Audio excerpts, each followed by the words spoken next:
Today is the day the High School of the Dragon Kingdom holds its grand awakening ceremony. This is a massive deal for everyone, but for Luke, it means absolutely everything. It has been 3 long years since he crossed over from the blue planet to this world. And today, Luke is dead set on awakening a powerful combat class. But the crazy result, Luke actually manages to pull the ultra-rare hidden class Dragon Tamer. Sure, people claim this is one of the rarest and most overpowered classes out there, but that is strictly in theory. In reality, over the 800-year history of the Dragon Kingdom, dragons have definitely shown up. But a tamer who actually managed to control one never happened. Not even once. No matter how ridiculously strong a human gets, standing in front of a dragon, they are basically just insects. Taming a true giant dragon is literally harder than ascending to the heavens. Plus, a tamer without a dragon is practically a dead-end class. The moment the other students find out what Luke awakened, a shockwave sweeps through the crowd. But honestly, that shock quickly turns into straight-up pity. It is okay, at least it is still a hidden class with huge potential. If he works hard, maybe he can tame some lesser drakes and become a decent fighter. The principal pats his shoulder trying to be nice, but honestly becoming an expert sounds completely hopeless. Later that night, Luke is tossing and turning over his terrible luck.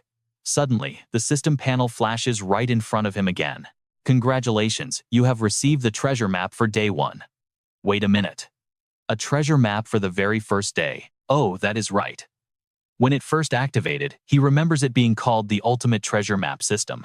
See, right before the big awakening ceremony, Luke had secretly unlocked this insane system. And along with it, he also scored a pretty rare skill, called the Eye of Appraisal. It is a crazy ability where just looking at a target gives him basic details, things like their class current level, and even their unique skills. So far today, he has only tested out the appraisal feature. He hasn't even touched the core function of this mysterious system yet. Thinking about the crazy possibilities, Luke instantly taps the chest flashing on his screen. The treasure maps are split into clear tiers: basic, intermediate, advanced, and god tier. Using the system interface, he figures out he can merge 3 lower tier maps together to create a single much higher tier map. Every single day, the system drops a brand new treasure map of a completely random tier. If he just goes to the location, he can claim epic loot, specifically linked to his class. Weight items related directly to his class. Everyone knows the Dragon Tamer is practically the weakest role, simply because dominating a true dragon is totally impossible for a normal person. Alright, you and I both know where this is heading. If he plays this system right, could he shatter the gap between the absolute weakest and strongest? Basically, a god-tier treasure map is his absolute final chance to completely flip his horrible situation around. There is no doubt he has to go. With his mind made up, Luke instantly clicks to open the map. The exact coordinates of the treasure flash right before his eyes. The Highlands. That place actually isn't too far from Reversia City. Luke wastes no time hitting the road. But of course, serious trouble finds him almost immediately. The second he steps off the bus, a shady squad of 3 completely blocks his path. 2 guys, 1 girl. They ask if the little bro wants to team up. The creepy one-eyed guy pats his shoulder with a nasty grin. Luke plays it cool, claiming he is a summoner who doesn't need party members. He bluffs that elemental beasts can easily handle any danger out here. Hearing the word summoner, the bandit crew looks totally surprised. Realizing he might actually be dangerous, they quickly back off and leave him alone. What absolute scumbags! No matter how deadly this wilderness gets, it is still a million times safer than hanging around backstabbing hunters who prey on rookies. Without real power, you just become an easy target in this world. He hurries along until the system finally chimes in he has reached the marked treasure spot. He finally tracks down the exact coordinates glowing right there on his map. Luke shouts in pure hype and sprints straight toward a bizarre glowing light up ahead. And there it is, a black dragon egg. Tier completely unknown. The shell starts cracking. A baby dragon is literally seconds away from being born, but then a terrifying rustling noise echoes from the bushes right behind him. The journey here might have been pretty smooth, but in the wild you can never truly hide from the sharp nose of a hunting beast. Luke quietly draws his weapon. It is just a beginner-tier machete. Common quality. Basically the kind of useless trash item you roll in a gacha game. Less than a second later, the monster explodes out of the dense brush, lunging straight for his throat. Because he was ready for it, Luke barely manages to block its deadly bite with his blade. But it takes everything he has just to shove the starving beast away. Instantly, his Eye of Appraisal skill activates all on its own. A level 10 bloodthirsty gray fox. Its main skill? A rapid 3-hit combo called Triple Slash. It even has lifesteal recovery. Beating it drops 120 experience points and a pelt worth $85. Wait, a Triple Slash attack. And insane lifesteal recovery powers. Basically, it can slice him up 3 times to cause heavy bleeding and then steal his health to heal itself. Damn it. With his current stats, he cannot beat this thing. His only play is stalling until that baby dragon hatches, then hitting it with his taming skill. But the fox gives him 0 time to think, launching a brutal second assault. Luke miraculously dodges the very first strike. But the monster is just way too fast. He totally fails to dodge the second slash, taking a nasty hit straight to his arm. He cannot let it use its blood skill. He absolutely has to end this on the third strike. Making his choice, Luke falls into a defensive stance. The monster unleashes its third slash. Luke seizes the perfect moment. He drives a fatal strike straight into its head, wiping the beast out instantly. The bloodthirsty gray tiger is officially dead, plus 120 experience points. Just when Luke thinks the danger is finally over, a chillingly familiar voice rings out from behind him. Well, it is finally down. You are quite the tough guy, little brother. A one-eyed thug and his gang step out from behind the rocks right behind Luke. He glares at them. Have you guys been tracking me this whole time? Didn't I already tell you I am not joining your little group? A pink-haired girl just laughs. Hey, handsome, there is no need to be so hostile, right? Did you not lie to us too? Yeah, did you not claim to be a summoner class? But why did you use 0 summoner skills when you were in actual danger back there? Luke realizes his fake identity is completely busted. Honestly, to avoid any more pointless trouble, he takes the initiative. He casually kicks the dead tiger over to them as free loot. If you just want to steal my loot, take it. Do not bother me anymore. Ah, this kid actually knows how things work around here. The one-eyed thug steps right up and grabs the dead tiger. This piece of trash is only worth $85 anyway. How many of these would you have to kill for us, huh? The truth is, we do not want this garbage. Saying that, the one-eyed bandit throws a completely greedy look toward the exact spot hiding the dragon egg. Wait, did they actually see me find the dragon egg? While Luke is still trying to figure it out, the bandits suddenly make their move. Joe Rock steps right up and lands a brutal punch, knocking Luke flat on the ground. Pinky instantly takes the opening, pressing a sharp knife against him. Hee, little bro, you really underestimated the sharp instincts of real treasure hunters like us. The one-eyed leader gloats with a smug smile. Meanwhile, Joe Rock circles behind the rock, grabbing the dragon egg and proudly showing it off. We got the prize, finish the kid off. The leader gives the order eagerly, stepping closer to admire the glowing egg in Joe Rock's hands. Just as Pinky raises her knife to end Luke, the egg violently cracks. A baby dragon bursts from the shell, spreading its wings and launching into the sky. What kind of freakish monster is that? The bandits are completely frozen in shock. Suddenly, the baby dragon dives straight down at them like a literal missile. One Eye instantly chucks a vial of poison, but the dragon effortlessly dodges. Joe Rock tries to punch his way out, but one massive bite from the beast absolutely deletes him from existence. Then the baby dragon turns its intense gaze directly onto the leader.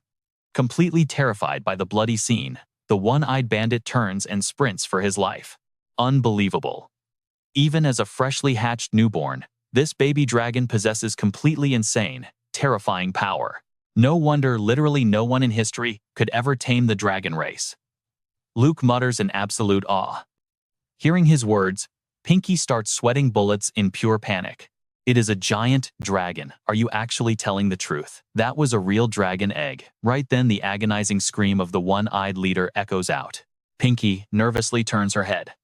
She sees the baby dragon casually picking its teeth. Her boss completely gone. Absolutely erased from the map. Seeing this total massacre, Pinky completely forgets about holding Luke hostage. Her arm shakes wildly as she points her tiny knife at the massive dragon. That treasure hunter instinct of yours is honestly pathetic. Trying to steal what rightfully belongs to me. Well, you are looking at the consequences. Luke shoved the terrified girl aside. Then, using his exclusive dragon taming skill, he perfectly forms a bond with the beast. Now, this is where it gets wild for you and me. Contract with the Black Dragon is complete. Unlocked skills: Dragon Claw, Dragon Fang Strike, and Dragon's Cheer. Pinky stammers in pure horror. Who on earth are you? Haha, so now you suddenly want to know who I really am. I am no summoner. I am a Dragon Tamer. Staring at the terrifying beast baring its sharp teeth, Pinky drops down in a complete panic. Please spare my life. I swear I had no clue that was a dragon egg. You scumbag hunters have ambushed and killed way too many innocent people by now. No, please, I swear I never did. Pinky desperately tries to make pathetic excuses. Go join your miserable crew in hell. Luke coldly finishes his sentence, and just like that, she becomes the dragon's next meal. Phew, finally took care of the trash. Luke lets out a heavy sigh of relief. After quickly bandaging his deep wounds, he steps over and scoops up the baby dragon, who is currently happily chewing on his backpack. He honestly cannot believe it. He has actually crossed the impossible boundary between the completely weak and the insanely strong. If it is already this destructive right after hatching, who knows how terrifyingly overpowered it will become once it levels up. The more he thinks about the future, the more hyped he gets. He gives his new pet a tight hug.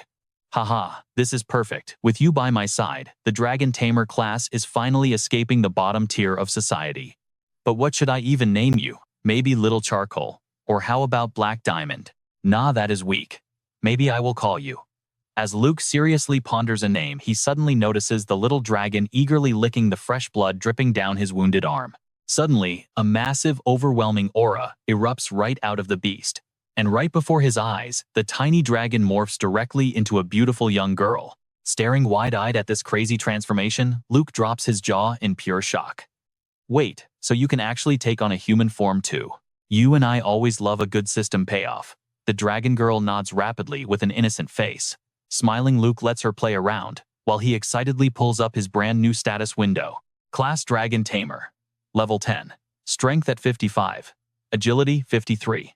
Intelligence hits 60, and endurance also at 60. His exclusive class skill allows him to instantly tame any creature connected to the dragon bloodline. Next skill, Dragon Claw. It completely transforms his arm into a massive razor-sharp claw. The raw power scales perfectly based on his currently equipped dragon pet. Finally, Dragon Fang Strike. This move channels pure draconic energy to unleash one single devastatingly explosive attack. Just absolutely brilliant. Alright, you and I are back. Dragon's inspiration completely buffs him and his new dragon, boosting every single stat and attack power by 30%. Level 1 contract reserve value at 239. Lu Fan smiled to himself. Just as he predicted, taming a dragon immediately unlocked every single one of his class skills. This dragon's inspiration skill permanently amps up both him and his beast, jacking up their baseline stats and attack power by a massive 30%. The raw power of this single buff totally blows a top-tier priest's magic completely out of the water. Dragon Fang Strike hits with insane attack damage. Then there's Dragon Claw, letting him manifest a massive phantom arm to strike with the exact same crushing power as his dragon. Forget the baby black dragon for a second. Just looking at his personal base stats 5 to 6 times higher than an average human, Lu Fan could completely crush any combat class at his current level solo. Next up, Lu Fan tapped open the Black Dragon stat panel. Contract level 1 Black Dragon. Strength 342. Agility 267. Spirit 359. Endurance 373. The giant jaw attack lets it rush in and ruthlessly bite targets, dealing heavy physical damage while slapping them with a nasty bleed effect. Molten Breath continuously unleashes a wave of fire straight ahead, burning enemies to a crisp while actively healing the dragon itself. The Black Dragon Bloodline passive straight up cuts all incoming damage by 50%. Total immunity to all debuffs plus a 500% boost to health regen. And Shared Bloodline feeds 10% of all those massive stats straight back to its Dragon Master. Staring at the Black Dragon's panel, Lu Fan was completely blown away. It was only a level 1 hatchling, but it already boasted insane skills and nearly 400 points in every single stat category. These were numbers a normal human could literally never dream of reaching. Even a human expert 20 levels higher wouldn't stand a chance against it. And thanks to the Shared Bloodline, Lu Fan's own attributes had multiplied to a terrifying new level. No wonder he felt like an absolute god the second he tamed it. Those legendary top 3 hidden combat classes, please. No matter how overpowered a hidden class might be standing in front of a pure-blooded dragon, they were nothing but absolute trash. Without a doubt, the Dragon Master class sits at the absolute peak of the food chain. Glancing over at his black dragon happily crunching on its own eggshells, Lu Fan rubbed his chin. It could take human form, but clearly its wild instincts hadn't changed at all. So what should he name this little guy? A little black dragon born right before the crack of dawn. Within seconds, the perfect name flashed across Lu Fan's mind. He grinned at the dragon. How about Night? Does Night sound good? The little beast let out an excited chirp in response. Lu Fan laughed. All right, looks like you love the name. Sneaking out here to hunt for treasure had been insanely dangerous, but right now, every single risk was 100% totally worth it. Stepping up to his new partner, Lu Fan gently rubbed Night's head. Hey buddy, are you feeling hungry? Night instantly stopped munching on the eggshells. Its glowing eyes locked onto Lu Fan, letting out an eager roar of total agreement. Lu Fan stood up, gazing out into the wilderness. Time to hunt some real monsters and fill that stomach. Night. He smirked to himself. Yeah, there was no way they were just heading back home now. The massive national exam that would decide his entire future was just around the corner. Every other student out there was probably grinding like crazy right now to level up, becoming the top ranker of the province, snagging that guaranteed spot in the Dragon Kingdom's top university. You and I know those crazy dreams are finally within his reach. Still, he couldn't slack off. Right now, his absolute top priority was grinding levels and testing out his brand new overpowered skills. Throwing his backpack over his shoulder, Lu Fan grinned. Let's move out, Night. We're heading deeper into the wild. I promise you'll find monsters out there that taste way better than some old eggshells. Night happily trailed right behind his master. But the man and dragon barely took 5 steps before a massive chorus of vicious howling monster shrieks echoed loudly across the barren wilderness. They both stopped dead in their tracks. Turning toward the noise, they spotted a massive, furious pack of feral monsters charging straight for them. Plains hyenas. Nasty beasts. Compared to those bloodthirsty demon foxes from earlier, these mutts were a whole different nightmare. Muttering under his breath, Lu Fan instantly activated his appraisal skill to scan the incoming pack. Level 12 targets. Tearing Bite deals heavy physical damage while stacking a nasty bleed. And Rabies Infestation hits targets with a brutal rotting debuff upon contact. 380 experience points each. Drops include Hound Teeth worth 95 dragon coins.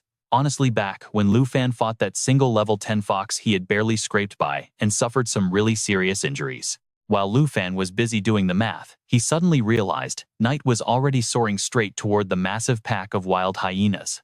If you want a piece of them, go crazy. Chuckling to himself, Lu Fan casually sprinted right after his little dragon. He grinned confidently to himself.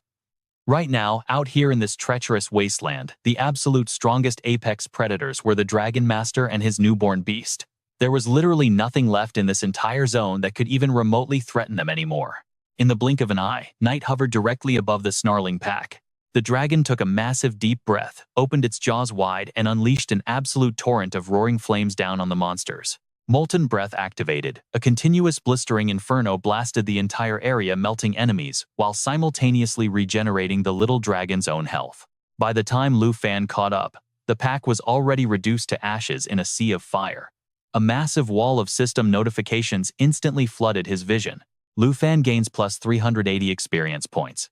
Black Dragon gains plus 380 experience points. Lu Fan plus 380 experience. Black Dragon plus 380 experience. Not a bad start, Lu Fan muttered. But if we really want to speedrun these levels, we're definitely gonna need to hunt down some high-tier elite monsters. Suddenly, something massive caught his eye.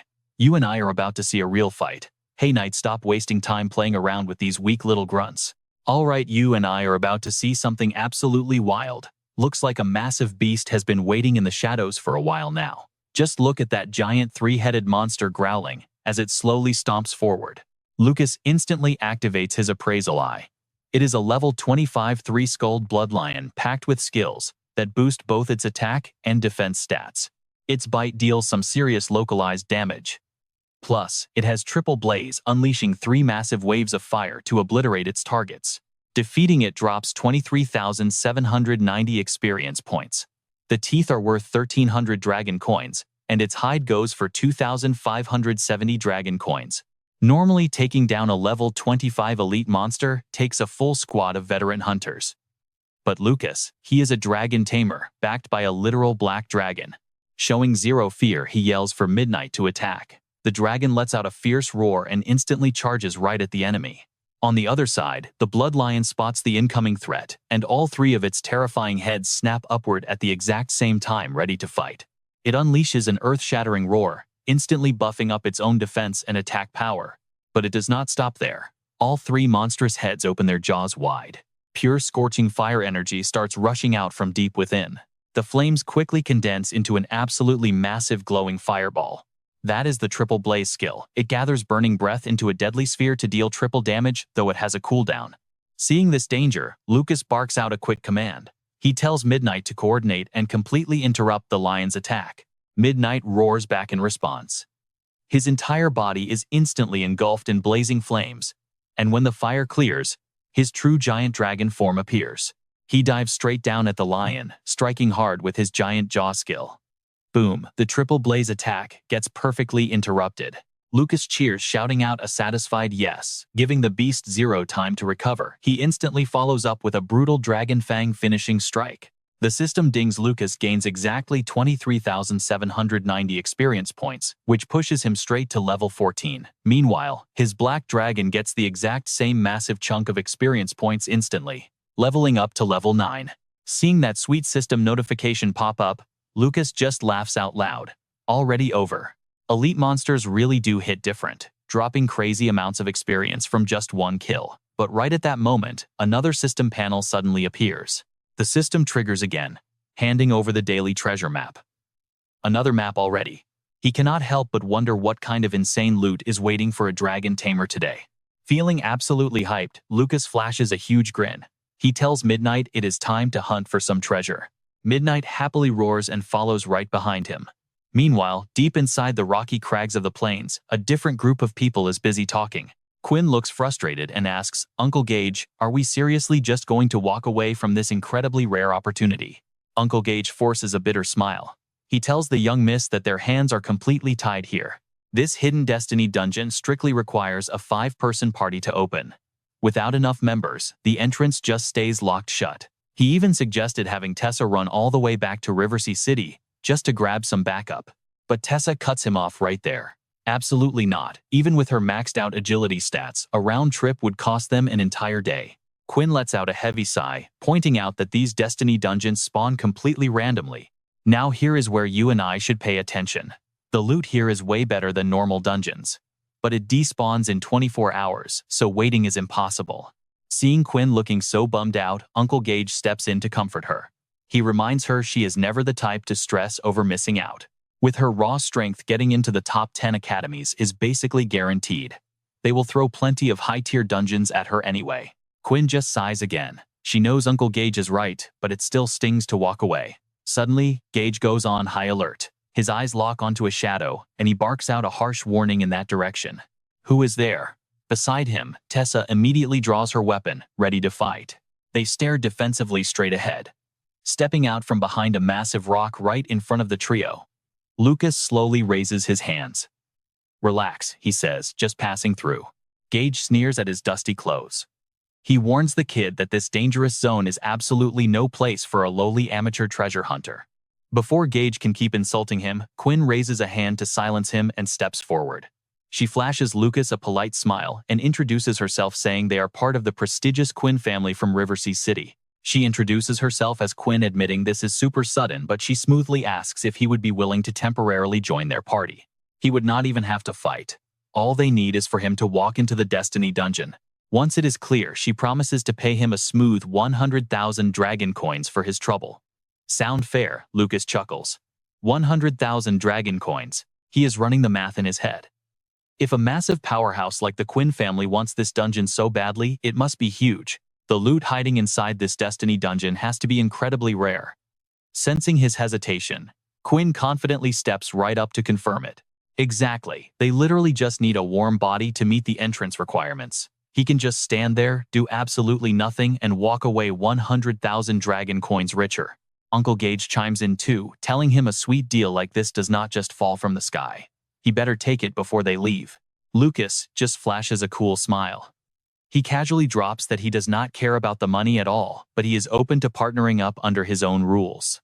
Tessa frowns hard at that. She asks if he is seriously demanding they split the loot, based on who actually performs best inside the dungeon. Lucas bluntly agrees with her. That is exactly right. Quinn rubs her chin, silently analyzing the math. Her squad averages level 20, and this kid looks incredibly weak by any standard. Is he just dangerously overconfident in his own skills? Or is he completely out of his mind to make that kind of arrogant demand?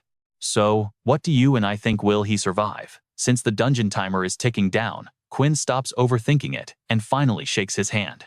All right, if that's what you want, we'll party up your way, Qin Qiu agreed. To show good faith, that offer of 100,000 dragon coins still stands. Lu Fan shook her hand. The deal was officially struck. With the party sorted, Qin Qiu smiled warmly at the group.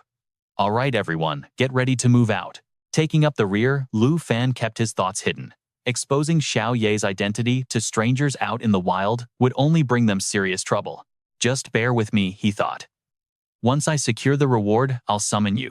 You and I are about to see this get intense. They entered the dungeon and a system panel flashed.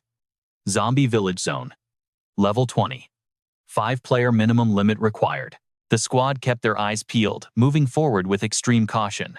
Qin Qiu broke the silence first. This village is way too quiet. I can literally hear my own echo. Taeyar nodded in agreement. The air feels suffocating. It's like the fog is completely dead. Sun Ge noticed Lu Fan was walking completely empty-handed. Hey kid, where's your gear? Don't tell me you came all the way out here without a weapon. No weapon, Lu Fan smirked to himself.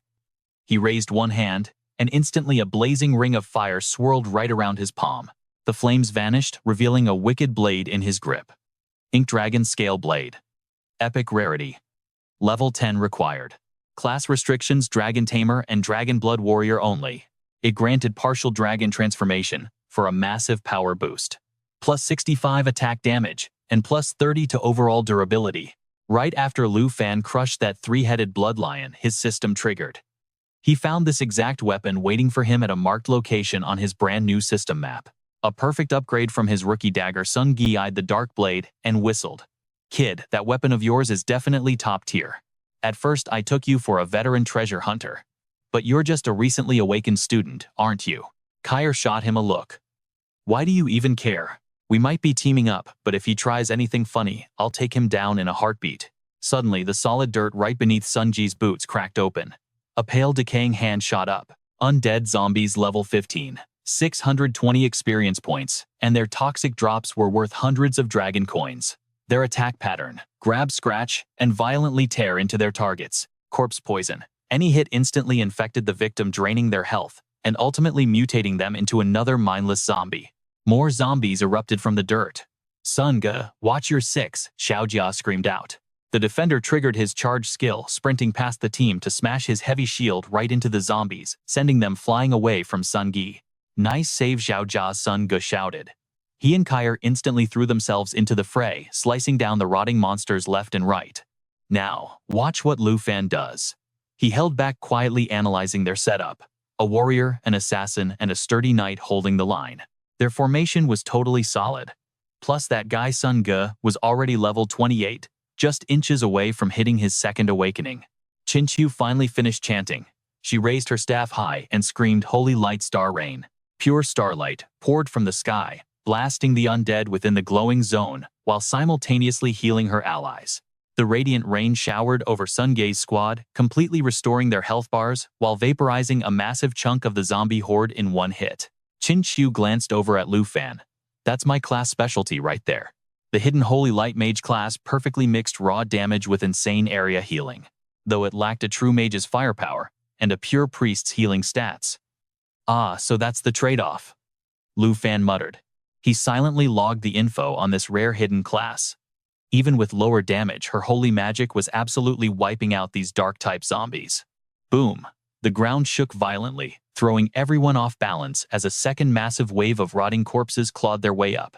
Lu Fan narrowed his eyes at the new threat. We definitely just aggroed the elite mobs. The numbers were insane. Fresh blood zombies, level 20. Dropping over 1,000 experience points and materials worth almost $1 grand in dragon coins.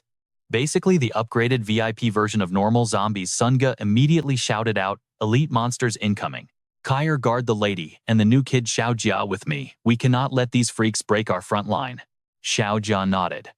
Gripping his weapon tight, Sun Ge unleashed his full moon slash, carving right into an elite zombie's shoulder. Meanwhile, Xiao Jia used his dash strike perfectly, driving his heavy sword completely through another elite zombie's chest. But here is where everything goes wrong. The zombie didn't even flinch. The flesh rapidly knitted back together, totally trapping Xiao Jia's blade inside its body. He tugged at it in pure panic. Wait, how is this possible? Worse still, the entire bloody horde suddenly unhinged their jaws, preparing to unleash massive corpse poison. That's pure poison, Lu Fan realized. They need a real priest to cleanse that debuff. Qin Chu's holy magic alone won't be enough to save them now. Right now, part of Xiao Jia's arm is completely stuck inside the bloody zombie's body. He screams out for help, begging Brother Sun for an assist. But honestly, Sun Ge isn't doing much better himself. His own weapon is totally wedged in a blood zombie's shoulder. He makes a split-second choice, letting go of the weapon and screaming at everyone to drop theirs. Kair, get to the front and hold back these zombies for me, shouting that Sun Ge sprints over to Xiao Jia and successfully pulls the kid out of danger. No need to bother her, just leave this mess to me. Now you and I know Lu Fan is built different. He smiles and casually steps to the front line. Seeing the monster lunging straight at Lu Fan, Sun Ge panics and screams out, "Kid, are you out of your mind? Hurry up and fall back," but Lu Fan does not listen at all. His eyes turn cold as he glares at the beast, delivering one clean horizontal slash. Everyone watches in absolute shock. The same terrifying monster they just struggled to hold off.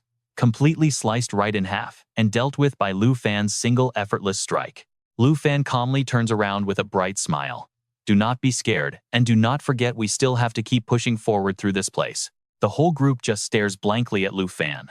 It takes Xiao Jia crying out in pain for Qin Chu to snap back to reality. She rushes over to support him, whispering, "Hold on a second, I will heal you right now." And Sun Ge, he just stares at Lu Fan in pure shock, his voice actually trembling as he asks, "Kid, what level are you exactly?" There is no way a newly awakened student could possibly hit with that kind of insane attack power.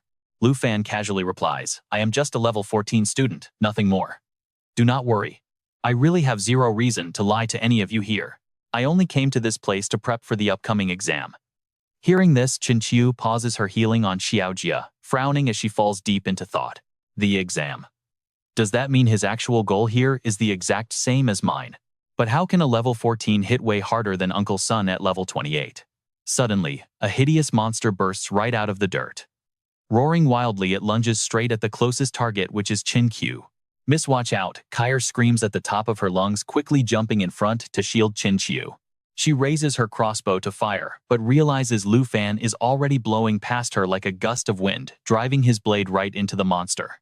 With the monster totally handled, Lu Fan turns back and warns them, "The deeper we head into this village, the higher these zombie levels are going to get. I will step up and fill the gap on the front line." Does anyone have a problem with that? The entire group just stays completely silent. Qin Chu starts piecing things together in her head. Could this guy actually be the one going viral in Jianghai's recent rumors? So she smiles warmly and replies, "Then we will be counting on you, classmate. You and Uncle Sun can lead our squad straight from the front line. I will patch up Xiao Jia's injuries while Kair covers our backs. The guardian of this secret realm has to be hiding deep inside the village. Just call me Lu Fan. Let's go, time to head further in." Saying that, our main character takes the lead, marching straight into the danger zone. Qin Chu stares intensely at Lu Fan's back, still feeling pretty suspicious.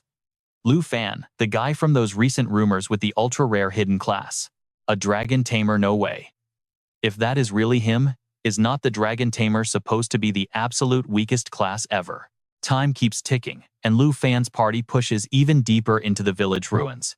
Qin Chu stays focused on tending to Xiao Jia, while the other three march ahead, actively wiping out any monster in their path. After clearing another monster horde, Lu Fan glances back at Xiao Jia, secretly starting to worry. Qin Chu's healer class literally cannot cure zombie poison. Now you and I both know the only way to teleport out of here is by crushing the Realm Guardian. They seriously need to hurry. If they wait too long, that deadly poison will spread through his entire body. He will die and instantly mutate into another mindless zombie. Kair speaks up, totally on edge. There is zero trace of the Realm Guardian anywhere in this village. Something feels really wrong right now. Suddenly, the massive pile of scrap metal right behind them starts shaking. Nobody even notices this creepy detail except for Xiao Jia. Sun Ge, right behind you guys. Xiao Jia literally burns through every last ounce of his remaining strength, just to scream that warning before collapsing flat on the ground, completely unconscious. Qin Chu cries out in panic, "Xiao Jia, you have to hold on. Hearing the commotion, Sun Ge immediately whips his head around, shouting his name too. Before either of them can even check on his condition, a terrifying presence washes over them. They instantly snap their eyes straight toward that mountain of scrap metal Xiao Jia warned them about. In just a few terrifying seconds, an absolutely massive hulking monster reveals itself right in front of everyone's eyes. Kair stares at the monstrous beast in horror, screaming out, "The realm guardian is finally here." Lu Fan instantly activates his appraisal eye skill to check its stats. Iron Skin, Zombie level 20. Experience value sitting at 3,720 points.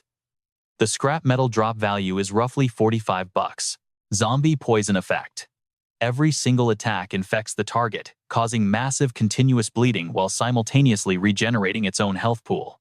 Pretty broken stuff. Fusion skill unlocks the ability to absorb targets and boost max HP. Plus, Iron Skin mode triggers a ridiculous flat 40% defense buff for the user. The poison running through Xiaojia is so severe, it actually forced this Iron Skin zombie to awaken, assuming my guess is right.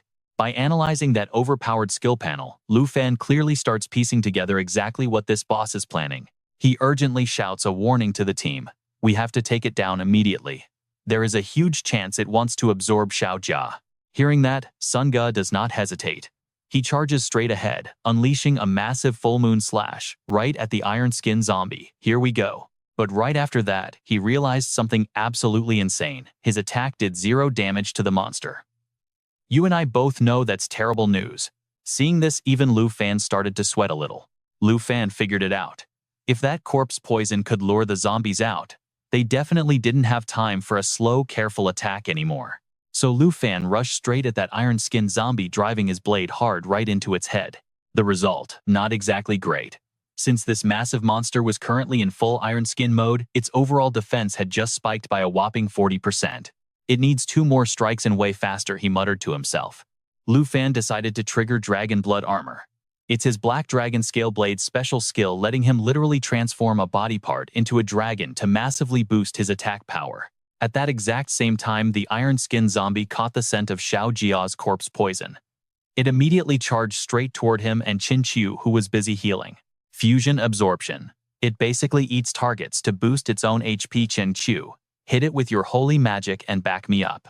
Uncle Ji, you and Tyre keep Xiaojia safe. With that, Lu Fan charged the Iron Skin zombie. One of his arms completely transformed into a brutal, scaly dragon claw. Got it, consider it done. Agreeing instantly, Qin Qiu let go of Xiaojia and stood up. Raising her staff high, she unleashed her Holy Light Star Rain skill, straight at the Iron Skin zombie. This time, Lu Fan and Qin Qiu's combo actually worked. The monster's thick outer iron skin finally started cracking, shattering into dozens of pieces and crashing to the ground. Tyre watched in pure disbelief. Its entire body is literally collapsing. Uncle Ge pieced it together. Looks like this zombie only got huge by absorbing everything. Lu Fan nodded. Exactly. That means its real body is definitely hiding inside that shell. Uncle Ge just stared intently at Lu Fan, thinking to himself, I've been with the Qin family for years, and I've seen all kinds of top-tier experts. But this kid, he absolutely possesses a super rare hidden class. Seconds later, the zombie's remaining iron armor completely melted away. Revealing its ugly true body right underneath, Lu Fan didn't even hesitate.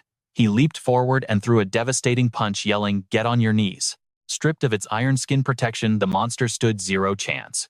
With just one single punch from Lu Fan, the massive beast was completely blown to pieces. Tyre cheered out in absolute shock. The secret realm guardian is actually down. Meanwhile, Qin Qiu frowned slightly, analyzing it all, a skill I've never seen before. Yet it was powerful enough to obliterate a level 20 boss as easily as flipping your hand. Lu Fan. Who exactly are you? But before she could ask, a treasure chest suddenly materialized right in front of the group. A loot drop from a level 20 Iron Skin boss. Qin Qiu looked straight at Lu Fan. Classmate, we'll stick to our agreement and divide the loot according to the rules. We didn't know you before, so we definitely underestimated you. That was entirely our bad, so please forgive us. Uncle Ge patted Lu Fan on the shoulder and laughed. Kid, with your crazy strength, you could have easily solo cleared this dungeon. Honestly, it feels like we're just here to make up the team numbers. Haha. Lu Fan just laughed it off modestly. Uncle Ji, you're praising me way too much. Let's let classmate Qin divide the loot. Qin Qiu didn't argue. She stepped up and cracked the chest wide open. The group immediately spotted 3 items inside. First up, a strength potion. Consumable. Effect grants a permanent +2 to strength. Second, an antidote potion. Another consumable. Effect cures corpse poison completely. And third, the blood mulberry bracers required level 20. But with absolutely zero specific class requirements to equip them, Tyre actually pouted, looking disappointed. A secret chance dungeon, and this is all we get. Uncle Ge frowned, totally confused. Yeah, this loot drop is honestly pretty pathetic. Lu Fan rubbed his chin deep in thought. A level 20 hidden chance dungeon couldn't possibly have such terrible rewards, right? Something was definitely off. Meanwhile, Chin Chu pulled out the antidote bottle and handed it straight to Uncle Ge. Uncle Ge, hurry up and give this to Xiaojia right now. Then Chin Chu gathered up the bulk of the remaining loot and handed it over to Lu Fan. Here, classmate. This is exactly what you earned. The gear, the extra antidote, and the strength potions, you should definitely take them all. Lu Fan happily accepted his massive pile of loot. Honestly, he was pretty impressed the Qin family members really played strictly by the rules. A system screen instantly popped right up. Item equipped, attack up by 16, durability up by 17. Acquired 3 shiny new strength potions and 1 bottle of antidote. Chin Chu glanced around the room, totally confused. We already defeated the boss, so why hasn't the exit portal spawned yet? Tyre quickly chimed in. Let's split up and search around the area a bit. Uncle Ge figured that made sense, so he and Tyre split off to start searching. But they barely managed to take a few steps before Lu Fan shouted out in warning, "Wait, do not walk around the area just yet. That huge thing we just fought, that wasn't the actual boss." Lu Fan's eyes were currently glued tight to his glowing system panel. Now here's where you and I need to pay close attention. The system progress bar had 4 parts. They'd cleared 3, but that final stage marked with a terrifying skull icon was still active. It was dead obvious now. That massive iron-skinned zombie wasn't the final boss of this secret realm after all. Uncle G snapped his head back, staring at Lu Fan. What makes you say that, kid? Did you just discover something new? Before Lu Fan could even answer him, Chin Chu spoke up, her face looking completely dead serious. Uncle Ge, as a holy light mage, I can clearly sense another dark entity nearby. Sure enough, a little while later, Chin Chu led the nervous group straight to the edge of the lake at Mulberry Village. Chin Chu pointed straight toward the dark lake and whispered, "It's hiding right out there." Kair nodded. "If the young lady says so, that boss must be hiding somewhere close." Sun Ge agreed. "This secret realm isn't big. We probably missed this spot when we first entered the village. But here's what you and I need to see." Deep at the bottom of the lake, a massive monster with long, terrifying tentacles was fast asleep. As Lu Fan's group cautiously approached the water, the monster reacted. One by one, grotesque eyes on its tentacles snapped open all at once. On the shore, Lu Fan yelled, "It's coming." A split second later, the lake's surface exploded. A massive swarm of eye-covered tentacles erupted violently from the water. Lu Fan immediately triggered his appraisal eye skill, but he got absolutely 0 results back. He was right, this nightmare had to be the final boss. "Everyone watch out, hurry up and find cover behind us." Sun Ge didn't hesitate. He charged straight to the front, trying to block the tentacles whipping toward the group. But the crushing physical force of those strikes was just too much. He couldn't hold the line, and was blasted backward. Chin Chu screamed out in panic, "Uncle Ge." Suddenly, Chin Chu felt a chilling gaze locked right onto her. She spun around only to see several horrific tentacles thrusting straight for her face. Completely terrified, she squeezed her eyes shut. Young lady Sun Ge's group screamed out in absolute helplessness. They could only watch, unable to do anything. Thank God Lu Fan moved fast. He dashed and scooped Chin Chu up and dodged sideways, saving her life. Chin Chu opened her eyes. Seeing Lu Fan holding her, surprise washed over her, and her cheeks turned slightly red. Kair's group quickly rushed over, asking frantically, "Young lady, are you hurt?" But the relief didn't last. The group suddenly felt something completely terrifying rising up from beneath the dark water. They quickly turned around and saw a monstrous creature emerge way bigger than the iron-armored zombies they faced earlier. Those terrifying tentacles from earlier, they were just a tiny part of its massive body. Lu Fan fired up his appraisal eye skill one more time. Avicii Evil Corpse, a level 25 boss. Its strength sits at 271, agility 100, 83 spirit, 150, and endurance 266. Its passive corpse aura entanglement floods the whole area with thick resentment.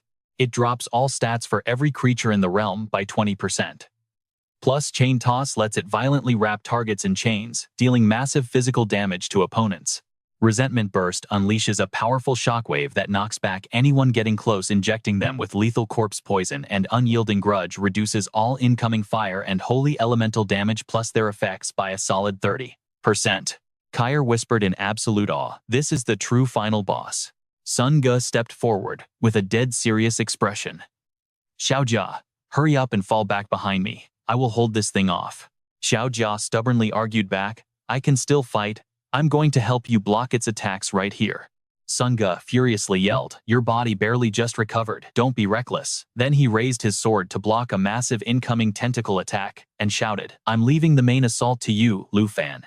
Lu Fan decisively sprinted straight toward the massive boss monster. His eyes locked firmly onto the humanoid section of its grotesque body. He calculated quickly. Uncle Ge and Xiao Jia were barely holding on. He knew he could only rely on himself to take it down. But as long as this boss was technically a zombie, destroying its main body was a guaranteed kill. Right then, the boss opened its gaping mouth, roaring loudly as it activated Corpse Aura Entanglement. Instantly, a nasty debuff appeared over everyone's heads, dropping all their stats by 20%. This just pushed their already desperate situation to the absolute breaking point. A monstrous tentacle slammed down, aiming right for Lu Fan. He leaped onto a giant chain, perfectly dodging the hit, and kept charging straight for the boss's main body. The boss was highly alert though. It immediately spotted Lu Fan's plan to get close, and instantly prepared a brutal counterattack to stop him. "Classmate, watch out for those iron chains." Chinchu's warning dropped just as the boss triggered its chain toss skill. Lu Fan, running across the chains, got violently hurled into the air. He cursed internally, "This is really bad." The beast roared, controlling the iron chains to viciously attack Sun Ge's group again. Sun Ge stood firmly in front of Chinchou, blocking with his sword, while shouting, "Young lady, please be careful." Even severely injured Xiao Jia had to lift his shield, helping everyone defend against this brutal wave of attacks. Kyr noticed Lu Fan stuck in midair right in the path of a sweeping tentacle. She quickly raised her crossbow, firing a perfectly aimed arrow straight at one of its eyes. The arrow hit dead center. The tentacle flinched instantly, breaking the immediate danger for Lu Fan. Lu Fan glanced down, seeing Sun Ge's group struggling desperately. "You and I both know, if they kept defending like this, they were completely doomed." Realizing this, Lu Fan temporarily abandoned his plan to attack the boss's main body directly. He kicked off a chain, diving towards Sun Ji's group while screaming, "Everyone get back." The moment his boots hit the ground, Lu Fan unleashed Dragon Fang Strike, blasting the iron chains away.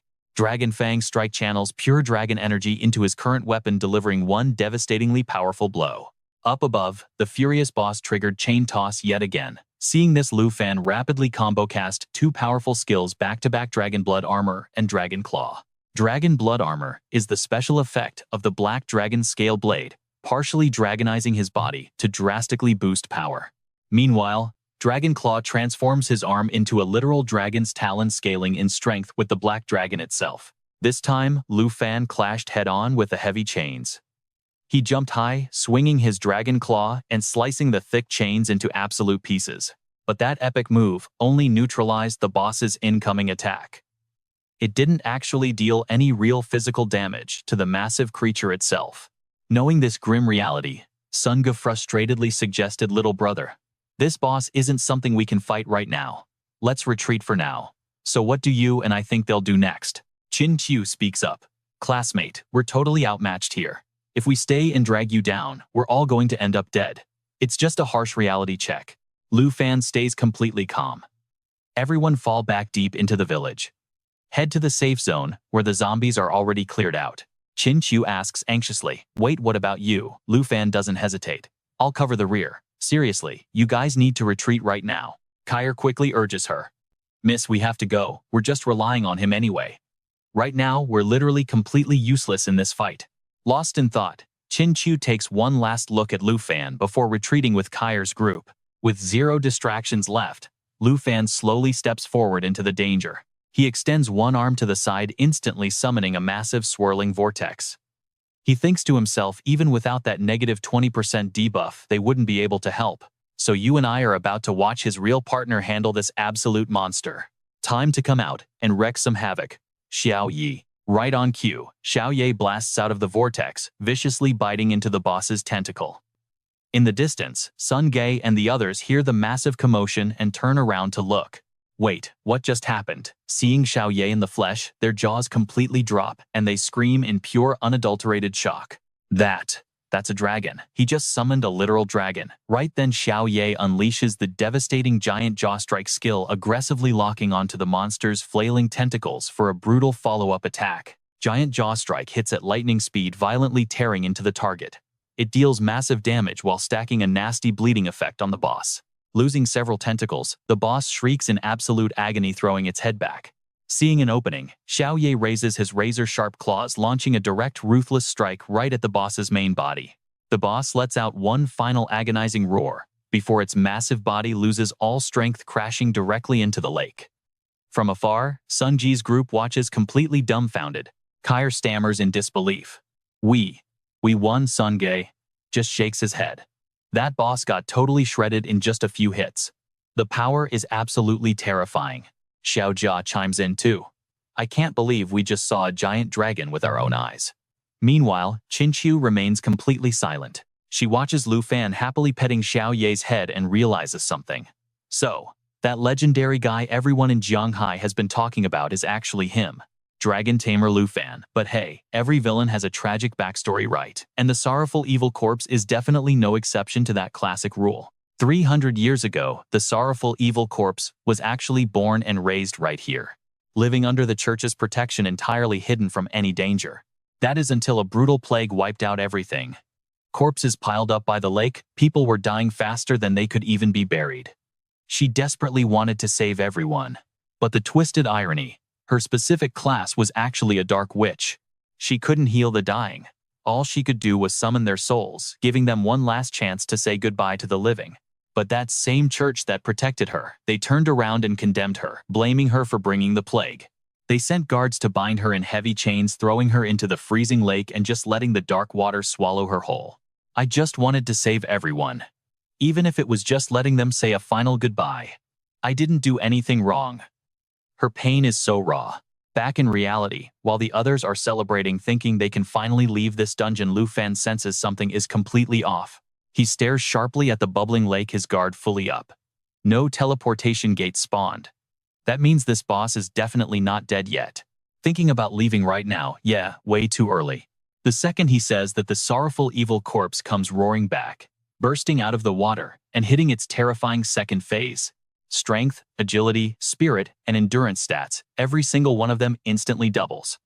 Stick with me here, because the overall difficulty just spiked from hard mode straight into an absolute nightmare tier. Plus, the boss unlocks a completely brand new skill set. Sorrowful Strike unleashes a curse of pure hatred, carrying a low but lethal chance of an instant kill. If that instant death doesn't trigger, it still deals insane damage, stacking brutal zombie poison, heavy bleeding, and a nasty stun effect. Then there's Deep Water Cage, using the lake's water to trap its targets. Corpse's Resentment grants complete absolute immunity to all physical damage. Finally, Will of Hatred spreads pure malice, violently awakening every single dead body inside this dungeon. None of you will ever leave. The sorrowful evil corpse suddenly shrieks. It immediately fires off the Deep Water Cage skill, violently manipulating the dark lake water to form a brutal trap aimed straight at Lu Fan's group. Lu Fan easily dodges the boss's attack, totally protected by Xiaoye. But sadly, Kair isn't quite as lucky with her evasive maneuvers. After taking the hit, both she and Sunga try absolutely everything. But nothing works. She's completely stuck inside that watery cage.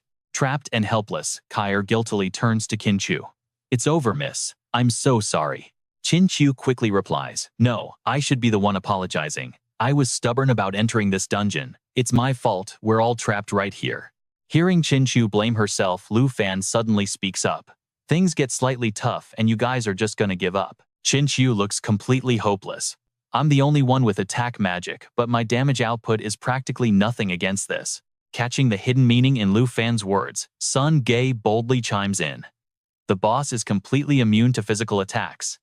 Looking at this absolute mess, we can barely even protect ourselves right now. Lu Fan, don't tell me you actually know attack magic. Not giving them any time to think. All right, you and I are jumping right into the chaos. The weeping zombie unleashes a nasty curse of pure hatred, which actually has a rare chance to trigger instant death. Even if that instant kill misses, it still deals massive damage, stacking zombie poison, bleed, and stun effects. Right on cue, this absolutely massive phantom hand materializes out of thin air, reaching straight for Luke. I don't know, but my pet dragon does. Luke answers Sunny calmly. Then he just stands there watching Midnight activate her ultimate Black Dragon Bloodline skill. It cuts all incoming damage by half, gives total immunity to debuffs, and boosts her self-healing by a crazy 500%. Absolute madness. She slices right through the boss's phantom arm. The zombie screams out, "I am not the one who deserves to die." The weeping zombie absolutely loses it. Howling in rage, it spawns yet another massive phantom hand, swinging wildly straight at Luke. Chloe panics. "Dragon Tamer, the level gap between you two is way too massive," but Luke isn't sweating it. "Don't worry. A dragon's base stats totally out of a normal human's league." Luke says that, then casts his dragon hype skill. It buffs both him and his pet, boosting their overall stats and raw attack power by 30%. Next, he commands Midnight to unleash her magma flames. She continuously breathes scorching fire forward. It absolutely shreds the boss, while healing herself, completely drowning the weeping zombie in a brutal sea of fire. The Black Dragon levels up to 10, while Luke hits level 15. A barrage of system notifications pops up. The boss is officially dead, and Luke can't help but smile, praising his partner. Awesome job, Midnight. It's finally over. As Sunny volunteers to go check out the teleport portal, Sunny stands off to the side, coughing hard. "Dust to dust," he jokes. But right at that moment, a super creepy sound echoes from directly behind them. Here is where you and I would panic. The crew whips around. Every single zombie is fully reanimated, slowly dragging themselves right toward our group. Turns out, right before fading to ash, the weeping zombie used the very last ounce of its strength to trigger a skill called Resentful Will. It spread pure hatred, reawakening every single dead body inside this entire dungeon. While Quinn's squad is completely panicking, this red-haired girl flies right over. She breathes a massive blast of fire, burning the zombie horde to a crisp. Seeing that familiar move, Sunny finally realizes exactly who she is. She is that dragon, he yells. Those same zombies that gave the team absolute hell earlier. She just wiped them out like they were nothing but dry leaves. Quinn watches in total awe. So, that kid is the Black Dragon Midnight. Midnight actually loves playing around with these annoying minions, Luke brags proudly. He notices Quinn isn't even responding. She is just staring, completely speechless, as Midnight happily roasts the zombie horde for fun. "Hey Quinn, the boss is totally dead. No need to look so stressed out. Let's grab our loot and get out of here." Saying that, Luke casually strolls over to the glowing treasure chest dropped by the boss. "By the rules, I get first pick, right? No objections." Quinn shakes her head fast. "Oh no, how could we possibly object to that?" she answers in a total rush. First up is the Holy Light Scepter. Requires level 10, adds 32 spirit, and boosts endurance by 19. Its skill, Holy Light Seal, lets the user bind a target with pure light. The holding power completely depends on the user's total spirit stat. Next is Twilight Needs, level 10, grants 35 spirit and 15 endurance. It comes with Flowing Light, a sweet skill that casts a defensive barrier around the user. The damage absorption scales right off the spirit stat. Then there's the Resentment Ring, a rare tier item, requiring level 15 to equip. It gives a massive 57 spirit, 21 endurance, and 12 attack. Its ability, Sorrowful Aura, can actually be cast on any target on the field. It lets you harvest dark negative energy. Once that energy maxes out, your attacks hit the target with stacked bleeding, stun, and brutal zombie poison effects. Finally, the Class Change Scroll. It is a super rare consumable item. It gives the user a slight chance to unlock a much higher tier hidden class. After glancing over all the crazy loot, Luke immediately picks the Class Change Scroll. He casually tosses the rest to Quinn's team. "Luke, you really don't have to force yourself to share this stuff with us. Based on our agreement, absolutely all of this loot rightfully belongs to you." Luke just smiles. "I'm not trying to act like a saint. Honestly, these items fit your build way better anyway. But I really needed this scroll. Listen, if we hadn't randomly run into you, me and my entire squad would have definitely ended up dead in this cursed place. At least let me give you this." Quinn grabs the rare Resentment Ring from the chest and offers it up. "All right, then I won't hold back," Luke replies. Luke happily pockets the ring, and quickly heads out. Quinn watches him walk away, her heart honestly racing with a ton of anticipation. We are all thinking the exact same thing here. What other insane powers is Luke hiding? He is an absolute mystery, completely impossible to figure out. Later that night, after a dragging 4-hour ride, Luke finally makes it home. When he tells Aunt Hannah about his crazy survival run, she completely breaks down, hugging him tightly while crying her eyes out. That was way too dangerous. Just listening to you talk about it terrifies me. You faced so much deadly danger these past few days. You left without saying a single word to me. I haven't slept a wink this entire time. I was so scared this was just a dream. What if I woke up and you were gone? Luke gently smiles, comforting her. It's my fault. I shouldn't have left without telling you. But relax, Aunt Hannah. From now on, I promise I won't ever make you worry like that again. Aunt Hannah finally wipes her tears, then turns to pet Midnight's head. The little dragon girl happily wags her tail like crazy. And there's Midnight too. When I first saw her, I was honestly terrified. Who knew such a cute little girl was actually an incredibly powerful giant dragon in disguise? Alright, you and I are diving back in. Han Ke looks down at Xiao Ye, asking with genuine concern, traveling out there for days. You two definitely haven't been eating properly, have you? Xiao Ye nods like her life depends on it. Right then Lu Fan pulls out a class transition scroll and hands it to Han Ke. Auntie, I actually cleared a hidden domain out there and grabbed this item specifically for you. If you switch to a hidden class, you won't be stuck just running this little steamed bun shop anymore. Han Ke immediately refuses. No, Xiao Fan, this is way too valuable. I can't use this. Honestly, it would be much better if you just sold it instead. You already left your gear and weapons for the Qin family, girl. Sell this scroll. Buy yourself new equipment. That way you'll actually stand a chance at getting a better score in your upcoming exams. Lu Fan just laughs, pulling out his phone to flex his bank account balance. Auntie, I'm really not lacking money or gear right now. Staring at the massive number glowing on the screen, Han Ke is absolutely stunned. Xiao Fan, that is so much money. Did you sell all your loot from the trip? He nods, explaining that escorting his classmate Qin Chu earned him a massive payout of over $100,000. Just trust me, Auntie. From now on, we are never going to worry about money again. So take it. You really should just use it right now. This time, Han Ke doesn't hesitate. She grabs the scroll and tears it open. Flash of light. She successfully transitions to the hidden class branch of the chef profession, the Phantom Chef. Anything special about the new class? Lu Fan asks, totally hyped. She checks her status. It has a cooking enchantment skill. I can make all sorts of magical buff foods now.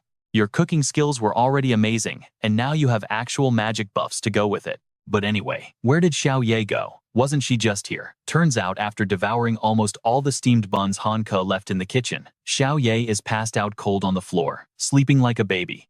Meanwhile, in a completely different location, Qin Qiu has finally returned home and is reporting everything.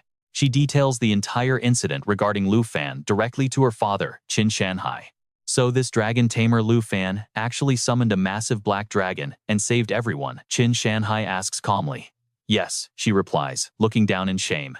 And it was all because of my own stubbornness. Lu Fan is just too powerful. Even though we both have hidden classes, comparing me to him is like comparing a firefly to the moon.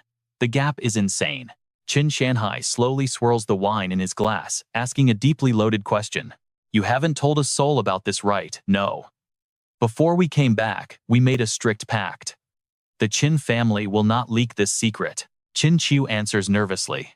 Good, he nods. If word gets out, those greedy enough to covet a dragon's power definitely will not sit still. Feeling uneasy, Qin Kuaio speaks up. Father, he saved all of our lives out there. You aren't having any dark ideas about his dragon, are you? His precious daughter's overly defensive reaction just makes Qin Shanhai burst into laughter. Do you really think I'm that kind of person? On the contrary, how exactly do you plan to repay him for saving your life? When I invited him to the party, I promised him 100,000 as a fee. Qin Qiu replies hesitantly. Sigh. Fine, tomorrow I will personally bring a purple gold card to his door and say thanks. All right. But father, you are clearly curious about him too, so why don't you just come with me? Qin Shanhai sighs heavily. If I could, I would really love to meet this Dragon Tamer. But unfortunately, I already have important plans set for tomorrow morning. Early the next morning, a very special guest arrives at the shop looking for Lu Fan. It is the little princess of the Taiki Kingdom currently studying abroad in Jianghai within the Dragon Kingdom. Hearing the bell ring, Han Kei immediately drops the fresh batch of steamed buns. She cracks the door open, smiling warmly. Are you two looking to buy buns? Sorry, we are actually closed today. The little princess eyes Han Kei up and down, then turns suspiciously to the black armored guard behind her. Is it really this place? You didn't bring me to this absolute dump on purpose, did you? I wouldn't dare. Our intel confirms this is the place. Before Han Ke can even react, the armored guard aggressively shoves the door open, knocking her backward and spilling the entire tray of fresh buns. The spoiled princess couldn't care less. She just raises her chin and snaps. Yeah, I came here looking for someone. Do you know a dragon tamer around here named Lu Fan? Hearing the commotion, Lu Fan curiously heads downstairs. Reaching the steps, he spots the ruined buns scattered across the floor, and Han Kei wincing in pain as she rubs her bruised arm. Worse still, he sees this random brat, pinching her nose in sheer disgust, complaining loudly. This place reeks of something absolutely nauseating. Auntie, are you okay? What the hell happened? Lu Fan rushes over in a panic to check on Han Kei. Han Kei forces a smile. It's nothing really. The princess interrupts. So you're Lu Fan? I personally made the trip down here today. Lu Fan shifts his icy gaze toward the spoiled girl. A princess looking for me. Who exactly are you people? The black armored guard steps forward, gesturing toward the bratty princess. Allow me to introduce Jin Zhou, the royal princess of the Taiki Kingdom, and I am Kui Hongtai, her loyal subordinate. Jin Zhou keeps up her totally arrogant attitude.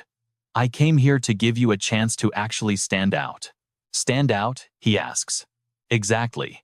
Becoming a dragon tamer. Deep down, it must feel pretty miserable, right? Just agree to my demands and this item is all yours. Let's see how he handles this. The princess gives Troy a signal. He immediately snaps open the briefcase, revealing a massive egg resting inside. That right there, a genuine dragon egg. Luke stares at it, wheels turning in his head. Catching his surprised look, Princess Chloe smirks. Well, shocked aren't you? Want it? The condition is dead simple. Become my servant, do exactly as I say, and never talk back. Wait, a servant? Aunt Hannah stares at the princess in absolute shock. Chloe brags that she secured this beauty from a highly classified zombie nest, claiming it is literally the only egg of its kind left in this ruined world. Seeing Luke completely silent, Chloe turns to him with a grin. What, lost for words? Do ordinary survivors just freeze up in pure terror when facing the ultimate power of a dragon? Now you and I know Luke is not scared. He is just quietly reading the stat window from his appraisal eye. Armored dragon egg. Low tier quality. Tough shell trait. Armored dragons hatch with heavy exterior plating that reduces all elemental damage taken. Their tail whip attack sweeps in a massive cone, dealing heavy area of effect damage to anything caught inside. Turns out it is just a lesser drake and a completely low-level Earth Type 2. This armored dragon is basically just a walking rock, and these people actually dare to call this thing a real dragon. Luke secretly laughs to himself, then lets out a long sigh, muttering that the stats aren't bad. Seeing his totally unimpressed bored face, Princess Chloe is left completely baffled. Does this idiot seriously not understand how insanely valuable a dragon egg is to a dragon tamer in this apocalypse? Aunt Hannah is offended. How could that girl say such things? Luke quickly calms her down. Do not worry, Auntie. I will kick them out right now. Chloe plants her hands on her hips and raises her voice. A dragon tamer without a dragon is just worthless trash, right? If you just agree to be my servant, you can become the absolute strongest class changer in history, a legend no one has ever seen before. Getting an epic chance like this, aren't you thrilled? Luke just gives her a cold smirk. Oh yeah, super thrilled, but I pass. Hearing that answer, Chloe freezes in pure shock for a second, then explodes in absolute rage. Do you have any idea what you are saying? You actually dare reject being my loyal servant, reject the chance to completely rewrite Dragon Tamer history. Luke gets serious and bluntly tells them off. You guys better stop bothering me, get out. A dragon egg, not interested. And being a servant, that is just an absolute joke. Hearing this, the veins on Troy's forehead literally bulge with anger. The princess personally gave you a golden ticket to rise up, yet you dare act this arrogant and disrespectful toward her. You ungrateful little punk. A golden ticket. Do not make me laugh. No matter what happens, I am never being a servant to anyone. Princess Chloe royalty, born with a silver spoon, has never been humiliated like this before. She immediately orders Troy to teach Luke a brutal lesson. Seeing things escalate, Aunt Hannah rushes in to stop them, but Troy violently shoves her aside. The princess gave an order move out of the way, just a filthy commoner daring to disrespect royalty. You refuse the easy way, so be it. Now watch this closely. Troy prepares to strike Luke, but before he can even blink, a blinding flash of light grazes, his face drawing fresh blood. Luke points his weapon straight at Troy's face, his voice ice cold. You actually dare lay a hand on my family, I will absolutely end you right here. Luke, please do not do anything rash. Aunt Hannah pleads, totally terrified. Troy is genuinely spooked, instinctively taking a step back. Something is seriously wrong with this kid, he thinks. Seeing her bodyguard flinch, Chloe snaps. What are you doing? I told you to teach him a lesson, and as for you, Luke slowly walks right up to Princess Chloe and delivers a massive ringing slap. I do not care what kind of royalty you are. Shut your mouth, grab that garbage egg and get out of my house. You filthy lowborn trash, you actually dare strike the princess. Troy roars in fury and charges straight at Luke with his weapon drawn. But Luke, he casually swings his blade and sends Troy's weapon flying across the room. Completely humiliated, Troy awkwardly turns back to check on Chloe. Princess, are you okay? Are you hurt? But surprisingly, this spoiled princess is not grateful at all. Shaking with pure rage, she turns and violently slaps Troy across the face. You useless trash, do I look okay to you? Finish him right now. Even if I never find another Dragon Tamer, I want him dead. While the tension downstairs hits a boiling point, upstairs is strangely completely quiet. That is until Luke's phone starts ringing off the hook, waking up little Luna. On the other end of the line, Quinn is getting really anxious when she cannot reach Luke. So weird, he is just not picking up. I clearly remember swapping numbers before heading back. Did I mess up the contact? Meanwhile, back at Luke's place. While Quinn is lost in thought, a massive deafening explosion suddenly erupts from a nearby house, completely startling her out of her mind. Neighbors hear the massive blast and curiously swarm around Luke's house, staring at the source of the explosion, while whispering among themselves. Wait, is there a fight going on? Are those foreigners? Chloe, totally humiliated and driven mad by anger, waves her glowing staff to threaten the crowd. What are you looking at? You lowly peasants, better scram. At this point, Troy drops to his knees, begging forgiveness. Princess, his stats are not low. I am useless. You absolute trash, unable to beat one lowly peasant. Fine, the princess says she will handle this herself. Let us watch. Chloe flashes a totally wicked, sinister smile, then grips her staff and starts chanting a massive destruction spell. All right, you and I are jumping straight into the chaos. Lu Fan stays cautious. This magic feels just like Chin Chu's, but way darker, definitely a hidden class. Speaking of Chin Chu, she rushes over immediately, asking what on earth is going on. Classmate Chin, why are you here? Before she can answer, streams of pure dark energy erupt from Jinzhou's scepter, blasting straight into Kui Hongtai. His body instantly mutates, swelling to an unnatural size. At the exact same time, every last shred of humanity vanishes completely from his eyes. He just mutated into a total monster. Realizing this, Lu Fan immediately activates his appraisal skill to check the guy's stats. Cui Hongtai combat class, level 30, Guardian Knight. Jinzhou level 15, hidden class, Spirit Master. Seeing the threat, Chin Chu steps up. Lu Fan, let me help. She fiercely steps right in front to protect Lu Fan. But honestly, he just casually pushes her off to the side. He tells her to stay back and protect his aunt inside the store. Meanwhile, completely jacked up on that dark buff, Kui Hongtai charges forward, launching a brutal attack straight at Lu Fan. Fast as lightning, Lu Fan leaps backward to dodge. At the exact same time, he silently analyzes his crazy opponent. The guy's attack power just spiked insanely high. Looks like it is time to use Dragon's Cheer. Over on the sidelines, Jinzhou looks absolutely thrilled seeing her knight take the upper hand. Yes, exactly like that. Destroying him will finally cure my anger, she yells. Kui Hongtai growls back, with the princess's blessing you. But before the knight can even finish his threat, boom, Xiao Ye smashes straight through the house wall. Right before their eyes, her entire body begins a terrifying massive transformation. Could this be? Jinzhou is completely paralyzed by the overwhelming violent aura erupting from Xiao Ye.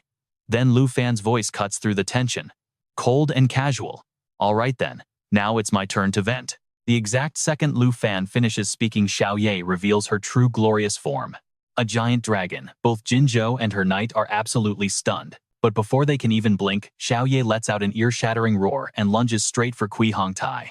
She slams her massive claws down, crushing the big knight deep into the solid earth.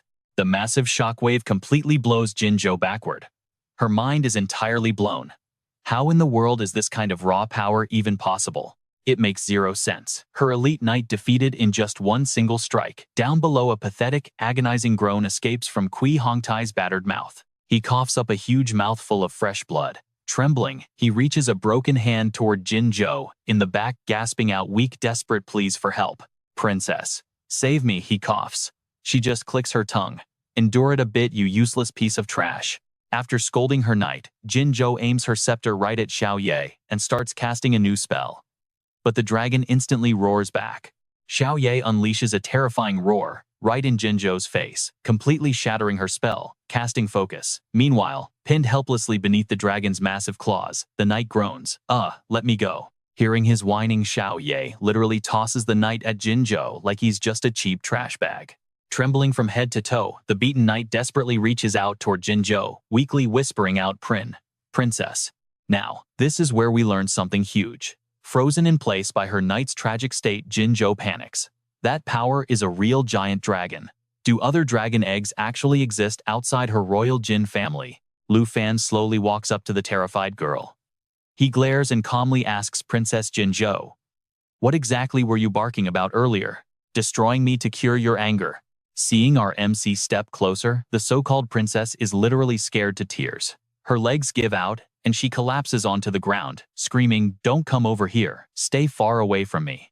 You attacked my knight and critically injured him, and now you dare threaten me. Do you even have any idea what kind of horrible consequences you are asking for right now? You've just made an enemy of my entire Tai Chi kingdom." Unfazed, Lu Fan pulls out his weapon and laughs right in her face. "Haha, so you are still trying to threaten me? You ordered your lapdog to attack my family." Feeling the raw, terrifying, murderous intent pouring out of Lu Fan's cold eyes, Jinzhou flinches violently. What are you going to do?" Xiaoye answers her question by simply opening her massive jaws, immediately condensing pure heat into a massive, deadly fireball. At the exact same time, Lu Fan slowly raises his weapon high into the air. "Don't ever bark about being some royal princess to me ever again," he says coldly.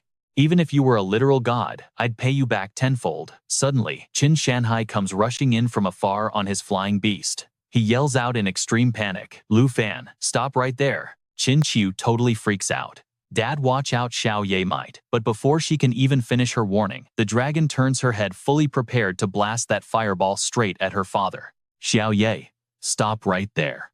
As he speaks, Lu Fan smoothly slashes his blade, slicing the princess's fancy scepter cleanly in half. Then he finally puts his weapon away. Seeing the dragon cancel her attack, Qin Shanhai guides his flying beast past her. Stepping onto the ground, he immediately warns Lu Fan to be careful, pointing out that there are plenty of civilians nearby. This giant dragon. "Lu Fan, you must recall it right now." Then he glances over at Xiaoye. A true giant dragon is on a totally different level. Just standing anywhere near it, he can actually feel the heavy, absolutely terrifying pressure radiating off its scales. Qin Qiu jumps in to calm him down too. "Lu Fan, please just listen to my dad. Trust me on this, just this once." Lu Fan glances at Qin Qiu. After thinking for a second, he softly calls out his command. "Xiaoye." The smart dragon completely understands. She throws her head back, roaring once, before transforming back into her human form. Seeing this, Qin Qiu finally breathes a huge sigh of relief. She walks over, gently pulling Lu Fan's arm, telling him to come along. Meanwhile, Qin Shanhai steps up to the shivering Jinzhou. Putting on a polite smile, he asks, "Princess Jinzhou, are you doing all right? I went to the airport to pick you up. I never expected you to be here. Our family driver will be arriving shortly. We should get you straight to the hospital first." Meanwhile, Qin Qiu pulls Lu Fan into the house. Han Ke instantly rushes over, grabs his arm, and looks at him with total panic. Qin Qiu explains that her dad actually knows this crazy princess. She called him over, hoping he can somehow smooth out this massive conflict before it explodes. Lu Fan just frowns. He knows that spoiled brat will not let this go easily. A moment later, Qin Shanhai walks in with a calm, steady smile. He says he handled the situation. First time meeting, and it is a total mess. He tells Lu Fan that they are lucky to have him. Lu Fan quickly apologizes for dragging him into this trouble, but he admits to Mr. Chin that he really had no other choice back there. Standing nearby, Han Kei cannot hold back her anxiety anymore. She interrupts desperately, asking if Lu Fan is going to be okay after today. You and I know these situations never end simply. Qin Shanhai lights a cigarette. He dropped Princess Jin Zhou and her goons at the hospital, but says they still owe the Jin family an explanation. The Jin family is not just rich in business. They have massive influence over the top elites of the Tai Chi kingdom. Hearing this, Han Kei panics. The enemy has such a terrifying background, and Lu Fan humiliated them. She is terrified they will hunt him down. Lu Fan gets furious. So what if her family has insane power and money? He absolutely refuses to sell out his dignity over some stupid egg. Qin Shanhai just smiles, pats Lu Fan right on the shoulder, and highly praises his strong backbone. Then Qin Shanhai completely drops his warm smile and turns serious. He tells everyone to stop worrying. He has a solid plan to keep Lu Fan completely safe. But he cannot do it alone. There is a huge condition attached. What kind of condition? Qin Shanhai points his cigarette directly at Lu Fan. In the upcoming major exams, he must take first place and become the top champion of the province. If he does that, Shanhai will hold back Princess Jin Zhou until his trials are finished. Qin Qiu steps in with a quick warning. Lu Fan, this is not an easy task. The entire South Province is packed with endless elite talents. Shanhai continues, saying he can only truly help if Lu Fan crushes everyone else and grabs that champion title. Seeing Lu Fan close his eyes and stay totally silent, Han Kei nervously calls out to him, Xiao Fan. A second later, Lu Fan opens his eyes. Pure determination flashes in them as he firmly accepts the brutal condition. A few hours later at the hospital, Jin Zhou finally wakes up from her terrified state. Finding out Lu Fan is still perfectly fine, she completely loses her mind. She grabs her phone and angrily dials Qin Shanhai.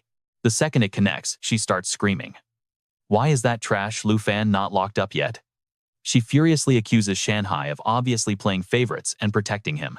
Shanhai tries to calm her down. He claims they already notified the higher-ups, saying they need official orders to properly handle a mess this big. Jin Zhou violently snorts in pure anger. They better pressure him. She does not care what it takes. Lu Fan absolutely must disappear. The very next day, we cut back to the high school grounds. The major exams are finally here, and a huge crowd of students is gathering up. Wow, you hit level 11 already. Everyone is super hyped. Here is where you and I check out the competition. People are flexing their 7 mastered mage skills and forming trial teams. The lively chatter suddenly stops dead, as Lu Fan arrives, instantly pulling all their attention. Hey look, is that really Lu Fan? I honestly thought he gave up and went home to sell steamed buns. He used to be a top student but awakened a total trash class. Did he come all the way here just to be a free baggage carrier? Hearing their toxic whispers, Lu Fan gets a bit annoyed. He silently curses he is already getting looked down on by these weaklings.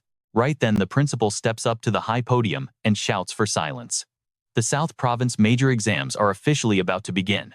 Since hitting level 15, he still has daily maps that he has not even used yet. Sadly, they are all just mid-tier maps. But wait, if he combines 3 of them into a high-tier map, that item could be insanely useful for this major exam. While Lu Fan is deep in thought, a familiar voice calls from behind. Lu Fan, are you really participating in the major exams too? He turns around and sees his homeroom teacher. Lu Fan flashes a confident smile. Yes sir, of course I have to take part in this. He says he has improved his strength a lot these past few days. Teacher Lee smiles back and hands him a special item. That is right, you must give it your all. Here is your teleportation stone. Lu Fan happily takes the precious stone from Teacher Lee. The system suddenly chimes in, confirming the new teleportation stone. During a trial, this magical stone can warp you to a specific floor of the secret realm, or it can be used to safely teleport you straight back home. Teacher Lee does not linger. Before leaving, he reminds his student Lu Fan, with your insane willpower, you are definitely not inferior to any other class out there. Still, you absolutely cannot deny the sheer importance of a combat class. Even in an exam, one mistake can cause heavy injuries or even death. He urges Lu Fan to quickly form a team with his classmates. If anything goes wrong, use that stone to escape immediately. Yes, sir. Lu Fan cheerfully agrees, but internally, his real thoughts are very different. Forming a team means splitting all the points equally. And his goal is not just to scrape by and pass, he is aiming straight for first place. Right at that moment, Chin Chu runs over, pulling another girl along, happily calling out, "All right, you and I are diving straight in." Lu Fan looks at them both smiling. What a coincidence is this, your teammate Chin Chu eagerly introduces her. Yep, meet my absolute best friend. You can just call her Xiaoman. Trust me, her combat skills are actually really impressive. Tao Xiaoman gives a super flat, unimpressed greeting. Hey. Blushing slightly, Chin Chu nervously makes an offer. Lu Fan, do you maybe want to team up with us? Xiaoman's jaw drops. But Lu Fan just smiles, waves his hand and turns away. Sorry, I've already decided to run this completely solo. I know you really want to help out, but this is a condition I already agreed to. I'll head to the gathering spot first. You two do your best out there, all right, Chin Chu nods. Yeah, you too. Deep down, she feels a bit sad. Let's be real, with Lu Fan's insane power level, anyone teaming up with him would just be dead weight anyway. Once Lu Fan is completely out of sight, Xiaoman gives Chin Chu a super suspicious look. Chu, why on earth did you invite the absolute weakest guy? Chin Chu just smiles right back. Nope, he is incredibly strong, believe it or not. He's definitely taking the top spot in the South Province this year. Xiaoman isn't buying it at all. She squints at her friend, crossing her arms, her voice dripping with pure skepticism.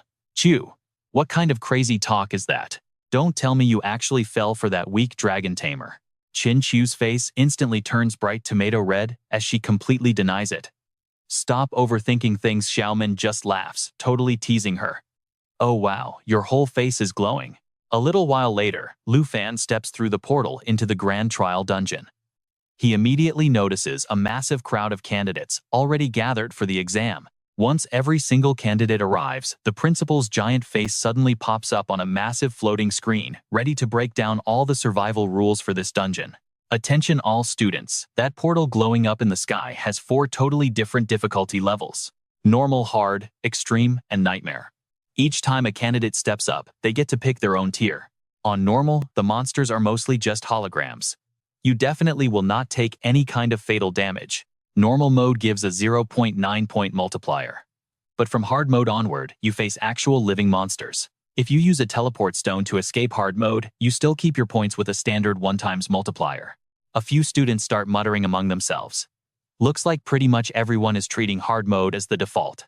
Anything harder means a massive risk to your actual life. Probably only those rare hidden classes can handle it. Up on the giant screen, the principal keeps going. Monsters in extreme mode are wildly strong and totally vicious, so definitely stick with a team. Remember, keeping your life is way more important than points. Extreme mode gets you a massive ×3 score multiplier. Right then, a level 14 combat student named Hong Yu, a literal Qigong master, suddenly points right at the massive screen. He laughs out loud boldly, declaring, "Haha, principal, you are watching right. Because this time I am absolutely grabbing the highest score." Hong Yu's cocky attitude instantly grabs the attention of tons of other anxious candidates. Xiaoman whispers over to Chin Chu, "That's Hong Yu. He's literally one of the absolute strongest fighters in the entire South Province's younger generation." Chin Chu replies, "A Qigong master. A perfect class with balanced offense and defense, and he's still challenging it totally solo. We should try too." Another random student groans in complete despair. It's totally over. With Hong Yu here, how could anyone else possibly beat his score? Pretty quickly, all the candidates lock in their difficulty levels and march right in. Now, you and I should peek at the main office, where a whole group of school principals and super important VIPs are sitting by monitor screens, intensely judging every single candidate's survival performance. The principal of high school number 1 bursts into loud laughter. "Haha, Hong Yu, that arrogant little brat is actually the single most impressive student in my entire roster. That top provincial rank, he is absolutely guaranteed to grab it right now. I gotta say, Mr. Chin's daughter isn't too bad either. Snagging a top 3 spot is definitely not out of the question for her." Completely opposite to that guy's massive ego trip, the principal from Lu Fan's school just quietly sighs. He looks incredibly disappointed and full of regret. Such a massive shame. If only Lu Fan awakened a different hidden combat class. Suddenly Qin Shanhai flashes this really mysterious smirk. "You two, I am actually incredibly confident about who is taking that number 1 spot today." Someone asks him, super curious. "Oh, who exactly is Mr. Qin?" Hinting at Qin Shanhai replies without missing a single beat, "Lu Fan from high school number 3. The number 3 principal gasps in absolute shock. Lu Fan. Because of Qin Shanhai's bold claim, every single person in the room instantly glues their eyes to Lu Fan's personal monitor screen. Then the number 1 principal starts cracking up again. Everyone else already teleported inside. He's the absolute last guy standing there. Is he planning to completely forfeit the exam? Haha, Mr. Qin, please stop joking around. What could we possibly expect from a completely useless Dragon Tamer? Our brilliant Hong Yu has already climbed up to the 4th floor, claiming first place. Suddenly, the number 3 principal's face completely drains of color. He yells out, he's not dropping out, that crazy kid is actually waiting for the absolute hardest portal to open. The rest of the room gets violently jump-scared by this. That kid wants to pick nightmare mode. That's a brutal death trap where people walk in but never come out. Is he insanely overconfident? Has this guy totally lost his mind? You and I know this Dragon Tamer might just die. Someone stop him right now. Panicking, someone instantly talks through the dungeon's giant screen to warn Lu Fan. Young man, literally nobody has ever picked nightmare mode and actually come back in one piece. But before the guy can even finish, Lu Fan flashes a confident smirk and steps directly into the nightmare portal. Seeing this absolute madness, the number 3 principal just stands there completely frozen. Alright, you and I are starting intense. The last guy picking nightmare difficulty. That was 8 months ago. Monsters ate him alive. The principal of high school number 1 drops his smile completely, turning dead serious. He glares straight at the principal of 3rd high school and snaps. Absolute nonsense. Did your school not teach the rules for the major exam? This is a complete joke. This crazy Dragon Tamer kid. Then he turns to Qin Shanhai, shaking his head.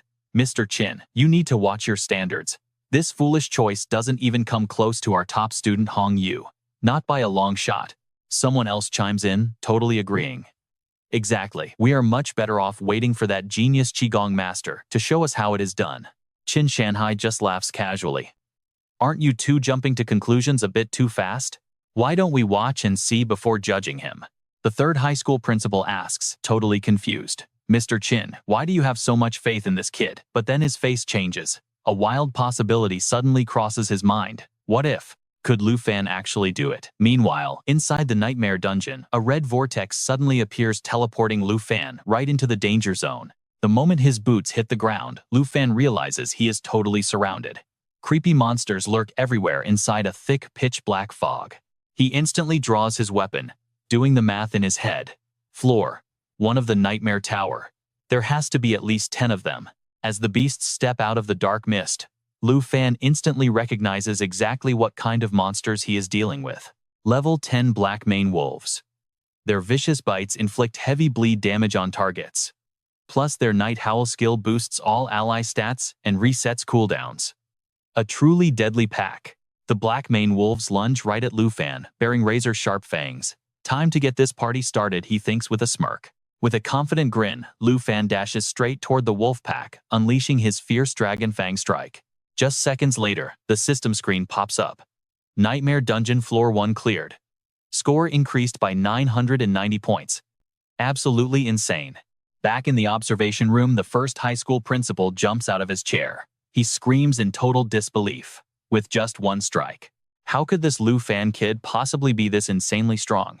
It defies logic. The guy next to him chimes in, analyzing the data. His stats are clearly way higher than his level.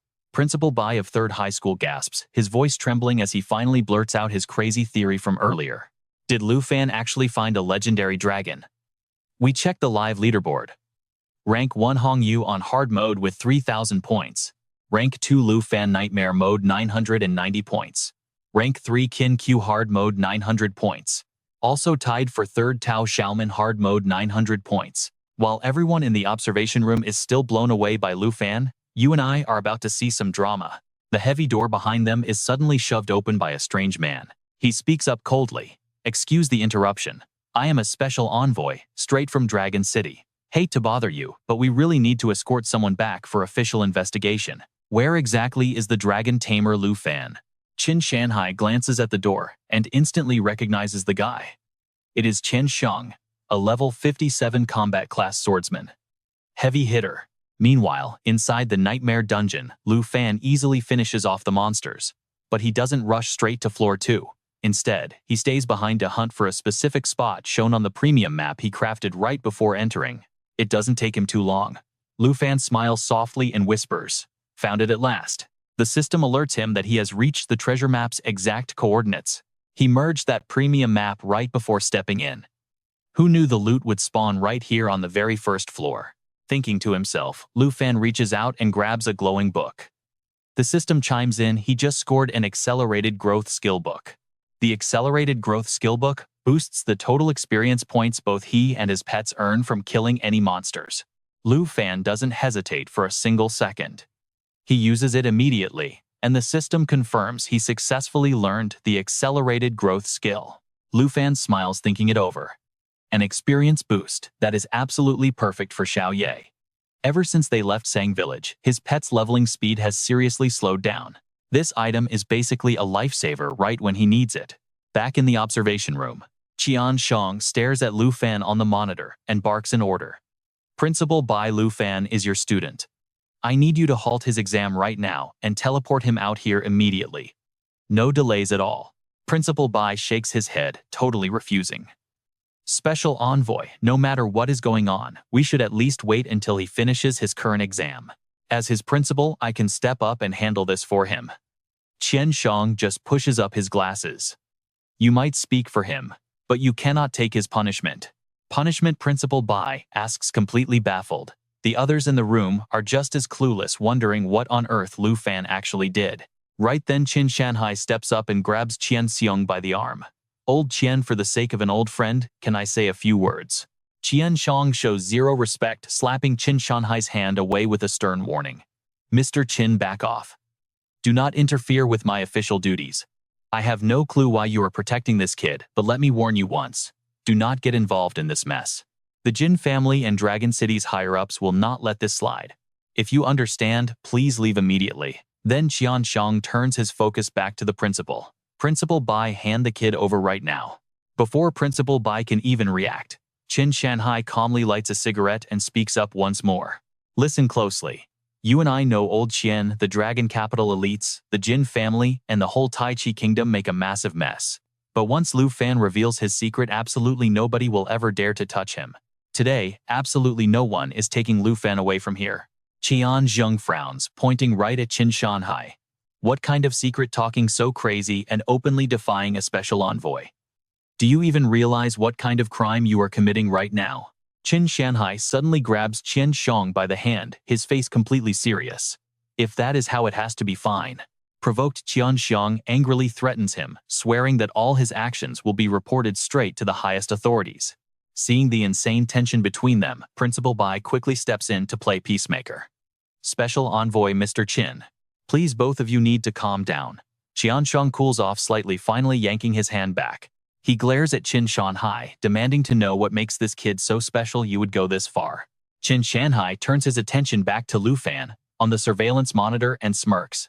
"Aren't you even slightly wondering what kind of secret could completely change the minds of the top elites and the Jin family?" Qian Shang looks right over at the surveillance screen too. Suddenly, he jumps back in pure shock. Lu Fan actually chose the absolute nightmare level difficulty for his dungeon run. Inside the nightmare trial, Lu Fan stands right before the massive gate leading to the second floor. He originally wanted to use just his own power to see exactly how far he could go. But summoning Xiao Ye early to farm experience is definitely the smarter move here. Thinking this over, Lu Fan reaches his hand out, starting the incantation to summon Xiao Ye. Back outside the dungeon, Qian Shang completely panics after seeing the nightmare difficulty selection. He spins around, totally baffled. He dared to pick nightmare mode. What kind of insane skills does this kid actually have to back that up? Didn't you see it earlier? With just one single strike before the principal of high school, number 1 can even finish his sentence. Absolutely everyone gasps in pure shock. They all stare directly at Lu Fan's monitor. And when they finally witness the insane moment Lu Fan summons Xiao Ye to the battlefield, every single jaw drops to the floor. Qian Xiong points directly at the screen, his voice literally shaking in disbelief. That is a giant dragon. Qin Shanhai watches Xiao Ye appear and absolutely smash the massive gate to the second floor with a single brutal attack. He just lets out a wry, helpless laugh. Even though I have already seen this once before, it is still totally ridiculous. They watch in total silence as Xiao Ye wipes out the entire second-floor horde with one casual move. Qin Shanhai finally speaks up. This right here, this is exactly the insane secret we have been waiting for. Over the next little while, the crowd keeps watching in awe. In no time at all, Lu Fan and Xiao Ye reach the 13th floor and clear it without breaking a sweat. His score is currently ranked dead, first completely, leaving the second-place competitor in the dust. The number 1 scoreboard. Right now, rank 1 Lu Fan on Nightmare difficulty with 58,500 points. Rank 2 Hong Yu on Extreme difficulty with 27,550 points. Tied for rank 3, Qin Qiu Extreme difficulty, 12,570 points.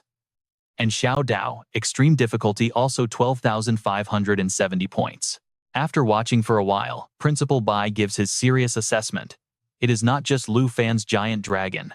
The kid's own raw power is insane. Every single one of his attributes must be well over 100 by now. Honestly, even without summoning his dragon, he could probably easily secure the absolute top spot in all of Jianghai. Qin Shanhai smiles perfectly, looking right at Chen Xiong. Old Chen, do you still want to arrest this boy and hand him over to the higher-ups now? Qian Xiong replies softly. Now I finally understand exactly why you went against the entire Jin family for him today. Qin Shanhai nods. In that case, I will extract a video clip of Lu Fan's exam performance right now and send it directly to my master. From now on, the conflict between Lu Fan and the Jin family will not bother you anymore. Special Envoy. Qian Xiang gasps in sudden alarm. Your master. You mean Qin Shanhai just smiles back at him? Yes, the Marquis of Northern Pacification Tu Jing. Meanwhile, deep inside the Nightmare Trial, Lu Fan has already reached the 20th floor. Standing right in front of him are the elite monsters of this tier. Level 15. Dark Priests.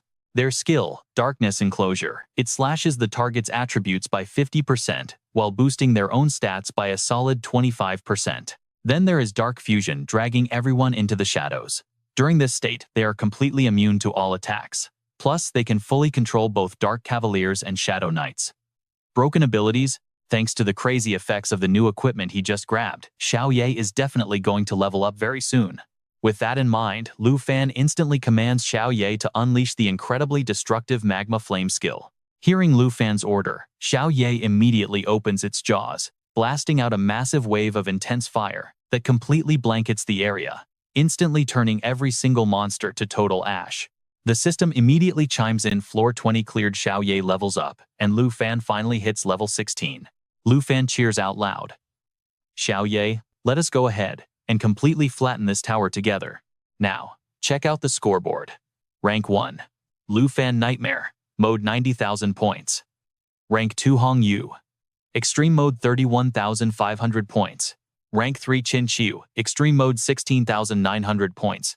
And tied for 3rd Xiao Dao Extreme mode, also 16,900 points. An hour later, Hong Yu finally pushes through and completes the 50th floor on extreme difficulty after struggling immensely. He never expected this exam to be so terrifying. These kinds of monsters really should be kept around level 70, instead, right? Insane. But anyway, since everyone is facing the exact same brutal difficulty, the only real competition for top rank is Qin Qiu. And since she is partying up, her final score will literally be split right down the middle. So the absolute number 1 spot for the entire southern province is mine. Thinking this, Hong Yu literally cannot hold back his arrogant laughter. He looks right up at the sky and yells, "Principal, are you watching my epic performance right now? Those recruiters from the top 10 universities better hurry up and send my admission letters already. Alright, you and I are about to see something wild." The judges glance at Hong Yu, then lock their eyes on Lu Fan. Floor 50. Past top students never made it past this exact point. This floor is the ultimate turning point. Lu Fan, you really cannot afford to get careless right now. Everyone expects his climbing speed to slow down. But inside the trial tower, Lu Fan is just casually opening his system menu, totally hyped to check out Xiao Ye's brand new skills after leveling up. Form Shift skill successfully unlocked and ready to use. Let us break down the forms. Baby Dragon form cuts all stats and mana cost by 50%. Then there is the Dragon Girl form, completely unlocked through their blood contract. The Giant Dragon form drops strength by 50%, but boosts spirit by a massive 100%, adding the 1000 Flames and Magma Burst skills to the mix. World Destroyer form. that drops spirit by half but doubles raw strength, granting Earth Annihilation and Dragon Roar. 4 distinct form changes in total, including the Giant and Destroyer modes. Absolutely insane utility right there. While Lu Fan is deep in thought, rocks suddenly start crashing down from the mountain above. The massive beast finally reveals itself. A level 20 purple crystal mountain giant. Its mountain arm skill sweeps those massive stone limbs across everything in front of it, dealing a completely devastating amount of physical damage. The avalanche quake move lets it jump high and crash down, triggering 5 brutal aftershocks. That takes off anywhere from 10 to 35% health. Plus, its crystal armor halves all magic damage and resists armor-piercing strikes. Seeing this beast, Principal Bai cannot hide his intense worry. A Tier 3 boss on Nightmare difficulty. How do you even beat that thing? Like they said, this is the real turning point. For these upcoming floors, Lu Fan is definitely going to see his climbing speed drop. The principal of high school number 1 sighs out loud, secretly burning with jealousy as he checks the scoreboard. With these results, Lu Fan taking first place in Zhonghai is guaranteed, and the whole Nan province is basically locked in too. Why on earth did a student with this much crazy potential not come from my number 1 school? Back inside the trial tower, the mountain giant kicks things off right away with its mountain arm attack. That gigantic stone fist hurtles straight toward Lu Fan. But our guy, zero fear. He literally just stands there totally chill, taking his sweet time reading the boss stats like it is a casual morning newspaper. Damage halved. Well, he has already climbed halfway up the tower, so the difficulty curve definitely had to spike at some point. Thinking about this, Lu Fan actually smiles with excitement. If that is the case, Xiao Ye, how about we test out that destroyer form? Boom! Xiao Ye casually blocks the mountain giant's devastating attack, with just a single hand protecting Lu Fan. Then, she lets out a massive roar, shooting straight up into the sky and triggering her shift into the World Destroyer form. Sure, her spirit stat takes a 50% hit, but her raw physical power multiplies fast. Plus, she instantly gains access to those 2 heavy-hitting skills, Earth Annihilation and Dragon Roar. The judges watching the monitors are completely stunned. What in the world? That dragon actually has an entirely separate battle form too. Unbelievable. These combat forms honestly give everyone genuine chills. Lu Fan is watching Xiao Ye power up when he suddenly senses extreme danger right behind him. He immediately leaps to the side, cleanly dodging a massive sucker punch from the towering mountain giant. Time to return the favor. Lu Fan pops his Dragon Blessing skill, hitting himself and his pet with a solid 30% boost to all stats and attack power across the board. Then he orders Xiao Ye to use Crushing Bite. She charges and tearing into the enemy, stacking bleed damage and literally chomping on the mountain giant's rocky head like a snack. Just like that, the level 20 boss crumbles down. The principal of high school number 1 gasps in pure horror. Meanwhile, Principal Bai is breaking out in a cold sweat.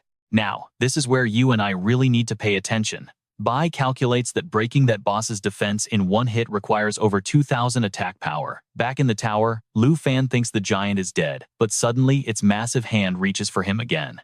Lu Fan leaps to the side, dodging once again. He activates Dragon Blood Armor, transforming his arm into a dragon claw, and delivers an insanely powerful punch right to the giant's face. The impact creates an absolute earth-shattering explosion.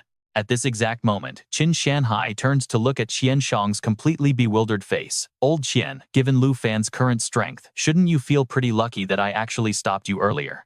Qian Shang stays completely silent. Back to Lu Fan's fight.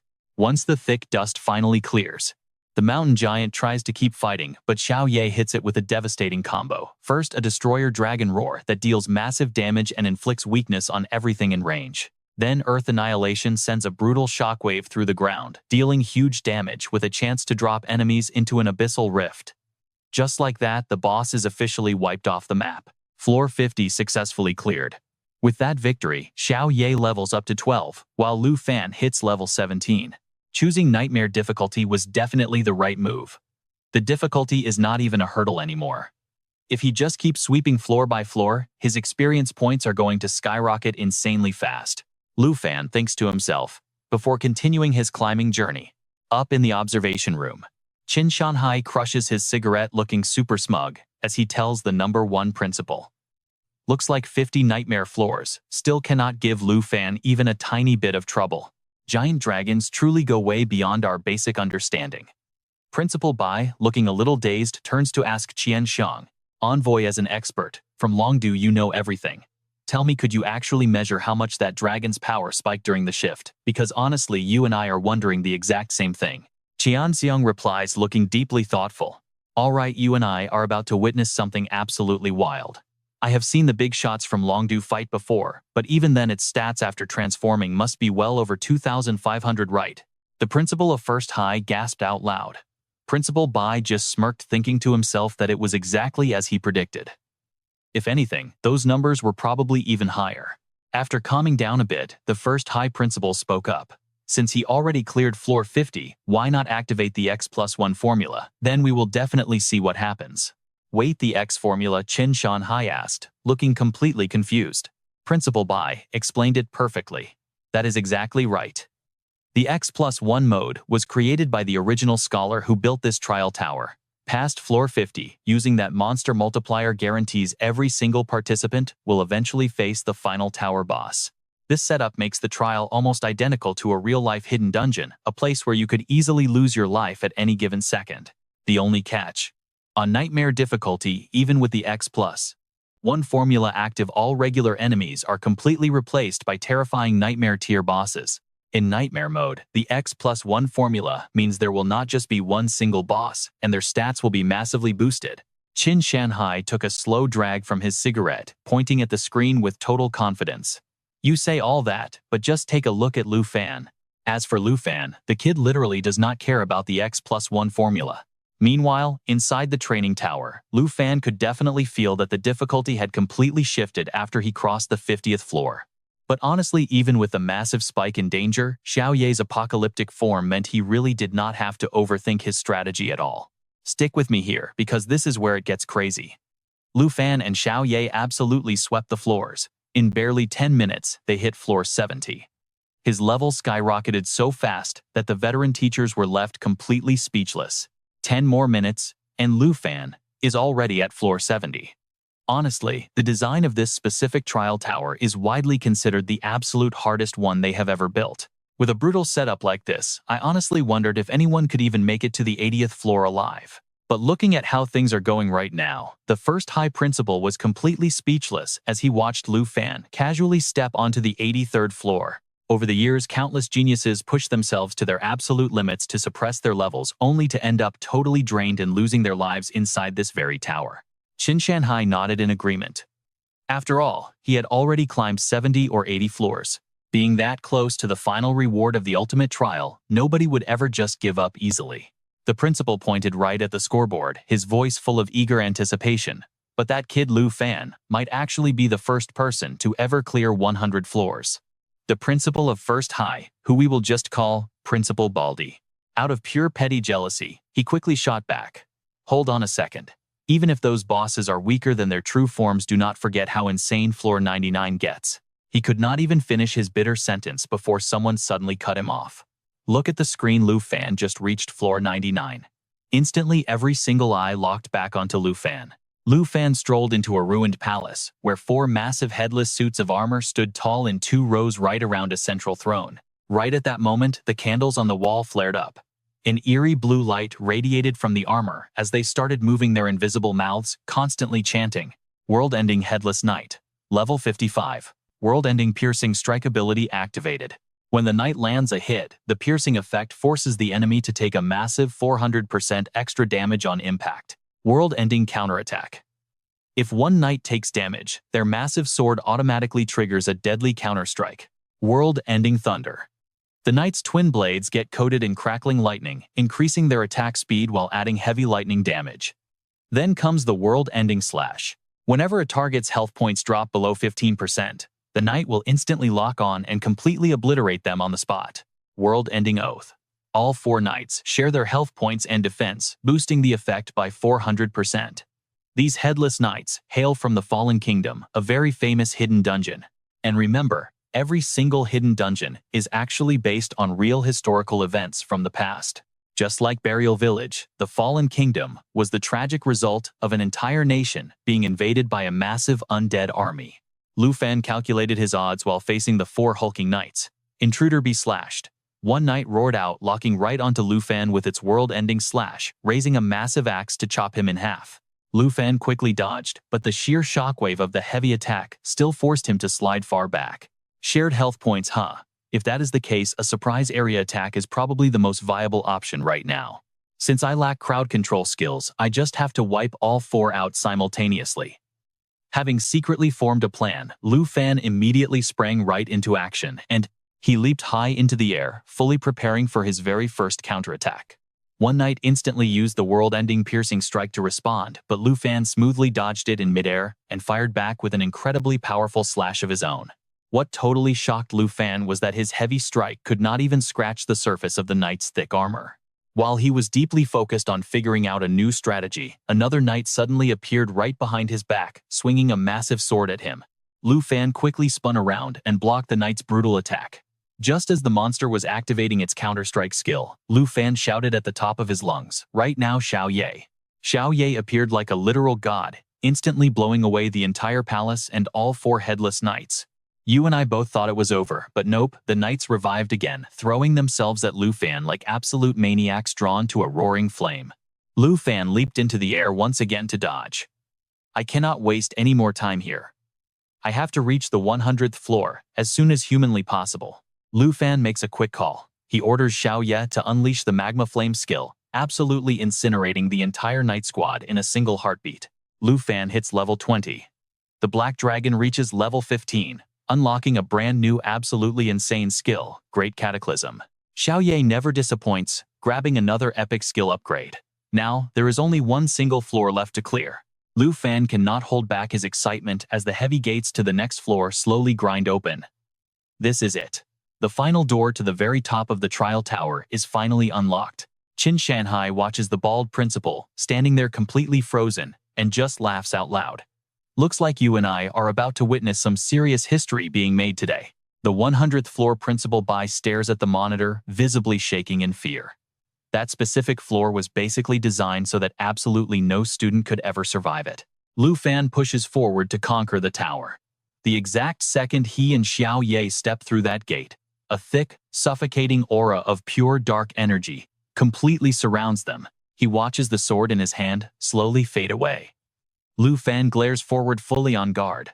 So this is floor 100, a ruined kingdom hidden zone. An undead army of over 500 monsters, plus a level 60 world destroyer emperor boss. Pure nightmare difficulty.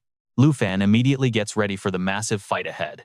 His very first move checking the wild stats on Xiao Ye's brand new skill. Great Cataclysm deals damage in 3 crazy stages, literally triggering massive explosions wherever the Black Dragon flies. It hits hard, applies a nasty burn effect, and then dive bombs the target for even more damage before ending with one final gigantic explosion. Xiao Ye usually stays in the world, destroying form, so yeah, it is definitely time to test out the destruction form and those epic new abilities. Making his decision, Lu Fan turns to Xiao Ye.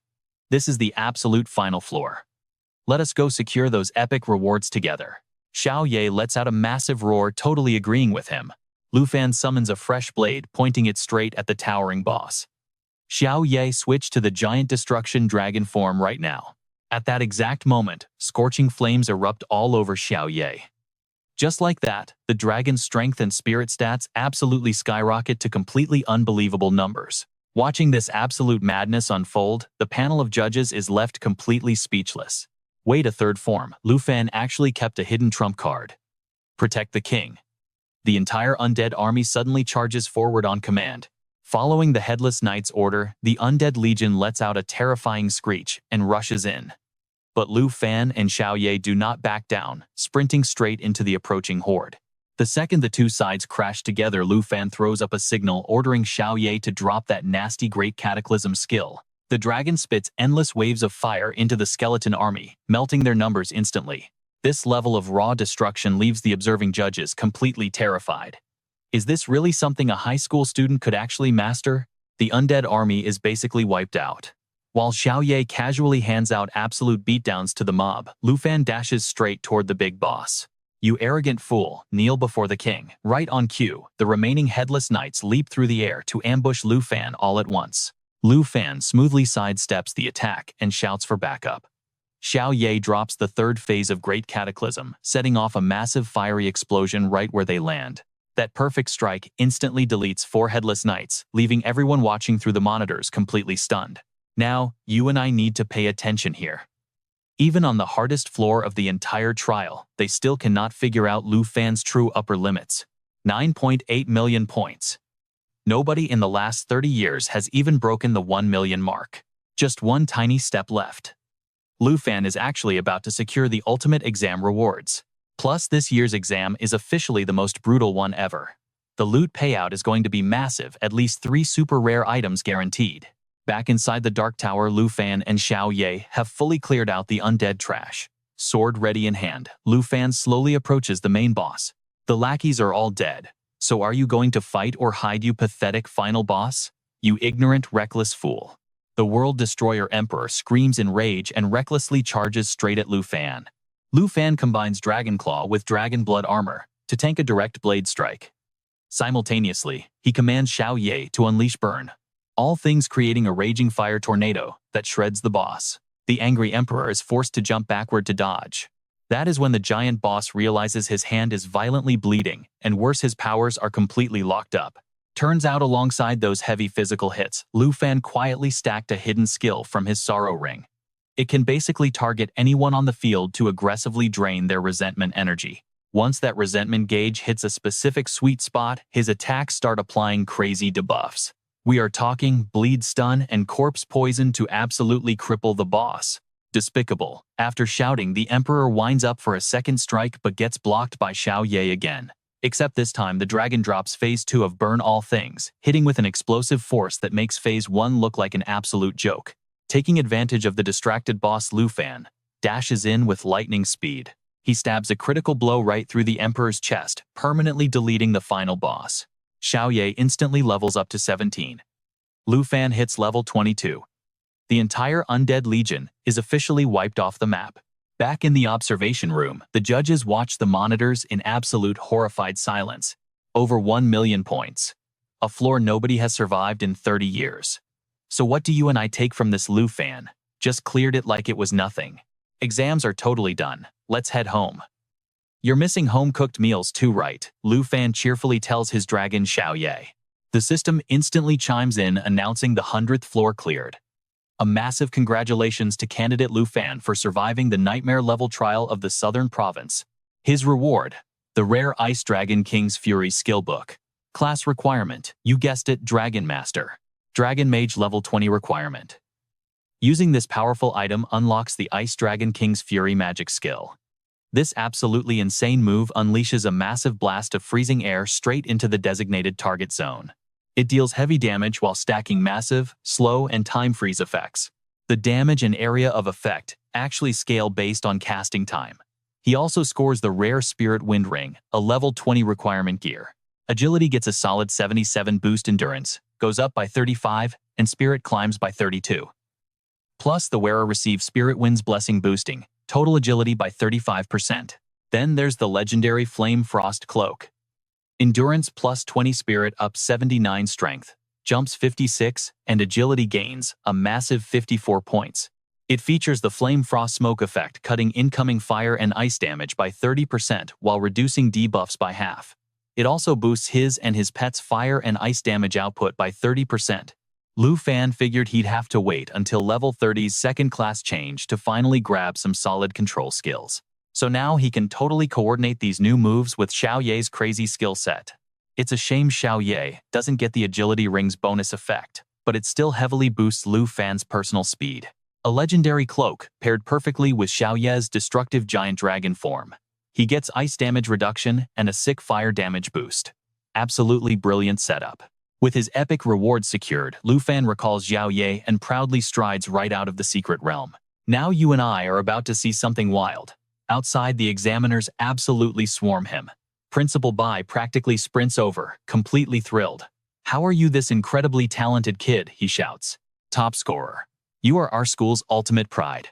From now on, your photo will hang forever on our legendary wall of fame." The principal of high school number 1 hears this and instantly mocks him. "Aren't you nice? That wall of fame is strictly for fallen heroes who died fighting the invading beasts. Are you secretly trying to curse the poor boy?"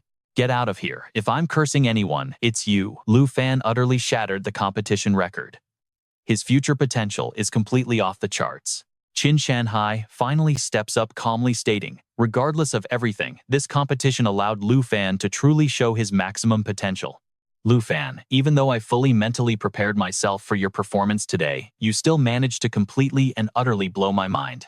Uncle Qin, I met the conditions. I'm guessing that annoying princess of Tai Chi won't come crying and screaming at us anymore, right? Qin Shanhai smiles warmly. I will naturally honor our agreement. Your massive reward is already on its way. Lu Fan looks genuinely confused. Qin Shanhai continues, don't sweat the details. Right now, your only job is figuring out which school you want. The two principals immediately chime in. Exactly, all top 10 academies are going to fight tooth and nail just to recruit you. Wealthy businessmen across the southern province will definitely try pulling strings to use you. You really need to stay on your guard. Where's the dragon? Hurry up and summon it for us. Are you actually crazy? That beast would completely demolish the entire campus. Huge congratulations to you, Lu Fan. With this absolutely flawless perfect score, literally nobody is dethroning you for at least the next 50 years. Special Envoy Qianzhang just watches everyone celebrating, then quietly slips away into the shadows. Meanwhile, deep in an unexplored level 60 border zone of the Northern Dragon Kingdom, the Marquis Tu Jing is casually sipping wine reviewing Lu Fan's exam footage when a subordinate suddenly rushes in. Found the solid evidence, yet he demands. It's all right in here, sir. We can absolutely confirm that your student Qin Shanhai's wild speculation was entirely accurate. Through intercepted conversations with Special Envoy Qianzhang, Qin Shanhai deduced that Lord Ruan Changfeng, a top official of Dragon Capital, is secretly colluding with the Jin family from Taiki. Our investigation proves Princess Jin Zhou studying abroad and bringing a dragon master were entirely approved by Lord Ruan. Hearing this, Tu Jing furiously slams his wine bottle right onto the table. Ruan Changfeng. I knew it was him. On the surface, he and the Jin family pretend to maintain peaceful diplomatic ties. But behind closed doors, Lord Ruan hands the Jin family insane privileges, and they eagerly line his pockets with massive illegal kickbacks. No wonder he sent an envoy to arrest the Dragon Master. The wine bottle finally shatters into a million pieces. Ruan Changfeng, that absolute backstabbing traitor. He actually dared to let Tai Chi's arrogant princess run completely wild inside our Dragon Kingdom. Go pass down my direct order. I am stripping Ruan Changfeng of every single title and power. The Dragon Capital leadership has zero room for his kind anymore. Kick him out instantly. If that coward has any objections, tell him to come face me directly. As for the Jin family, if they even try contacting him again, send an entire combat division to pay them a little visit. Understood, sir. But one more thing. Carefully watch which academy this new Dragon Master chooses. Then immediately contact the principal to guarantee him the absolute best training resources. Tu Jing issues the order smiling to himself. Having such a legendary overpowered teenager emerge in the Dragon Kingdom is seriously hyping him up. So what can you and I expect next? Tu Jing chuckles, thinking when my mission wraps up, I am definitely meeting this kid. But seriously, when will this endless mission end? Minutes later, Princess Jin Zhou gets the news that Marquis Tu Jing fired her ally Ruan Changfeng. She throws an absolute tantrum, leaving her terrified subordinates scrambling to calm her down. Princess, please calm down. We actually have some good news. Good news? What good news could you idiots possibly have? Without him around, how are we supposed to capture that Dragon Tamer, huh? There's absolutely no need to waste your precious time on him anymore, Princess. The official trial results are about to be announced very soon. We found out that among all the participants besides Lu Fan from Zhanghai City, there's actually another Dragon Tamer hiding out over in Qingzhou City. Jin Zhou looks completely shocked at first, but then a wicked smirk crosses her face. That is good news. Let's hope this one actually knows their place. Congratulations to candidate Hong Yu. Nightmare level trial cleared at floor 72. Final score 89,250 points. Hong Yu steps out of the dungeon totally grinning.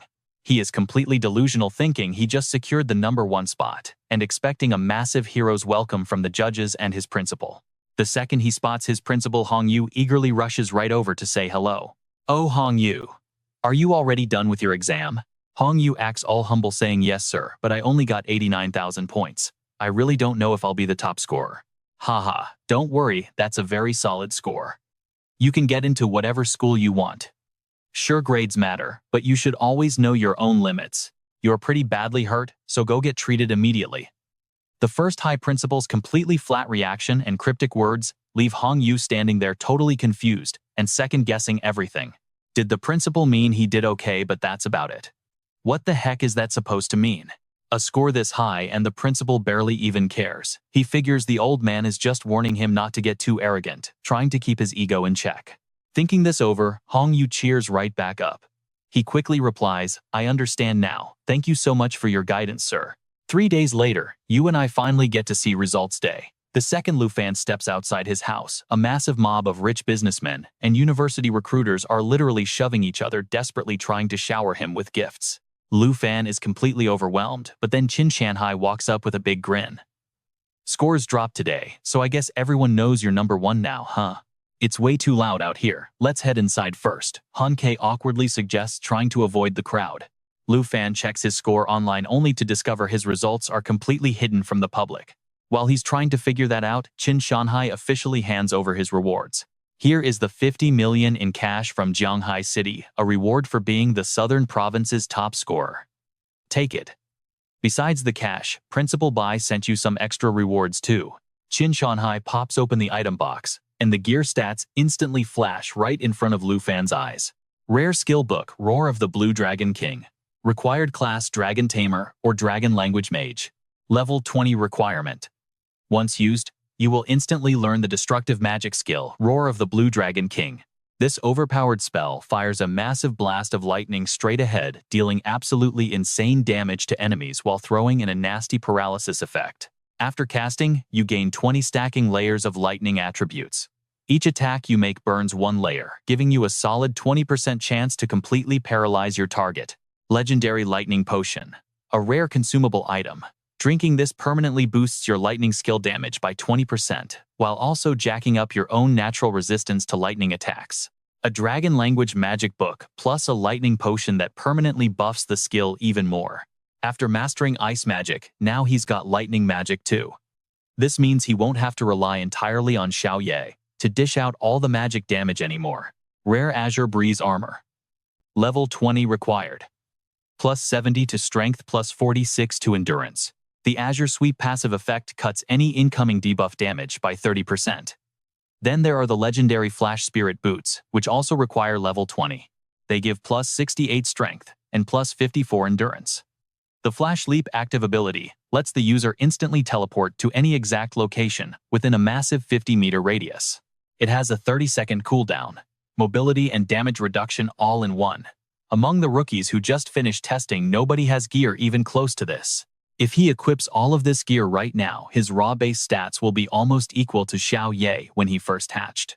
Principal Bai clearly picked these items out with extreme care, especially those Flash Spirit Boots that give him a ridiculous 30-second teleport cooldown. Qin Shanhai explains, "That's a skill you usually only see on mages after their second class change." "Then I'll gladly accept them," Lu Fan says, taking the items. Right then, Qin Qiu comes sprinting in totally out of breath. Lu Fan's sister Han recruiters from the top 10 universities are already in Jianghai. "My dad invited them all over to our house, so I am here to take you for your interviews." "Already? The results literally just came out," Lu Fan says, surprised. Qin Shanhai laughs. "With a genius like you, they have to be fast. They headed straight here the second they saw the video of your exam. Your exam video and final score have already been heavily classified by the higher-ups. Besides the top 10 universities and the highest-ranking elites over in the Dragon Capital, absolutely no one else can see them. Trust me, you are way too special, and if another crazy princess showed up, it would be a total disaster. As for the whole Jinzhou situation, my master handled it. And he really wants to meet you." Lu Fan immediately gets excited. "That is awesome news. I really want to meet him and properly thank him too." Qin Shanhai just smiles and pats his shoulder. "Well, not quite yet. He's still out on a mission, but there's no rush. You two will cross paths sooner or later anyway." Right then, Qin Qiu pulls out a sleek card and hands it to Lu Fan. "Please take this.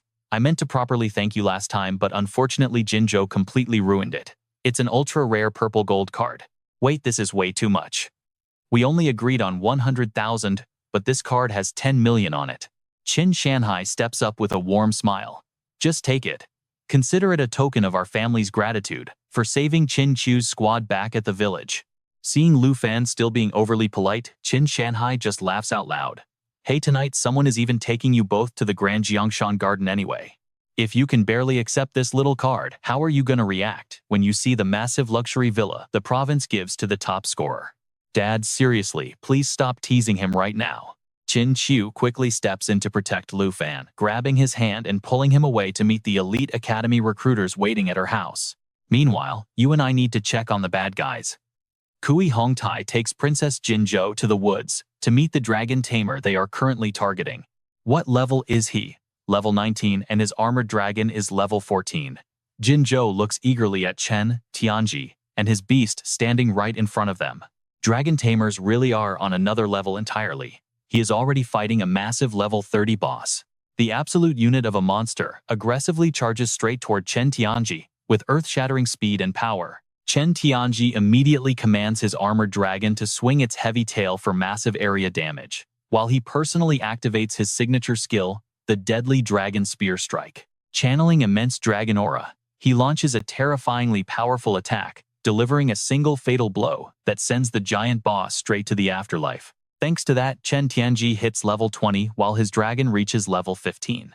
Very nice, you definitely did not waste the dragon egg I graciously gifted you. Jinzhou claps in approval. Chen Tianji respectfully bows, glad he did not disappoint the princess.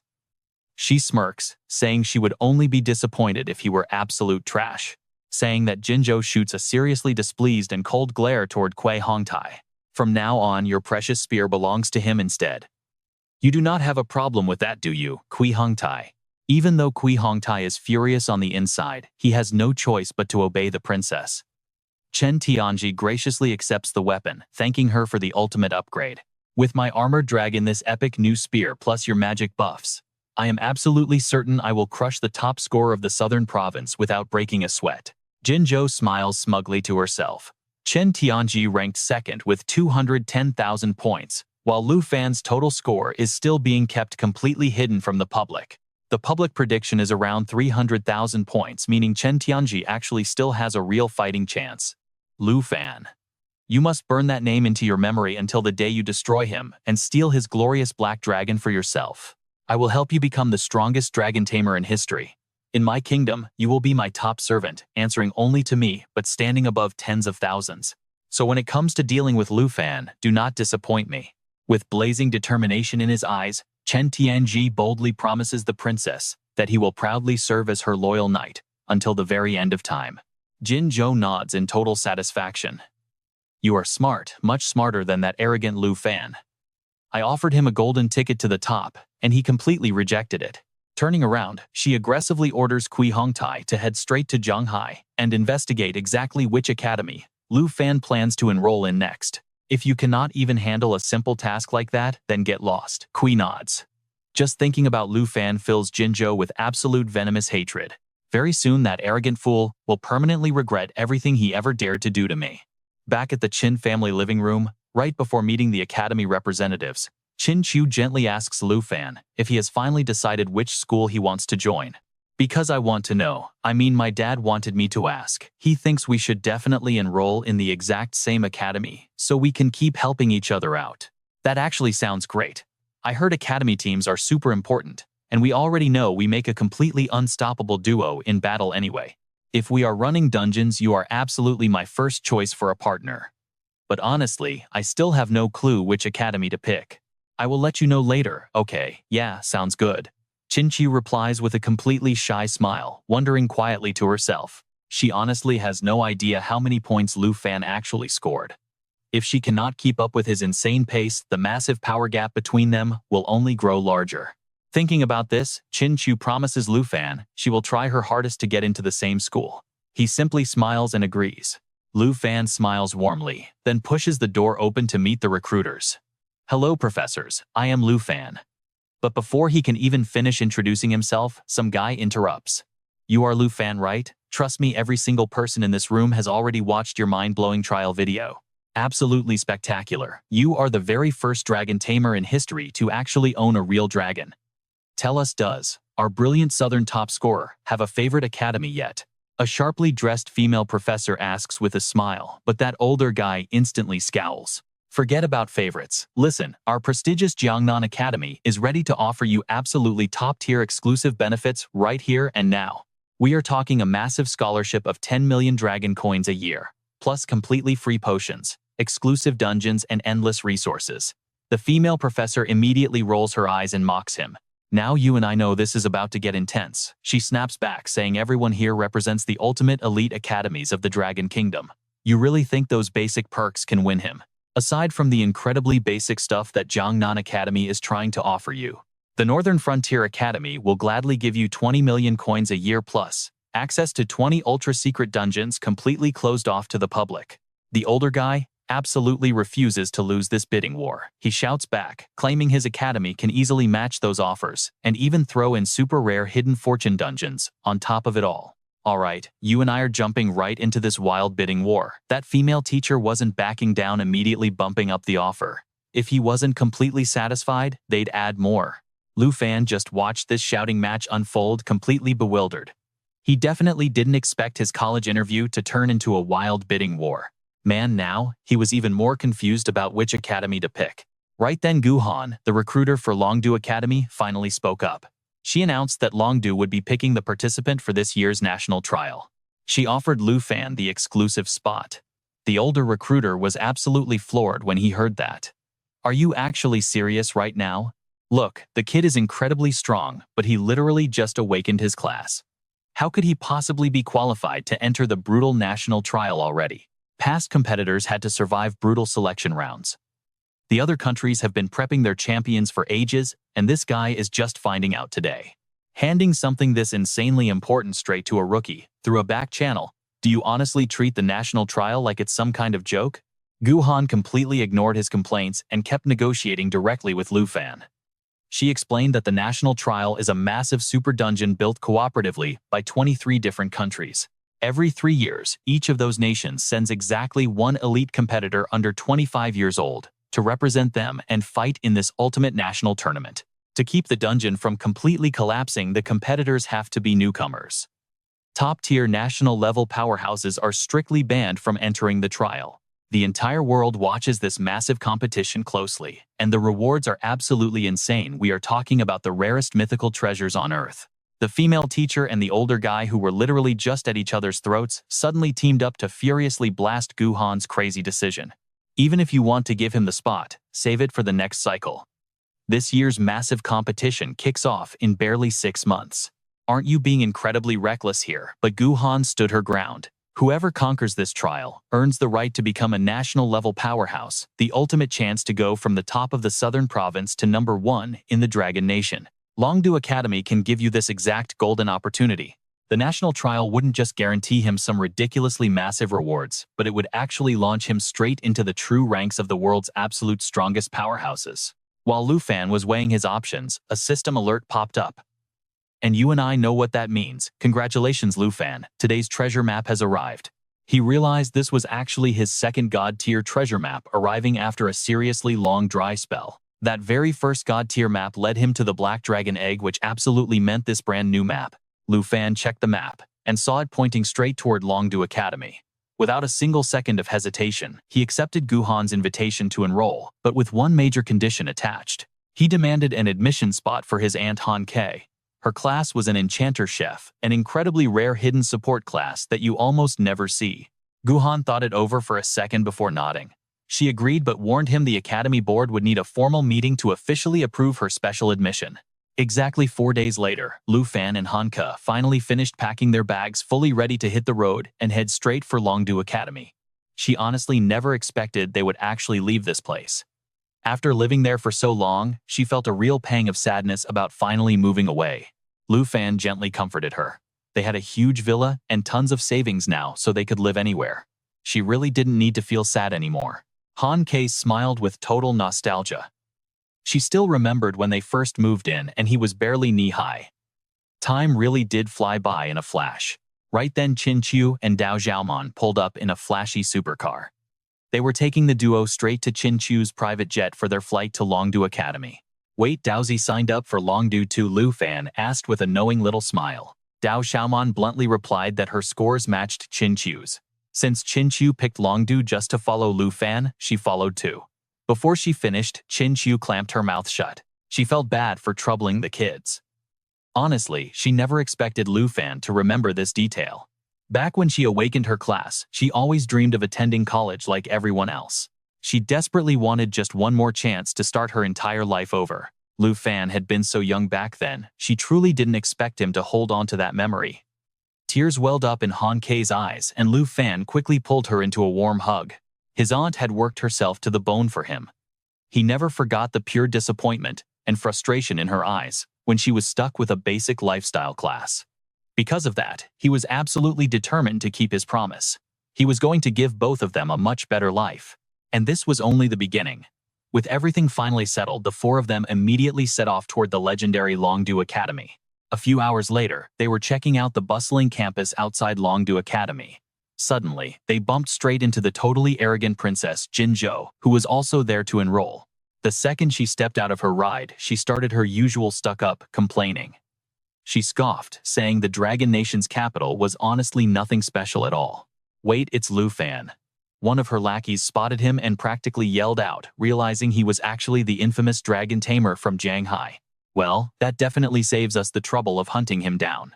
Chen Tianji chuckled darkly and tried to rush Lu Fan for a brutal solo fight, but Jin Zhou quickly blocked him. Without Ruan Chongfeng here to back them up, starting a massive brawl on campus would get them instantly deported straight back to their home country. He backed off, apologizing to the princess. Meanwhile, over on Lu Fan's side, seeing Jin Zhou randomly show up definitely put them all on a serious edge. What are we supposed to do now? One of them remembered hearing she came to the Dragon Nation to study abroad. Was she seriously enrolling into Longdu Academy too? Right then, Guhan appeared with a bright smile. "Did you two groups really just arrive here at the exact same time?" Hurry inside. Seeing Lu Fan's confused look, Guhan seemed completely surprised. "Wait, do you guys really not know each other? Let's see how this plays out next time." "All right, you and I are jumping right in." These two are ranked first and second in the South Province. Both are Dragon Masters, which is exactly why everyone calls them the Twin Stars. Chen Tianzi ranked second, also a Dragon Master. Lu Fan studies him closely, completely sizing him up. But Chen Tianzi just glares back, absolutely dripping with hostility. "I've heard the rumors for a while now. Finally get to see you in person, Lu Fan." Lu Fan brushes it off. "Miss Gu, I guess you could say we're acquainted now. Everyone's totally wiped from the long trip. Can you just take us to rest first?" Hearing that, Miss Gu nods immediately. "All right, let me show everyone to your housing. Take a look, and if you aren't happy, we can always switch it up. I'll also brief you on the freshman assembly you have to attend tomorrow." Jin Zhou completely dismisses her. "We'll go on our own." Jin Zhou acts totally arrogant, quickly storming off with his two goons. Miss Gu ignores it, leading the group to an upscale housing area. These are the elite Tier 1 freshman villas. 30 units total. Every single year, the instructors review the trial exam footage. They evaluate everything and lock in the official rankings for all incoming freshmen. If you break into the top 30, you get to live in these villas. Out of all the Tier 1 students, Lu Fan took the absolute top spot. So Villa number 1 belongs to him. As for Chen Tianji, second in the South Province, but 18th on the overall global list. That means he gets stuck with Villa number 18. Lu Fan figures Chen Tianji actually accepted Jin Zhou's shady deal. A guy who literally sold his pride is being called his twin star. Yeah, our main character finds that absolutely hilarious. Little Chu looks totally unsure and speaks up. "Miss Gu Taozi and I probably didn't score high enough to hit the top 30, did we?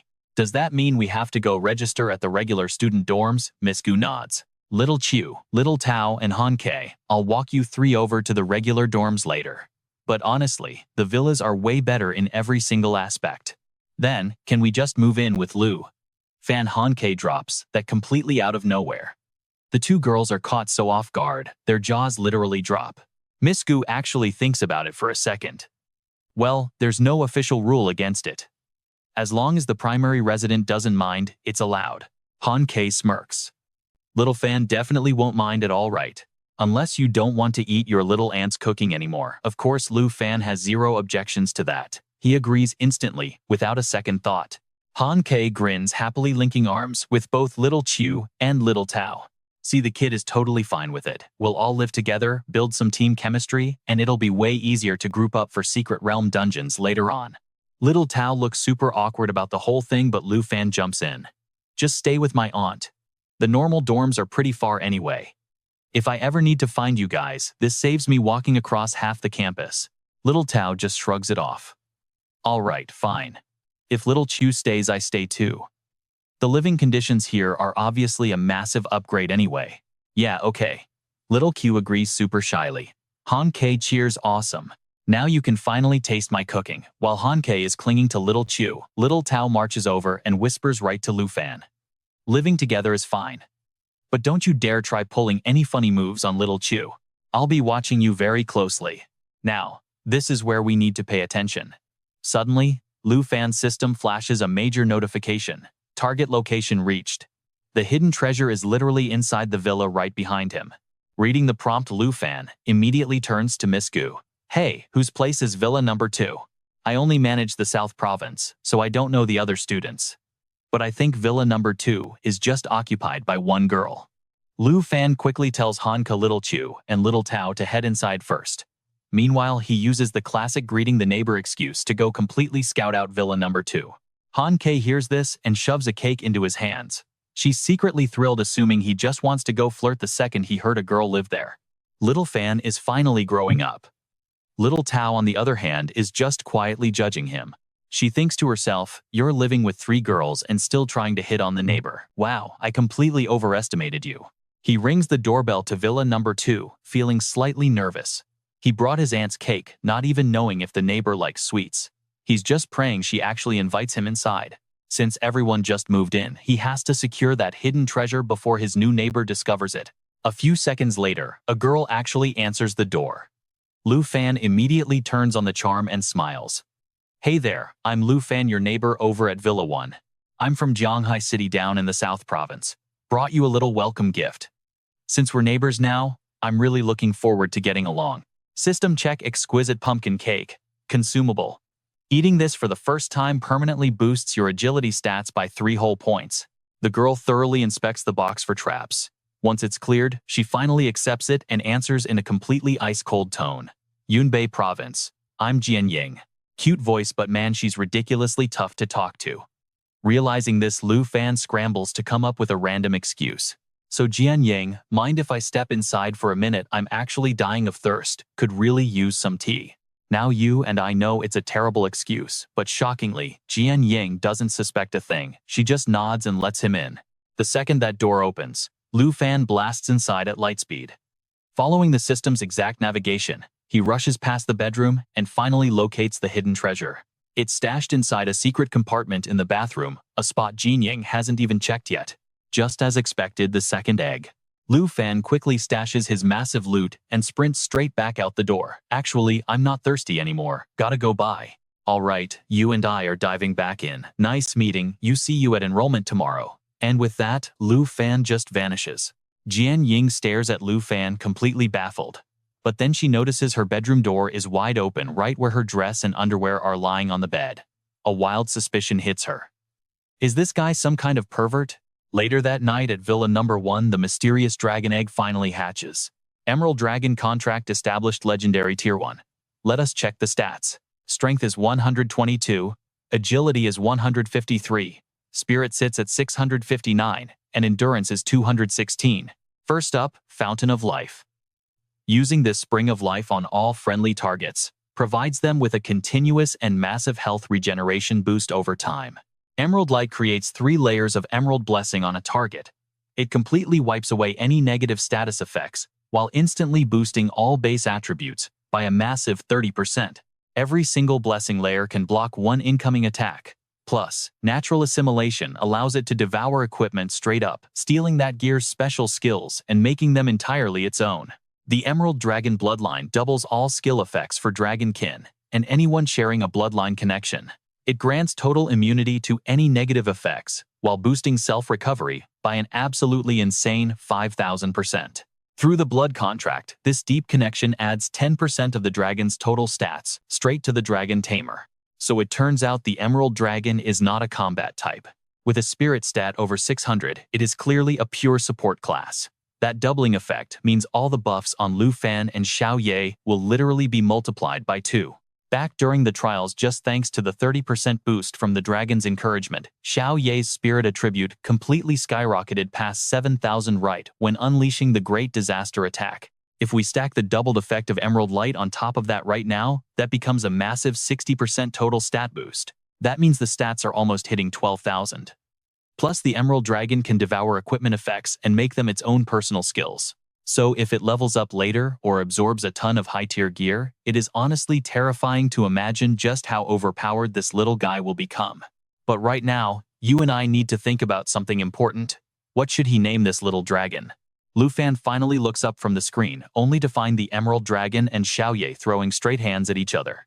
Break it up, you two. Lu Fan rushes over, separates the two little menaces, picks up the Emerald Dragon, and thinks for a second. I will just call you Xiao Fei. Haha, Xiao Fei it is. From now on, you are Xiao Ye's little sister. Hearing this, Xiao Fei happily squeaks in agreement. Xiao Ye, however, clearly hates the idea and groans in protest. The two little gremlins start hissing at each other again, forcing Lu Fan to yell out, "Quiet down, you will wake up the whole neighborhood." The very next morning, the grand enrollment ceremony officially begins. Since lifestyle classes and combat classes do not enroll together, Han Ke has to temporarily split up from Lu Fan, Qinqiu, and Xiao Dao. Hey Lu Fan, why was your room so loud last night? Oh, that was because Lu Fan tries to answer but gets totally distracted by a bunch of guys losing their minds over Qinqiu and Xiao Dao's stunning looks. So gorgeous, either one could easily be the absolute beauty queen of the school. Running a dungeon with beauties like them, I would happily die in there. If I could just be her boyfriend. Hey, stop dreaming right now, man. Do you not see that male creature already walking right next to them? But there are two of them. They both cannot possibly be that lucky guy's girlfriends. Hearing all this blatant gossip, Qinqiu feels incredibly shy and hurriedly rushes straight into the massive assembly hall. I asked Miss Gu yesterday, and she said hidden classes have to sit in the front row. Qinqiu says apologetically to Xiao Dao while walking up to the front with Lu Fan. So I cannot sit with you then, Xiao Qiu. I guess I will sit in the back row. Meanwhile, Lu Fan is walking up spots Hong Yu and does a double take. That guy looks super familiar. Oh right, he remembers now. That is the loudmouth key master from the trials. Seeing Hong Yu glaring back, Lu Fan gives a friendly smile and casually walks right past him to the front. You think you are the top scorer. Go check the list and see how far behind Lu Fan you really are. Remembering those exact words and the principal's completely dismissive look makes Hong Yu grit his teeth in absolute blazing fury. Lu Fan, I finally found you. You are the bastard who made me lose all my face in front of the principal. Lu Fan reaches the very front row spots Jian Ying, already sitting there, and decides to casually say hello to her. Qinqiu hears this and asks in total surprise, Lu Fan, do you two actually know each other? I guess so. This is Jian Ying. She lives next door in Villa number 2. Wow, so that actually means she is the person with the second highest overall score. She is incredibly gorgeous and insanely talented too. Qinqiu cannot help but feel amazed. A short while later, Vice Principal Zhao Shengming, a level 78 combat class lightning mage, steps up to deliver the opening speech. I am the Vice Principal of the prestigious Longdu Academy and Professor of the Magic Institute, Zhao Shengming. First of all, on behalf of Longdu Academy, I want to welcome all you new students joining us today. I am not the type of person who likes beating around the bush with empty speeches. So next, the instructors will hand out your ID cards while I explain a few crucial academy rules. These ID cards, being handed out to you, are the absolute proof that you are now officially students of Longdu Academy. This card also stores your accumulated points.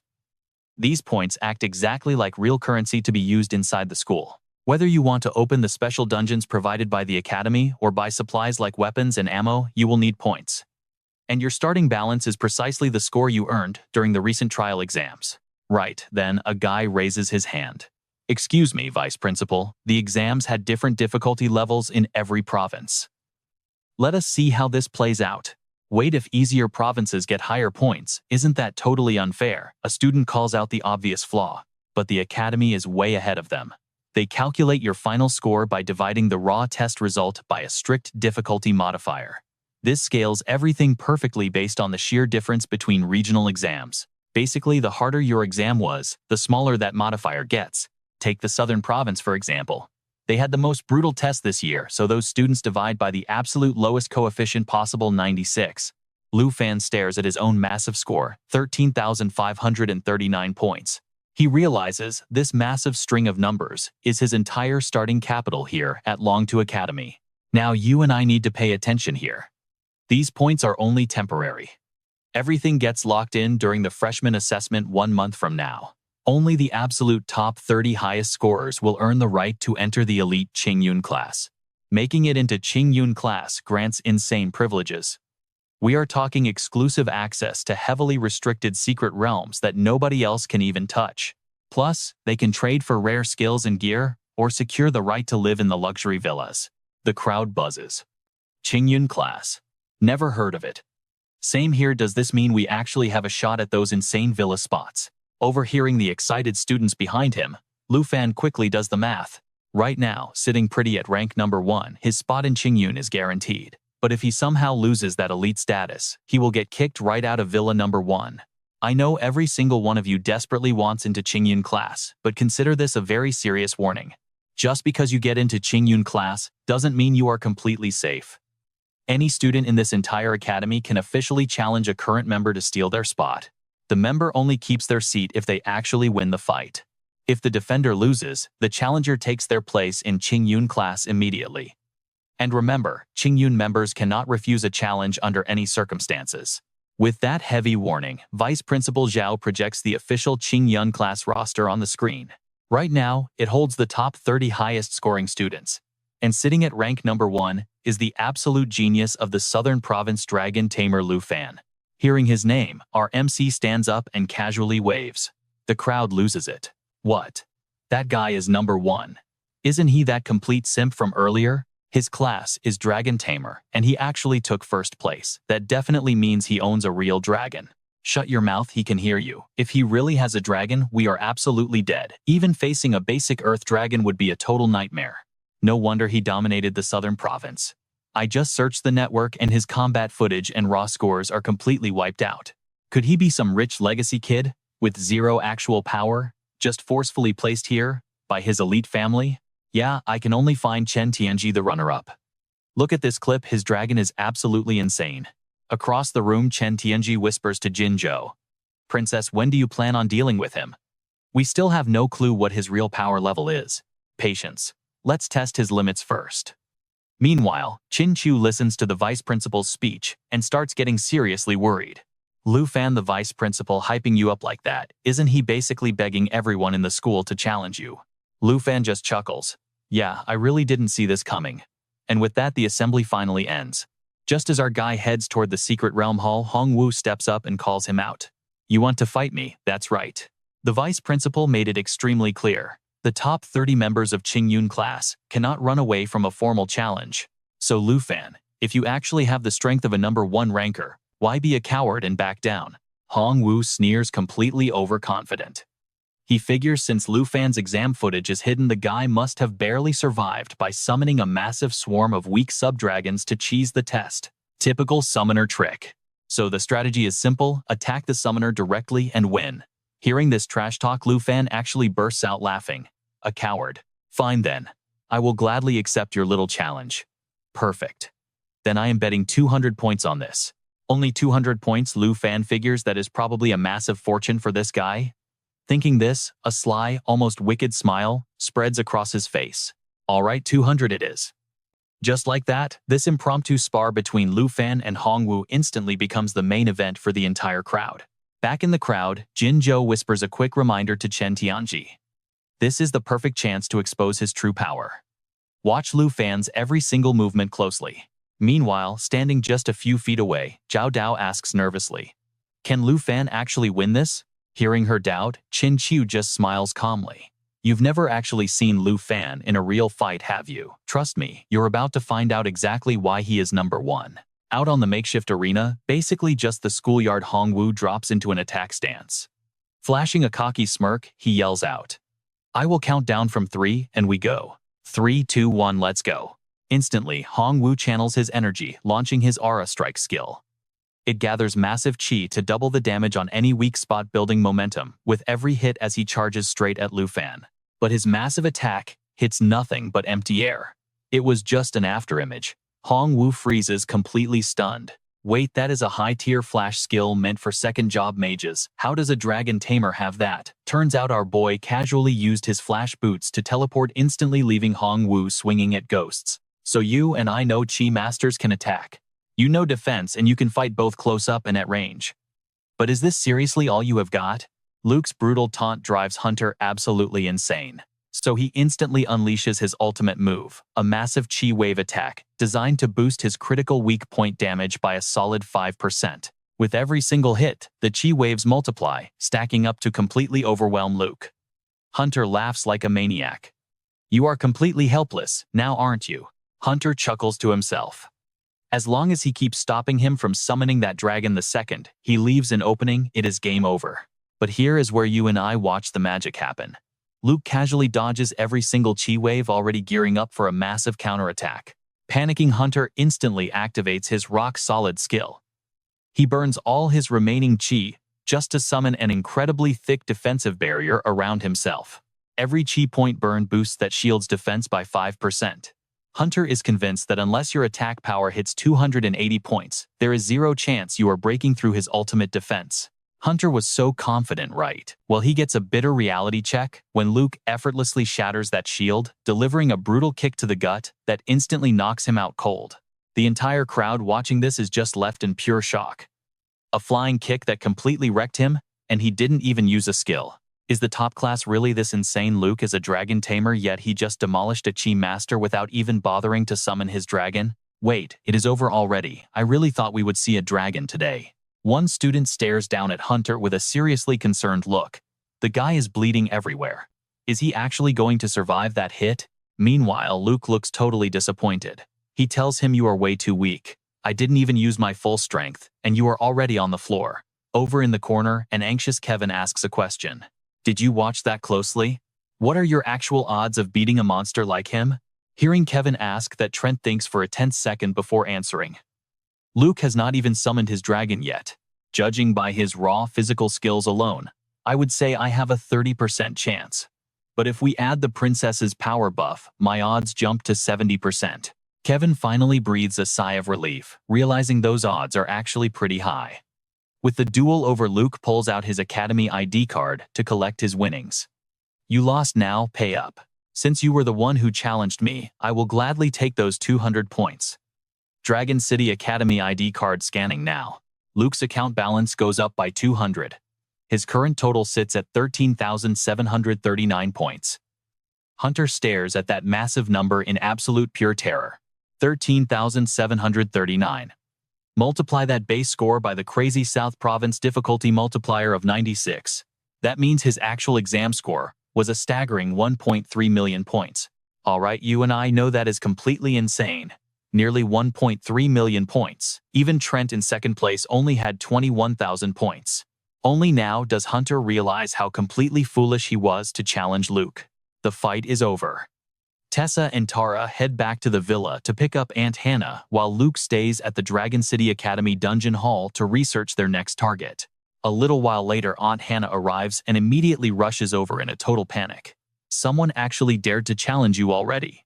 Luke, are you hurt at all? Luke smiles and replies, I am completely fine, Aunt Hannah. You don't need to worry. Thinking back to that epic fight, Tara just shakes her head in pure awe. Luke kicked Hunter away so effortlessly it was absolutely crazy. Haha, I literally told you he was crazy strong from the start. When we first met Luke, he was somehow even stronger than Uncle Gary. If his base physical strength is this terrifying, wouldn't his summoned dragon be on a completely different level of power? I honestly cannot even imagine it. I mean, dragons are already creatures way beyond our wildest imaginations anyway. Since everyone is finally here, take a look at this.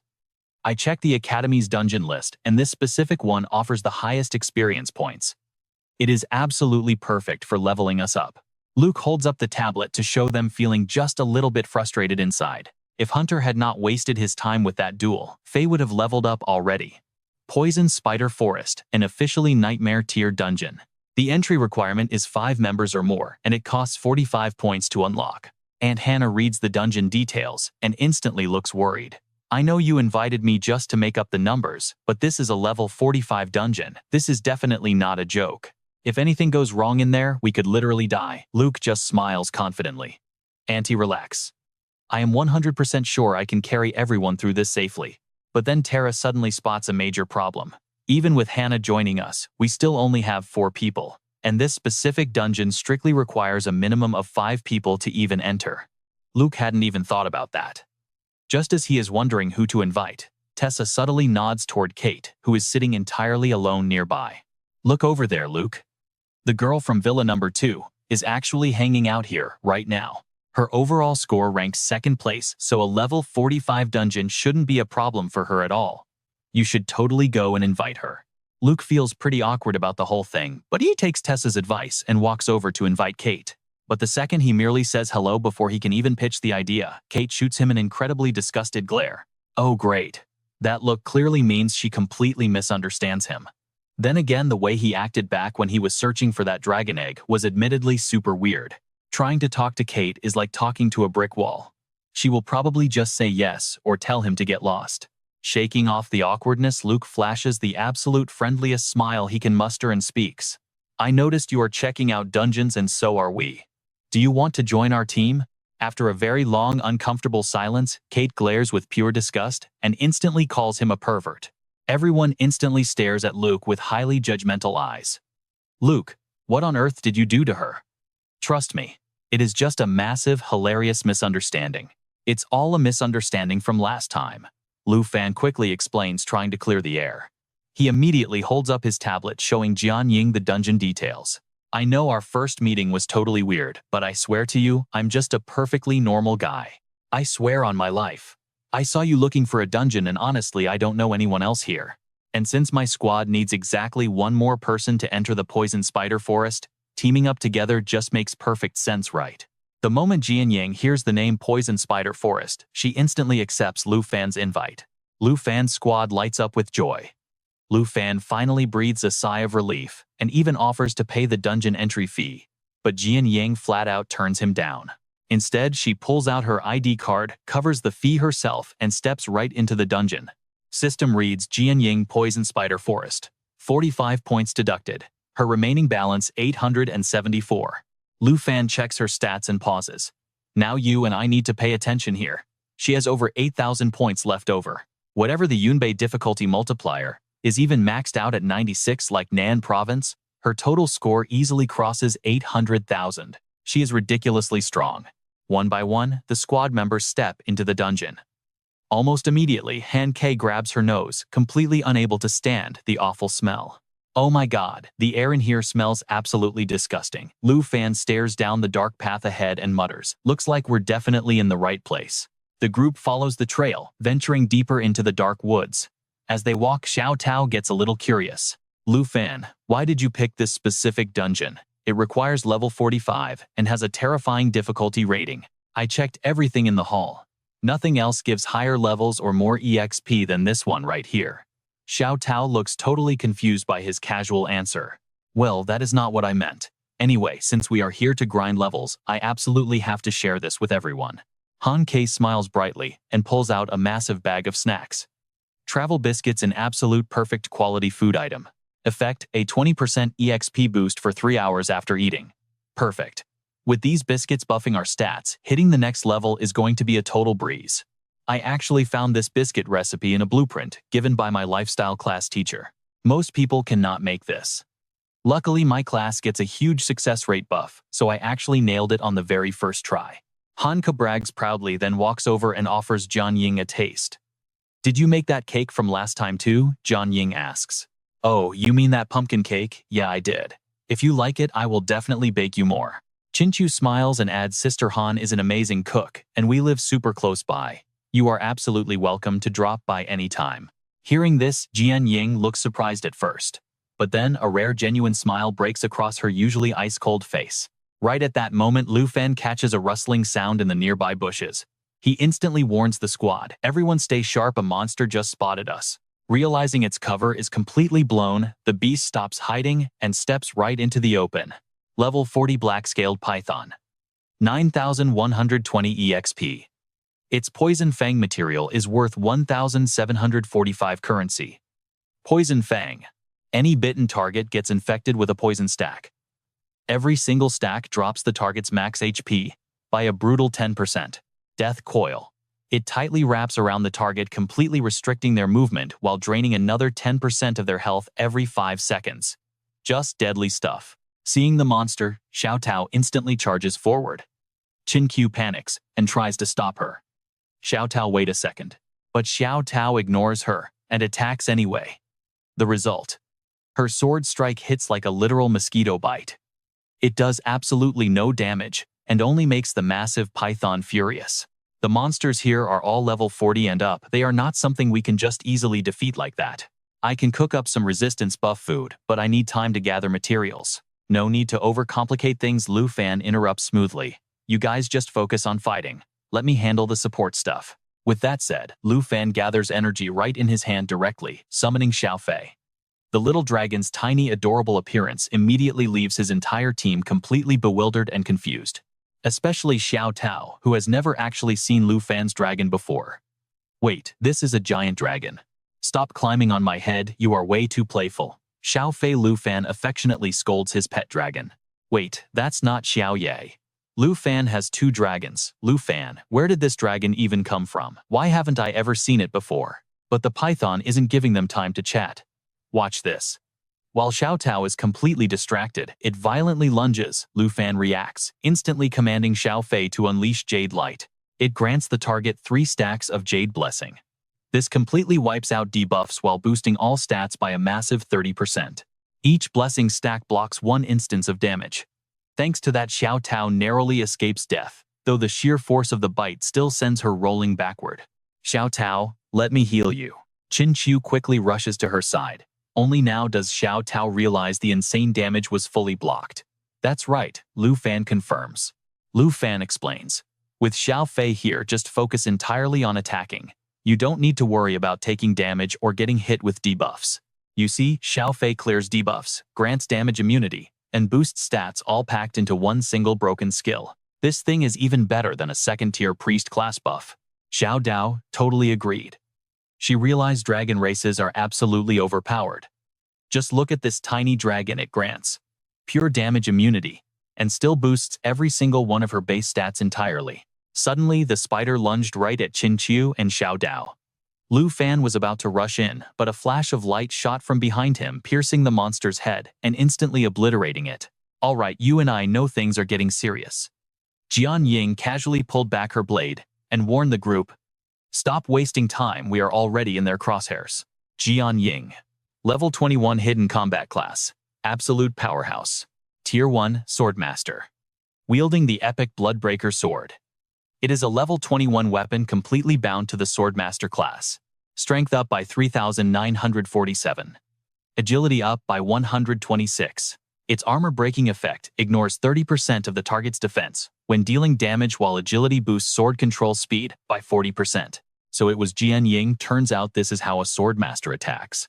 That damage output is absolutely terrifying. Lu Fan was secretly admiring her skills when he noticed Jian Ying suddenly looked dead serious. She quickly controlled her flying sword, sending it in another direction. Lu Fan followed the flying blade's path and spotted a silver-armored spider preparing to ambush Han Qi. He instantly dashed over, grabbing her and tackling them both to safety. Unlike last time, Jian Ying's strike could only deflect the monster's brutal attack this round. It did not actually cause any real damage to the beast at all. Right at this moment, the system displayed new info. Silver-armored spider level 45.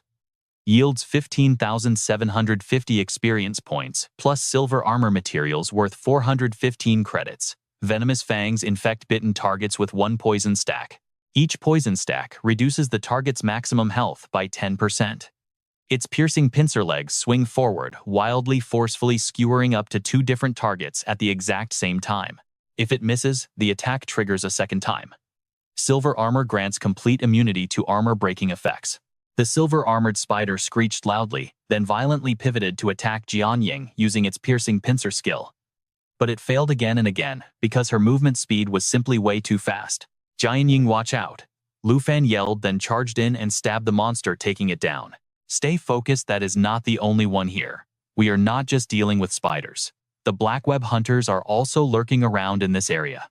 Jian Ying simultaneously wielded two different weapons to fight off the monster horde, the Army Breaker Heavy Sword and the Frost Water Sword. Epic Army Breaker Heavy Sword. Level 21 weapon strictly bound to the Swordmaster combat class. Mountain Shaker deals 210% physical damage, while spreading 21% of that damage outwards to all surrounding enemy targets in the immediate area. Fine-grade Frostwater Sword. Level 14 weapon bound to the Swordmaster class. Its Frost ability deals heavy ice attribute damage and actively reduces the target's movement speed by a solid 30%. Black Web Hunter level 45. Yields 39,110 experience points and Spider Eye materials worth exactly 7,519 dragon coins. Venomous fangs infect the bitten target with a poison stack. Every single poison stack drains 10% from the target's maximum health value without fail. Binding spiderweb tightly wraps the captured target. The trapped victim will die after exactly 60 seconds. While charging at the monsters alongside Jian Ying, Lu Fan asked her curiously, "Your weapons are all class-dependent types, right? They really look incredibly unique and powerful out here. Swordmasters can craft their own weapons, and each one levels up with me starting from level 1. But right now is definitely not the time for a sales pitch." Jian Ying explained this while flawlessly dodging the silver-armored spider's strike. She simultaneously unleashed Frost to deal massive ice attribute damage, slashing the target's movement speed by 30%. You have to admit, this class is somewhat similar to the Dragon Tamer. One levels up dragons, the other levels up weapons. Lu Fan was still thinking when he spotted a silver-armored spider trying to sneak attack Jian Ying. He immediately ordered Xiao Fei to activate Emerald Light while rushing in to block the monster's vicious attack with his own weapon. After being saved, Jian Ying instantly used Mountain Shaker to send the monster straight to its spider ancestors. Stats boosted by 30%. Thanks a lot. Lu Fan smiled back, thinking to himself. Bloodbreaker Sword for flexible armor piercing, Frostwater Sword for magic control, and this one for defense and damage boosting. Combining 3 swords, the Swordmaster truly is an incredibly versatile all-rounder class. Right at that moment, Han Kei's loud scream grabbed both Lu Fan and Jian Ying's attention. "Dao, you need to protect Han Kei," Qin Chu shouted to Xiao Dao while the three of them were completely surrounded by spiders. "There are still so many silver-armored spiders here, let me handle them. You need to go find the Black Web Hunter." Lu Fan split the tasks with Jian Ying, then rushed with Xiao Fei to help Qin Chu's group. Watch out for the binding webs, everyone. Getting caught could mean death. Jian Ying was too busy focusing on Lu Fan and got sneak attacked. The 3 shield layers created by Xiao Fei were shattered, leaving her genuinely injured. Seeing Jian Ying still stubbornly running off to find the Black Web Hunter, Lu Fan quickly stopped her. "Hold on, Jian Ying, you are injured, do not charge in alone, Xiao Fei, heal her now." Before Lu Fan could finish speaking, Qin Chu urgently pushed him forward. "Lu Fan, hurry up and follow Jian Ying. With the Emerald Light, we have enough people here to hold the line." "All right, I will leave this to you two." After saying that, Lu Fan and Xiao Fei immediately sprinted after Jian Ying. "Here, let me help." He ordered Xiao Fei to release Emerald Light, creating a virtual shield and completely buffing Jian Ying. "I can handle this thing completely on my own." But right after, Jian Ying boasted she realized the Black Web Hunter was already attacking her with binding webs. "This might get ugly. All right, stick with me here."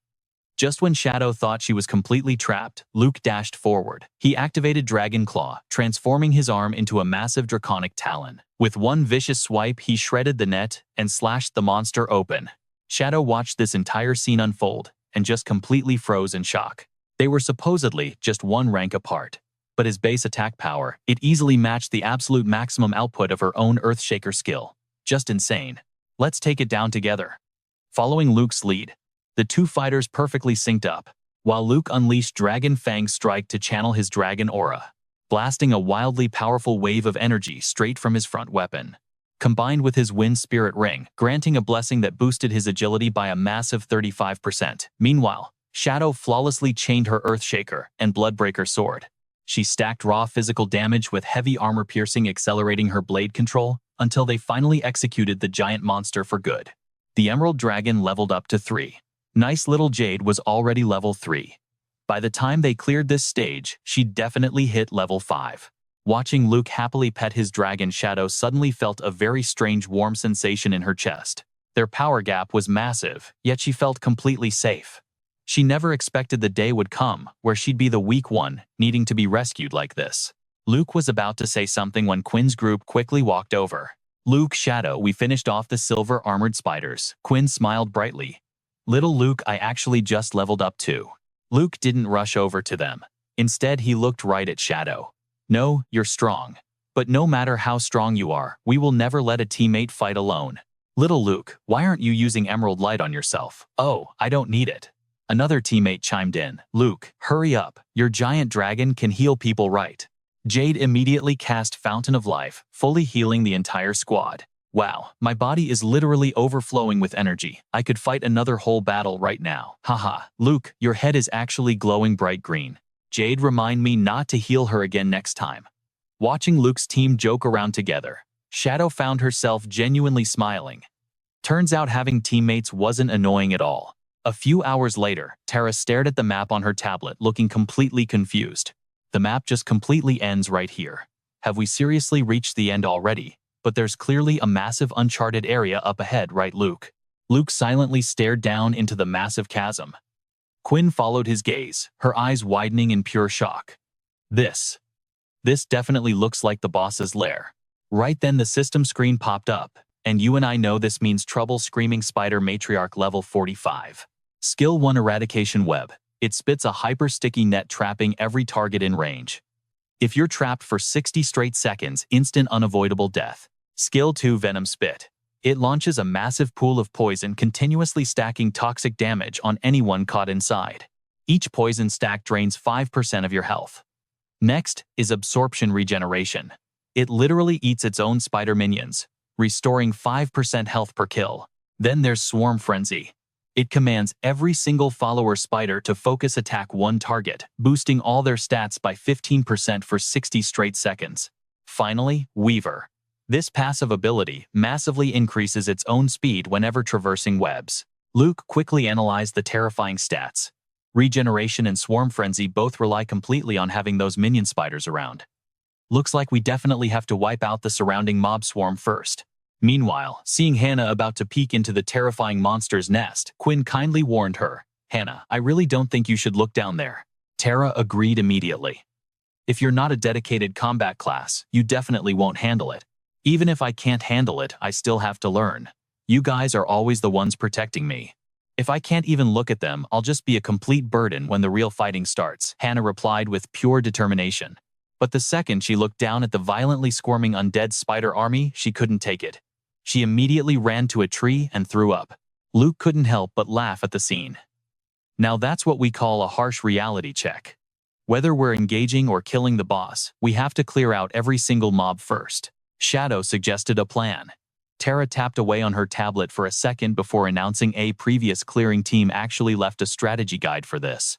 Ranged classes aggro the small mobs first. Once they're totally wiped out, we approach the boss. But it takes at least 4 full days to clear. Hearing this, Hannah immediately grew anxious. Wait, it takes that insanely long. I only brought enough food for 1 single day. If I start cooking right now, are you guys really willing to eat roasted spiders? Quinn's face turned completely pale. No way, I am absolutely not eating spiders. We don't have to follow someone else's boring strategy anyway. Luke smirked and summoned Midnight. He immediately ordered the dragon to activate its ruined dragon state, right before commanding it to unleash the Great Cataclysm skill. A ruined dragon triggers massive explosions wherever it flies, dealing devastating area of effect damage. Combined with a scorching burn effect, it completely roasted the spider swarm below. Seeing Midnight for the first time, Tara was absolutely terrified. A fire dragon. So this is the giant dragon you guys were talking about. Even Shadow could physically feel the terrifying, overwhelming pressure radiating off of Midnight. While everyone was still completely stunned by Midnight's insane power, Luke brought Jade in. Now watch this crazy combo with me. Alright Jade, let's give Midnight some solid backup out there. Jade let out a loud, eager roar, instantly casting 3 huge skills at once: Emerald Dragon Bloodline, Emerald Light, and Dragon's Cheer. These massive buffs turned Midnight into an absolute menace, letting the Dark Dragon go on a total rampage. Alright, you and I are jumping straight back into the action. Lu Fan leaves his aunt with Qin Chu and Xiao Dao, then heads down with Jian Ying to face the giant mother spider. Xiao Ye to my side. Xiao Ye obeys instantly, immediately unleashing the Great Disaster number 2. It crashes into the target zone, dealing massive damage. Then comes great disaster number 3. Another explosive dive completely scorches the surrounding area all over again. Watching this absolute destruction unfold, Jian Ying can't help but stand there in total awe. This triple-layered damage is just terrifying. Standing this close to the giant dragon, she actually feels like the intense heat waves might burn her alive. To escape Xiao Ye's roaring flames, the baby spiders desperately start crawling up the walls. Seeing this, Lu Fan shouts out in total panic. "Qin Q, are you guys okay?" Qin Qiu slices through the climbing spiders with Xiao Dao and yells back, "Just go fight the boss Daozi, and I are totally fine." Hearing this, Lu Fan finally relaxes and charges the boss with Jian Ying. But the boss isn't just waiting to die. It immediately blasts a huge wave of toxic venom right at Lu Fan and Jian Ying. Xiao Fei quickly activates its emerald light. But while Lu Fan is distracted trying to protect Jian Ying, the boss fires a massive spider web straight at him. Luckily, Lu Fan reacts just in time. He slashes the web apart but still takes a nasty hit in the process. Using this opening, Lu Fan commands Xiao Fei to swallow his spilled blood. Then he orders Xiao Ye to activate the skill Burn Everything 1. The Dragon of Destruction violently flaps its wings, unleashing 4 massive fire tornadoes that deal absolutely devastating damage to the target. Wait, he has even more skills. This level of pure destruction could easily wipe out an entire city, maybe even a country. Just by himself, he has basically annihilated the entire spider swarm. Thanks to helping wipe out the baby spiders, Xiao Fei finally levels up. The Emerald Dragon hits level 5 and unlocks a brand new skill, Emerald Blessing. Emerald Blessing grants the target 3 layers of dragon aura, heavily boosting their damage for the next 3 consecutive attacks. Just as Lu Fan wants to test out this new skill, Xiao Fei's body suddenly starts glowing bright. Right before his eyes, the little dragon shifts into an entirely new form. Exactly like Xiao Ye did, before Xiao Fei has just unlocked a new evolution and a massive power boost. The boss suddenly lunges forward, slashing its massive front legs right at Lu Fan and Jian Ying. Instantly catching the powerful buff from Xiao Fei's Emerald Blessing, Jian Ying strikes back, launching 3 flying swords all at once. All 3 blades easily pierce straight through the boss's thick armor, leaving Jian Ying completely speechless. You and I both know her Bloodbreaker sword normally couldn't scratch a silver-armored spider. But now, it sliced through like warm butter. Emerald Blessing doesn't just boost her raw power, it actually adds pure dragon attributes to the attacks. Great job. A level 5, Xiao Fei already unlocked a brand new form and skill. Lu Fan smiles and gently rubs Xiao Fei's head. He realizes that Jian Ying's last attack clearly carried the powerful dragon aura from his awesome little pet. What if he used this on Xiao Ye? But before he can think, the boss spits out another wave of toxic venom. Dodging the deadly blast, Lu Fan shouts his order. Xiao Fei cast Emerald Blessing right onto Xiao Ye. Catching the buff, Xiao Ye instantly summons a cluster of massive tornadoes and sends them ripping straight toward the boss. While the monster helplessly struggles inside the roaring flames, Lu Fan, Jian Ying, and Xiao Fei rush in. Their perfectly coordinated combo attack absolutely obliterates the boss. With that victory, Lu Fan hits level 23. Xiao Ye climbs to level 18, and Xiao Fei reaches level 7. Jian Ying finally has to ask, "Lu Fan, what was your actual score in that last exam?" Lu Fan simply shrugs. Somewhere around 1.3 million, I think."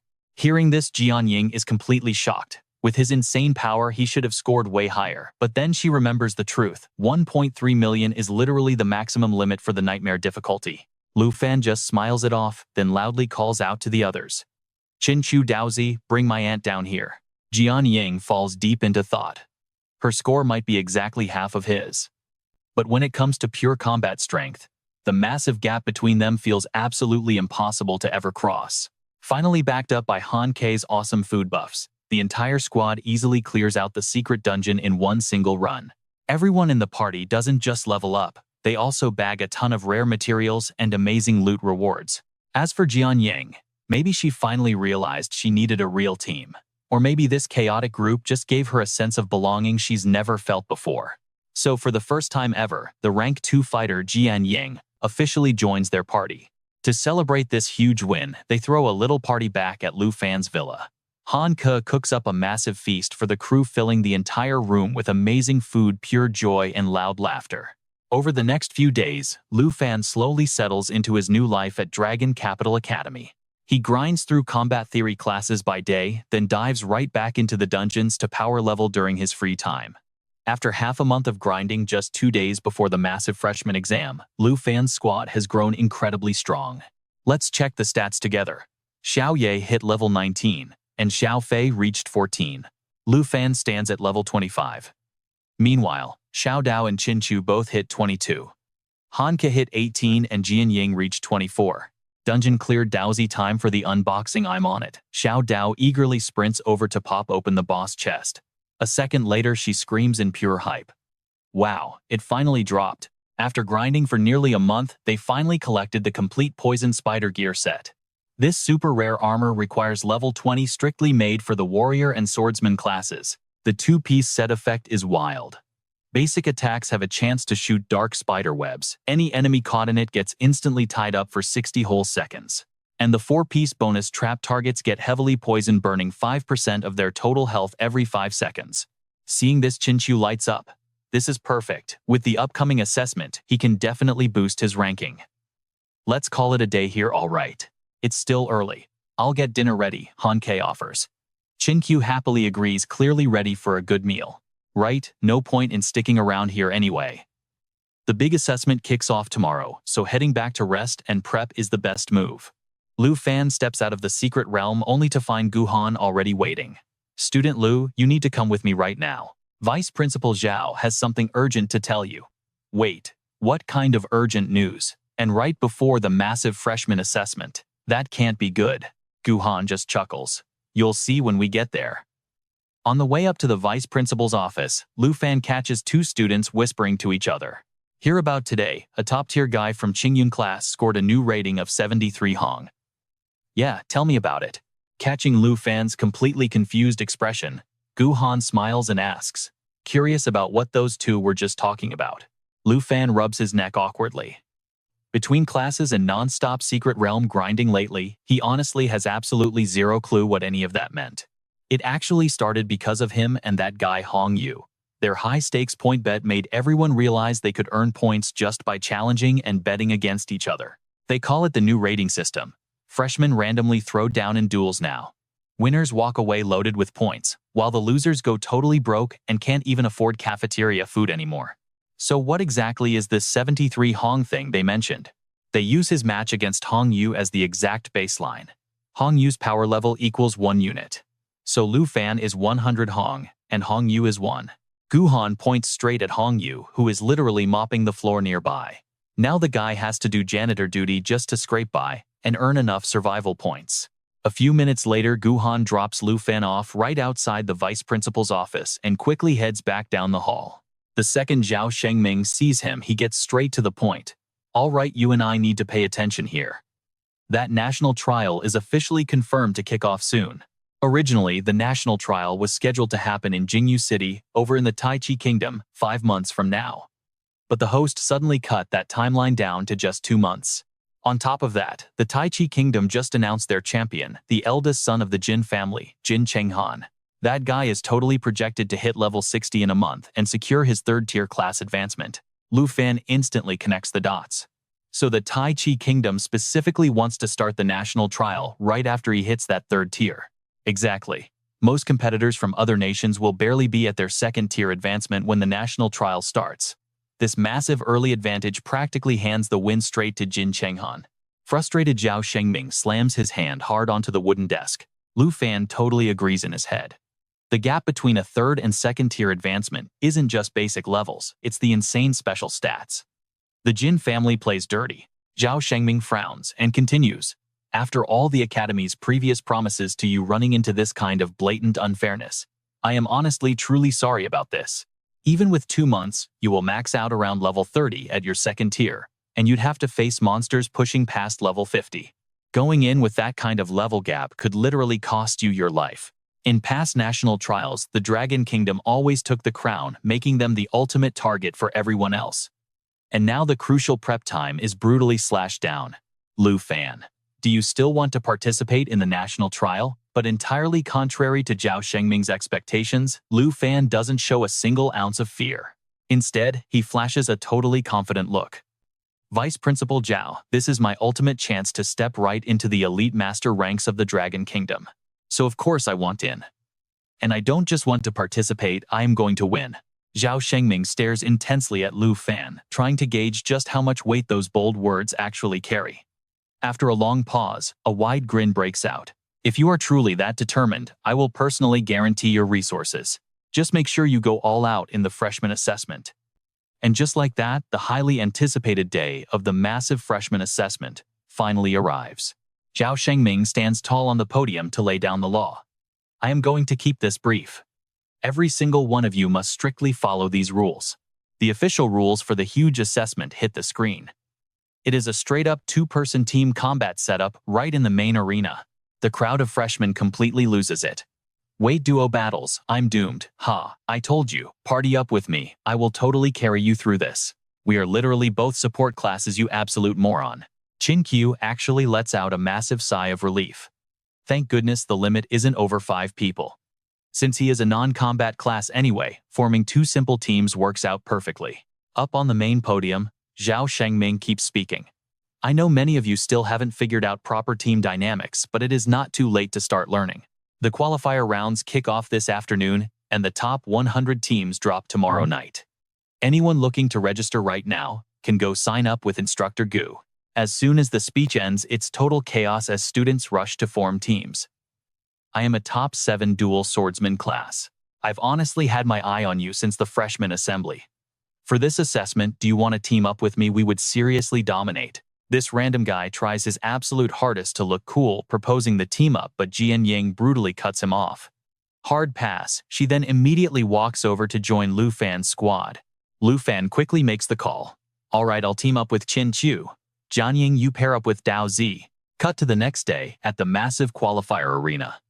Stick with me, because this gets wild. Chen Tianji and Jin Zhou team up to form an unstoppable duo, casually crushing 28 back-to-back victories. Our team has officially locked in the top 7 spot, one of them smirks. If we dominate the next match, you think we can challenge rank 1? Jin Zhou smirks, telling him that her older brother Jin Chenghan will be visiting her really soon. She promises to introduce him, but there is a catch. He has to secure first place before she even thinks about recommending him to her brother. He assures the princess he will follow her orders. Right on cue, the referee steps up to announce that the very next match is about to begin. Alright, you and I are about to see something wild. The rank 18 team Chen Tianji and Jin Zhou versus the rank 1 duo Lu Fan and Jian Ying. The stadium instantly erupts into pure chaos. A double dragon battle. 2 Dragon Tamers plus the top 2 ranked fighters teaming up together. Even Chen Tianji and Jin Zhou look completely stunned by this insanely overpowered team combination standing across from them. Flashing back a bit, Lu Fan actually suggested splitting up. He wanted to team with Qin Qiu while Jian Ying paired with Xiao Tao so everyone could rank up. But Qin Qiu flat out refused. She told Lu Fan not to worry about them. She insisted that he and Jian Ying team up to secure first place, guaranteeing they both keep their top 2 rankings intact. Xiao Tao immediately chimed in too, adding that she really did not want to drag them down. Seeing Lu Fan hesitate, Qin Qiu kept pushing. She told him to stop worrying, promising that she and Xiao Tao would give the tournament absolutely everything they had. Back in the present, Qin Qiu is cheering from the stands. Go get first place. Lu Fan cracks his knuckles, warming up with a confident smirk on his face. He looks at Jian Ying, asking if taking first place will be a problem. Jian Ying answers without hesitating. Not at all. Let us rewind just a few minutes again. While killing time in the waiting room, Lu Fan decided to merge a few treasure maps together. Since all the maps he got at the Dragon Capital Academy were pretty low quality and super far away, he figured combining them all into one was his best option right now. To his absolute surprise, the fusion actually creates a high-tier premium treasure map, Flying Dragon Cemetery level 45 to 60 zone. He has never even heard of this place before, so he decides to check it out another day.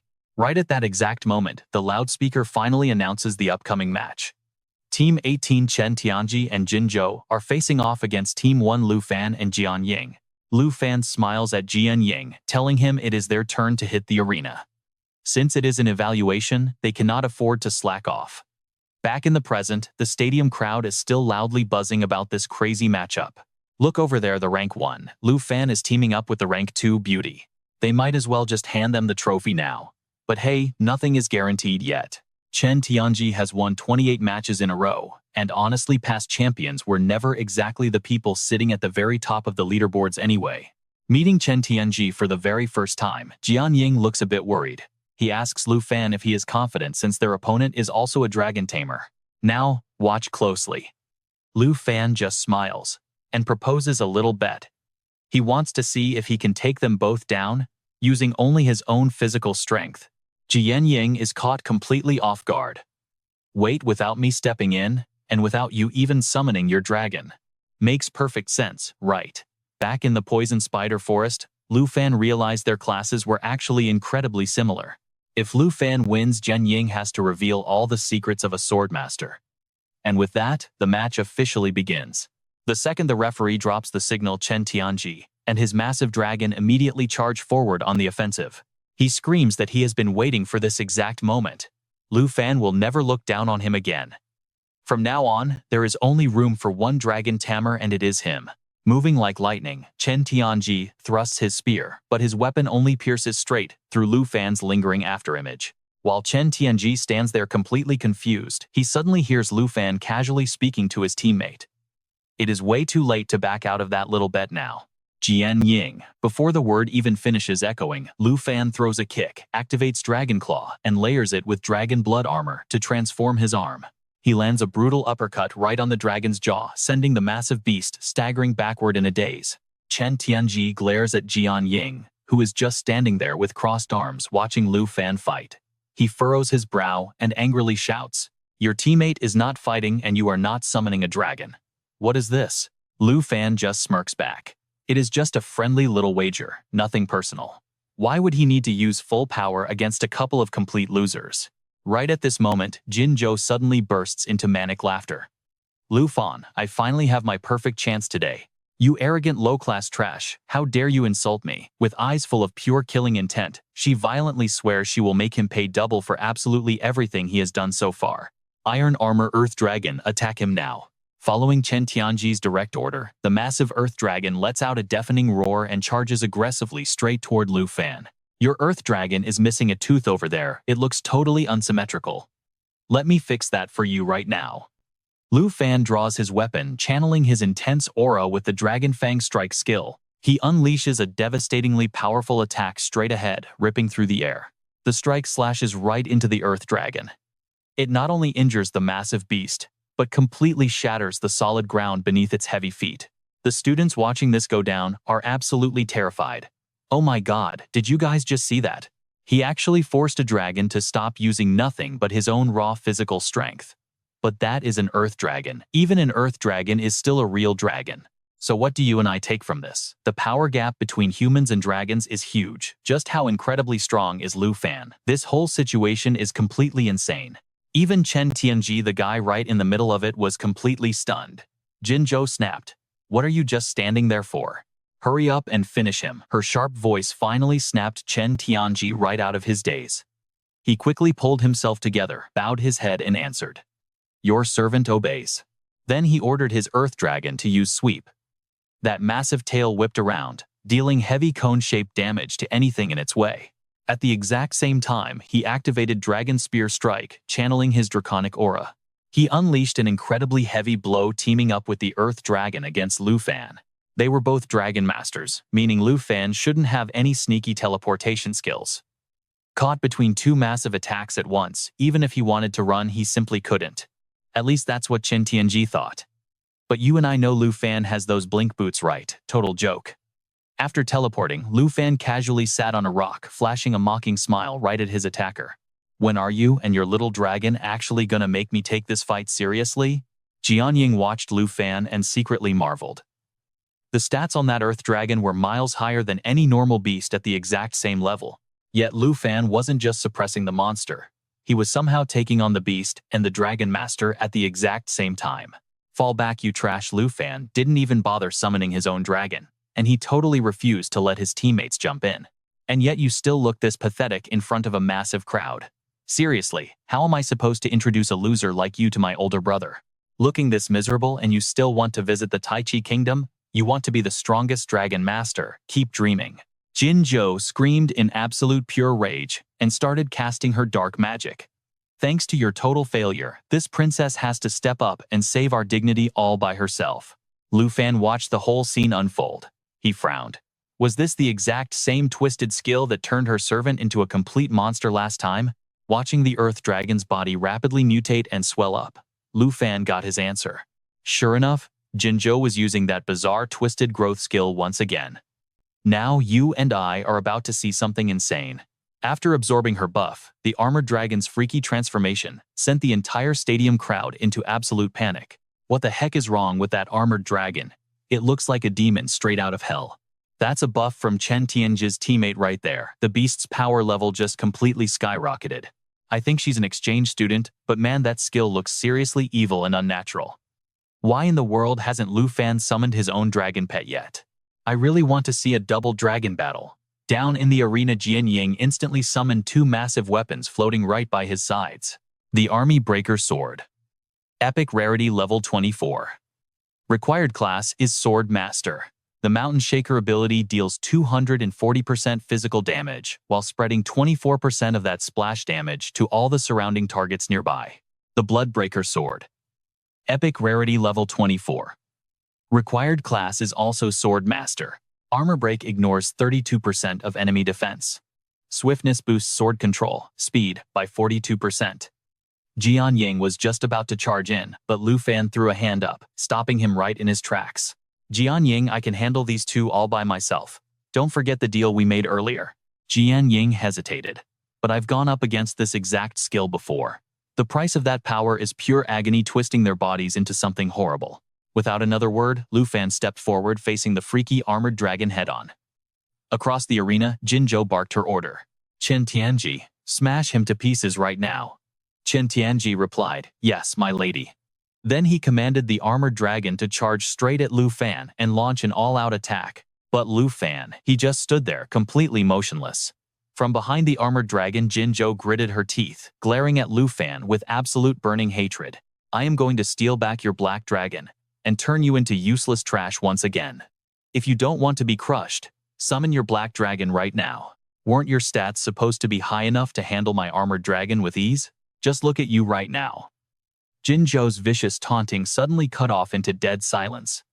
She finally saw Lu Fan making his very first move. Lu Fan just raised a single arm toward the charging beast and softly chanted, Draconic Magic. Wrath of the Ice Dragon King. The Ice Dragon King's wrath unleashes an absolute zero frost blast across a massive specific area.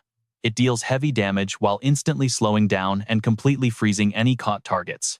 The duration and freezing effects can actually shift depending on how long the skill is channeled. The very next second, a gigantic illusion of the Ice Dragon King materialized right behind Lu Fan. It opened its jaws and roared, blasting massive waves of freezing air everywhere. The armored dragon was the closest target, so it got instantly frozen solid right in its tracks. Jinzhou and Chen Tianji were further back.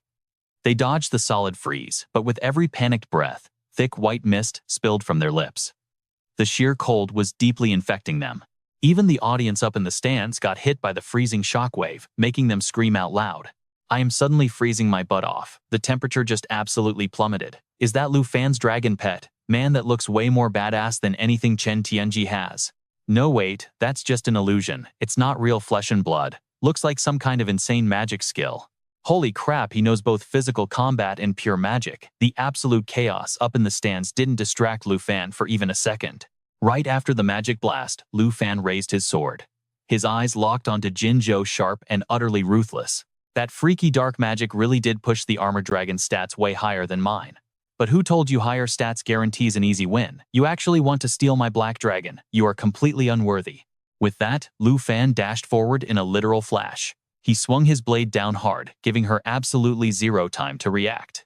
Are you guys ready for what happens next? Alright, let's jump right into the madness. Princess, watch out, Chen Tianji yells, rushing to block Lu Fan's strike. Then he barks his order, Armored Dragon Attack. Hearing the command, the armored dragon instantly opens, its jaws blasting raging fire straight toward Lu Fan. But Lu Fan simply vanishes effortlessly, dodging the blazing inferno. A split second later, he appears right behind the beast, mocking him. You really are a perfectly trained slave. since you want to play it that way. Lu Fan whispers. He reaches his hand out toward the beast and casts dragon language magic Roar of the Blue Dragon King. The roar of the Blue Dragon King releases a massive earth-shattering shockwave of pure thunder. It hits hard, dealing massive damage and totally paralyzing the target. Plus, every follow-up attack now carries 20 stacks of raw lightning damage. Each strike burns off 1 stack, giving a solid 20% chance to keep the enemy completely paralyzed. The whole arena watches as another massive phantom violently erupts right behind Lu Fan. But here is the wild part. This time it is the spirit of the Blue Dragon King. Then, without warning, a brutal bolt of lightning strikes down. The armored dragon takes the hit directly, screaming in absolute agony. This is just completely insane. Look at Lu Fan. He actually activated an entirely new magic spell. Exactly, and this is not your everyday basic magic either. That is the ultra-rare dragon language magic. First he fought the dragon using raw physical power. Now he drops high-tier magic all, without even summoning his own dragon pet. Chen Tianji's winning streak is absolutely over. While the entire stadium goes totally wild with hype, Chen Tianji is practically frozen in pure disbelief and fear. How is this even possible? He frantically screams in his head. We are both Dragon Tamers, so why is the power gap this huge? Meanwhile, Lu Fan calmly steps back into his starting stance, staring down both Chen Tianji and Princess Jinzhou. He slowly asks a question. Since this fight started, I have been wondering something. Why have you only used the Dragon Lance strike technique from the very beginning until now? Jinzhou completely panics. Hiding behind her knight, she screams out, Chen Tianji, what are you doing? Hurry up and make the armored dragon continue fighting this instant.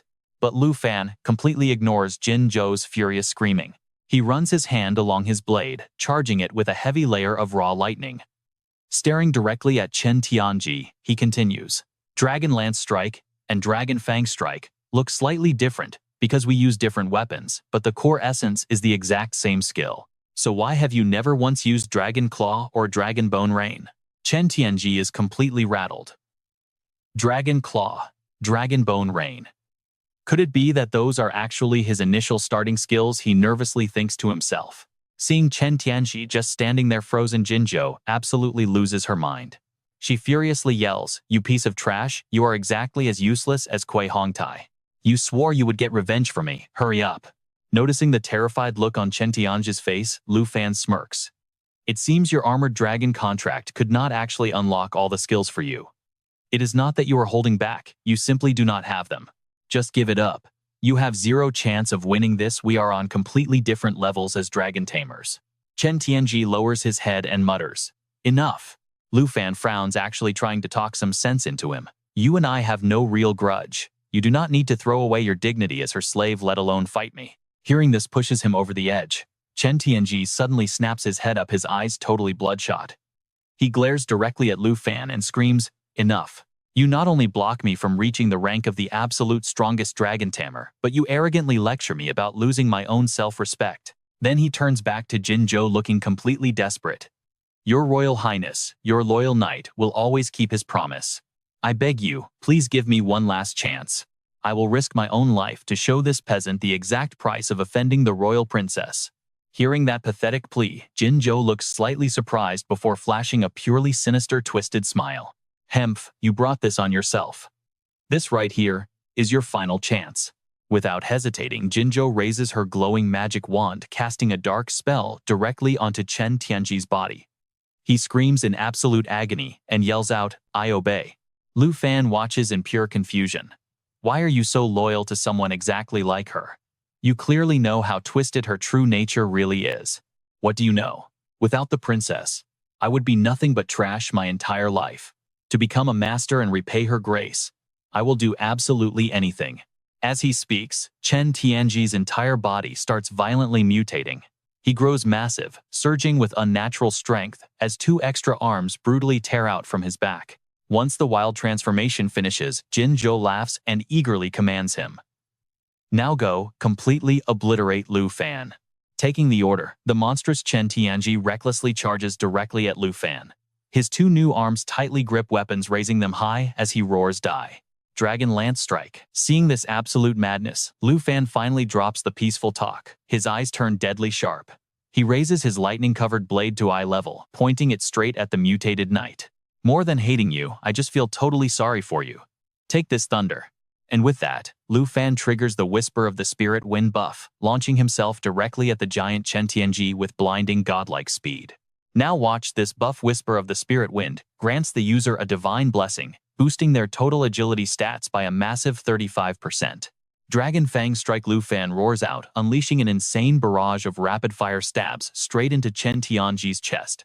When Lu Fan finally stops his relentless assault, Chen Tianji stands behind him, absolutely deep-fried in lightning eyes, rolled entirely back.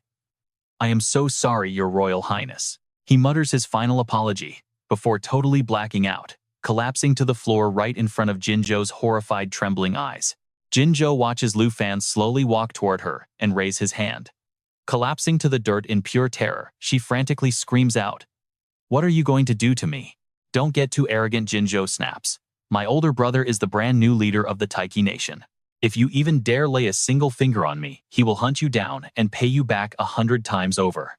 Lu Fan completely ignores the threat. Bam! He slaps her right across the face without a second thought. "Fine," he says coldly. "Consider this a debt I owe your brother. Let's see if he actually has the guts to come collect it." After dropping that line, Lu Fan just turns and walks away. That brutal slap leaves the entire audience sitting in absolute stunned silence. "What is wrong with Lu Fan?" someone whispers. "He already won. Why humiliate her like that?" Another chimes in. "Seriously, how could he just strike a cute girl like that, without any hesitation?" But someone else argues back. "Wait, who gave that girl the right to act so arrogant toward Chen Tianji anyway?" "Exactly. She is just an exchange student acting tough. Does she think she owns this place?" Suddenly, Zhao Shengming's voice booms over the loudspeakers. "Quiet down, everyone. I officially declare this match is over. The winners are Lu Fan and Jian Ying." He then shoots a dead serious look at Gu Han. "Tell Lu Fan to come to my office immediately. You stay here and keep prepping the other teams for their upcoming matches." Gu Han watches him walk away and simply nods. "Understood." A little while later, Lu Fan strolls right into Zhao Shengming's private office. Zhao Shengming speaks up first. "I honestly thought you were just acting out of anger over that previous national trial incident with the Jin family. But after speaking with Mr. Qin, I completely understand what really happened between you and Jinzhou. Still settling personal grudges in the middle of a tournament ring, that is definitely going to spark complaints from the people backing her." Lu Fan fires back. "I have experienced the exact same kind of loss as Chen Tianji, so I know exactly how Jinzhou is using him right now." Zhao Shengming simply hands a glowing tablet over to Lu Fan. "Let's drop that for now. Take a look at this. This right here is the real reason I called you in today. Alright, you and I are about to see a massive pivot." Zhao says. "The principal, and I watched your entire performance. You can officially skip the rest of the freshman exams." Lu Fan looks totally caught off guard. "Skip them? Wait, is this because you guys are unhappy with what I just did out there?" Zhao Shengming actually laughs out loud. "No, it is the exact opposite. When you unleash those 2 dragon magic spells, the principal and I knew for sure. We are completely confident sending you to the national trials. These are high-level, extremely dangerous dungeons the Longdu Academy found specifically for you through the Dungeon Hunter Guild. Go ahead and pick a good one." Hearing that, Lu Fan takes the tablet and starts scrolling through the options. He thinks to himself, dungeon hunters must be just like material hunters. They are basically massive guilds that control all the best resources. These guys make their living by exploring and locking down the hidden entrances to various dangerous dungeons, all in exchange for massive payouts. Zhao Shengming smiles and continues. "These hunters use a really aggressive auction system. But no matter which one you choose, the Academy will step in and win the bid from their guilds just for you." Lu Fan hesitates for a second. "But look at this. The starting bids listed on here are absolutely insane." Adjusting his glasses, Zhao Shengming replies calmly. "Longdu Academy has never cut corners when it comes to preparing our students for the national trials. If we promised you these resources, we will absolutely win the auction, no matter the cost."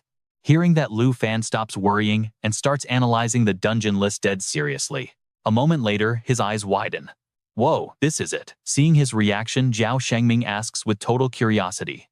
"Oh, found something you actually like?" Lu Fan smirks and turns the screen around to face him. "Vice Principal Zhao, I am absolutely going with this one right here." Zhao Shengming looks at the tablet screen. It reads Undead Wyvern Cemetery. Dungeon rank S+. Difficulty level. Absolute Nightmare Mode. Player limit. Requires a team of 2 or more people. And the starting bid a massive 1,375,000,000 dragon coins. The very next day. Freshman exam semifinals.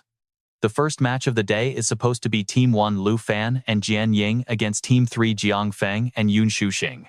Gu Han is announcing the lineup when Zhao Xingming suddenly raises his hand. He clears his throat and speaks into the microphone. I need to make a quick update. Lu Fan and Jian Ying have officially withdrawn.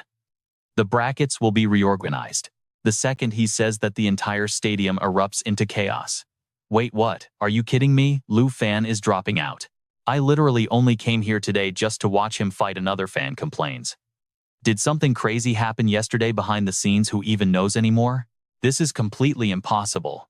Sitting deep in the crowd, Dao Xiaoman mutters with a totally annoyed look. Hearing all this gossip is just so frustrating.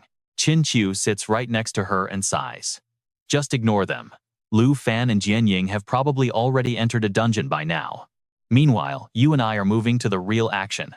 Lu Fan and Jian Ying just reached the dead forest outside the Wyvern Cemetery. Walking through the dense trees, Lu Fan gives an awkward smile. I am really sorry, Jian Ying. Because you are on my team, you had to drop out of the entire tournament. Jian Ying acts like it is no big deal at all. The academy said we both get to keep our guaranteed spots in the Qingyun class anyway. Plus, we got an extra 10,000 academic credits on top of that. So you really do not need to apologize to me. They walk a bit further. Still, she adds, getting to enter a rare undead dungeon like this. Thank you. And honestly, we cannot wait to see what lurks inside. Alright, you and I are diving right back in, so all the dungeon loot goes straight to you. Just getting the experience points is perfectly fine by me. Lu Fan smiled. Got it. You just hate owing favors. Right as he finished speaking, Lu Fan suddenly glared up at the massive tree. Who's there? Startled by his sudden shout, Jian Ying quickly looked up too. Heh, right up here. A playful chuckle echoed straight from one of the thick branches above. A split second later, a guy rocking bright red hair casually dropped down to the ground. Smiling casually at Lu Fan and his companion, the guy introduced himself right away. Hey, don't panic, seriously. I'm from the Dungeon Hunter Guild. You guys can just call me Black Rat. Hearing that, Lu Fan immediately pointed to the academy badge on his chest and asked, we're both from Dragon City Academy. Are you the one guiding us to the Flying Dragon Cemetery entrance? Black Rat stepped closer, carefully inspecting the academy badge on Lu Fan's shirt. Satisfied, he turned around, leading the way while smoothly chatting them up. Since you guys successfully won the auction for it, just follow me. Once I get you two to the teleportation portal, my guiding mission is officially over and done. I gotta tell you too, your Dragon City Academy is seriously loaded with an insane amount of cash. But seriously, what level are you guys to visit such an insanely expensive place? Lu Fan calmly answered. I'm level 25, and she's level 24. Black Rat immediately freaked out, yelling in pure shock. Only level 25? Are you two completely out of your minds? This is a nightmare tier dungeon meant for level 55 and above. Black Rat stopped walking and whipped out his phone. Hold on, let me call Dragon City Academy. There has to be a huge mistake here. Letting you two go in here before your second class awakening is just pure suicide. Seeing this, Lu Fan just spoke up casually. Black Rat, you really don't need to waste your time doing that.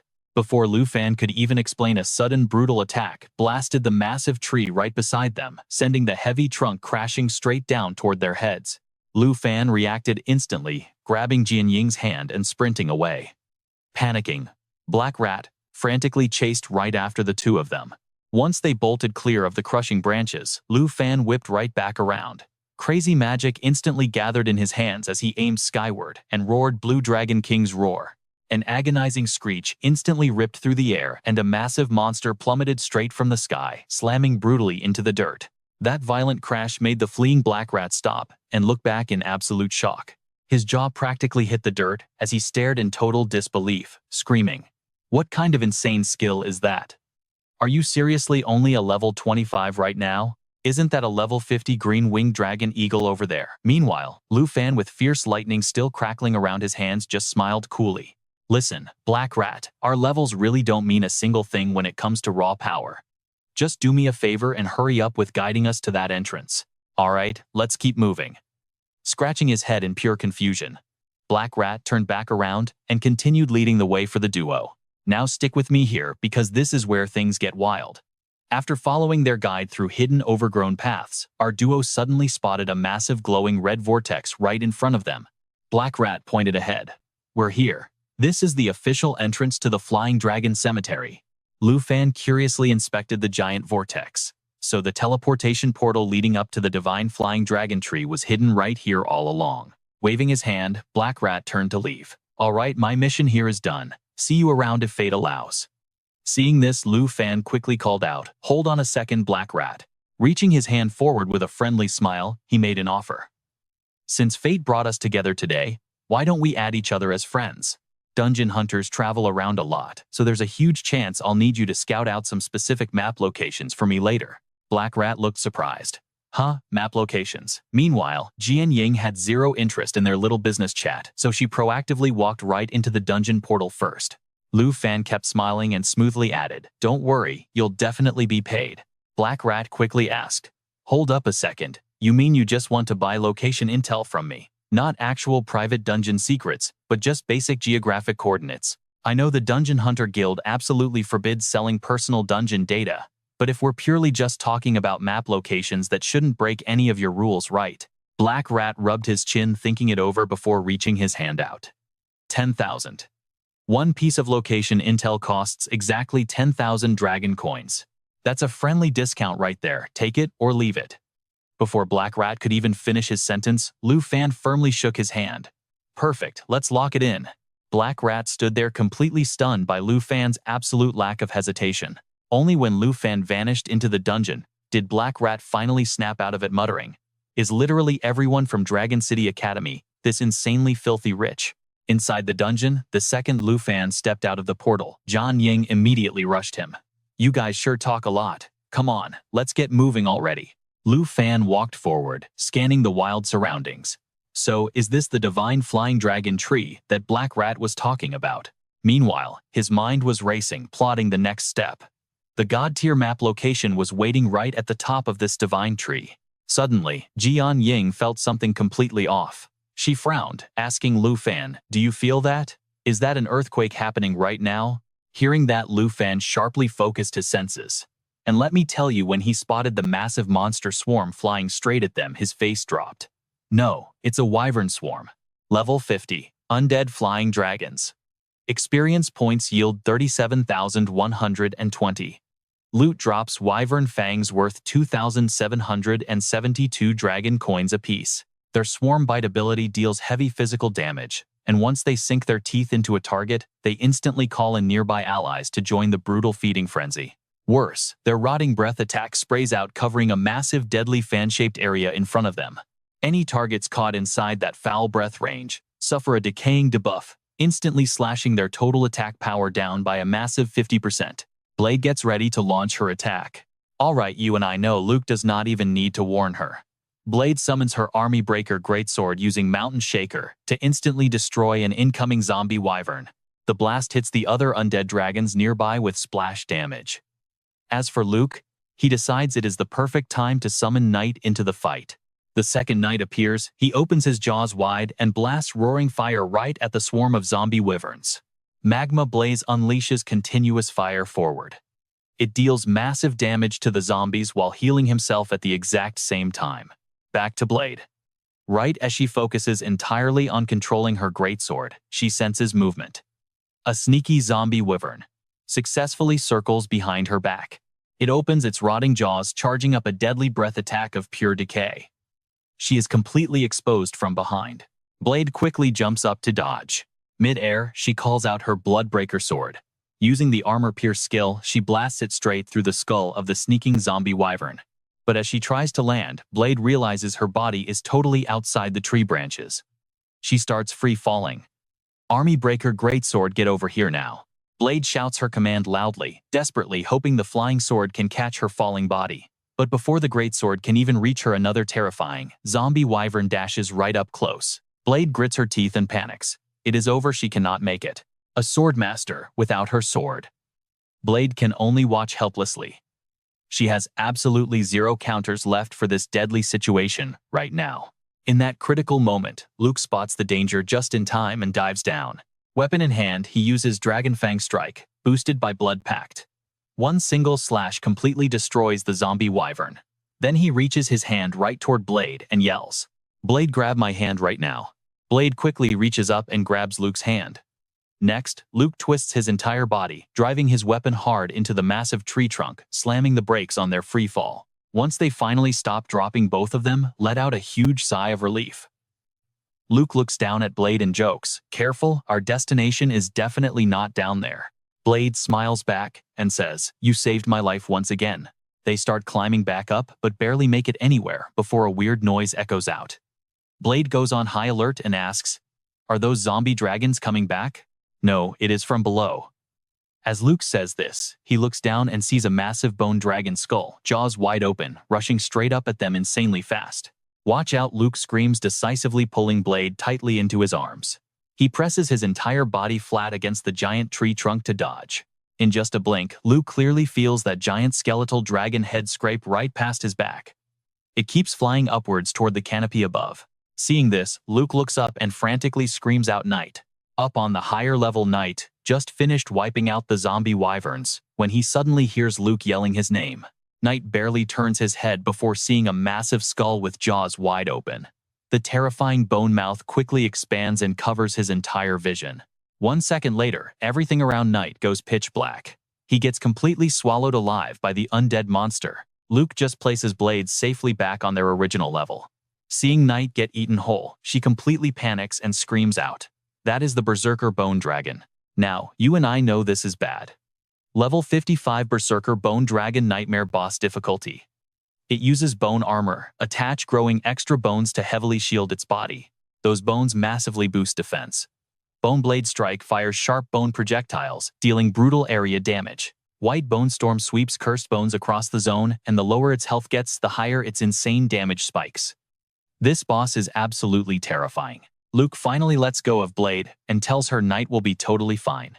"I will handle this boss now. You just keep moving." Blade lets out a confused "huh." For a second, she literally cannot process what Luke means. But when she sees him rushing straight toward the Berserker Bone Dragon, it finally clicks. She desperately calls out, "Hold on, Luke. The Berserker Bone Dragon is an extremely dangerous mutant." Luke does not even slow down.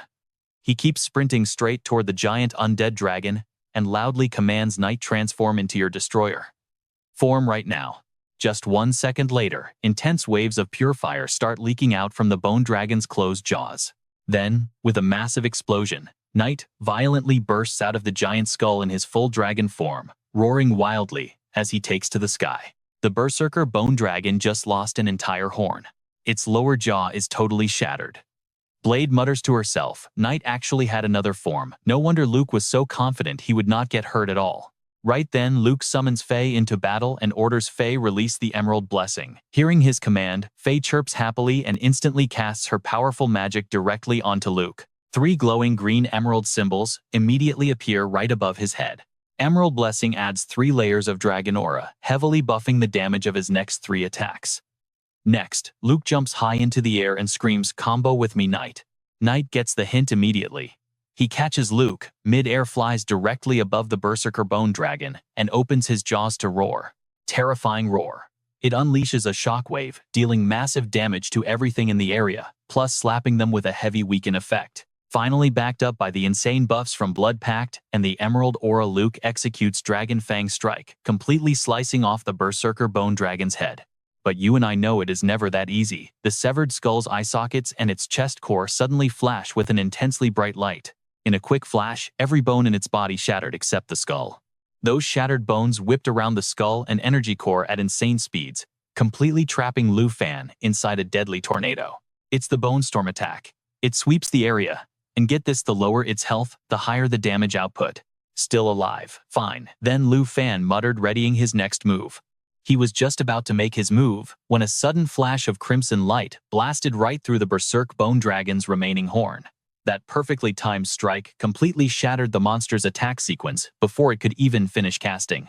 Lu Fan glanced over in pure shock. "Jian Ying, what are you doing down here?" he asked. Sure enough, Jian Ying was gliding right down to his level on a flying sword.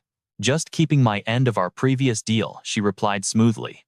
Since you managed to take down Chen Tianji all by yourself, I'll hold up my end. I'm going to tell you the hidden mechanics of a swordmaster. Lu Fan smirked. Perfect. Let's get ready to wipe this thing out. Jian Ying didn't even need to speak. Her actions said it all. She rode her blade straight toward the berserk bone dragon. Now, you and I need to pay attention here. Every 5 levels, a swordmaster unlocks a brand new weapon to use. And this is my ultimate trump card, she declared. The Karma Fire Scythe. It's an epic tier weapon unlocked right at level 20. It's totally exclusive to the swordmaster class. Its special skill allows the user to instantly swap their attack damage between fire and pure dark elements during combat. Even crazier, every kill permanently boosts its attack by 0.1%. Right now, she's already stacked up an 8.9% buff. Explaining her power, Jian Ying sent the blazing scythe hurling right at the berserk bone dragon. She clenched her fist tightly and yelled out. Karma burst, she screamed. Watching her fight from the ground below, Lu Fan just smiled to himself, finally piecing it all together. So swordmasters don't actually unlock standard skills. Instead, they rely purely on the unique abilities tied to the specific weapons they collect. Figuring that out, he shouted, Xiao Fei, it's our turn. Xiao Fei zipped over to Xiao Ye and cast Jade Blessing. Instantly, Xiao Ye tore up the ground beneath him. Fueled by the new buff and Lu Fan's command, Xiao Ye unleashed a massive roar. He slammed his claws down instantly, turning the bone dragon into pure experience points. The system chimed in. The Jade Dragon hit level 15 and officially unlocked a brand new skill form change. Lu Fan also leveled up to 26. Watching Xiao Fei and Xiao Ye happily crowd around their master, Jian Ying let out a heavy sigh. Even though she had pulled out her ultimate weapon, the Karma Fire Scythe, almost all the real damage was dealt by Xiao Ye anyway. The raw power of a giant dragon was just on a completely different scale. Feeling a bit down on herself, Jian Ying looked over and admitted, Sorry about that, Lu Fan. I probably should have just kept moving up the tree like we planned. I honestly knew that you Xiao Ye and Xiao Fei would crush that boss perfectly fine without any of my help, yet I jumped in anyway. Lu Fan just laughed. No worries. Thanks for helping me dodge that bone storm. Besides, I actually got a lot out of this fight today. I finally learned how swordmasters actually work, and Xiao Fei even hit level 15. Hearing that, Jian Ying tilted her head in curiosity. Wait, is there something special about reaching level 15? Does it trigger a major power upgrade like my weapons do? She asked. Curious himself, Lu Fan instantly pulled up Xiao Fei's system stat window to check. Contracted pet, Jade Dragon. Legendary tier level 15. Strength sitting at 656. Agility at 718. Spirit is absolutely massive at 3,459. Endurance 959. Skills included Fountain of Life, Jade Light Nature Assimilation, Jade Dragon Bloodline, and Blood Contract. That Bloodline link actually passes 10% of the dragon's stats straight over to the Dragon Tamer. Then there was the form change ability. Now entering its mature stage, the Jade Dragon could instantly swap between 4 different forms. The hatchling form cuts all stats and energy consumption by 50%. The Dragon Girl form was born directly from their blood contract. And the Eternal form turned it into the ultimate everlasting guardian of the Tree of Life. It also unlocked new skills, Life Pulse and Eternal Guard. Finally, the Soul Light form let it shed its physical body entirely, attaching itself to an allied target as pure spirit energy. That specific form also granted 2 more skills, Soul Guard and Soul Strike. So to put it simply, hitting level 15 meant Xiao Fei could now shift between entirely different forms, exactly like Xiao Ye did. That is insanely lucky, Lu Fan thought. Since Xiao Fei grew so slowly, he figured seeing its true dragon form was still miles away. But now, she actually had 4 unique forms to play with, just like Xiao Ye. He was absolutely itching to test out these brand new transformations right now. Smiling warmly, Lu Fan gently rubbed little Xiao Fei's head. Alright guys, let's get back to exploring the rest of the sacred wyvern tree. But right as they prepared to move, Jian Ying spotted a massive barrage of fireballs rocketing straight toward them. Incoming magic attack. Everyone watch out. They both shouted the warning at the exact same time. The 2 humans and their dragons quickly scrambled behind a massive tree trunk for cover. Lu Fan carefully peeked his head out from behind the bark to survey the area. Spotting a whole swarm of wyverns circling the sky, he frowned. You and I both know that explosive fight with the bone dragon made way too much noise, and now every single monster nearby was crashing the party. He barked his orders. Xiao Fei use Soul Light and attach to Xiao Ye. Xiao Ye run cover for us. Jianying, we are climbing the sacred wyvern tree. Strategy locked, and the entire squad dashed out from their hiding spot and sprang right into action. Xiao Ye instantly morphed into his world destroyer form. Right on cue, Xiao Fei transformed into pure soul light and fused directly onto him. All right, you and I are watching the Emerald Dream Dragon unlock crazy new skills. Soul Protection and Soul Shock are officially ready to go. The Emerald Dragon bloodline doubles all skill effects for dragons and those sharing their blood. Soul Protection boosts every single stat of the target bathed in soul light by 100 to 200%. Taking hits absorbs all incoming damage, generating 1 to 2 aura stacks. Once it hits 10 full stacks, it releases a massive aura shockwave. The total damage dealt equals every ounce of pain absorbed from 10 hits. All absorbed damage multiplied by 2. Knight tilts his head back and roars, radiating an aura hundreds of times stronger than before. Every stat skyrockets wildly. Strength leaps from 4,374 up to 26,244. Agility hits 10,710. Spirit reaches 5,986. And endurance surges from 4,094 to 12,288. Sword Shadow is stunned. Fei's buff on Knight is absolutely insane, Lufan explains. Yeah, Fei's unique traits just work way better on dragons. Glancing at his 2 dragon pets, he runs the numbers. World Destroyer plus Soul Protection and Fei's bloodline pushes Knight's total strength to 26,000. He needs to reach the Divine Tree and use Dragon's Encouragement. That will break 30,000. Suddenly, the Horde's first magic volley arrives, locked straight onto Knight. Lufan immediately commands him not to counterattack yet. Knight, keep pushing forward. Just let Fei absorb all the incoming damage. Knight keeps his flight speed steady. Magic blasts hit a green barrier rippling like water, before being completely sucked dry and absorbed into the shield. Meanwhile, a green aura ring forms above Fei's head, tracking the stacks. The number ticks up with every absorbed hit. Soon enough, that counter hits a perfect 10. Seeing this, Lufan barks an order: Fei, release Aura Shock now. On command, Fei releases every single aura stack, blasting straight into the monster horde. Aura Shock unleashes all damage from the last 10 hits multiplied by 2. It triggers a massively devastating wide-scale counterattack. He watches the monsters drop dead, one by one. Sword Shadow is amazed. Is this really Fei's actual skill? Lufan nods. Soul Protection blocks damage and stores it up for a massive counterattack. Plus, being a dragon doubles the entire effect right off the bat. Hearing this, Sword Shadow feels pretty defeated. She thought leveling up dragons just boosted stats like her weapons, but this literally unlocks broken new skills. Even dropping her Karma Scythe trump card, she would still definitely lose against Lufan. Suddenly, a brutal wind hits them, forcing Lufan and Sword Shadow to a complete halt. Now watch this closely, you and I are about to see the boss ahead. Lufan finishes speaking as a massive beast blocks their path. Sword Shadow yells out it is the Steel Bone Wyvern. A level 60 Steel Bone Wyvern. Boss difficulty: pure nightmare tier threat. The wyvern flaps its heavy wings, generating high-speed hurricane winds. It rips through targets, dealing damage while severely crippling their movement speed on impact. Steel Bone Pierce. The wyvern dashes. Any target with an endurance stat under 10,000 points simply gets crushed into absolute dust. Its steel bones reduce incoming damage by 50% while heavily boosting defense. The wyvern roars out, using Pierce to dive straight for Knight. Sword Shadow panics. They are both sub-dragons. Lufan, we need to help Knight right now, but Lufan tells her to relax. After calming her down, Lufan stays totally chill. Fei preps Soul Shock. While in Soul Light form, Soul Shock channels Dragon Aura to charge up energy, gaining 1 or 2 stacks per second. It releases all charged aura stacks upon attacking. The hard limit is 30 to 60 stacks. While Fei charges up, Lufan casts Dragon's Encouragement on Knight. This spikes all his stats up by 30% before receiving his next command. Alright Knight, I am totally counting on you next. Knight takes the initiative, rocketing toward the Steel Bone Wyvern. The 3 dragons violently clash. On our side, Knight's endurance sits at 13,911.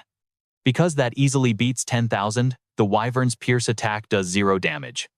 Nothing. On the enemy side, Knight delivers a brutal claw strike fueled by 34,117 strength points combined with Soul Shock. Backed by Phase 8 aura stacks, one entire shoulder of the wyvern gets completely severed. The wyvern screams in sheer agony. Then it locks its hateful eyes directly onto Lu Fan, the commander who orchestrated this heavy loss. Sword Shadow shrieks in horror. Oh no, it is charging right at us. She quickly summons two weapons, her face showing absolute determination. She is nothing next to a Dragon Tamer, but you and I know she must step up. Alright, you and I are jumping right into the action. Realizing this, Jian Ying shifts her Karma Scythe to the Dark attribute. She unleashes Evil Karma Burst, a skill boosted by 9.5%, aiming a massive attack straight at the Bone Wyvern. But here is the thing. Thanks to the Iron Bone skill, the Wyvern shrugs it off. Jian Ying's heavy attack does absolutely zero damage to the massive beast. Frustrated, she calls out to him. My attacks are not doing a single thing to this monster Lu Fan. Lu Fan just glances back at her with a grin. Do not worry about it, he says. I appreciate the team spirit anyway. But right at that exact moment, the Bone Wyvern snaps its massive jaws wide open, right behind him, completely ready to swallow him whole. Jian Ying screams in pure panic. Watch out, Lu Fan finally spins around weapon in hand and shouts.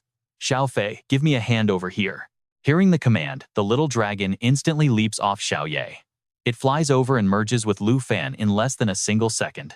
With a flash of power, Lu Fan swings his blade right into the wyvern's gaping mouth, sending the crippled monster straight to the afterlife.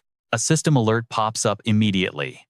The black dragon reached level 20, unlocking a brand new skill called Coercion. Lu Fan dusts himself off. Done deal. Xiao Ye is officially level 20 now, and Jian Ying just hit level 25 herself. She watches the two pet dragons bickering and points out the crazy stats. Xiao Fei is only level 15 and already this strong. Does that mean a level 20 Xiao Ye could just crush a bone wyvern in one single strike? I honestly cannot even imagine that kind of power. Lu Fan simply smiles at her. Xiao Ye does not even consider these bone wyverns a real threat anyway. Come on, let us keep moving forward. Hearing this, Jian Ying suddenly lets out a quiet laugh. Lu Fan looks confused and asks what is so funny. She replies, I just remembered something Daozi said. She even starts mimicking Dao Xiaoman's exact tone of voice. With a dragon this ridiculously overpowered, you could bring a chained-up puppy to battle and still slaughter absolutely everything. Lu Fan bursts into loud laughter. Wait, since when do you make jokes? That is definitely not like you at all. Jian Ying explains softly. I guess hanging around you guys for so long has rubbed off on me. I feel like I have completely changed lately. You are definitely talking a lot more now, Lu Fan notes. And that is a great thing. From the very first time we met, I thought your voice was really nice. Hearing this, Jian Ying immediately blushes. She shyly asks, You really think my voice is nice? Lu Fan smiles warmly and says, Yeah, of course it is. You are also really cute, he adds. Wait, has absolutely nobody ever told you these kinds of things before in your whole life? Jian Ying's face turns even redder. No, she murmurs. I rarely ever talk to other people, and I really do not have any friends at all. Lu Fan chuckles gently. All right, enough about sad things. Let us just keep moving. Jian Ying nods quietly, keeping her head down as she follows closely behind him. Meanwhile, trailing behind them Xiao Ye and Xiao Fei are still fiercely hissing at each other. Lu Fan gets annoyed and yells, Hey, you two knock it off. Now we need to talk about what is happening elsewhere. At the very top of the divine tree, massive cocoons lie completely motionless. But in the center, a mysterious blue egg suddenly starts to tremble. Back with Lu Fan's group, the two of them are casually chatting as they walk along. Jian Ying happily shares her progress. After taking down that bone wyvern, I managed to hit level 25 too. Lu Fan looks curious. Does that mean you unlocked another brand new weapon? Summoning her new blade, Jian Ying introduces it. Yeah, it is called 10,000 Flowers. An agility attribute weapon with some pretty amazing skills attached. Sadly, it is only level 1 right now, so the power is pretty low. 10,000 Flowers perfect quality tier. Level 1 weapon exclusive to the Swordmaster class. Its skill Heavenly Sword Rain splits it into 1,000 blades, each dealing 10% of the original attack power. After dealing damage, the zone returns to normal. Lu Fan grins. It might be weak right now, but just wait until you get it to level 25. The power output is going to be absolutely insane. Hearing this, Jian Ying starts thinking to herself, even if all my swords hit level 25, would their combined damage even match a single strike from Xiao Ye? The power gap is just way too massive. Teaming up with Lu Fan brings serious pressure, especially when comparing stats. Letting out a heavy sigh, she admits, if anyone else said that I would totally believe them. Lu Fan laughs. Why not believe it when I say it? Once 10,000 flowers levels up, this one sword alone means barely anyone at Dragon Capital Academy could ever beat you. Jian Ying decides not to overthink it anymore. Pointing at the two baby dragons up ahead, she just laughs it off and says, all right, fair enough. We better hurry up. Xiao Ye has already wandered way too far ahead of us. So the group continues their journey forward. But after walking just a short distance, they stumble upon a clearing scattered with multiple dead bodies. Lu Fan looks suspicious. Is this the camp of the explorers who came here before? Jian Ying quickly checks the condition of the corpses and makes a guess. It looks like they have been dead for quite a while now. They cautiously walk over to investigate the remains. Every single one of them had combat classes, but they died at totally different times. Could there be a monster staging ambushes around here? Realizing the danger, Lu Fan gets dead serious and instantly draws his weapon. He scans the area defensively and warns her. Jian Ying, there is a very high chance monsters have claimed this zone. Keep your eyes completely open. Right at that moment, up in the branches above them, a terrifying monster slowly creeps down the tree trunk. You mean this is a trap? Jian Ying asks, slowly backing toward Lu Fan. And that exact little movement unintentionally saves her life, causing the monster's deadly pounce to completely miss its target. All right, you and I are diving right in. Hearing the noise, Jian Ying and Lu Fan immediately spin around, finally facing the monster. A level 60 Bronze Wyvern Nightmare tier boss difficulty. That special bronze secondary armor it has, it massively boosts the defense of all its allies. The defensive barrier drops attack power by 100%, but boosts defense by 100%. And wait, another massive monster suddenly swoops out. A level 65 three-headed elemental wyvern. Yep, another absolute nightmare tier boss just entered the battlefield. Triple layered magic.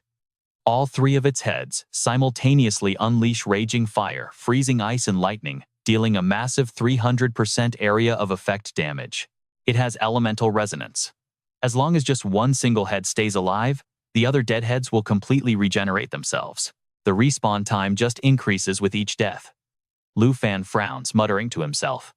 Two bosses at once. Yeah, Jian Ying nervously speaks up, realizing they are a literal ambush team camping this area. Right then, the three-headed elemental wyvern opens all its jaws, charging up that devastating triple-layered magic attack. Seeing this, little knight immediately takes to the sky, launching a fierce attack straight at the middle head. He successfully interrupts the head from forming its lightning sphere, but deals absolutely zero damage to it. Seeing this, Jian Ying frantically shouts out a warning. Thanks to that bronze armor buff from the bronze wyvern, its defense has spiked to an insanely high level. Little Knight's damage is practically nothing against it. They have to take out that bronze wyvern first. Lu Fan draws his weapon and chuckles. Stay calm, I have a plan. Just bring out your 10,000 flower sword and get ready to level up. Wait, what? Before Jian Ying can even process that, Lu Fan is already rushing straight toward the bronze wyvern, shouting commands. Little Fei, switch to Soul Light and attach to me right now, then prep your Soul Shockwave. Little Knight, get ready to enter World Destroyer form. I am totally counting on you over there. Little Fei instantly morphs and attaches right onto Lu Fan's body. He arrives right in front of the bronze wyvern, swinging his sword for a massive slash, but it doesn't even dent its insane defense. Meanwhile, the other two heads of the three-headed elemental wyvern finally finish charging up their magic. They instantly blast their lethal attacks straight at Little Knight, but the nimble dragon smoothly dodges right out of harm's way. Lu Fan quickly glances at the glowing icon right above Little Fei's head. Seeing it only has 4 stacks of dragon aura charged up, he immediately screams out. Little Knight, use your new coercion skill. Coercion. The black dragon continuously unleashes a terrifying pressure all around. It instantly triggers fear, immobilization, and stun effects on every single enemy target within a massive radius. Little Knight soars into the sky, opening its jaws to unleash a deafening roar. Down below, the three-headed wyvern gets hit by the debuffs, completely paralyzed and unable to move. Jian Ying desperately covers her ringing ears in pain, crying out. Little Knight's coercion. Who could have guessed a crowd control skill would actually trigger such an overwhelmingly powerful physical shockwave? My head hurts. Hang in there, Jian Ying, it's almost over. After offering that quick encouragement, Lu Fan notices Little Fei has fully charged 12 stacks of dragon aura. He immediately orders it to blast the bronze wyvern with soul shockwave. As for Lu Fan himself, he channels his strength into a dragon fang strike, successfully dealing the killing blow to the boss. Next, Lu Fan hurriedly shouts up at Little Knight. The bronze armor buff is finally gone. Little Knight go on the attack. Little Knight instantly dives down, pinning the three-headed elemental wyvern to the ground. Then it brutally crushes the middle head with a strike so heavy, the earth actually trembles. Lu Fan quickly reaches out to catch Jian Ying, who is stumbling and about to fall. Careful now, Little Knight is getting way too hyped up again. Then he spots Little Fei flying over to join Little Knight's fun, prompting a quick warning. Your teamwork was great just now, but you need to listen. Don't go copying Big Sister Little Knight and losing your absolute mind like this, okay? Little Fei stands triumphantly on a wyvern head, happily waving its little claws at Lu Fan while nodding its tiny head non-stop. Now here's where you and I get to see the real rewards. Lu Fan finally checks his stats. After that insane battle, he hit level 28. Little Knight reached 22, and Little Fei hit 17. Staying completely silent this whole time, Jian Ying sees her 10,000 flower sword hit level 6 and her own level hit 27. Yet deep down she feels conflicted. She didn't help at all. Traveling with Lu Fan, her grand title as the genius of Yunbei feels absolutely useless. Suddenly, Lu Fan pats Jian Ying on the shoulder. That three-headed dragon, we definitely had to take down all three heads at once to finish it off. Just let Little Knight play around for a bit longer. While we're at it, let's go explore this entire campsite for a while. Jian Ying simply replies, yeah. Walking ahead. Lu Fan frowns as he stares at the system panel, clearly lost in some intense thought. Once night finally falls, Jian Ying steps out of the tent, holding a plate of food. Lu Fan, this is the meal Sister Han prepared for us, so let's eat a little bit first. Except Jian Ying can't find a single trace of Lu Fan anywhere. This sudden disappearance leaves her feeling incredibly lost as she thinks to herself. It seems Lu Fan finally realized that I am nothing but a heavy burden. Meanwhile, Lu Fan had followed the divine tier map provided by the system, traveling completely alone to Shenmue Peak. To prevent the massive secret of his system from leaking, he could only silently apologize to Jian Ying in his heart. I am so sorry, Jian Ying. Because between you and me, this divine tier treasure map, finding this god-level loot, was my real main goal for coming to the Wyvern Cemetery. Just as Lu Fan approaches the nest, the massive cocoon suddenly cracks wide open. A colossal, terrifying dragon bursts out from inside, roaring furiously straight at him. It's the soul of the Wyvern King level 70, and yep, it's another absolute nightmare tier boss. Alright, let's break down this fight. The dragon's elemental breath skill blasts its targets with a wild, unpredictable mix of fire, ice, thunder, and wind damage. Then there's Soul Strike. Free from its physical body, the Wyvern King charges forward at insane speeds, dealing massive piercing damage right through its target. But wait, Dragon Chant Unseal unlocks ancient dragon magic. When active, it completely replaces the standard elemental breath with something way more devastating. The elemental Wyvern Forbidden Curse, kicks in Soul Strike, is instantly swapped out for an apocalyptic dragon spell known as Doomsday Descent. Out of all the lesser species, the Wyvern bloodline comes the closest to being a true dragon. The Wyvern King automatically reduces all incoming damage by a massive 50%. But hold on, the final boss of a level 60 nightmare dungeon is actually level 70. Slightly caught off guard, Luke summons Knight and Fei. He smiles, realizing that a 10-level gap like this isn't something he can just brush off. We need to take this fight completely seriously. Meanwhile, the massive commotion up top finally catches Kim's attention down below. She looks up in shock, but quickly drops her head in total sadness. He had to save her life over and over again. Luke must be totally sick of dragging her along, which is why he went ahead alone, right? She decides she absolutely cannot be a burden to him anymore. As the so-called North Cloud genius, she really should have recognized the massive gap between her and a Dragon Master earlier. Could she even genuinely help her teammate now? But just as Kim starts completely doubting her own abilities, the encouraging words Luke told her earlier suddenly echo right through her mind. He had told her that while things were tough now, once she hit level 25, her skills would definitely become absolutely incredible. He also said he truly appreciated her desire to help her teammates. He even thanked her for pulling him out of the Whitebone storm, saying she helped him perfectly. Remembering his warm smile and those kind words, Kim slowly starts getting her shattered confidence back. Clenching her fists with fresh determination, she tells herself that even if she isn't as insanely strong as Luke, she can absolutely still provide backup and cover his blind spots. Meanwhile, up on the battlefield, Luke forcefully blocks a heavy strike from the boss, skidding backward from the sheer impact. Level 70 really is no joke. It's way more dangerous than the Emperor of Annihilation he fought before. He shouts for Knight to ready a lava burst.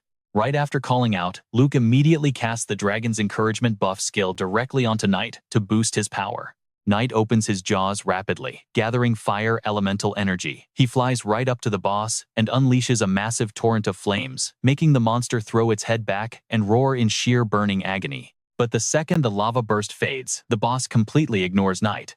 Instead, it uses Soul Strike to blitz right behind Luke, trying to land a deadly sneak attack while he's distracted. Luke desperately jumps back to create some distance, screaming for Faye to instantly switch into her ultimate eternal form. Faye transforms in a flash, instantly darting forward to form a living shield right in front of Luke. The moment the Emerald Dragon enters her eternal form, she immediately unlocks two brand new top-tier defensive abilities, Life Beat and the insanely overpowered Eternal Protection. Luke is just about to shout his next command when a massive rain of swords drops from the sky. They strike the boss head-on, completely canceling its attack and pinning it right to the ground. Recognizing those familiar glowing blades, Luke gasps out loud in surprise. He knows this technique, it's Thousand Bloom. Confirming his thoughts perfectly, Kim suddenly appears nearby. She skillfully controls her Thousand Bloom swords to unleash Heavenly Sword Rain, shouting out that she is going to provide full support from the backline. Don't worry, she calls out to him. I'm keeping my own safety first. Luke just smiles and says he knows she will. Then, without hesitating, he loudly commands Faye to activate her Life Beat ability. Life Beat instantly grants the Emerald Light and Emerald Blessing buffs to every single ally in the area, multiplying the number of their protective effect layers by 2 to 4 times. The Emerald Blessing adds anywhere from 3 to 12 insane layers of Emerald Dragon aura to the target. This straight up boosts the damage for your next 3 to 12 consecutive attacks. Meanwhile, the Emerald Light skill applies 3 to 12 layers of Emerald Blessing. It completely wipes out all negative debuffs, while boosting all of your core attributes by a massive 30 to 60%. On top of that, every single layer of Blessing can literally block 1 or 2 hits of damage. Receiving both Emerald buffs simultaneously from Life Beat already doubles the layer count. But wait, since Luke has a direct bloodline link with his dragons, that insane protective effect gets doubled all over again. With those buffs active, Luke quickly issues his command. Knight, let's completely tear this thing apart. Knight immediately launches forward, relentlessly, blasting the boss with a barrage of consecutive attacks. At the exact same time, Luke casts a dragon magic spell. He unleashes the Blue Dragon King's Roar to perfectly coordinate his strike with his pet. Suddenly, a massive pillar of flames erupts and something shoots out from the blaze, flashing a dangerous light high in the sky. Kim asks what it is. With a dead serious expression, Luke answers that it's the Dragon Chant Unseal. The boss is actually preparing to use ancient dragon magic. As the blinding light finally fades, the giant monster reveals itself once again. It activates the apocalyptic Doomsday Descent spell. Like a terrifying fiery meteor, the boss dive bombs straight down toward Luke and his team. Now, here's what you and I need to know about Doomsday Descent. Once the dragon hits maximum altitude, it sacrifices its own health to inflict catastrophic, massive, explosive damage on impact. The damage equals a mind-blowing 120% of its sacrificed health, and the boss is sacrificing 100% of its health. Realizing this monster is literally trying to wipe them all out, in a suicidal crash, Luke desperately screams out, "Faye?" A second later, a massive explosion hits, burying the entire peak of the Divine Tree in blinding smoke and raging fire. As the chaotic destruction finally settles down through the thick settling dust, a faint, beautiful emerald green light can be seen glowing. As the dust finally settles, you and I can see a glowing green shield emerge. And right there, safely inside it, it's Lu Fan and his crew. Eternal Protection. This insane skill creates an absolute barrier, completely shielding every single target standing underneath its glowing dome. The total damage this shield can absorb directly depends on the max health and natural healing speed of the Eternal One. Emerald Dragon Bloodline. It doubles all skill effects for the Dragon Tribe and anyone sharing their bloodline. Plus, complete immunity to all negative debuffs and a massive 5,000% boost to base health regeneration. Simply overpowered. As for that terrifying boss, after pulling that suicidal attack, it just turned into a massive pile of leveling experience for Lu Fan's team. Jianying hits level 28. 10,000 Flower Sword reaches level 10. Xiao Ye levels up to 23, Lu Fan climbs to 29, and Xiao Fei hits level 18. Massive gains all around. Right then Lu Fan checks in, asking Jianying if he is alright. Jianying laughs it off. He says, thank goodness Xiao Fei saved them because he honestly thought they were done for back there. Lu Fan totally agrees, gently patting Xiao Fei on the head to praise her.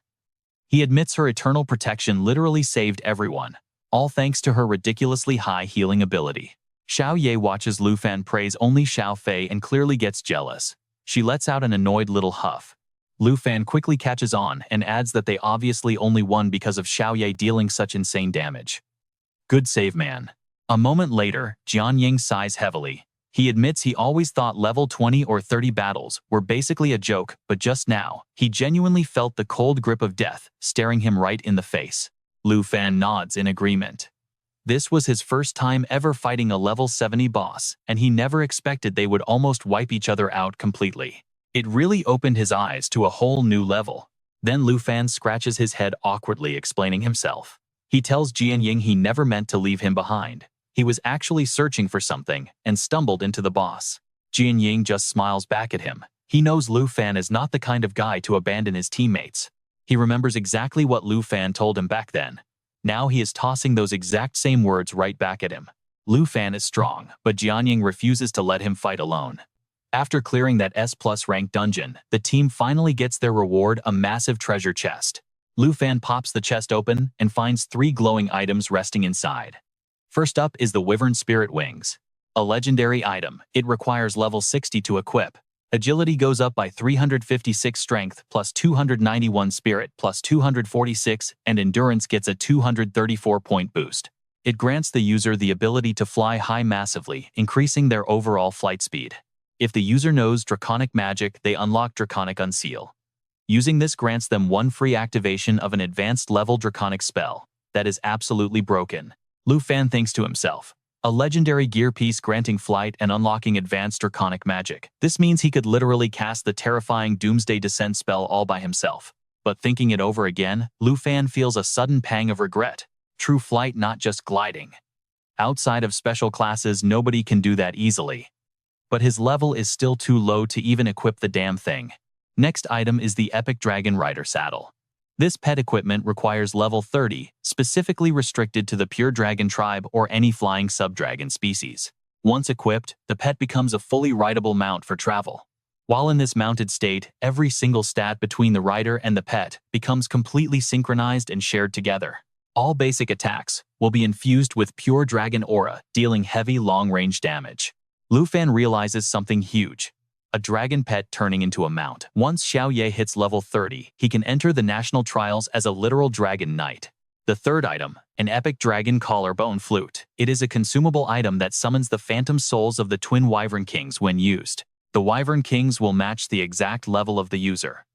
But there is a catch, it only has 3 uses total. Lu Fan admits it is incredible gear though, the limited uses kind of suck. Right as he packs up the 3 items, Jianying suddenly calls out to him.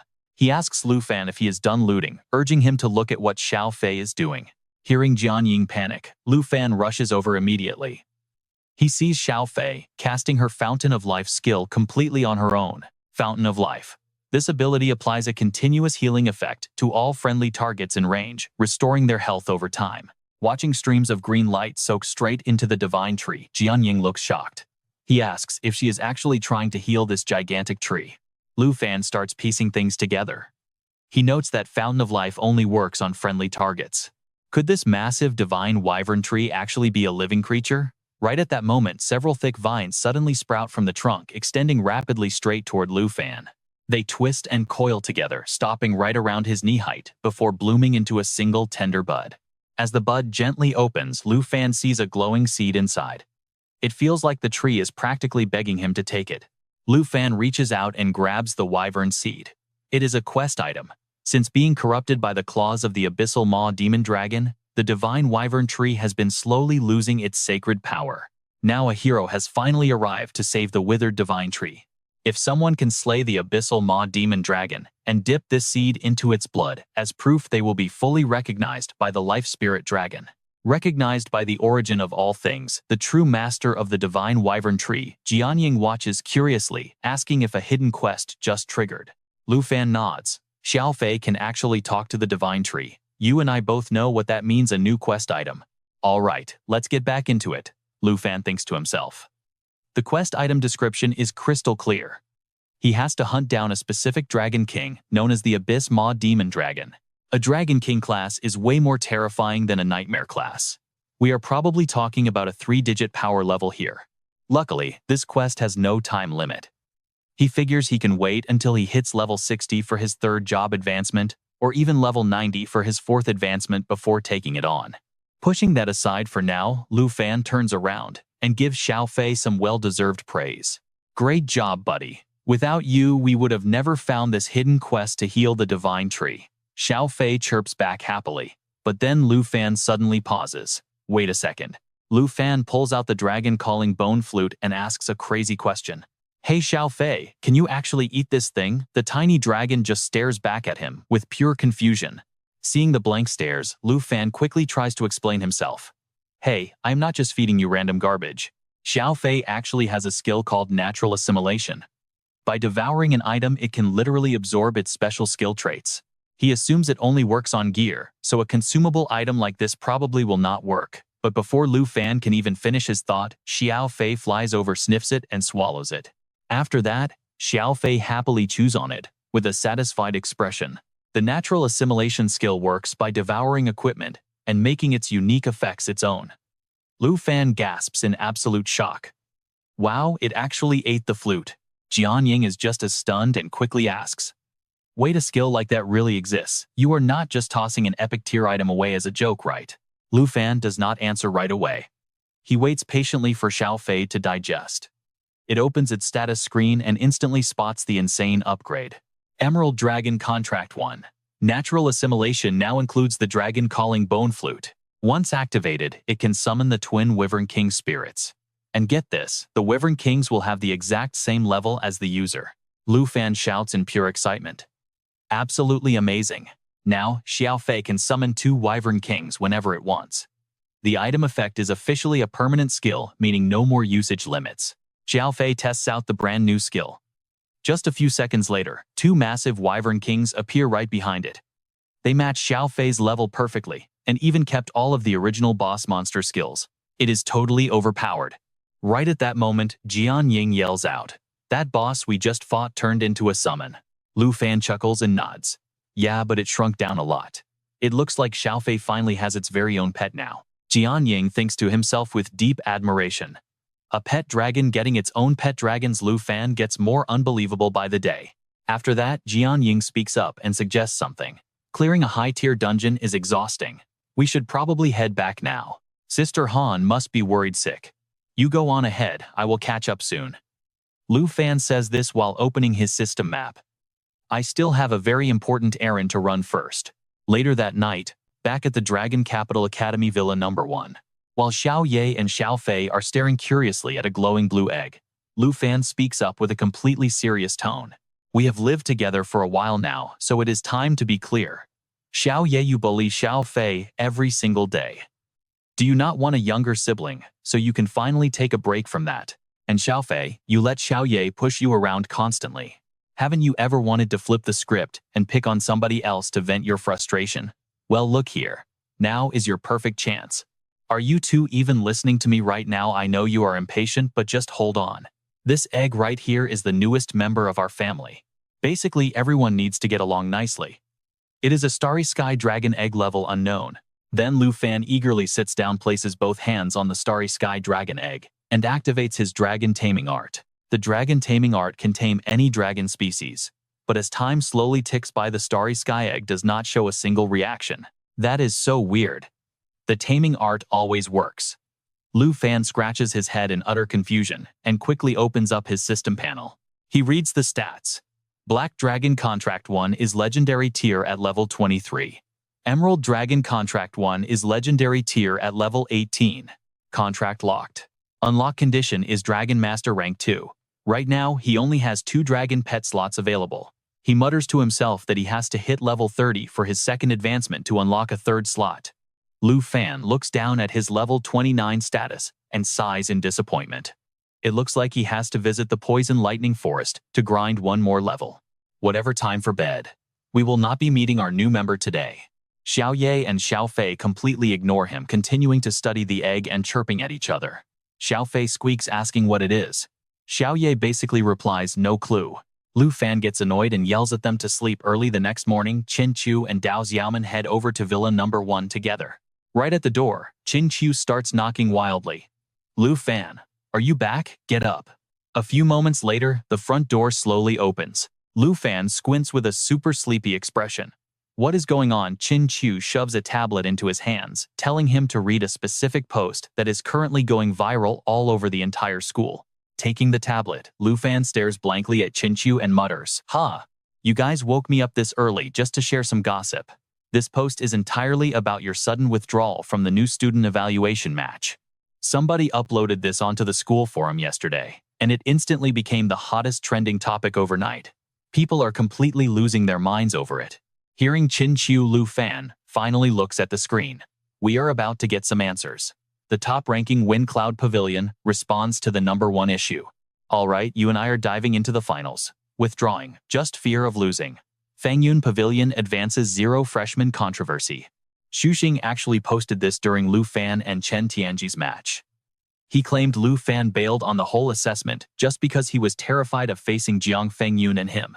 User A chimes in that post was originally totally anonymous, but the internet did its thing and exposed Xuxing as the author. User B adds, wait, wasn't the rumor last time that Lu Fan dropped out because Chen Tianji actually injured him in battle? Honestly, Chen Tianji has been on an absolute winning streak, so there's no way that guy is weak at all. User C drops this. The original bracket was Lu Fan and Jian Ying versus Jiang Fengyun and Xuxing. Lu Fan probably just chickened out and ran from the fight. User D is fired up. Unless the academy actually makes those two fight each other, there is no way I'm accepting this incredibly shady move by the school. Sure, Lu Fan might be the academy's golden boy, but Jiang Fengyun, he's the true undisputed number 1, proving it through actual brutal combat. User E snarks, turns out he was just scared. If the academy really keeps Lu Fan in that number 1 spot, it's an absolute joke. Anyone who actually watched Jiang Fengyun absolutely dominate yesterday knows Lu Fan doesn't deserve that top rank. Not even close. Scanning through the comments, Lu Fan raises an eyebrow. Fengyun Pavilion, what's that? Qin Chu explains everything. Originally, Fengyun Pavilion was just a 4-person squad formed by ranks 3 through 6, but now they've pulled in almost 30 members, evolving into a massive faction packed with seriously heavy-hitting classes, and their leaders Jiang Fengyun and Xuxing. Lu Fan just covers his mouth, lets out a massive yawn, and asks without a single care. So I'm the academy's hand-picked number 1, and this Jiang Fengyun guy is supposedly the people's undisputed champion now. Dao Xiaoman chimes in. Just this morning, Jiang Fengyun publicly responded to prove to his loyal Fengyun Pavilion followers that he's the real top dog. He claimed that right after the finals tomorrow morning, he's coming over to completely clear out Villa number 1. Qin Chu adds some context. Snagging rank 1 gets you into the national trial selection. You and I both know Jiang Fengyun is absolutely gunning for that exact spot. Hearing this, Lu Fan chuckles to himself. So that's the play. He wants the glory and a ticket to the national trials. Too bad for him. Jiang Fengyun has no clue Lu Fan already locked all of that down a long time ago. Seeing Lu Fan just chilling, Qin Chu gets anxious. This Jiang Fengyun is totally out of line. He's literally using your absence from the academy to spread all these wild fabricated rumors about you. Dao Xiaoman shoots Lu Fan an irritated look and sighs completely over it. Honestly, do we even know who this wannabe is? If he really wants to show up tomorrow, let him come. I definitely need to go warn Jianying about this huge mess right now. At that exact moment, Lu Fan just smirks. If Fengyun Pavilion is so desperate to target me, I'll gladly give them the perfect stage to try. Dao Xiaoman looks totally confused. What do you mean? Lu Fan just lifts the tablet. Mind if I borrow this? I'm gonna leave a little reply for Fengyun Pavilion. Challenge accepted. Meet me at the Longdu Academy Arena, straight in the private suite. Meanwhile, Xuxing, packing the hidden combat class, Forbidden Mage, is scrolling his feed when he suddenly jumps out of his seat. Brother Jiang. Lu Fan actually replied over in the training arena. Jiang Fengyun, the guy rocking the ultra-rare hidden Dark Warrior class and fighting completely blindfolded like an absolute menace, actually pauses for a split second. Instantly recovering, he faces two opponents rushing right at him. Without hesitating, Jiang Fengyun unleashes a devastating skill. Shadow clones materialize out of nowhere and swarm forward, making the two attackers scream in absolute panic. Wait, hold up, Brother Jiang. Why are you using lethal force? I thought we were just doing a practice spar. Jiang Fengyun doesn't care at all. He just lets his shadow clones brutally and quickly finish off both of the guys. Job done.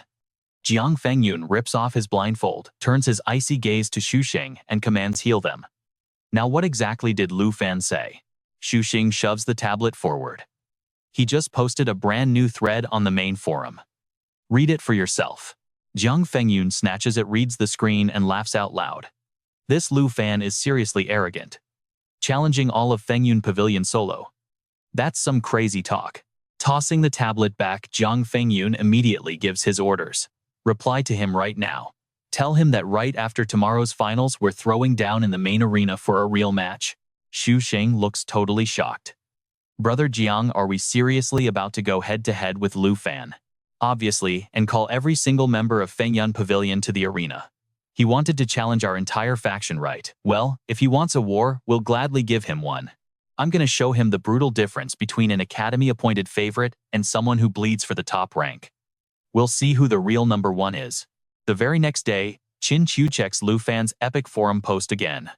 Lu Fan actually replied to Fengyun Pavilion, formally accepting their open challenge. The post reads, if you really wanted to prove you're the best, you should have fought me face to face. Using internet rumors to drag my name, that's just pathetic. Yeah, you heard me perfectly. I'm talking about all of you absolute trash in Fengyun Pavilion.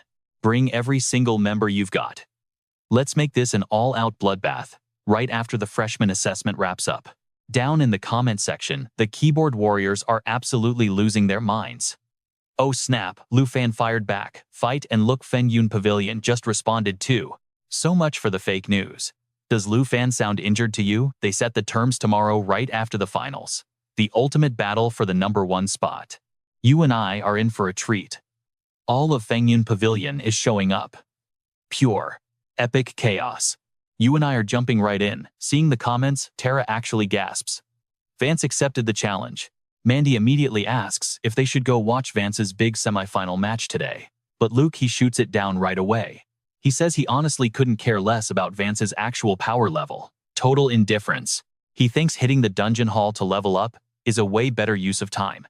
Hannah sets down some food and steps in, gently telling Luke not to act so dismissive. Arrogance leads to defeat, right? Getting a read on your opponent is never a bad idea. Mandy totally backs her up. She tells him to just show his face. Who knows, he might actually have way more fans out there than Vance's entire little faction. Tara looks a bit worried though. Luke is already blowing up on the school forums. If people catch him secretly spying on Vance, the rumor mill is going to go completely out of control. Hannah just smiles. The solution is simple: time for a little disguise. Luke just stares, completely speechless. Fast forward a bit. They are sitting up high in the stadium stands, and Mandy turns to ask Tara if Vance is up next. Tara nods. Yeah, probably. An insane number of people showed up just to watch his faction. Down in the front row, Hannah looks over at Luke. He is buried in a hoodie, baseball cap, massive sunglasses, and a face mask. She laughs and asks how he feels. She guarantees her disguise work makes him completely invisible. Luke just sits there, staying absolutely quiet. The announcer booms over the speakers. The freshman semifinals are starting, calling both teams to the arena. Right as the announcement echoes out, Luke suddenly stands up from his seat. Hannah looks confused, asking where he is going since the fight hasn't even started yet. He says the match is going to be incredibly boring. He decides to take a walk and tells them to just call him when it is all over. With that, Luke just walks away. Meanwhile, sitting a few rows ahead, Vice Principal Miller glances back. He watches Luke leave, looking deep in thought. His mind drifts back to a tense conversation he had with the principal. In that memory, Miller walks up to an office door and knocks. He asks the principal if he has seen all the crazy posts blowing up the school forum lately. He specifically mentions the massive hype around Luke fighting Vance. The door stays shut, but the principal's voice calls out from the other side. The principal recognizes Miller's voice immediately. He brushes it off, saying Cole can handle those pointless freshman fights. There is no reason to bother him with it. Miller frowns out in the hallway. Now you and I know how strong Luke is, and so does Miller. He actually begs the school to cancel the fight. He is terrified that Luke will go totally overboard and hurt somebody. I mean, just look at Trent. After going up against Luke, that kid is still stuck in the infirmary, recovering from his injuries. The principal just sighs. He tells Miller he is worrying way too much. Instead of stressing over a simple school duel, Miller needs to focus on next month. An official envoy from Dragon City is coming to inspect if Luke even qualifies for the massive national trial. Miller jumps in surprise. 1 month. How is it happening so fast? The principal explains that the national trial got moved up, so the inspector is arriving early too. He asks how Luke's preparations are coming along. Miller reports that Luke is incredibly close to hitting his second-class advancement. He tells the principal not to worry, mentioning he already knows who the envoy is. Sure, Pierce is known for being totally arrogant. But strictly business, he probably will not give Luke a hard time at all. The principal mocks Miller's outdated intel. Pierce got replaced. The new Dragon City envoy they have to deal with is a guy named Nathan. The second that name drops, the color completely drains from Miller's face. Panic sets in. Nathan, he remembers hearing that exact name when they discussed the whole messy situation between Luke and Cameron before.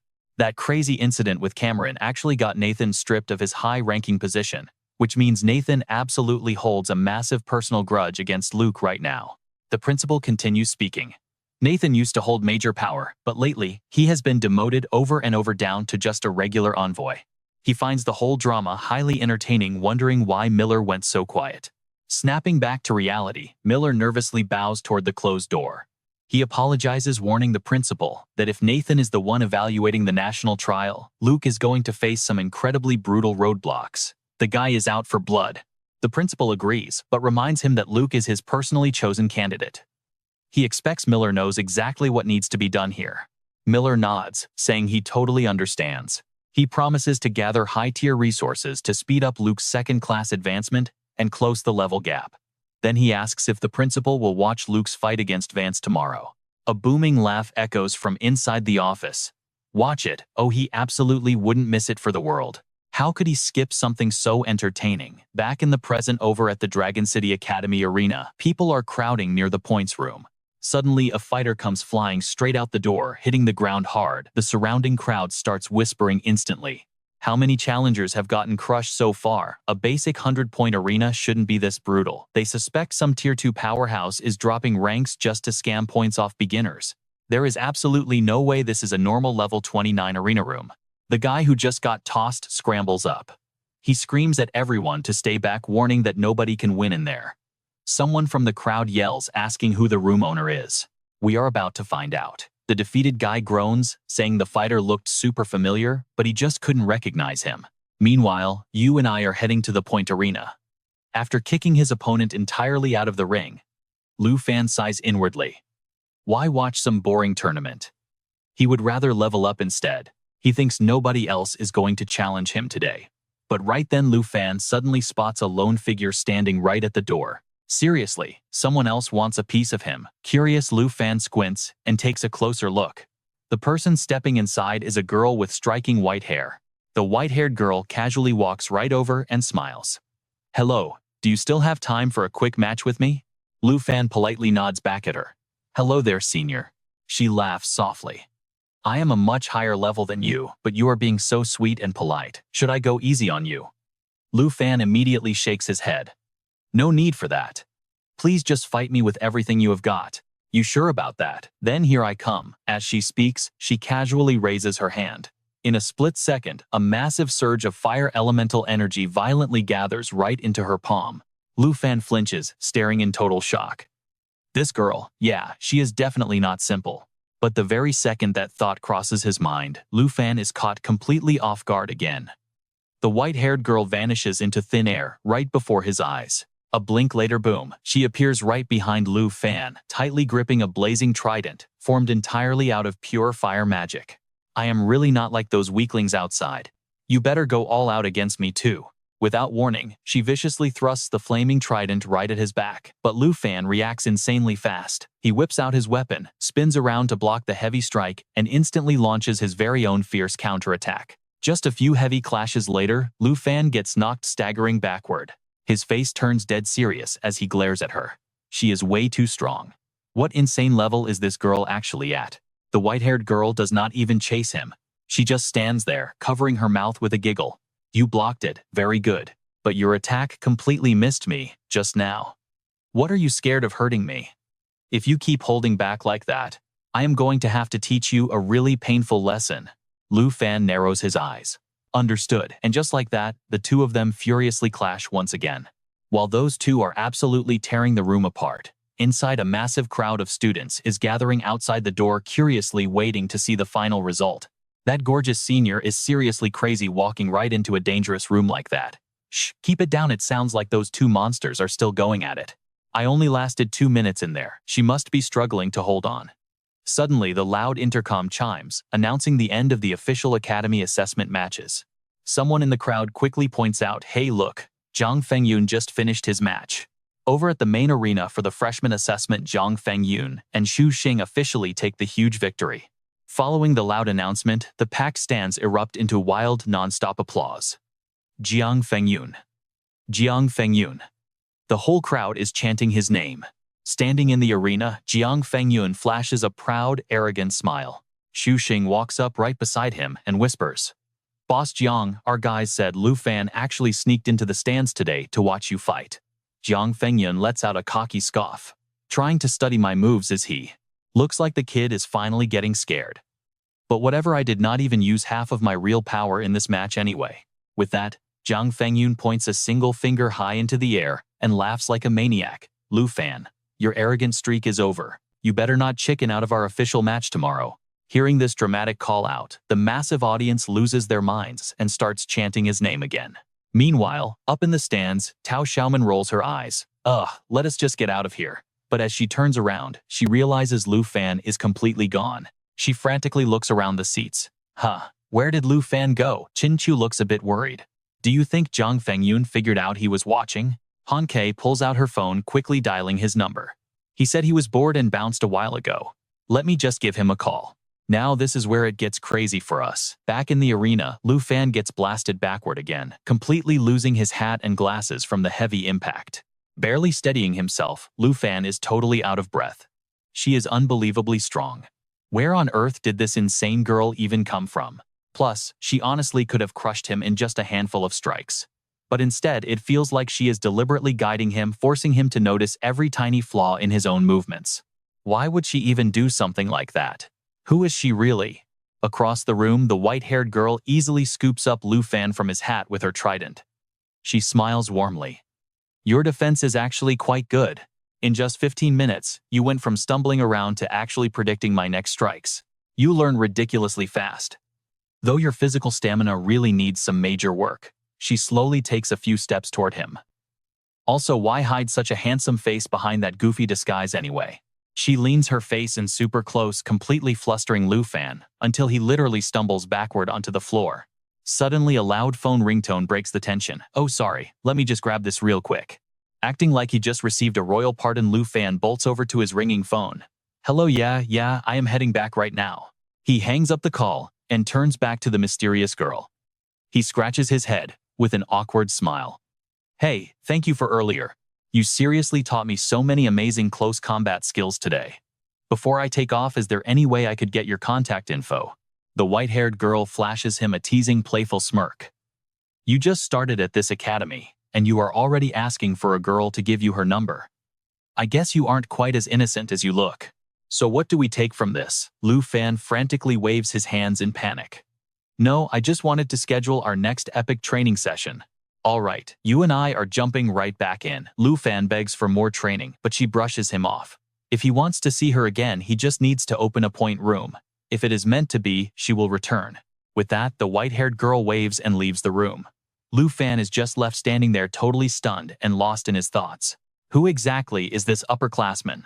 No, scratch that. She only looks like a senior because of her youthful vibe. During their match, he got absolutely crushed. There is zero chance someone with that kind of insane power is just a regular student. Could she actually be a teacher? Does Longdu Academy even have an instructor like that? Suddenly, a system notification panel flashes right in front of Lu Fan. Longdu Academy student card. Balance update plus 100 for Lu Fan. Wait, he actually got the accumulated points back. She did not take the points.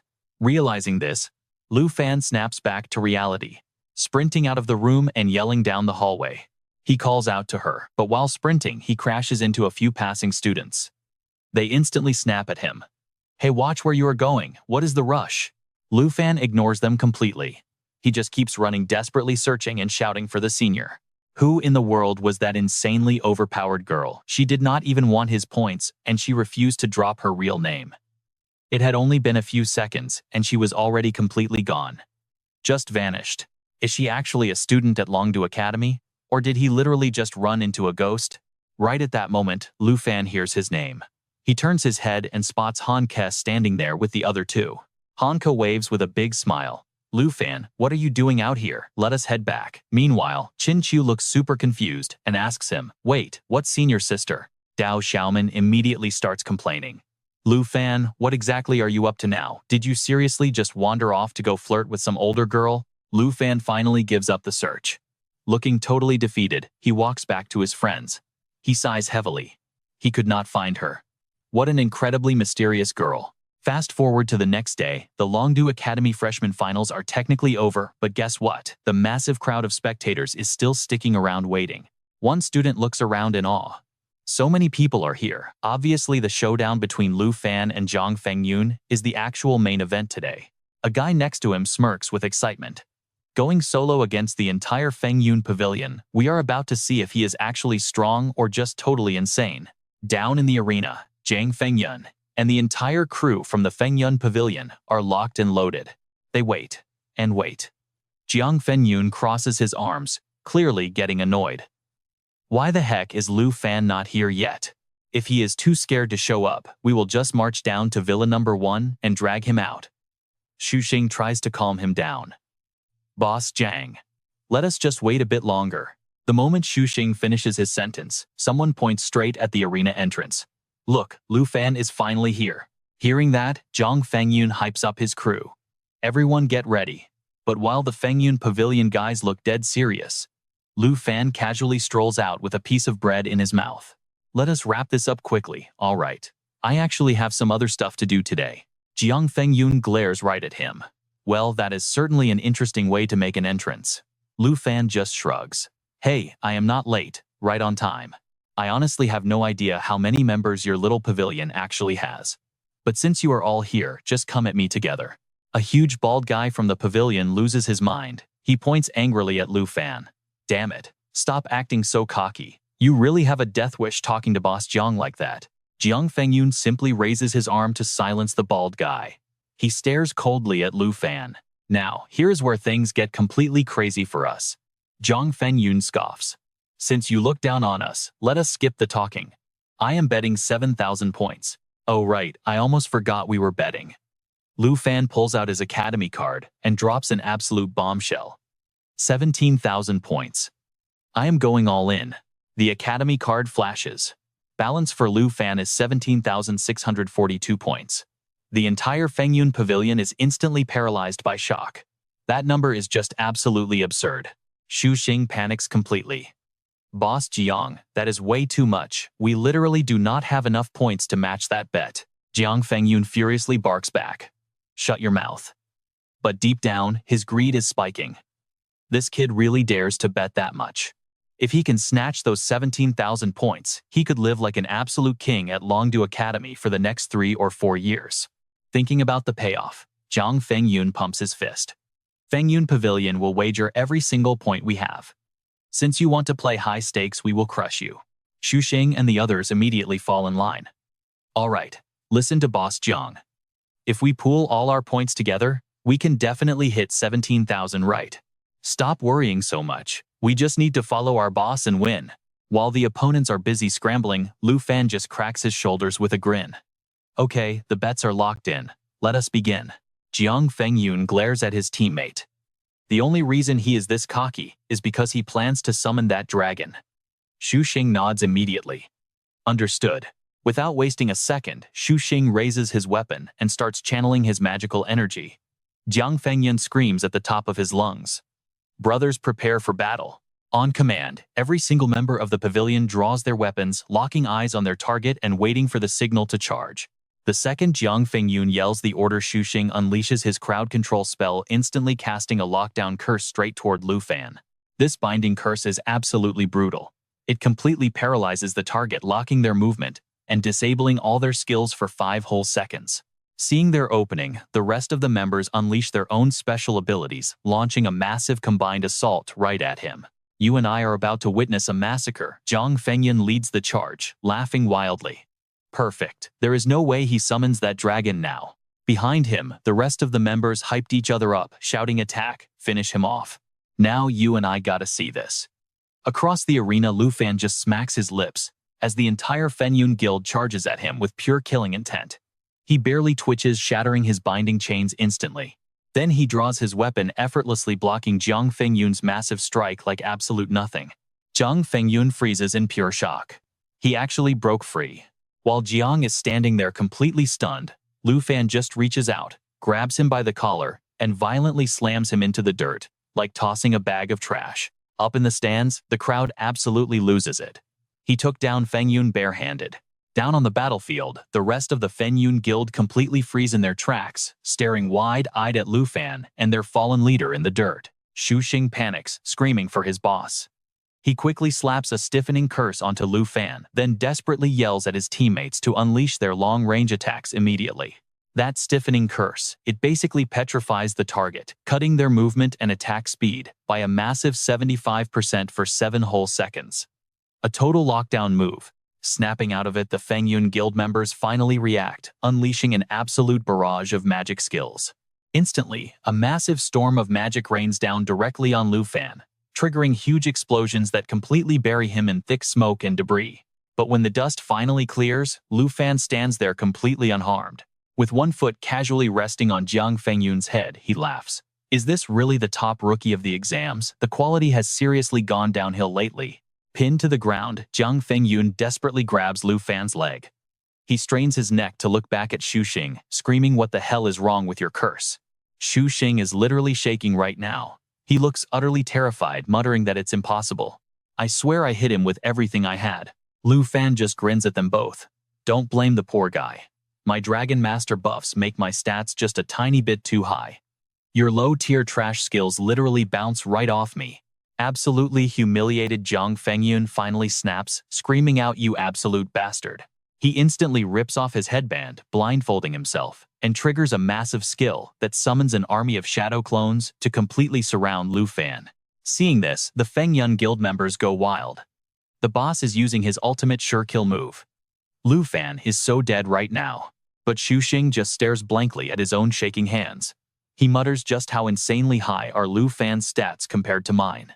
Did my best skills seriously do 0 damage to him?" Meanwhile, surrounded by a literal army of clones, Lu Fan casually raises his hand, gathering raw fire elemental energy. That same confident smirk never leaves his face.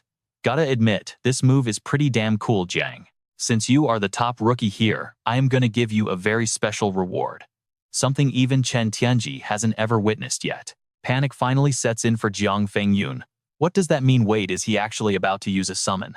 A few seconds later, Xiao Ye appears floating high in the sky, fully unleashed in her apocalyptic world-destroying form. The absolute second she spawns, a massive explosive shockwave of pure fire energy violently blasts outward in every direction. Jiang Fengyun's shadow clones take the very first direct hit, getting completely incinerated into nothingness instantly. The fire wave keeps expanding, sending the Fengyun guild into total panic mode. They run and scream for help, crying that their legs are too paralyzed to move.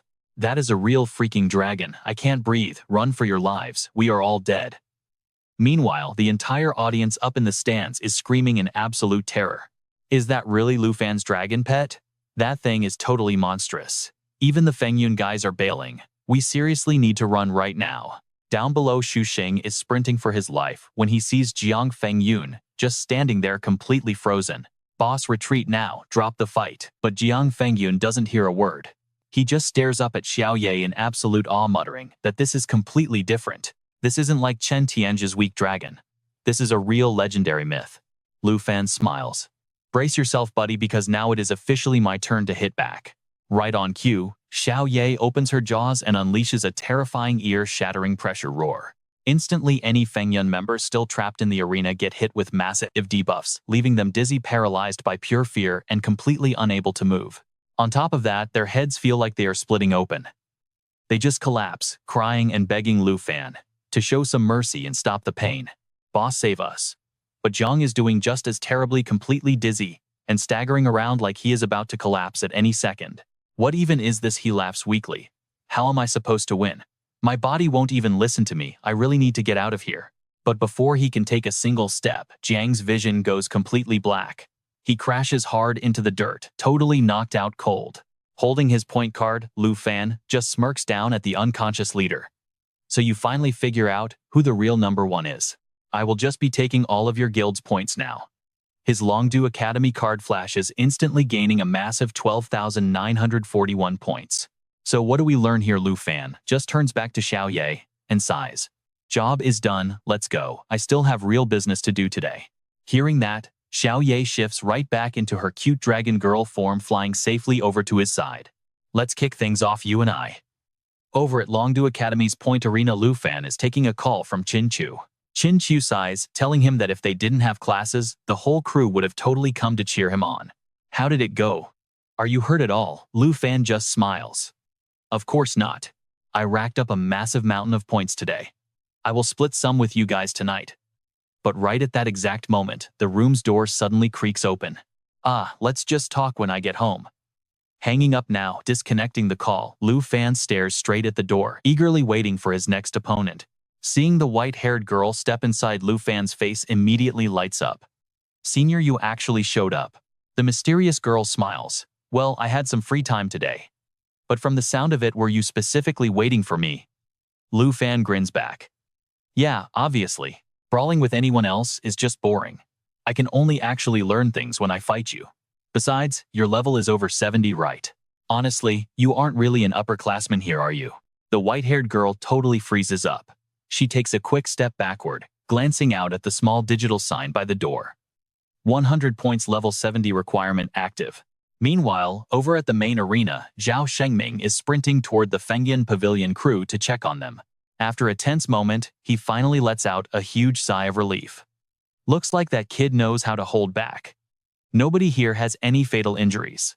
Cutting back to our boy Lu Fan, the gorgeous white-haired girl is looking pretty annoyed right now. You little brat. Were you trying to set a trap for me? Lu Fan quickly waves his hands to explain. No way, the arena doors just have an adjustable level limit. Since you walked right in, it proves your level is clearly way above 70. You definitely are not a student here. She raises an eyebrow. Wow, dropping the respectful tone already. So who exactly do you think I am? The beautiful woman asks, suddenly looking very amused. Lu Fan rubs his chin, breaking it down. Going by looks, you totally seem like an upperclassman. But with that crazy level and power, you must be a teacher. She bursts into laughter. Whatever, just keep calling me your senior. Speaking of looks, she suddenly steps right up into his personal space. You aren't hiding that handsome face of yours today. It is much easier on the eyes. But seriously, do not try pulling these little tricks to dig up my personal info ever again. If you actually want to see me, do not set the level requirement any higher, or I am not showing up. Lu Fan just nods. He smiles awkwardly, though deep down he is completely bummed out. He totally planned to crank it up to level 80 next time, but that plan is ruined. I am honestly pretty surprised you managed to adapt and use my combat techniques during your fight against Zhang Fengyun so quickly. She casually draws her weapon while speaking, getting completely ready to spar with him. Oh, so you were actually watching my match earlier, Lu Fan asks. He smirks, pulling out his own blade to get ready. You barely exchanged a few hits before summoning a literal dragon. The entire arena was completely freaking out. You were a little bit too reckless, weren't you? Still, instantly taking down Jiang Fengyun right after countering proves your reaction speed is absolutely insane. Now this is where you and I should pay attention. That is the speed I trained you for, she brags. Hey, thanks for the guidance. My close combat still needs work. Right in the middle of their happy chat, she suddenly dashes forward. She swings her blade, catching Lu Fan totally off guard and leaving a nasty slash. What the heck was that? For Lu Fan yells out. You might have leveled up a lot, but you were not nearly good enough to act totally fake humble just to show off. She glares at him, dead serious. No, you completely misunderstood me. I am not faking it at all. I seriously want to learn from you. You are insanely strong and super kind. Last time you literally gave me 100 reward points on top of the lesson. It feels like you treat me like a little brother. If you could just come here regularly to teach me, my power would skyrocket in absolutely no time. If you want, I can totally pay you tuition fees. Hearing Lu Fan say that makes her burst into giggles. Like a younger brother, that is just way too funny. You really know how to smooth talk, don't you? Keep your money. I heard you have an older sister who is an amazing cook, is that right? If you want my lessons, just bring me some of her home-cooked meals. That is all. Lu Fan eagerly nods. He happily agrees, though deep down, he thinks she is actually my young aunt. But calling her a sister is not entirely wrong either. Since you were waiting for me, come on, show me exactly what you have learned so far. All right, here I come. Without hesitating, Lu Fan charges forward and launches a fierce attack. She gracefully parries every single one of his strikes while calmly judging his form. Oh wow, you really are much faster now. Tell you what. If you can land even a single hit on me today, I will gift you a brand new weapon. Deal. That sword of yours really does not match your current power level anymore. Want something closer to what I use? Lu Fan realizes she is totally right. This black dragon scale sword has been my trusty partner for so long now. I just cannot bring myself to abandon its insane special effects. He is talking about that crazy hidden ability. The sword literally lets the user partially transform into a dragon, massively boosting his raw attack power. Alright, so if not a weapon, what do you want? I want a level bypass enchantment. Hearing that she freezes in her tracks, she lowers her head menacingly. Do you have any idea how insanely rare and expensive those things are? She instantly goes back on the offensive, absolutely destroying Lu Fan while complaining loudly. Why did I even bother asking you? Just die. Later that night, our boy drags his completely shattered body back home. So, what do you and I take away from this? Never get greedy. After hearing the whole insane story, Han Ke breathes a massive sigh of relief, giving Lu Fan a soothing massage to fix his panic. Lu Fan thought he was actually putting up a real fight against Zhang Fengyun, but the truth, he hadn't landed a single hit all afternoon. While our guy was absolutely sore all over, she hadn't even broken a single drop of sweat. Hearing this, Jian Ying starts speculating. Based on Lu Fan's story, there's a huge chance that Senior isn't actually a Longdu Academy teacher. Honestly, Jian Ying had never met any instructor like her. Qing Qiu had been glued to her tablet the whole time. Suddenly, she gasps out loud. Lu Fan was trending on the school forum once again. He and Xiao Ye were starring in a viral video uploaded by Fengyun Pavilion. She spins the screen around to show everyone. Did someone actually manage to record this whole crazy thing? The comment section is going totally wild. One student claims they were there and almost didn't make it out. Another questions if it was really a dragon that kicked Chen Tianji miles away. Another student chimed in saying the crowd was too packed to see anything. But then a terrifying roar echoed out, and everyone just started running away. Rumors were flying that Lu Fan crushed Jiang Fengyun. Now watching this footage, everyone realizes the crazy stories were actually totally real. Fans were boasting about calling Lu Fan the #1 from the start. People didn't believe it back then, but seeing an actual dragon, yeah, they definitely believe it now. The regret in the comments is real. Some students are even trying to form groups just to go camp out in front of Lu Fan's villa. If they can't see the dragon, an autograph would definitely do. Reading through the crazy comments under the post, Han Ke just flashes a knowing smile. Well then, now the entire academy knows Lu Fan won. Looks like all that previous drama has finally been put to rest. But honestly, things aren't going to just return to normal. Now, Lu Fan is about to become the Academy's biggest obsession, completely replacing the entire Fengyun Pavilion. Jian Ying seriously warns him. Hearing this, Lu Fan just lets out a heavy sigh. He already experienced this insane fame back when the Academy lists dropped. Alright, you and I know our guy doesn't care. He says they just need to stay totally focused. When asked about his next goal, Lu Fan answers with pure action. A short while later, they're deep inside a terrifying level 45 poisonous spider dungeon. Surprisingly, his only real goal right now is just purely power leveling. Jian Ying totally thought he wanted to focus on studying under that senior. Jian Ying shouts while constantly dodging and slashing through waves of monsters. But Lu Fan is determined to level up. Getting stronger is the only way he'll ever beat her. After absolutely demolishing the dungeon boss, Lu Fan officially hits level 30. This is huge. It means he finally meets all the strict requirements for his second class advancement. The squad leaves the dungeon heading straight for the class advancement hall. But the moment people spot Lu Fan, absolute chaos. The other academy students, especially the girls, completely lose their minds, swarming around him in an absolutely crazy, desperate crowd. Their crazy fan energy leaves Lu Fan with zero choices. He has to pull his classic move, running away as fast as possible to find a quick disguise.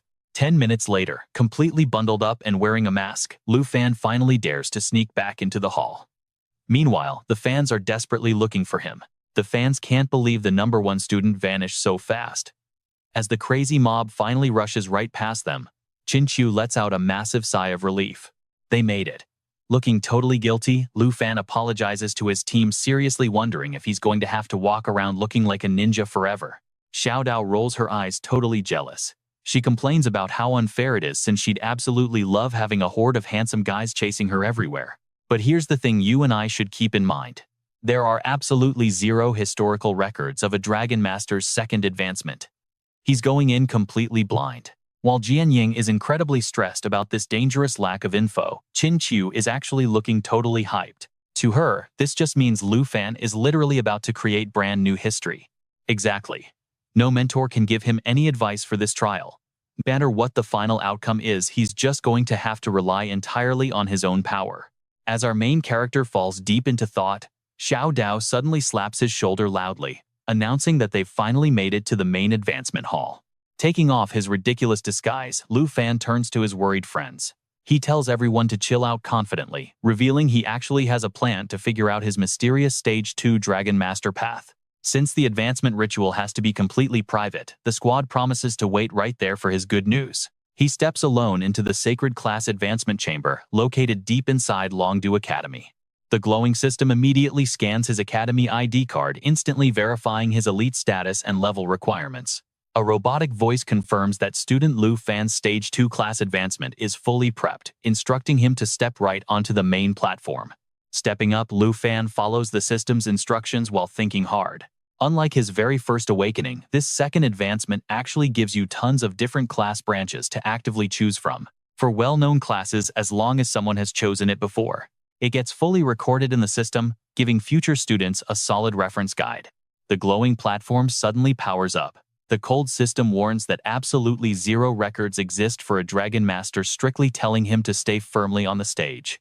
It locks in his current class, Dragon Master Rank 1. Second stage branches, completely unknown, no data found. Just as expected, absolutely zero historical data exists for his class. But thankfully, he can still check it through his system. You and I are about to see something wild. The ritual finally begins. Longdu Academy's voice wishes him a smooth advancement. Literally seconds later, 3 completely unknown Dragon Master branches pop up, glowing brightly as 3 differently colored holographic system panels. The first class option, Dragon Shepherd Rank 2. Alright, you and I are watching a massive power jump here. 2 key stats, standout spirit and endurance, plus major recovery boosts. Whenever a dragon pet gets buffed, the Dragon Cleric class leans heavily into healing, unlocking a ton of support skills like Dragon's Cheer. With this class, Lu Fan grows stronger by stacking all kinds of buffs onto his dragon pets. And even without a dragon summoned, he becomes an absolute powerhouse all-around support with some seriously wild skills. Lu Fan shifts his gaze to the purple screen. Class name Dragon Caster. The 2 key stats here are Spirit and Agility. Description: he unlocks advanced dragon magic and heavy crowd control abilities. Plus, get this, he can actually absorb and use his dragon's own skills. So this path leans hard into the mage playstyle. His main arsenal would be ancient dragon magic. And on top of that, firing off actual dragon abilities himself. Honestly, that is a pretty insane combo. Next, class name Fierce Dragon Warrior. The core stats are strength and endurance. Description: unlocks heavy melee skills and massive damage reduction. Wait for it. He can even transform into a giant dragon and fight in pure dragon form. If Dragon Caster is the advanced upgrade for the Dragon Mage, then Fierce Dragon Warrior has to be the high-tier evolution of the Dragon Blood Warrior. He'd unlock heavy-hitting combat skills, much like the classic Dragon Claw. But he could morph way more body parts, even turning into a full massive dragon.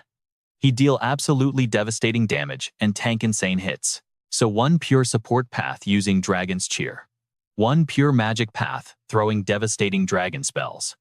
And 1 absolute brawler path, focused on heavy full-body dragon transformation. Honestly, the perks for every single branch are incredible. But man, that full dragon transformation from the fierce dragon warrior. That sounds incredibly wild. So these are all the stage 2 paths for a dragon master. But right then, another brand new notification window suddenly pops up on the screen. Stage 2 hidden class branch Dragon Rider. There is literally zero recorded data on this. Class name Dragon Rider.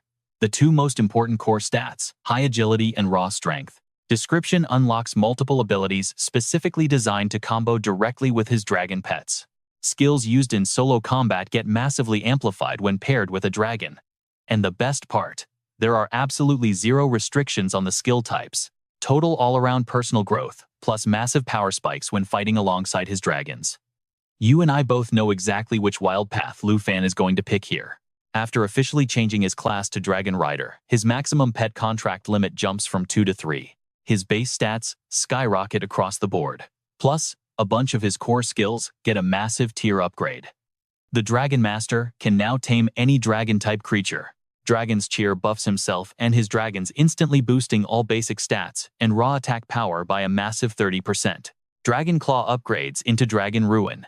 His arm morphs into a glowing dragon talon, unleashing 6 lightning-fast consecutive strikes. It works at long range and combos with his dragons. Dragon Fang Strike evolves into Void Sever. Fueled by Dragon Aura, it launches 2 heavy back-to-back slashes, perfectly syncing with his dragons. Meanwhile, outside the hall, all the other candidates who went into the class change room after Lu Fan have already packed up and left. But Lu Fan, still nowhere to be seen. The whole group outside is starting to get seriously worried. Hey, does a class change ritual really take this long? The longer we wait, the worse it feels. Did something go terribly wrong in there? Dowsy, don't worry. This is a huge moment for Lu Fan after all. Han Kei says this, but honestly she is practically shaking like a leaf herself. Jian Ying steps in to reassure her. I completely understand why you are so nervous. Right now, Lu Fan is discovering completely new abilities. Honestly, his choice today could literally rewrite the rules of this entire era. She is right. In a critical high-stakes moment like this, we just have to put all our faith in Lu Fan. The 800 years of dark, miserable history for the Dragon Master class is finally about to end. Right as Qin Chu finishes speaking, Lu Fan casually strolls out of the transfer hall. Lu Fan, is the ritual over? How did it go? What class are you now? Lu Fan, is everything okay? Lu Fan just flashes a big smile. Sorry to keep you all waiting. Everything went perfectly. Come on, let's talk while we walk. After hearing Lu Fan explain his brand new class, Xiao Dao is looking at him with pure admiration.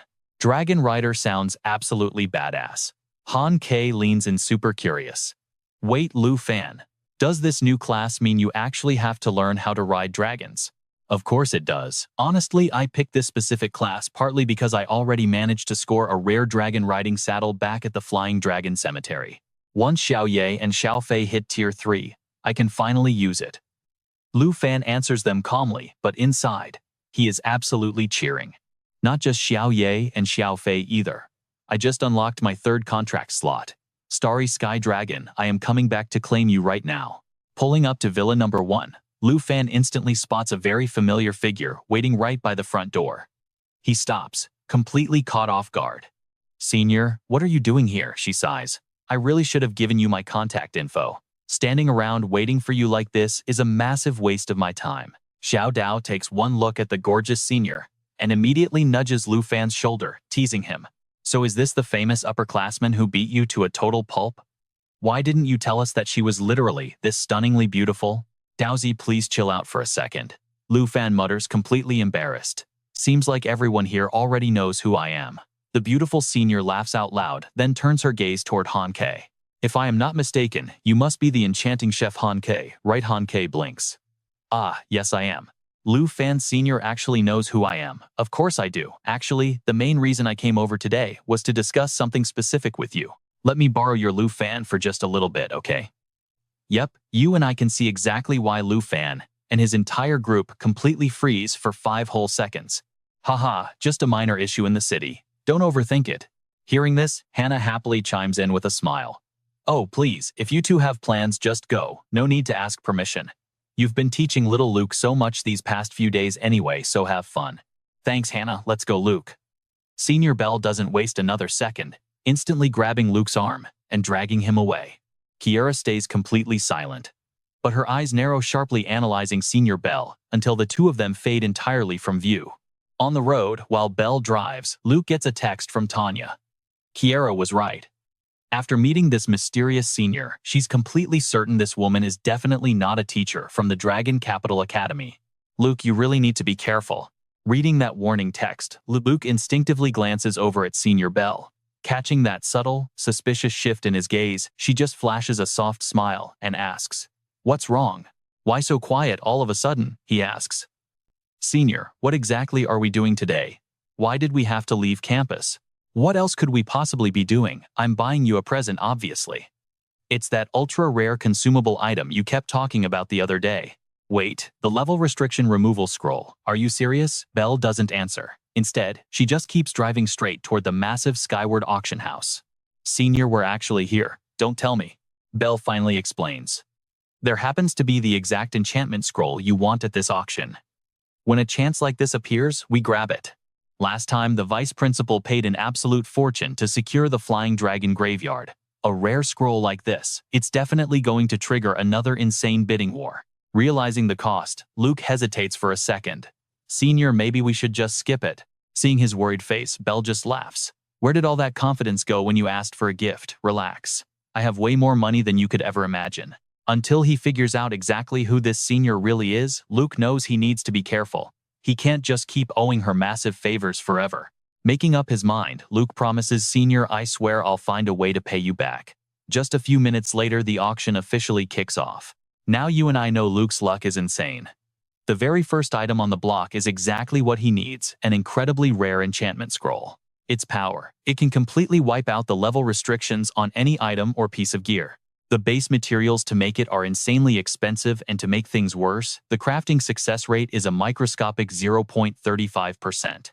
The starting bid a massive 95 million dragon coins. The auctioneer barely finishes speaking before the rich crowd goes absolutely wild. Bids fly everywhere: 125 million, 140 million, 185, 200 million. Luke sits there completely dizzy from the numbers. He definitely planned to pay his senior back no matter the cost, but how is the price skyrocketing this fast? "We now have a bid for 230 million dragon coins," the auctioneer shouts. "Do I hear any higher bids from the floor?" "Let me teach you something," Belle whispers. "Never slowly raise the price like boiling a frog. You have to strike hard and end it." With that, she raises her hand. "I bid," but before Belle can even finish her sentence, someone brutally cuts her off. 300 million. "I bid 300 million dragon coins." Every single head in the room snaps toward the person who just shouted that massive bid. Luke is absolutely no exception. When he finally sees who it is, Luke's jaw practically hits the floor. It's Kim. Why does she want this enchantment scroll too? Belle narrows her eyes in annoyance. The spoiled little princess of the Tai Chi Kingdom. She's absolutely loaded.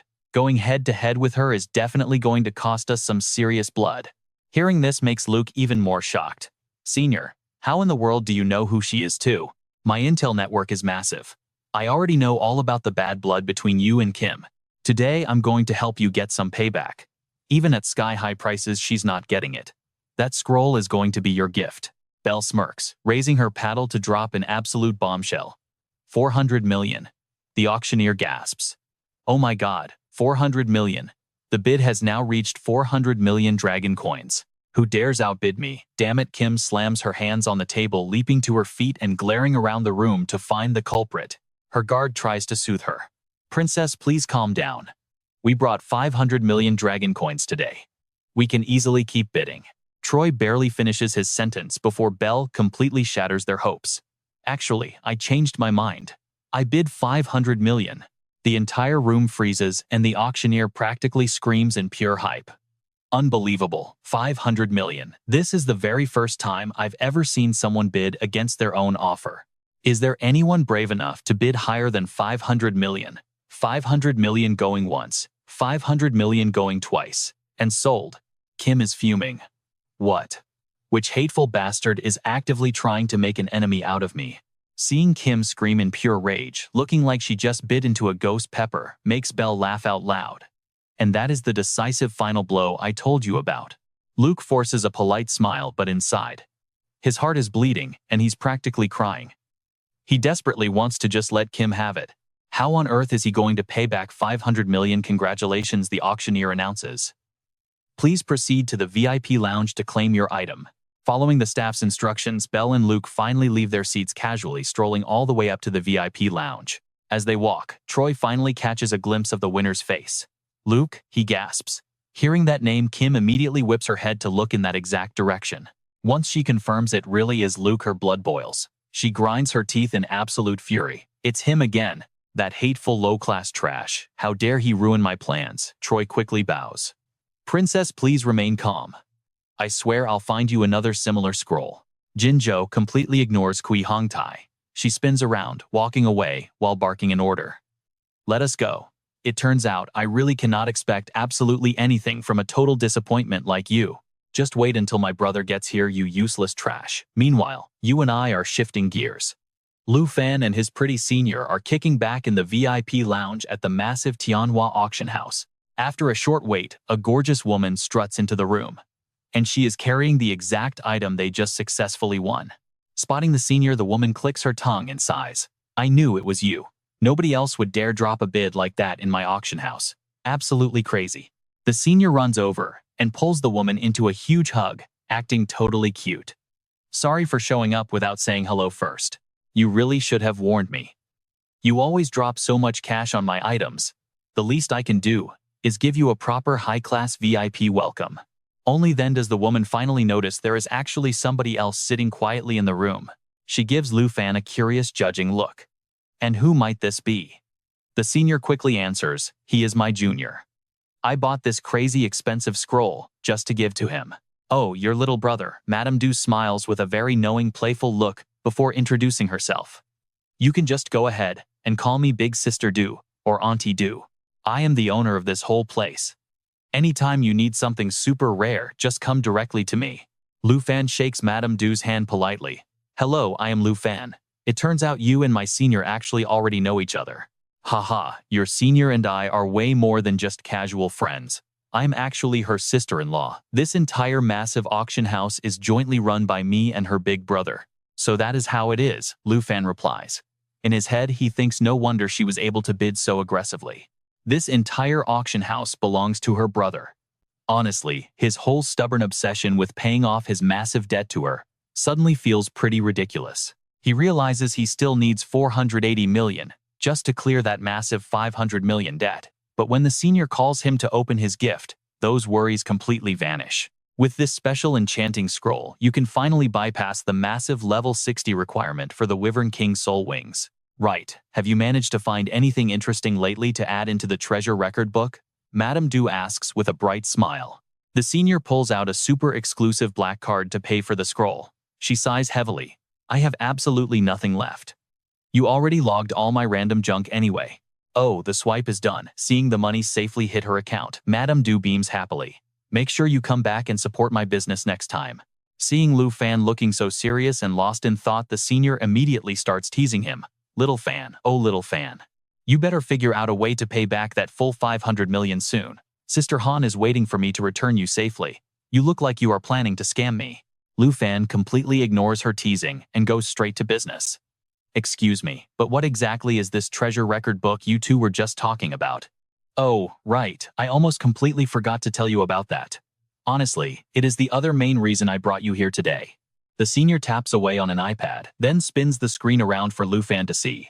Here is the big secret to how I earned so many dragon coins for shopping. It all comes down to the treasure record system exclusively found at this exact auction house. Find something rare that is not yet logged in the book, and you easily make serious money. Simple, right? Madame Du laughs and adds, the money she makes from my place can really only be considered a little bit of pocket change. Because the true value of genuinely precious high-tier artifacts simply cannot be estimated that easily. Lu Fan quickly scans the digital list in front of him. Then he asks in total surprise, wait a second, you said just logging the item, not actually selling it. That is exactly right. You only need to record the treasure's specific details into the treasure record book. Tianhua Auction House will estimate its total worth, and then they literally pay a percentage of that appraised value right back to the lucky owner. Now you and I should break this down. They use this rare item logging system to advertise the Tianhua Auction House. It makes perfect sense since my sister-in-law focuses heavily on high-end luxury business. Madame Du chimes in. Of course, if you ever actually want to sell the item, we can do that too, earning a 3% appraisal cut. If he logs some crazy rare gear in there, he could probably wipe out that massive 500 million debt in absolute record time. Since that is the case, Lu Fan quietly makes his move. He instantly pulls the legendary Wyvern King Soul Wings straight out of his storage ring. He asks Madame Du to appraise it, leaving her jaw practically hitting the floor in total shock. What? Level 60 legendary wings. This is top-tier elite gear, handsome boy. This thing is worth at least 2 billion or more. Please, you absolutely must log this into our treasure record book right now. 3% of 2 billion is 60 million. See, I was not lying to you, right? Making money with the record book is literally just that simple. Lu Fan silently agrees. The senior's method is super convenient, but 60 million is still nowhere close to hitting his 500 million goal. Thinking about this, Lu Fan smirks slightly and says, actually, Sister Du, I happen to have something way more precious than those soul wings. Hearing this, Madame Du gets instantly excited.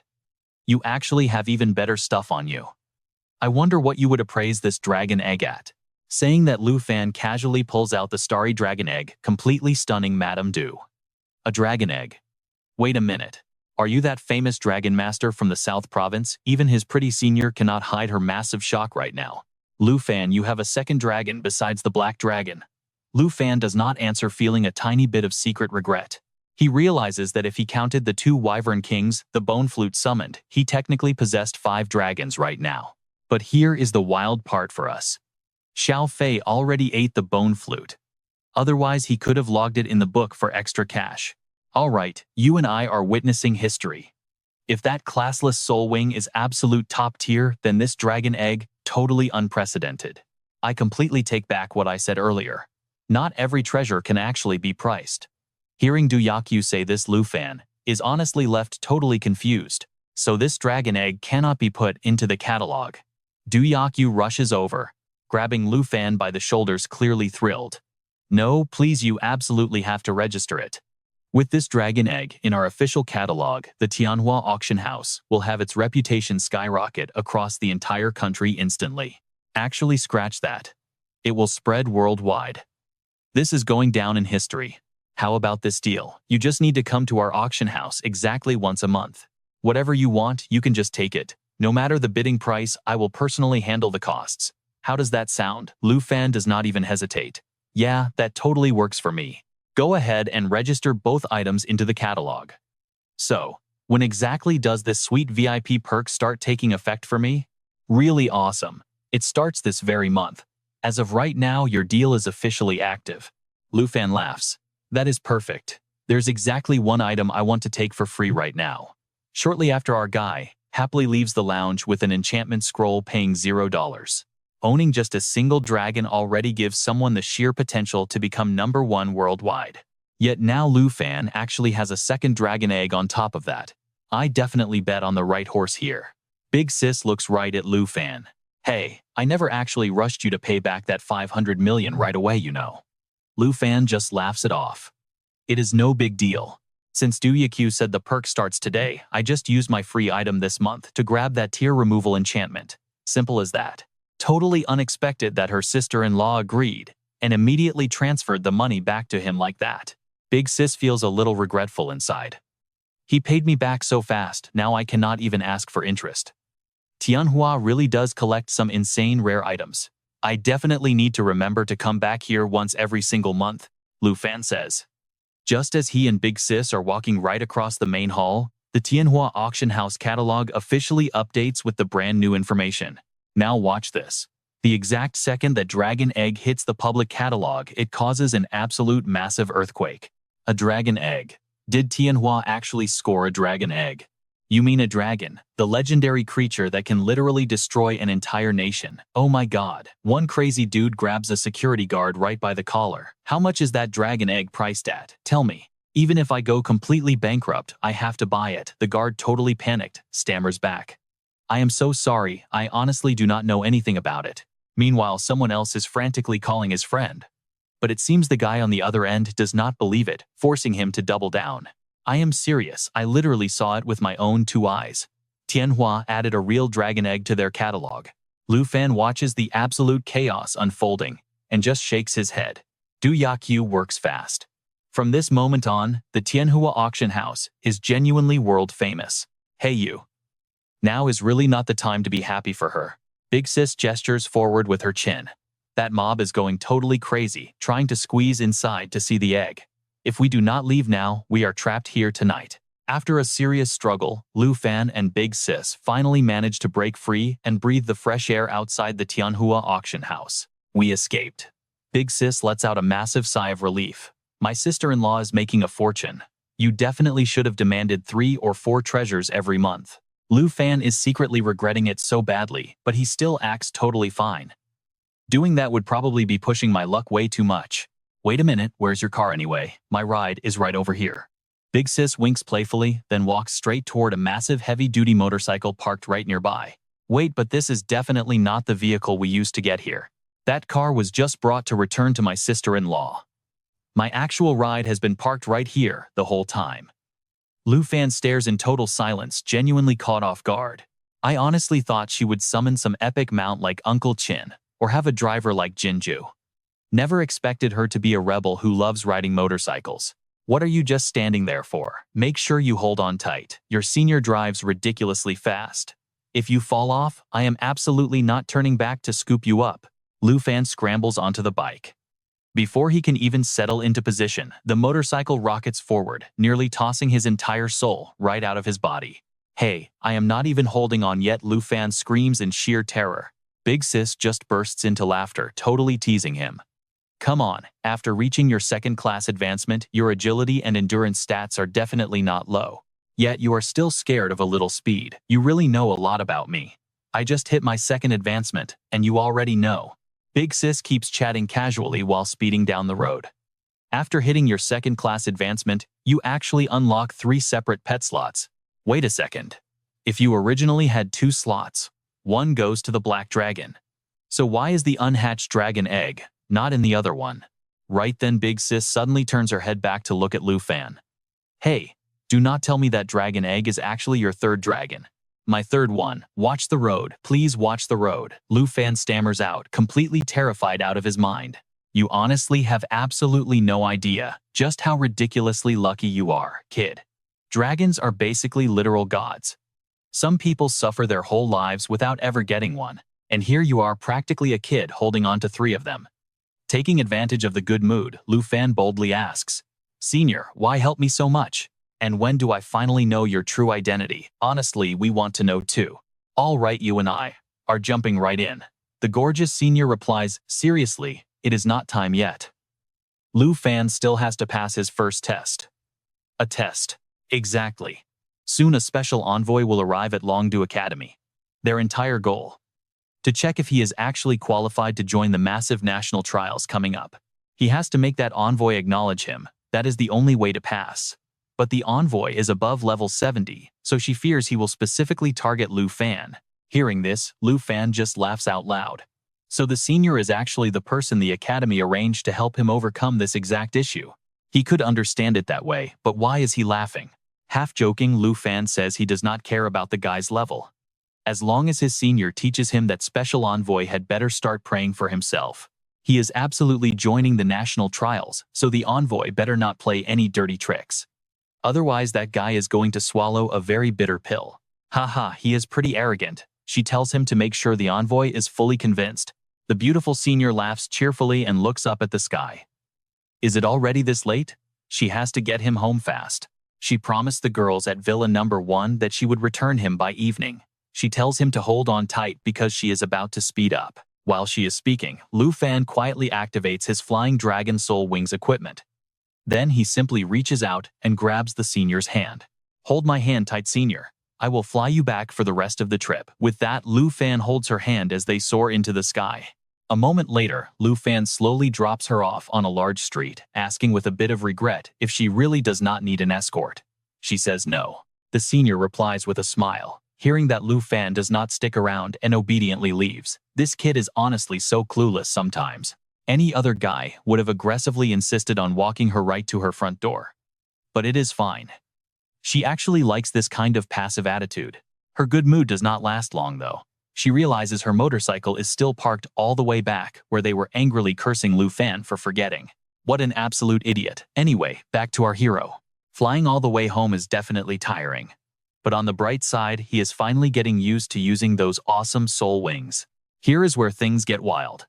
After resting up, Lu Fan immediately goes back to the crucial task he delayed for his date: hatching the star dragon egg. Before starting, he gives a warning. Xiao Fei, Xiao Ye, are you two ready? Even though they totally failed last time, he heavily reminds them to live peacefully together, exactly like he warned them before. Xiao Ye and Xiao Fei immediately nod their heads. Now, reassured, Lu Fan finally uses his dragon taming art straight on the glowing star dragon egg. My third dragon, come on out right now. Just a few seconds later, the shell cracks wide open. A brilliant light shoots out, creating a stunning illusion of stars right across the sky. Then, a uniquely shaped baby dragon is born.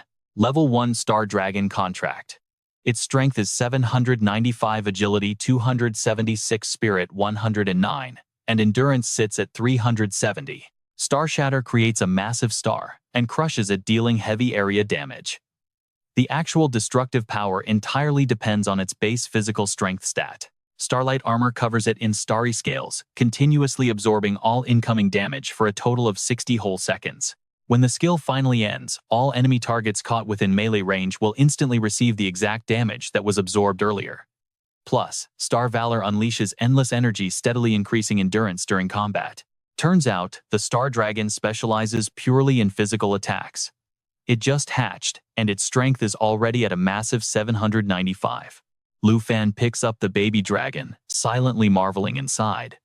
Its charm stats are exactly like Xiao Fei, but its strength is double Xiao Ye's initial stats. Once it reaches around level 20, even without his or Xiao Fei's buffs, its strength stat could still easily climb over 10,000 without breaking a single sweat.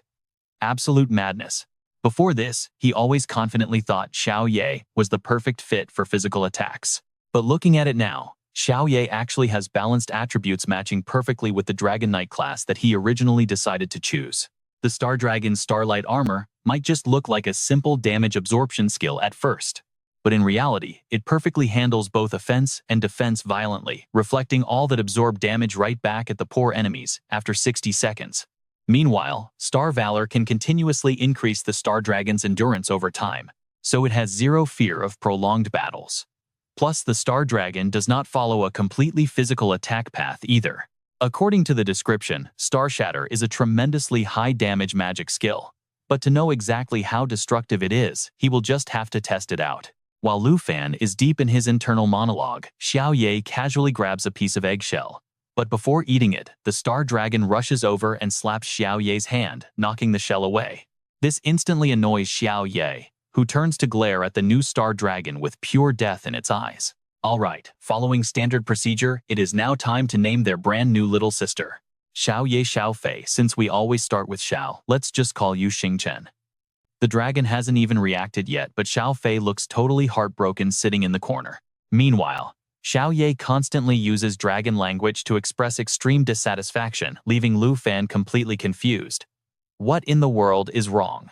It is literally just a name. Do not take it so seriously. Come on, when he thinks of a better one, he will definitely change it for them. Xing Chen. Do you like this name? Xing Chen just gives Lu Fan a totally indifferent look, leaving him completely embarrassed on the spot. Wow, so arrogant. It seems Xing Chen and Xiao Ye won't tear the whole place apart together. Well, that is good. Alright, you and I are shifting gears here. Meanwhile, over in a level 60 to 70 zone, we've got Jin Chenghan. He's the brand new #1 powerhouse of Taiki Nation. Right while training, he gets a call from one of the lackeys working for his absolute troublemaker sister, Jin Zhou. Yeah, I got it, Jin Chenghan replies coldly, instantly hanging up. His teammate looks over, clearly curious. Chenghan, what's going on? You're looking a little stressed out, the young guy in white armor asks with genuine concern. Jin Chenghan doesn't hold back and answers honestly. My sister just had someone call me. She wants me to go get revenge for her. Hearing this drama, the two girls chilling nearby perk up, totally curious. Wait, Jinzo, isn't she studying abroad over in Dragon Nation right now? Did someone actually dare to bully her all the way out there? Yeah, she's been nagging me non-stop these past few days.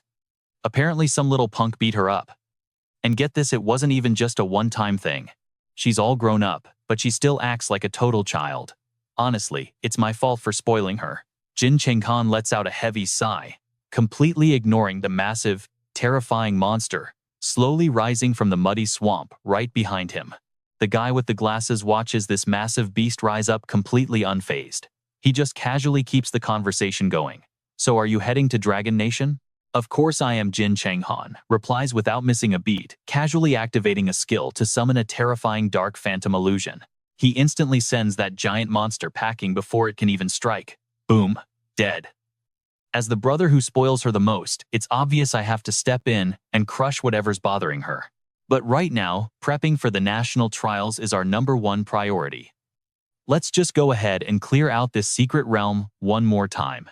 Once I secure the absolute last piece of the Cursed Oblivion armor set, then I'll make my move and head straight to Dragon Nation. Besides just fixing my sister's little problem, I actually need to do some scouting. I've got to find out exactly who Dragon Nation is sending to the national trials. Right at this moment, an incredibly arrogant smirk crosses his face. The champion title this year is absolutely going to belong to our Taiki Nation. His teammates burst out laughing, treating the whole idea like it's the most obvious joke in the world. Oh, that's practically guaranteed at this point. Whenever Chenghan makes a move, total victory is the only option. Honestly, you bothering to scout is giving those Dragon Nation weaklings way too much credit. Meanwhile, let's check back in with our main guy Lu Fan. A whole week after securing the Star Spirit, things are peacefully quiet. No annoying drama from Fen Yun Pavilion, no Jinzhou starting fights. His life has finally settled back into a totally normal routine. Lu Fan spends his time regularly sparring and practicing hard with his senior. Every single day, his squad dives back into the toxic spider forest. Thanks to all that, grinding, his 3 little dragons have leveled up nicely. On top of that, Jian Ying finally hit his 2nd class advancement, officially becoming a super agile sword dancer. Qin Qi and Xiao Dao were lagging just a tiny bit behind, but eventually, the entire squad met the strict requirements for their Phase 2 class advancements. Standing outside the advancement hall, Jian Ying is pretty shocked hearing about Qin Qiu's new class. I picked Sword Dancer since it keeps my old skills, but you, honestly, I totally thought you were going to lean heavily toward a dedicated support class role. Qin Qiu quickly explains her choice. Actually, I did seriously think about taking a support role, but we already have Xiao Fei on our team. My basic healing spells are basically useless now, so I decided to switch over to a heavy attack-focused skill tree. Compared to how I used to fight my pure light element, attack spells have leveled up and gotten seriously powerful. Lu Fan just smiles as he listens to them. Well now, our little squad officially has all the physical and magical classes covered. We've got our buffs and debuffs perfectly balanced. Now we're just waiting for Xiao Dao to finish her class advancement. Speak of the devil. Xiao Dao steps right out of the advancement hall, her face glowing with absolute pure excitement. That was freaking awesome. Qin Qiu immediately asks her, so how did it go? Xiao Dao puts on this super dramatic, mysterious look. Alright, who wants to guess what insane class I just unlocked? Jian Ying narrows his eyes. Wait, did you actually manage to trigger a super rare hidden class on your 2nd advancement bingo? She grins immediately, showing off a few flashy basic moves for the whole team to admire. Water Lotus Swordsman, I can casually cast massive water element spells now. It's basically an ultra-rare branch of the magic swordsman. Seeing the absolute shock written all over Jian Ying and Qin Qiu's faces, Lu Fan gets curious. Wait, you can seriously unlock hidden classes during the 2nd stage advancement? Yeah, but the odds are insanely low. It's actually way harder than pulling a hidden class during your very first advancement. Hearing those crazy stats, Xiao Dao beams with absolute pride. Oh, is that so? I knew I was secretly a born prodigy. Finally, I don't feel like total dead weight when I'm standing next to all you overpowered monsters. Lu Fan immediately starts teasing her. Ah, so since you've never made a splash in our team before, the system gave you a water class to compensate. Lu Fan, you absolute jerk, get over here right now. Just as she's about to absolutely wreck Lu Fan, his phone buzzes. It's the vice principal calling. The special envoy is arriving, and Lu Fan needs to get to the main assembly hall immediately. Lu Fan and the squad don't waste a single second. They immediately sprint straight toward the Combat Profession Hall at Dragon Capital Academy. While waiting for this mysterious special envoy to show up, Guhan kindly pulls Lu Fan aside to give him some insider info. The envoy's name is Ruan Changfeng. He's a Phase 3 Holy Shield Knight level 76, and apparently he really doesn't like you. Lu Fan blinks in confusion. Doesn't like me. My senior already warned me that this guy was going to target me. Who exactly is this Ruan Changfeng person anyway? While Lu Fan is deep in thought, he suddenly notices something insane. That legendary Brahma staff from the artifact rankings is literally in the hands of a mysterious figure on stage. Unable to hide his burning curiosity, he leans over and whispers to Gu Han. Miss Gu, do you have any idea who that cloaked guy holding the staff is? Oh, him, that's actually our academy's brand new principal. All right, let's get into it. They call the principal new, but they've actually been in charge for 2 whole years. A 4th job expert. Wait, does that mean absolutely nobody knows the principal's real strength? Gu Han just nods his head and replies, yeah, pretty much. Aside from the vice principal, not a single person knows anything about the principal. They never join any public events. Their voice is completely masked by magic. Honestly, nobody even knows if they're a man or a woman, or what their actual level is. For the principal to personally come out and welcome him, this special envoy Ruan Changfeng is definitely not your average guy. The exact second Gu Han finishes speaking, envoy Ruan Changfeng makes his grand entrance. Stepping right into the hall, he immediately barks out a demand. Who's the principal? Vice Principal Zhao quickly runs over, plastering on a big smile. Greetings, special envoy. I am the vice principal of Dragon City Academy. I came to find the principal. If you don't have the actual authority to decide the trial candidates, then stop wasting my time. Looking completely dismissive, Ruan Changfeng brushes right past Vice Principal Zhao. He locks his eyes on the main stage and demands, are all the seated candidates here already? The principal stays completely silent and just nods. Clearly annoyed by Ruan Changfeng's arrogant attitude, Vice Principal Zhao drops the polite act right then and there. He replies in a low, serious tone, there are no other seated candidates. Our Dragon City Academy is exclusively recommending Lu Fan, and nobody else. The air instantly grows tense, and you can practically smell the gunpowder. The students in the hall start whispering nervously. They realize the envoy wanted to pick the candidates himself. The academy is only supposed to recommend capable students, so this special envoy is probably furious right now about having 0 choices. Lu Fan stares at Ruan Changfeng for a moment before turning to Gu Han. I can feel it. This envoy is definitely not simple. His hands are probably stained with a lot of blood. Gu Han totally agrees. Yeah, it seems like both the principal and the vice principal value you a lot. They'd rather make the special envoy incredibly angry just to secure your recommendation. You can tell the envoy came totally prepared for a selection, but now we don't have any other candidates for him to choose from. And the vice principal refuses to back down. This is a seriously risky gamble. Ruan Changfeng turns his head, glaring at Zhao with razor-sharp eyes. Lu Fan, so your academy has already made the choice for me. I guess the opinion of the newly appointed special envoy doesn't even matter anymore, does it? Zhao smiles politely and replies, Special envoy, you are exaggerating the situation. Dragon City Academy has absolute faith in Lu Fan. We firmly believe this kid will definitely satisfy you. Ruan scoffs. Satisfy me. This Lu Fan you mentioned. I've already read through his file. Yes, he has a lot of potential. As he speaks, Ruan Changfeng takes huge strides straight toward where Lu Fan is sitting. Level 32. The top Dragon Rider Knight. The absolute #1 freshman of the Southern Province. Watch this tension, guys. From Jianghai to Dragon City, from the Qin family to the Marquis of Zhenbei. Can someone with such a smooth ride truly understand the struggle of other candidates? Can your measly level 32 actually stand a chance against the level 50 or 63rd job advancement experts coming from all the other countries out there? Lu Fan stays dead silent, just staring at Ruan Changfeng. He thinks to himself there's something seriously wrong with this old guy. He's showing way too much open hostility. If Dragon City Academy trusts you this much, then let me personally test you right now to see if you actually have the qualifications. Ruan Changfeng smirks as he says this. Then, without any warning, he draws the sword at his waist and directly attacks Lu Fan. Luckily, Lu Fan was already on high alert, allowing him to barely block this sudden strike from Ruan Changfeng. Ruan Changfeng's reckless action immediately sparks a wave of angry criticism from the Academy's board of directors. What kind of insane test is this? This is completely unfair. Special Envoy, A mighty level 76 expert like yourself is actually forcing a one-on-one duel with a level 32 freshman.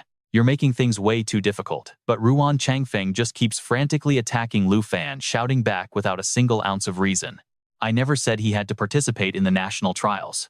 Why would I care what his level is? It has nothing to do with me. My mission is to pick someone strong enough to crush 22 other nations. If you can't survive my test, you don't deserve to represent the Dragon Kingdom. Lu Fan struggles hard to block Ruan Changfeng's relentless barrage of attacks. He knows deep down that risking a close combat fight with this guy is total suicide. The envoy's level is way too high. But this hall is way too small to summon a dragon, and doing so would definitely end up hurting the bystanders. Damn it. Come on, Lu Fan, show me all your strength. Let me see just how talented you are to get me kicked out of Dragon City's high ranks and turned into this lowly special envoy. Ruan Changfeng gets more and more hyped with every strike, his attack power constantly skyrocketing. For a newly leveled 32 freshman like Lu Fan, going toe-to-toe with this veteran in close combat is basically like throwing an egg against a solid rock. Before long, his weapon gets completely blasted away. Just as Ruan Changfeng prepares to deliver a fatal strike to finish Lu Fan, he's suddenly completely blocked by a massive surge of unseen power. The special envoy seems a bit too excited, doesn't he? Let's change locations to properly finish this little test. The white-robed principal uses their scepter to create a magic array. In a flash, Lu Fan, Ruan, Changfeng, and the vice principal are instantly teleported straight to the academy's combat arena. This place is spacious enough. Special envoy, test him to your heart's content. Ruan scoffs. Changing locations won't change the outcome. This is where things get crazy, guys. Ruan Changfeng snorts coldly, glaring at Lu Fan. Show me everything you've got. Don't you dare hold anything back. Alright, you and I are about to see something wild. If he fails, the principals who backed him lose face. This test was rigged from the start. Since they finally reached an area with enough open space, Lucas decides to go all out, giving the guy exactly what he asked for. Lucas pops a flash potion. This item lets him teleport instantly to any spot within 50 meters. A serious tactical advantage right out the gate. It takes 30 seconds to fully charge. He slips right behind Arthur's back, instantly summoning his dragon Midnight to dish out an absolute beatdown on this arrogant guy. This is the exact same black dragon that made the Kim family princess furious.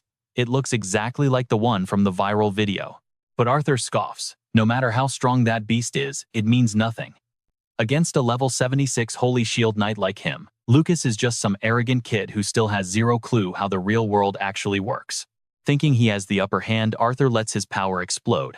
A massive heavy energy shield instantly forms right onto his left arm. Lucas just smirks. You better watch closely, Mr. Envoy. Do not blink now. Right as Lucas finishes his sentence, Midnight opens its massive jaws, unleashing a heavy dragon aura that immediately stacks negative status effects all over Arthur's body. Arthur throws up his giant shield to block the beast's attack, but he still gets hit with the immobilize and stun effects. Yet somehow, he can still move fine. He laughs smugly.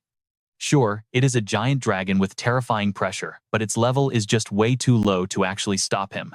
Thomas watches this scene, sweating bullets.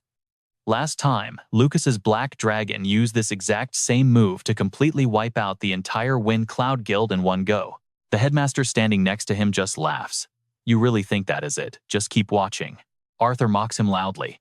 This cheap trick might scare your little classmates, but using it against me. He does not even finish the sentence before his knees buckle. He crashes down, completely paralyzed by the overwhelming fear effect hidden inside that dragon aura. How is this even possible? A high-level Holy Shield Knight like him actually terrified. While Arthur stares in absolute shock, Lucas clicks his tongue sarcastically. Mr. Envoy, if you just keep kneeling there, how are you supposed to test my true skills? You dare mock me? Arthur trembles with pure boiling rage. He immediately activates Steadfast Stance, one of his signature knight abilities that instantly clears out all active stun, fear, and charm status effects from his body in a single flash. Thanks to this, he becomes completely immune to those specific debuffs for the next 12 straight minutes of combat.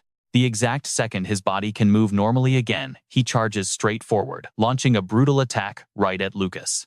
You little brat, you dare try to humiliate me? Lucas just smiles. How is this humiliating you at all?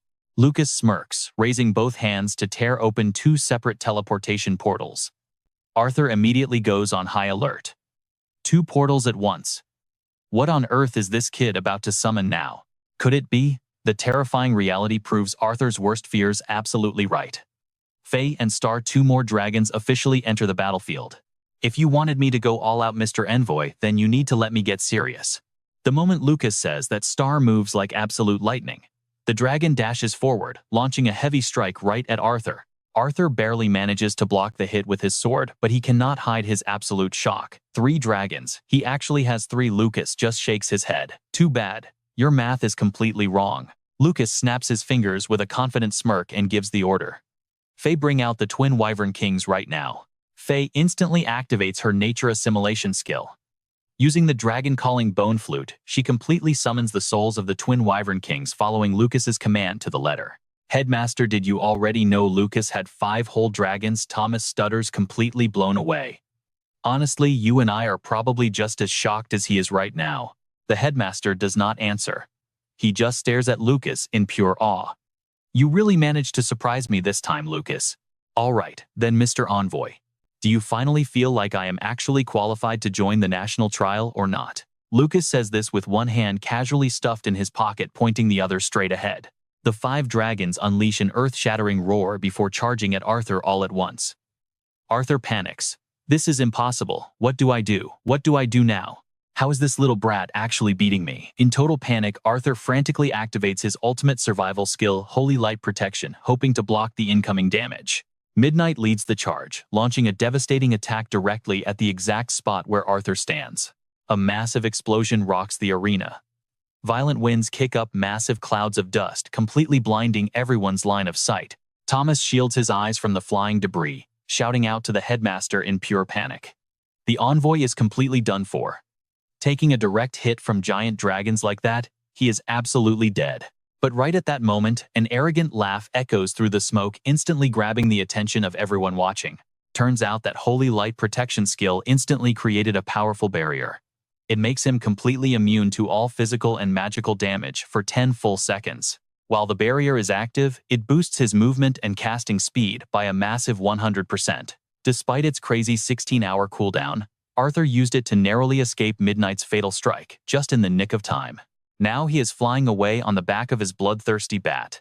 He yells down smugly, "You will need another 8 years before you can even dream of killing me." Thomas watches this play out, totally stunned. He actually ran away. Well, running is definitely better than getting crushed to death by dragon claws. The headmaster just sneers. Who would have thought the high and mighty Arthur would end up running away looking this absolutely pathetic? Seeing Arthur flee like a coward, Lucas purposely mocks him. As expected of the Grand Envoy, your speed at hopping onto a mount is truly impressive.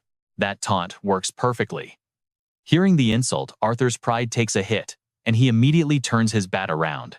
These bastards think getting lucky with dragons means they can mock me. Stick with me, guys, because he is about to regret turning back.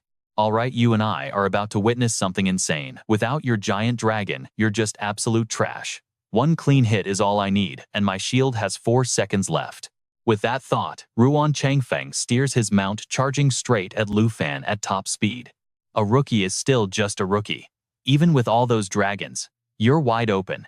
He screams, swinging his sword to unleash Holy Light Judgment.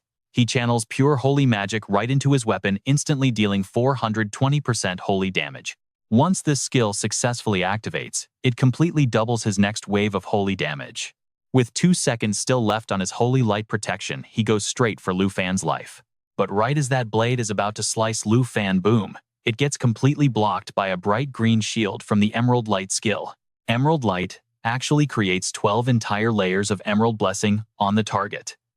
It wipes out all negative status effects and instantly boosts all stats by 60%. Each layer of Blessing can block 2 separate hits of damage. Now that is just wild.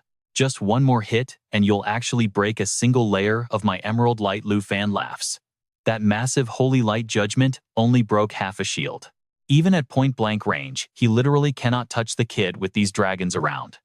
And just like that, Holy Light Protection runs completely out of time. Realizing he is totally outmatched, Ruan Changfeng tries to fly away on his mount, but Lu Fan blocks him. Is the Great Envoy really running away again? Then don't blame this little rookie for making you stay. While talking, he actively charges up insane energy for the Blue Dragon King's Roar skill. The Blue Dragon King's roar blasts a massive wave of pure lightning straight ahead, dealing completely ridiculous damage along with a guaranteed paralysis effect on the target. After hitting, it adds 20 extra stacks of lightning attributes. Every single follow-up attack consumes 1 stack and holds a straight 20% chance to paralyze the target cold. Meanwhile, Ruan Changfeng is way too focused on Lu Fan's movements. He completely misses that Xingchen is already hovering right in front of his bloodthirsty bat mount. The dragon just delivers one light slap, and the bloodthirsty bat mount gets instantly dizzy, spinning totally out of control as it falls. Ruan Changfeng obviously ends up plummeting right down with it. Watching Ruan Changfeng fall from the sky and scramble pathetically on the dirt, Lu Fan just laughs. Look at you. Where is the mighty envoy who wanted to teach me a lesson? The second Lu Fan finishes speaking, the Blue Dragon King's roar hits maximum charge. The beaten envoy completely panics. Wait, hold on just a second. Ignoring his pathetic begging, Lu Fan does not hold back at all. He blasts that massive lightning strike straight into the older man's face. That bloodthirsty bat is literally instantly wiped out. Ruan Changfeng somehow survives the hit, but he is incredibly badly injured right now. Lu Fan slowly walks right up to Ruan Changfeng. He stands over him, staring down with absolute disgust, and coldly speaks. Mr. Envoy, my deepest apologies about your mount. But in the brutal heat of a national trial, taking down an opponent's ride is completely normal. You really went out of your way to evaluate how exactly I would handle a real combat situation. Thanks for the effort. Now, you and I can both clearly see Zhao Shengming terrified that Lu Fan might catch a murder charge here. Mr. Envoy, this evaluation is more than enough. Just give him the qualification. Shut your mouth. I decide when this battle is officially over, Ruan Changfeng furiously screams.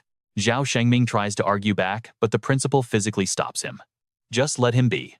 Ruan Changfeng really cannot last much longer out there anyway. The kid has teleportation damage immunity, actual dragon magic, and 5 whole dragons.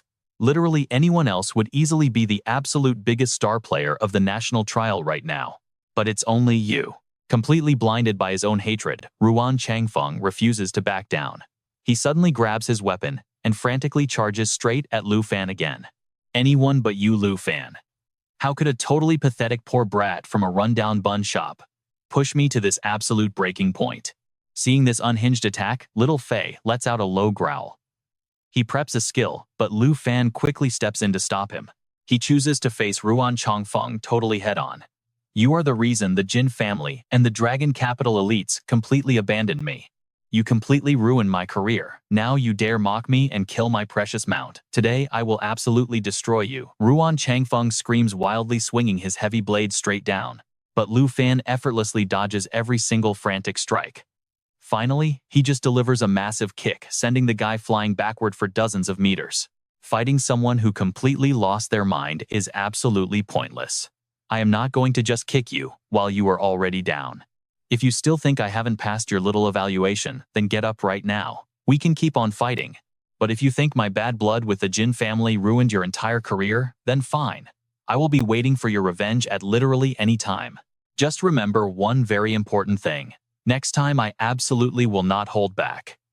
Ruan Changfeng weakly glares at Lu Fan, and then his eyes finally flutter shut, completely out cold. Mr. Envoy, please just hang in there. I will take you to a healer right away. Zhao Shengming rushes in and quickly drags Ruan Changfeng far away from there. Now only Lu Fan and the mysterious white-cloaked principal are left standing in the massive arena. The principal finally speaks up with real praise. You hid your strength incredibly well. Even I never expected you to control 5 whole dragons. You claimed you were going all out, but tell me honestly, what percentage of your true power did you actually use back there? Lu Fan answers him with totally brutal honesty. Honestly, not even 10%. My dragons just got a little workout. We haven't cast a single real skill yet. What a wild ending. Excellent. Choosing you was definitely the absolute correct decision, the principal says. Tapping his massive scepter on the ground, his body slowly vanishes right in front of Lu Fan. Lu Fan just stared into the empty space where the principal had vanished. Honestly, something about that guy felt incredibly familiar to him. Later that night at the far north border, a level 60 uncleared zone right in the heart of Dragon Country. Tu Jing got the report from Ruan Changfeng confirming Lu Fan qualified for the national trials and just burst out laughing. This kid actually did it. Our Dragon Country representative is really Lu Fan. Looking at Ruan Changfeng's signature, we gotta wonder, was he literally crying while he signed this thing? Adjutant, get in here, he shouted, laughing. Instantly, his adjutant pushed the door open and walked right in. Yes, Marquise, what are your orders? Tujing immediately told him to prep the griffins. I need to visit the Dragon Capital Academy. Wait, you are leaving the camp. Lately, a bunch of our expedition routes have been attacked, and every single strike is coming from that exact thing. What happens if you leave right now? Tujing's face turned completely serious. It's not like I'm never coming back. Why panic? Tell the Griffin Riders to just continue patrolling the other expedition routes as usual. I'm making this trip to meet our new Dragon Country representative and investigate that thing. I will be back in 2 days. Meanwhile, as for Lu Fan, after getting officially approved for the trials by Ruan Changfeng, he actually had some free time. He wanted to hunt for treasure, so he hit up Black Rat for intel. Over 3,000 kilometers. That is way too far. Lu Fan stared at Tidal Bay. On the map, a level 20 to 30 zone, completely shocked by the massive distance. He couldn't believe the location was over 3,000 kilometers away, and all for just a mid-tier treasure chest. Thinking it over, Lu Fan just sighed into the phone. Never mind, Black Rat. I will just contact you next time I need something. You sure you don't need it? I can hire a teleportation mage to get you there, but obviously that costs extra. Black Rat tried his best to convince him. But right at that exact moment, Lu Fan got a system notification. Lu Fan, congratulations on receiving today's treasure map. Holy crap, after all this time waiting, a god-tier map finally dropped, Lu Fan thought to himself.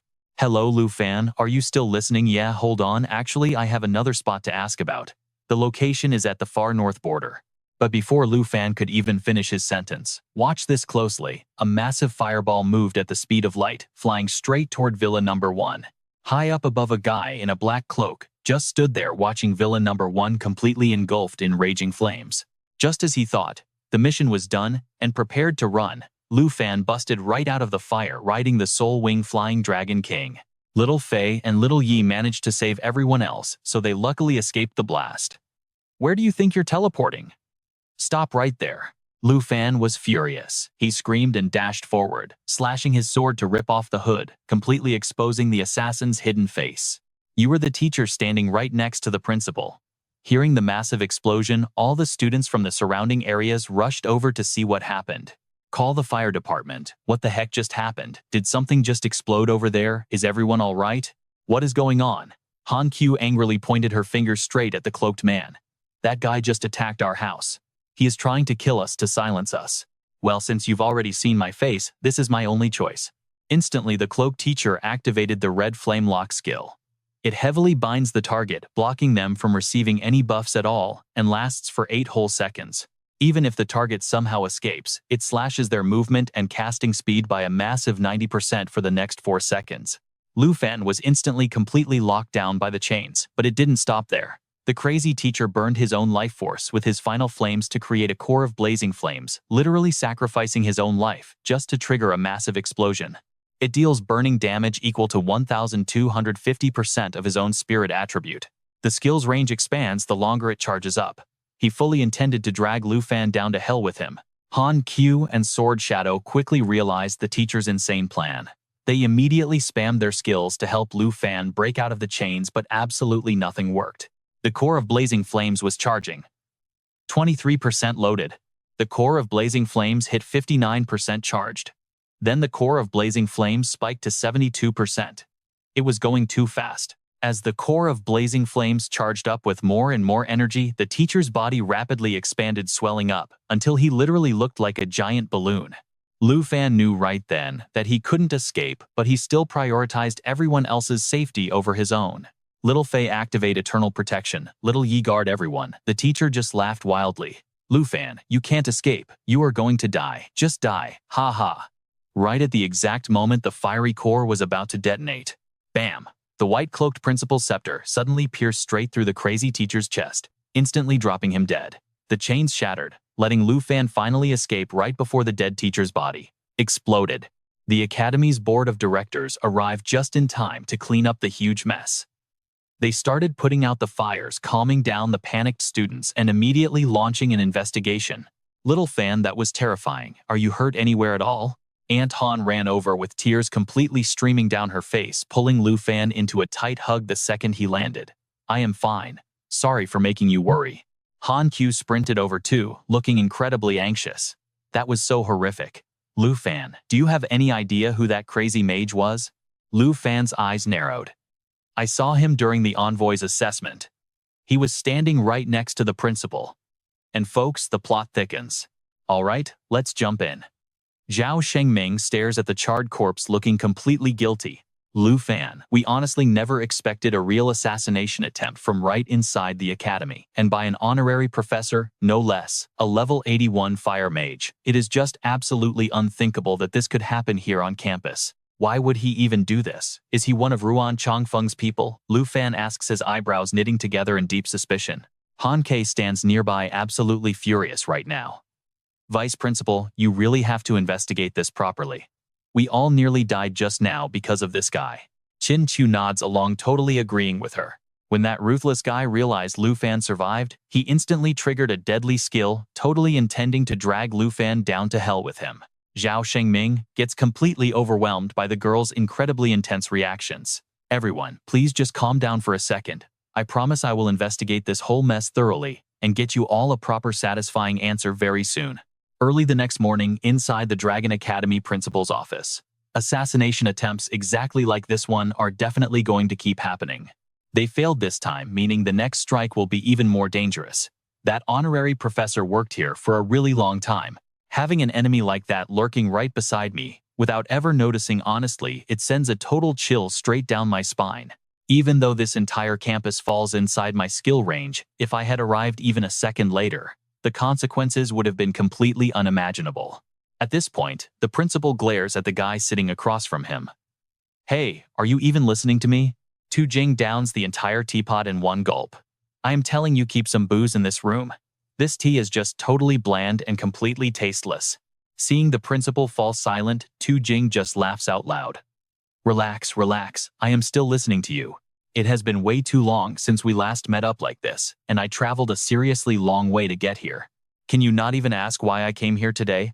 The principal finally cools down, looking a little bit guilty now. Sorry, I have just been rambling nonstop about Lu Fan's crazy situation. Anyway, is your mission up in the extreme north finally finished? Of course not, but based on what you just said, Lu Fan staying here at the academy is not safe anymore. Plus, you and the vice principal still need to investigate this mess. But do not worry, I can actually take some of that burden off your shoulders. Burden exactly. Let the kid come with me to the north. He might not fear assassins, but the trouble is definitely going to keep coming nonstop. Sending him north with me guarantees his safety, and it stops him from dragging the people around him into his dangerous mess. Him following you is definitely safe. But what exact benefit do you possibly get out of doing this? Does the mighty Northern Marquis really have time to babysit him? Well, I have had my eye on this Lu Fan kid for a while. His growth rate is absolutely insane right now, so he will not waste much of my time at all. Plus, I honestly think his skills can actually help me investigate that certain mysterious thing up there. I understand. But you absolutely must guarantee that Lu Fan will not fall into any real danger out there. Tu Jing finds a bottle of booze in the drawer, popping it open and chugging it down before replying. Obviously, I will bring him back completely safe and sound. Blag awful. What even is this garbage? What are you doing? That was a special gift someone gave me. Early the next morning at Dragon Academy's main gate, the second Jin Chenghan steps out of the car. Troublemaker Jin Zhou rushes over to hug him, crying out in total joy. You finally made it here. Honestly, who is more important right now, me or your stupid gear? Obviously, my little sister is way more important, but this year's national trial is happening in the Taiki Nation, so I really had to prepare everything perfectly. And the moment I finished, I came straight here to see you, so you are going to get revenge for me, right? Jin Chenghan smiles warmly. Yeah. Whoever dared to upset my precious little sister is definitely going to learn a very painful lesson. Since Villa number 1 is still getting repaired, Lu Fan and Han Ke are crashing at Jian Ying's number 2 villa for the time being. That night, Lu Fan contacts Black Rat to buy the exact map leading to the god-tier treasure his system literally just mentioned. Jian Ying overhears this and asks curiously, "Where are you planning to go?" Lu Fan replies, his eyes completely glued to the treasure map. "Yeah, I am pretty interested in this spot. But until the investigation into that assassination attempt is over, I am staying right here." Jian Ying does not press further, offering a gentle reminder. Nobody got any real rest last night, so everyone is actually fast asleep upstairs right now. If you really want to leave, wait for them to wake up and tell them first. Yeah, I will not just vanish. Thanks for looking after them for me today. Right on cue, the doorbell suddenly rings out. I will get it. It is probably the vice principal, saying that Lu Fan quickly walks over to open the door. So what are the investigation results? Lu Fan starts speaking, but suddenly freezes up. Because the guy standing there is not Zhao Shengming at all. It is an older man sporting a massive scar across his left eye. Who are you? The results? I honestly have no idea. But do not worry, I am definitely not one of the bad guys here. Saying this, Tu Jing points right behind him, laughing a little awkwardly. As for these bodyguards getting knocked out, totally just a huge misunderstanding. So do you guys have a way to heal them? I came here to find you, but they just kept rushing in and attacking me. So honestly, you could say it was purely just self-defense on my part, right? Now watch this.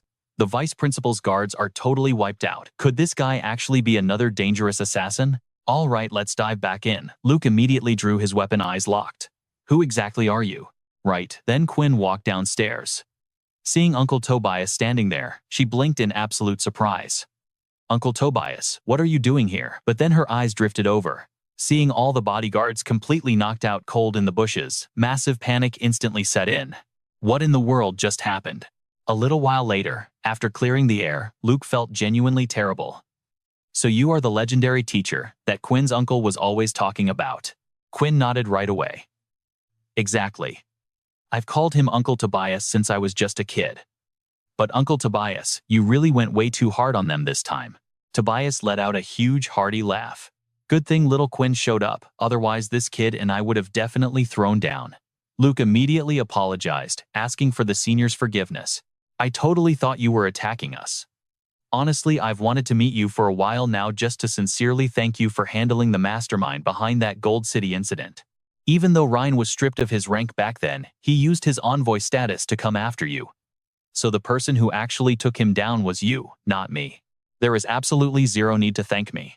Quinn just smiled. Still, I can't believe the guards didn't recognize you. After all, you're the legendary hero who rode a griffin and fought off an entire beast horde alone. Fought a whole monster horde alone. Back when I studied at River City, there was a massive memorial wall, honoring the brave heroes who died fighting against those exact beast invasions.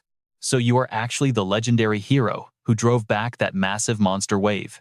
Luke jumped up, voice completely full of pure admiration. Tobias just laughed. That was ages ago. Every generation produces its own unique talents after all. Right now, for instance, I've got my eyes completely on you, Luke. Tobias stood up, walked over, and patted Luke on the shoulder with a dead serious look. I came here today for one reason only. I want to take you to the far north border for extreme training. I already cleared it with the principal. Come to the far north. You can level up for the national trials and perfectly dodge all those annoying assassination attempts coming your way. But Uncle Tobias, the far north border is completely uncharted wild territory. Luke is currently the official national representative. Absolutely nothing bad can happen to him before those big national trials start. Honestly, you and I both know their deep concern was absolutely justified here. So Tobias quickly reassured Luke.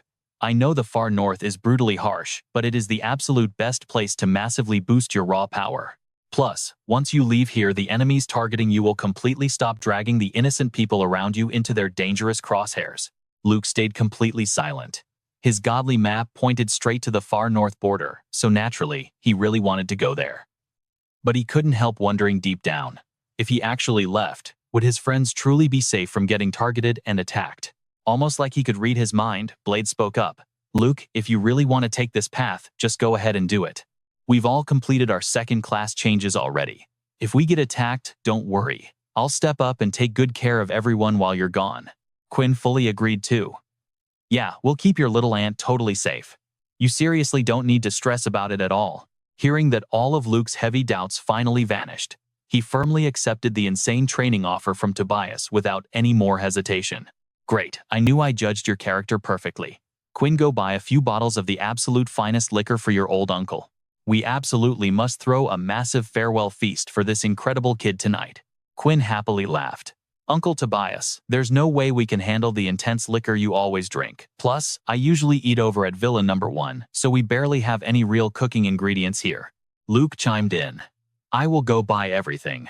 Once my aunt and Daisy wake up, we can all eat together. I should also go say goodbye to my senior while I am out. Suddenly, Tobias remembered a tiny detail. Little Quinn, go heal those knocked-out bodyguards outside right now. If someone sees them lying around like that, it will look incredibly bad for us. Quinn looked incredibly awkward now. Right. But I changed my class to Holy Light Inquisitor. I literally don't have a single healing ability left anymore. Tobias quickly turned to Blade for help. Don't look at me, I've never had any healing skills in my life. In the end, Luke simply had to summon Faye to magically resolve this ridiculous situation. Leaving the house, Luke swung by the arena. He purposely set up a ranked match just to see his beautiful senior again, wanting to properly say his final goodbyes before leaving. I'm heading straight to the far north. I won't see you again until the national trials officially kick off. Not getting to spar with you anymore. Honestly, that's going to be incredibly boring. She walked over, pinched his cheek and laughed. You absolute idiot. At the far north, you'll learn far more than by just fighting me. That place is also extremely dangerous. You will definitely not be bored. Yeah, I know. Well, I should probably get going now. I still have to say a proper goodbye to everyone else later tonight. Just as Luke was turning to leave, his senior suddenly hugged him tightly from behind. You're leaving so fast, I literally don't have a single present prepared. While speaking, she gently slipped a beautiful red beaded bracelet right onto his wrist. What is this? This is for your safety. Just keep it on you. She finally let him go. Before leaving, she playfully smiled at him. Do your absolute best in the far north and in those national trials too. Take care. When you return, remember to bring me back a piece of ice that never melts. Now, stick with me here. Walking all the way back home, Luke stayed completely silent. But reaching his front door, he just couldn't hold it in. How much longer will you follow me? Oh, you caught me. Kevin stepped right out from behind a massive tree wearing a confident smirk. Trying to track you down was actually quite a difficult task. All right, you and I are jumping right in. Lucas asks who this guy is. The stalker smirks, claiming he already knows plenty about Lucas. Turns out this is Kevin. He is Chloe's older brother. He says he came here to personally thank Lucas for taking such good care of his sister. Lucas instantly drops his grocery bag. He pulls out his weapon fast, his sharp eyes scanning the surrounding area for trouble. Oh, so you are the newly promoted #1 expert of the kingdom, Lucas scoffs. Chloe is obviously hiding here too, right? Just tell her to come out. Right on cue, an arrogant female voice echoes from the dark corner. Still acting tough, Chloe steps out, declaring she obviously came to watch her brother teach Lucas a lesson. As she speaks, she casually walks right up next to Kevin. Meanwhile, Kevin just flashes a highly confident smile and speaks up. Getting beaten down by me is entirely up to you. Listen closely, Lucas. I'm going to give you one single chance. Just stand there obediently and let my sister slap you back. Do that and everything gets completely settled. Hearing this ridiculous threat, Lucas just snorts in total contempt. He laughs and asks if their family memory is always this bad. Hey Chloe, it seems you totally forgot to tell your big brother what happened to you the last time you said those exact same words. Hearing that truth bomb, Chloe gets absolutely furious. She begs her brother to stop negotiating and just attack this stubborn guy. Kevin just shakes his head, sighing as he slowly raises one arm. Lucas, you really will not cry until you see your own coffin. Since you still dare to disrespect our family, then I have absolutely no other choice left. As he talks, a small magic array starts glowing right in his palm. It emits these creepy, gloomy waves of energy, making Lucas frown hard. He secretly evaluates it. Summoning magic just as bizarre and twisted as Chloe's magic. Kevin smirks and says he is sending him straight to the underworld. Instantly, a freaky zombie-like monster is summoned from the array. It immediately opens its gross mouth and spits a huge stream of green acid right at Lucas. Lucas quickly jumps backward to dodge. He looks down at his dropped grocery bag now, melting away from the hit. He thinks to himself, that was just a basic attack, but the corrosive power is insane. He has to focus entirely on dodging to fight this thing. Looking back across the field, Lucas is completely stunned to see Kevin's summoned beast undergoing a crazy new mutation. First, its entire body shape becomes much rounder. Next, multiple gross tentacles sprout from its body, thrashing wildly in the air. A lower section props against the dirt like legs, lifting its heavy body up. Finally, a creepy head suddenly bursts out right from the middle of its chest. Lucas stares at the monster's freaky new head, then looks over at Kevin in pure disbelief.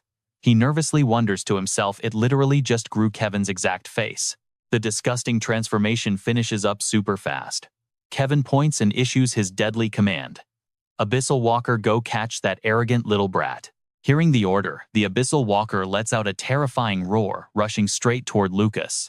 Now watch the sky here, because this is where it gets crazy. Lucas grips his weapon ready to strike, but suddenly spots a massive flying beast soaring right at them. What is that? Before he can even process the chaotic situation, the giant beast arrives in a flash. It viciously pins the Abyssal Walker down, with its talons kicking up a massive storm of wind everywhere. The Frost Griffin King, a legendary mount Chloe, shields her face from the wind, screaming out. What is going on? Kevin also covers his face defensively, but he squints through the dust and clearly sees a dark shadow vaulting right over Lucas's head. Did you punks really think this was your family's territory? The mysterious figure finally lands hard, standing protectively right in front of Lucas. Kevin starts visibly trembling. The Griffin King, and that specific voice, could it really be him? Cold sweat drips down his face as a terrifying name flashes in his mind. Then another deafening shout rings out, calling their attitude pure garbage. Kevin snaps back to reality, staring ahead to see the newcomer's face clearly. Just as he feared, it is the legendary Northern Duke Dominic himself. And right now, the Duke moves at blinding speed, instantly appearing right in front of the two terrified siblings with his spear violently thrust forward. Sister, move away, this guy is way too dangerous. Before Kevin can even finish his warning, Dominic's deadly spear pierces straight through his entire body, causing him to cough up a massive fountain of blood. Chloe screams out in absolute horror for her brother Dominic, ignores her completely, casually lifting Kevin's bleeding body high into the air with his spear, asking if he recognizes him now. Kevin struggles to gasp out Dominic's name. At the exact same time, a tiny magic array secretly activates right inside his palm. Noticing this desperate little trick, Dominic just chuckles, speaking without a single ounce of panic. Just give up. That gross summoned beast cannot save you now. Nothing in this world can ever escape the crushing claws of my griffin. The glowing array in his hand flickers and stops. Kevin weakly glances over at his Abyssal Walker, hopelessly crushed beneath the mighty griffin's talons, unable to resist. Realizing it is totally over, he finally chooses to give up fighting. Nearby, this is the very first time Chloe has ever seen her untouchable brother look so pathetic. Terrified, she slumps helplessly onto the dirt, sobbing as she faintly calls out for him. Meanwhile, Kevin just keeps violently coughing up blood, one shaking hand gripping the spear shaft as he glares right at Dominic. Truly, the fearsome Northern Duke. Muttering those final words, Kevin's remaining life force just drains away completely. His head slumps down, and he stops breathing entirely. Chloe screams out in pure, utter despair. Standing a short distance away, Lucas watches in total shock. Senior Dominic literally just killed Kevin in cold blood. But right then, alright, you and I are jumping right into the madness. Tu Jing explains the Abyssal Summoner's Phase 3 skill, Abyssal Symbiosis. Basically, as long as the summon lives, the summoner can literally respawn inside its body. Lu Fan is completely stunned. And yeah, he quickly notices something seriously messed up. Kim Sung-han's actual body has vanished. All that is left behind is an empty husk, just like a snake shedding its skin. Wait, is Kim Sung-han actually still alive? That crazy thought barely crosses Lu Fan's mind before Tu Jing violently swings his spear. A massive shockwave of energy blasts straight toward the three Abyssal Walkers' bodies. Tu Jing roars out, "Get out here right now, or I will destroy your summons, and make sure you stay dead for good this time." Kim Ju finally realizes what is happening. She nervously looks over at the three Abyssal Walkers, her voice trembling as she calls out his name with desperate hope. 1 second later, Kim Sung-han's actual head violently pushes its way out from the Abyssal Walker's body. He is groaning in absolute agony. Clearly respawning through a monster's flesh is not exactly a pleasant experience. Abyssal Symbiosis is a crazy skill. As long as the summon survives, the master stays permanently linked to the abyss. The cooldown for this first revival technique is exactly 12 hours. Starting from the second death, that cooldown time literally doubles every single time he respawns. So right now, his Abyssal Symbiosis cooldown is sitting right at the 12-hour mark. Kim Sung-han is level 60, holding a hidden combat class as a Phase 3 Abyssal Summoner. After desperately crawling out of the Abyssal Walker's body, Kim Sung-han weakly stammers, "You cannot kill me. I am an official representative of the Tai Chi Kingdom." Attacking a representative before the national trials begin means all 23 nations will punish you. Lu Fan is completely blown away, thinking he actually revived using his summon. Meanwhile, Tu Jing aggressively steps right up to the newly respawned Kim Sung-han. He points his spear directly at him. "Now you and I know Tu Jing is smart. He says I know that rule, but killing an attacker who targeted a nation's representative carries 0 penalty." Hearing this, Kim Sung-han panics and screams out, "What did you just say?" Lu Fan is the Dragon Kingdom's representative. Tu Jing tells him, "I do not actually enjoy killing people. Plus, this year's national trials are hosted in Tai Chi Kingdom, so I will spare you today." "Stop playing games." Kim Sung-han quickly answers, "Understood." Tu Jing then adds, "Remember this, I absolutely despise your Kim family, so do not ever let me catch sight of you again."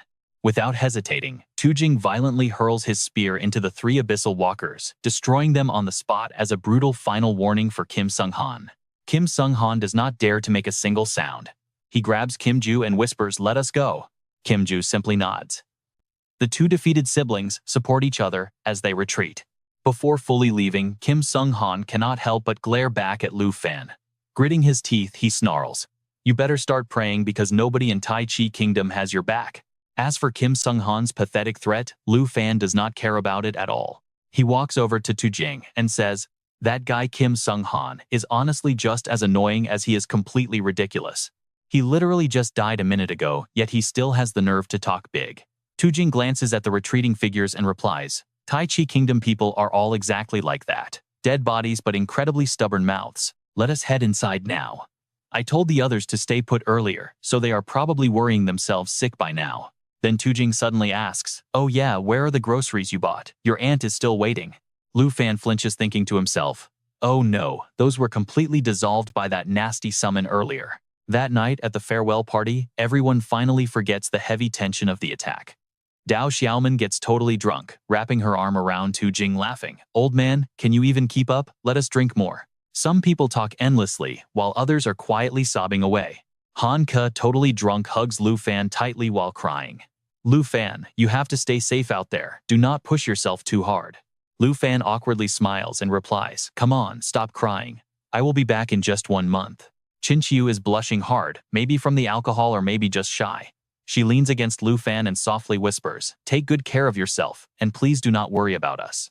But Lu Fan knows he must leave precisely because he is the target. He simply cannot risk putting his friends in any more deadly danger because of him. With only 1 month left until the national trials, the dark secrets at the far northern border are finally waiting to be uncovered.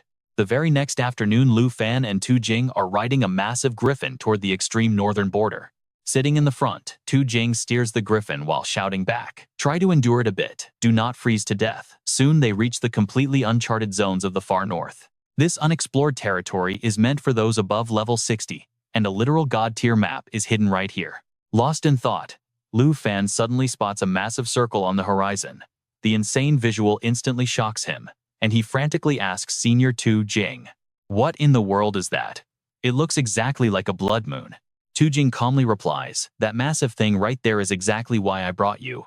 A little while later, arriving at the northern border camp, Tu Jing leads Lu Fan around the area, while explaining, "Stationed right here is my absolute elite Griffin Legion.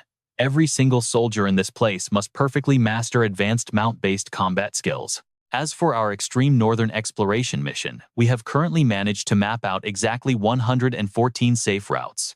Then he stops, pointing at a map on the wall. "And as for what we found? Well, you and I already saw that terrifying blood moon outside. All right, you and I are back." Lu Fan checks the map, asking, "The blood moon?" Tu Jing replies with a serious face, "Exactly. They still haven't been able to get anywhere near it, and nobody really knows what it actually is. So for now, the military just calls it that exact thing." But seconds later, Tu Jing just laughs out loud, patting Lu Fan right on the shoulder. "Now that our legendary rookie is here, I am highly confident this exploration mission will finally make some serious progress." Lu Fan just smiles, stepping closer to study the map in detail. Turns out this was Senior Tu's main goal all along, but honestly, it perfectly matches his own plans. He can hunt for the god-tier map and grind levels in a level 60 zone. These two specific routes are the absolute closest to that god-tier location. His mind made up Lu Fan points, straight at routes 77 and 78. He looks at his senior and asks, "So can I just join these frontline vanguard paths right away?" Tu Jing looks at the routes and immediately warns him, "Ah, youth. You are rushing things way too fast. Even though Route 78 has quite a few guard posts, it is still completely packed with ferocious beasts. A level 32 like you going in there. If anything bad happens, your principal will definitely take my old life as payment." Lu Fan replies seriously, "Senior, besides coming here to hide, I am also here to rapidly increase my own strength. Taking the safe route means absolutely nothing." Seeing Lu Fan, this determined Tu Jing completely drops the subject and stops trying to change his mind. He snorts, waving a hand. "This brat is exactly like me when I first joined the army, always wanting to dive headfirst into the most dangerous spots." Saying that a brand new weapon appears in his hand. He offers it to Lu Fan, telling him to take it. Reaching out instinctively, Lu Fan looks confused and asks, "Wait, what exactly is this?" The moment he grabs the weapon, a system panel pops up. Dark Snake Bow Legendary Tier Level 70 Requirement. Includes a level requirement removal enchant.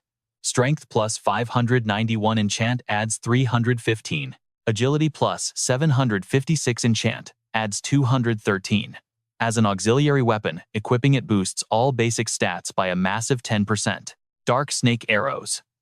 The bow consumes 0 physical arrows, generating pure magic instead. Firing without pulling the string back unleashes 12 magical arrows at once, with each individual arrow dealing exactly 20% base damage. Fully drawing the bow for 3 seconds, fires a snake shadow arrow, boosting total damage output by 500%. Lu Fan is completely shocked. A legendary auxiliary bow. That means he can equip his Black Dragon Scale Sword and this bow simultaneously.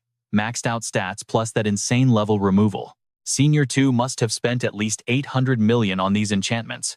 Realizing how incredibly valuable this weapon is, Lu Fan quickly tries to hand it back to Tu Jing. "Senior 2, this bow is too much." Tu Jing waves a hand to stop him laughing. "Do not be dramatic, just take it. If you are hitting Route 78, you will absolutely need gear like this." Hearing that, Lu Fan completely stops refusing. He instantly equips the item and cheers loudly. "Thank you, Senior. With this legendary bow in hand, you can totally relax about the upcoming exploration and the national trials." Tu Jing chuckles, scolding him. "Kid, save the useless sweet talk for later." But secretly his heart is bleeding. He mutters internally, "I just cannot use bows, otherwise you would never get your hands on something this good." Right then, an officer walks over with a heavy coat. Reporting to the commander, "Here is the cloak." So Tu Jing grabs the cloak and tosses it to Lu Fan. "Put this on, Lu Fan.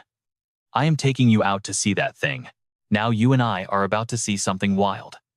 If you still insist on Route 78 after this, you join the squad tomorrow." Lu Fan wastes 0 time. He grabs the coat, throwing it on quickly. "Let us go, Senior 2. I honestly cannot wait any longer." A short while later, Tu Jing rides his griffin through the sky. He glances curiously at Lu Fan flying beside him with wings, asking Lu Fan, "You are a dragon knight. Why are you not riding a dragon?" Lu Fan explains, "My dragon is not a high enough level yet, but Xiao Ye just hit level 29, so that riding skill will be unlocked very soon." Tu Jing laughs loudly. "Well, once you can ride a dragon, I might make an exception and recruit you into the Griffin Legion." Lu Fan is about to reply when a monster suddenly screeches nearby.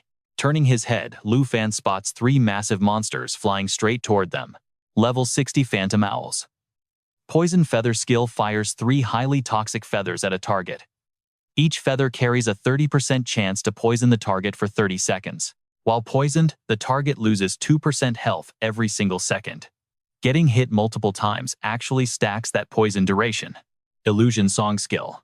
Any target hearing their constant screeching for 30 seconds completely loses consciousness, falling into a 5-minute charm state. And these things can easily sing while executing other attacks. Watching the Phantom Owl screech and dive straight at Tu Jing, Lu Fan immediately shouts in a panic, "Senior 2, watch out." But Tu Jing looks completely bored. Holding a wine jug with one hand, he takes a huge gulp, while his other hand summons a spear, instantly impaling the closest owl. At the exact same time, his griffin easily crushes another owl with its claws. "You are the one who needs to be careful. If we were on Route 78, reacting that slow would have gotten you killed instantly." Saying that, Tu Jing swings his spear hard. The dead owl impaled on the blade goes flying straight into the very last monster. Both smash together, plummeting to the ground below. The fight ends right there. Lu Fan is absolutely stunned, realizing everyone in the Griffin Legion is over level 70. So what do you and I learn here? Even though he joked about recruiting him with Lu Fan's slow reaction just now, the senior must be honestly pretty disappointed. This wasn't school anymore. Lu Fan had to get serious. While Lu Fan was checking his own attitude, Tu Jing looked down and announced they had arrived. Lu Fan snapped out of it and immediately looked down too. Seeing a massive red circular object resting in the snow, he hesitated for a second before saying out loud, "That thing is an eye." Tu Jing laughed. Spot on. It was an incredibly massive creature, and honestly, even now they still had absolutely no clue what the heck it actually was.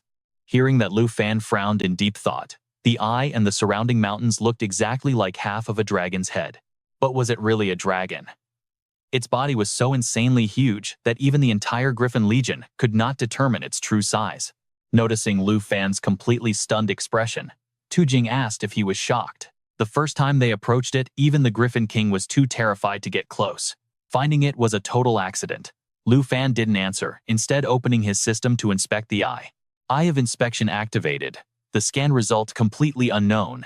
Seeing those results, Lu Fan furrowed his brow even tighter. He thought with a massive headache, not even the system could find a single piece of info. Tu Jing sighed heavily and continued. Humanity has actually explored very little of this incredibly vast world. Most areas are totally uncharted and completely wild, requiring dedicated legions like theirs to go out, risk everything, and investigate them. When he first discovered this massive thing, its condition wasn't anything like what it is now. That was the first time he got close to it. They were busy clearing out demon owls right above the resource mining point. And while they were desperately trying to rescue the mining team, it suddenly opened its eyes. From that exact moment until now, a whole year had passed. Tons of top experts came to research it, but they found absolutely nothing. But Tu Jing knew one thing for sure. It was alive because it opened its eye right in front of him. If it fully woke up one day, would humanity ever be able to live in peace like this again? Suddenly, Lu Fan spotted silhouettes riding flying beasts in the distance. He quickly spoke up, saying it looked like people from the Legion were flying toward them. But wait, you and I can see what is really coming. As they got closer, Lu Fan realized his mistake. These were clearly terrifying zombies. Tu Jing tightly gripped his weapon, staring at the monster group. With a voice full of hidden sorrow, he muttered, "People from the Legion." That was in the past, but definitely not anymore. Level 65. Zombies with the zombie tide buff. For every single zombie standing nearby, their overall group defense increases by a massive 25%. Born toward death ability. Every single time they take non-lethal damage, their absolute defense power skyrockets by another 25%. Hopelessness skill. Every attack from these zombies deals 1 to 2 extra bursts of damage. This bonus damage scales entirely based on their currently stacked defense power. A screaming zombie charged right at Lu Fan, launching a brutal attack. Lu Fan pushed himself to the limit, using his sword to block the enemy's crushing strike. Zombies. Could these really be the fallen Griffin Legion members who died right here? Suspicion bubbling up inside him, Lu Fan turned to Tu Jing and asked, "Senior, what exactly are these monsters?" Tu Jing simply lowered his head in complete heavy silence. Looking at his face, Lu Fan could easily tell the older man's mood was absolutely terrible right now. It took several long seconds before Tu Jing finally decided to move. "These things are a huge pain. I really do not want to destroy them." Saying that, Tu Jing steered the Griffin King high into the air. He unleashed the extreme cold net, dropping a massive web over the zombies, crashing them into the snow and completely paralyzing them. The extreme cold net skill made his mount cast a huge ice attribute magical net that lasted for a solid 15 seconds. Every single target trapped inside would continuously take minor ice damage, but the real kicker was they would be fully frozen solid within 5 seconds. Tu Jing's entire emotional reaction only made Lu Fan feel even more certain that his dark theory was completely correct. So he asked again, "Senior, were these monsters once your own subordinates?" Tu Jing completely avoided answering Lu Fan's heavy question, choosing silence instead. He just steered the Griffin King away and softly said, "Let's go, it is time to head back." Seeing that Lu Fan had to push his burning questions down and follow Tu Jing out. Down in the snow, the zombie horde finally broke free from the ice net. One of them stood completely still. This is where you and I realize something deeper is going on. It watched them vanish before finally turning away. Early the next morning, inside Tu Jing's office, the older man took a big swig of booze, glanced at Lu Fan, and asked if he was sure. Lu Fan answered confidently, "Yes. Whether it is the zombies or that giant eye, I still want to go straight to the front lines." Tu Jing laughed out loud in a great mood. "Excellent." He told his adjutant to call them in. Seconds later, 3 new people were led right into the room. Reporting, and the new team has officially arrived. Among the 3 of them, the intense man with white hair instantly snapped to attention, raised his hand in a crisp salute, and announced their arrival. Reporting, Squad 78 is fully present. I am Lu Fei, level 76 Tier 3, Divine Punishment Knight and Captain of Squad 78. Next, the blonde guy casually scratched his head and asked, "It is rare we get a break. What kind of orders does the Great Marquis of the North have for us?" That was Lu Changkong, level 70 Tier 3 Holy Shield Knight and a core member of Squad 78. Finally, there was a brunette girl who stayed completely quiet since walking in. Shen Tai, level 70 Tier 3, Soaring Eagle Knight, also a member of Squad 78. Tu Jing finally pointed his finger right at Lu Fan and introduced him. "Old Lu, today I am bringing you a brand new member for your elite squad. This kid is Lu Fan, the absolute #1 from Dragon Capital Academy." Playing along, Lu Fan smiled and said he hoped the seniors would guide him well. Let's jump back in. Lu Fei and Shen Tai stayed quiet, but Lu Changkong was super welcoming, stepping right up to shake Lu Fan's hand. "Ah, Longdu Academy. Talk about a crazy coincidence. My last name is also Lu, and I actually graduated from the exact same Qingyun class there." Lu Fan looked totally surprised. "Oh wow. You've really been working hard out here on the front lines." Lu Changkong happily threw an arm around Lu Fan, pulling him aside. "Relax, man, I'll protect you out here. You won't lose a single hair." Lu Fan wasn't exactly used to all this intense energy. He managed an awkward smile. "Well, thank you so much for that, senior." Then Lu Fan got curious. "Hey, what exactly does that badge on Captain Lu's chest mean? Why is he the only one wearing it?" Lu Changkong explained right away. "That's a military merit medal. Old Lu got captain because he earned that bronze badge. Above that rank there are still silver and gold badges. In our whole Griffin squad, only 8 people hold gold badges. Whenever Commander 2 isn't in camp, those 8 guys are the ones calling the shots." Over in the corner, Lu Fei looked dead serious, whispering to Tu Jing, "Commander, I really have doubts. What are you doing letting some college kid do an internship here just for clout? Please stop joking around. Squad 78's missions are incredibly dangerous, and honestly, we do not have any free time to babysit some rookie right now." Tu Jing fired back, totally serious. "Old Lu, do I look like someone who jokes around? If things get dangerous, just ignore him. If he dies out there, that's entirely his own problem. Out there we're brothers, but right here I'm your boss. Starting right now, Lu Fan is officially a member of your squad. Period. Don't treat him like a student. Just do your job. That's a direct order." Seeing that Tu Jing wasn't bluffing, Lu Fei reluctantly nodded and finally accepted it. "Understood." With that, he turned and marched straight toward Lu Fan. Lu Changkong immediately stood up. "Captain." Lu Fei just nodded, glancing briefly at Lu Fan before speaking. "Shen Tai, take Lu Fan to the meeting room. We're discussing our next operation shortly." Shen Tai, annoyed, pushed up her glasses and muttered, "What a drag." A little while later, inside Squad 78's meeting room, all 4 of them, including Lu Fan, were sitting around staring at a massive map on the table. Staring at the map, Lu Fei broke it down. According to the outpost data, a massive blizzard hits in 4 days. That means this entire operation has to be finished before then. Traveling to the outpost and back will eat up 2 full days. Once we hit the outpost, we only have 2 days left to explore along Route 78. Lu Changkong frowned. "Just 2 days, we won't be able to explore much at all." Lu Fei sighed. "Because we have a brand new rookie clearing, just 100 miles means mission accomplished." Shen Tai immediately questioned it. "Isn't that still way too much? Since we brought a student who just wants to experience life, shouldn't we take it incredibly easy?" Catching the heavy disrespect aimed at Lu Fan, Lu Changkong signaled her to cool it, but honestly, Lu Fan didn't care about her attitude at all. His eyes were locked completely onto that map, wondering to himself, is the God-tier map actually hidden inside an unexplored danger zone? If this whole exploration mission succeeds, maybe he could finally get his hands on it. Lu Fei stood up ordering them. Time is ticking. Prep the mounts, we move out in 15 minutes.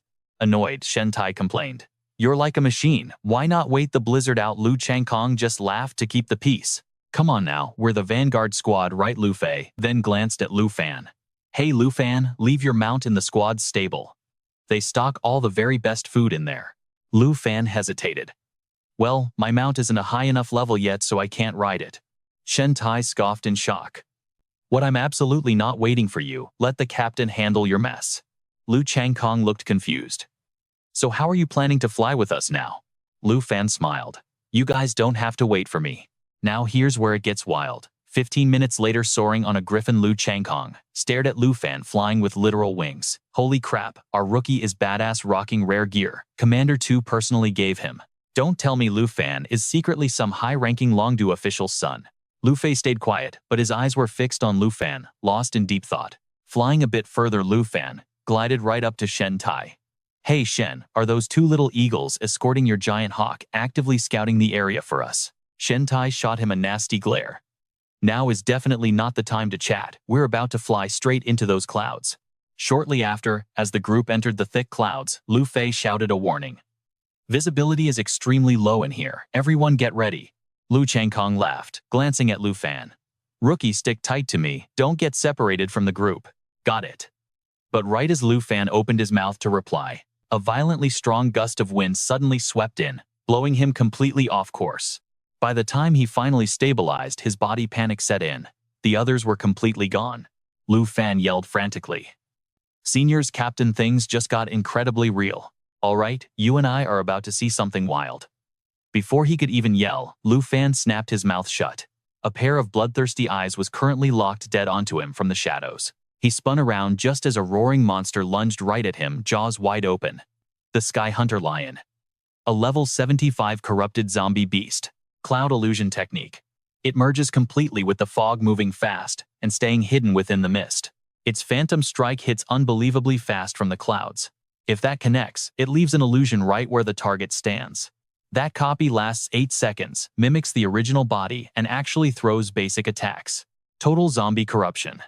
The Sky Hunter Lion is infected, packing standard undead skills like Zombie Tide, Death Defiance, and Pure Despair.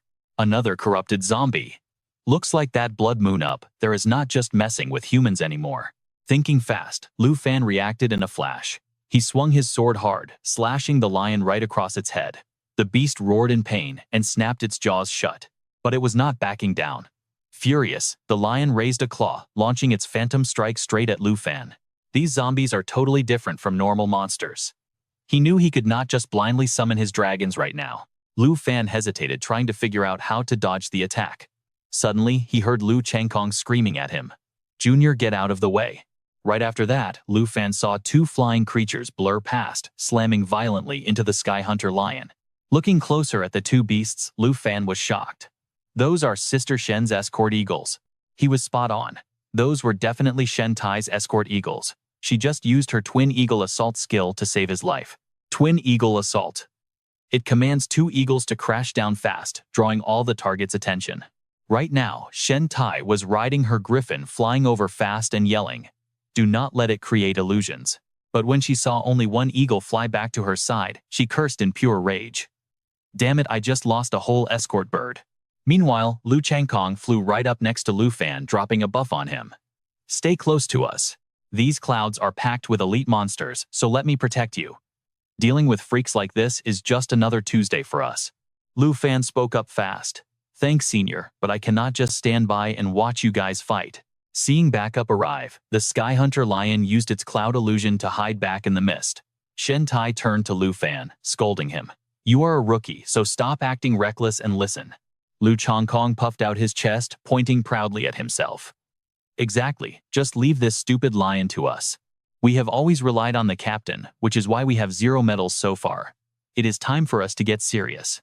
Shen Tai shot him a nasty glare, whispering, You are impossible. Suddenly, a massive earth-shaking roar echoed from the clouds, putting everyone on high alert. Lu Fan looked confused and asked the group, That was not the lion, right? Shen Tai and Lu Changkong stayed dead silent. Their eyes locked intensely in one direction. Seconds later, Absolute terror washed over both their faces. Ripping his griffin around to flee, Lu Chengkong screamed. "Oh crap, it is the Devourer. This is not another Tuesday Junior, run for it." He still remembered his duty warning Lu Fan in time. "The Devourer," Lu Fan whispered. Curious, Lu Fan looked up and saw a monster way bigger than the lion. The Devourer, level 75 corrupted beast that swallows worlds. The Devourer swallows any target sucked into its mouth. It deals damage equal to 1% of max health for everything trapped inside. Whale Fall skill. It treats the clouds like oceans. Leaving the cloud, sea triggers Whale Fall. It deals 9,999% damage to all targets in the drop zone including itself. Corrupted status. The Devourer is corrupted holding standard zombie skills like Zombie Tide, Death Defiance, and Pure Despair. Lu Fan panicked, thinking to himself, this is even worse than Xiao Ye's apocalyptic form. Suddenly, Captain Lu Fei flew over yelling, "Stop staring, fly!" Snapping back to reality, Lu Fan quickly flew right behind Lu Fei's group. Seeing Lu Fei show up, Lu Chengkong cheered happily. "Captain, finally, what do we do now? The Devourer is actually here." "Shut up and fly faster," Lu Fei roared. "There is a whole flock of corrupted birds in these clouds." Following them, Lu Fan pondered. Even though that massive thing lacked any breath of life, it genuinely twisted everything in this entire area. He accidentally glanced back at the Devourer. He gasped, realizing it was opening its jaws to use its world-swallowing skill right now. Now, here is where things get crazy. He did not know if dragons got corrupted by the blood moon, but without them, they would all be swallowed whole. Making his choice, Lu Fan stopped. He reached out to summon his dragons and shouted, "Captain, let me handle this thing." Lu Fei angrily cursed at him. "Nonsense, just stick close to us and get out." Seeing a bright light ahead, Shen Tai cheered with joy. "Over there, we can escape through the front. Once we get out, we are safe." So pushing their speed to the absolute limit, everyone blasted toward the light. Seconds later, 4 shadows burst out of the clouds. Right behind them, the Devourer lunged out, instantly triggering the destructive mechanic of its Whalefall skill. The Devouring Heavens skill, broken instantly. You and I are watching that massive, terrifying body plummet straight down. Catching his breath, Luke finally manages to speak up. They're safe. It isn't chasing them anymore. Phil explains the catch, leaving the cloud forces that monster to fall. Hearing this, Luke realizes something crucial. Every single mutant zombie out here requires a totally different strategy to survive. This isn't just basic textbook knowledge. These are precious survival tactics the Griffin Squad veterans paid for with their own blood. Boom! The Devourer smashes right into the frozen earth, below triggering an absolute earthquake. Phil wastes no time barking orders. Chase, Stella, prep for landing. They need to regroup and rest. Chase immediately confirms the order. Stella shivers, letting out a massive breath. They almost met their maker right there. A few minutes later, our squad touches down right next to the giant crater that monster left behind. Chase clicks his tongue, calling out Phil's reckless call. Dragging a total rookie straight into a hazard cloud, they definitely should have just taken the safe detour, even if it cost time. Looking down, Luke apologizes to the crew. He's totally out of his depth in this brutal, frozen wasteland. But Chase just throws a friendly arm around Luke's shoulder. "Come on, man, there's absolutely no need to apologize here." Blood moons, mutant zombies, killer clouds. Chase admits he didn't know a single thing about this nightmare until he arrived either. Every rookie in the Griffin Squad starts out clueless. But Stella snaps, cutting the sweet moment short. If they keep messing around like this, their scouting mission is going to completely fail. They only have 3.5 days left. Phil tries to calm her down. They're slow because of the rookie, but everyone just needs a little time to adjust. Hearing that weak excuse, Stella totally loses her mind. She jumps right to her feet and starts screaming. What time do they have to adjust? She yells that while Phil and Chase act careless, she's terrified they won't even survive to make it back home by day 4. Stomping right up to Luke, she jams her finger hard into his chest, unleashing her anger. She doesn't care what connections Luke used to get here, but she's making it crystal clear this isn't a vacation where he can just goof off and expect to survive. For the rest of this mission, he better think carefully. Because if that horrible thing buried down below actually wakes up, the nation and the entire world are completely doomed. She tells him to run back to camp and play logistics, because if he gets into trouble out here on the front lines, they won't waste their energy saving him. Luke's face turns dead serious as he locks eyes with Stella. He tells her that the captain and Chase have taught him a ton already. He's finally grasping how brutal this wasteland is. Moving forward, he begs her to trust him. He promises he can actually be useful. The tension here is thick enough to cut with a knife. Chase quickly jumps in to mediate. Hey, break it up. Why is everyone screaming? Phil backs him up, ordering the squad to drop the pointless drama right now. If Director Don put the kid on this team, he definitely had a reason. Phil orders everyone to shut up and rest. They have a brutal hike ahead. Chase cheerfully agrees. Yes, sir. Then Phil shoots Stella a stern warning look. He tells her to drop it. As long as the rookie survives without causing any extra disasters, they'll just wait and see if he actually brings any value to the squad. Stella scoffs, muttering that just staying out of the way would be a miracle. But then wait. Her scout eagle suddenly shrieks wildly. That's the signal. A massive enemy ambush is coming. Before she can even react, a series of terrifying cracking sounds echo directly above the squad. What in the world? Stella looks up, and her eyes go wide. Giant jagged boulders of solid ice are plummeting straight toward their skulls. Phil screams the order scatter right now. He yells for Chase to deploy the shield. The entire squad dives in opposite directions, desperately dodging the massive avalanche of deadly ice. Mid-air, Chase immediately activates his signature defensive skill, the Guardian Shield. This massive Guardian Shield wraps around all allies, instantly absorbing incoming damage equal to a whopping 200% of the caster's maximum health capacity. It lasts 10 seconds. Once that shield maxes out its damage absorption, it fires back, healing his teammates for that exact same massive amount of health. As the dust and ice finally settle, a painful shout echoes out. It's Chase. He took a nasty hit. He yells that he and Luke got separated. Meanwhile, our rookie regains his balance. He hasn't made a sound, just scanning the frozen wasteland. Is it the mutant zombies again? From across the crash site, Phil yells out. He and Stella are totally safe, but where the heck is Luke? He demands a status report, but there's absolute silence. Phil screams his name again, ordering the kid to answer immediately. But Luke is completely frozen in terror. Stick with me here, because he's staring down an absolute nightmare. He's totally surrounded by an insane army of level 80 elite monsters. Icefield Frost Yetas, level 80, mutated zombie monsters. They use a skill called Frost Toss. These beasts hurl heavy ice projectiles for massive damage. Get hit too many times, and you're frozen completely solid for 30 agonizing seconds. And it gets worse. When their health drops below 50%, they trigger Berserk mode. That buffs their attack damage by 350%, doubling their movement and casting speed. Plus, they've mutated. These Frost Yetis are fully zombified, inheriting terrifying passive skills like Zombie Tide, Death's Door, and Absolute Despair.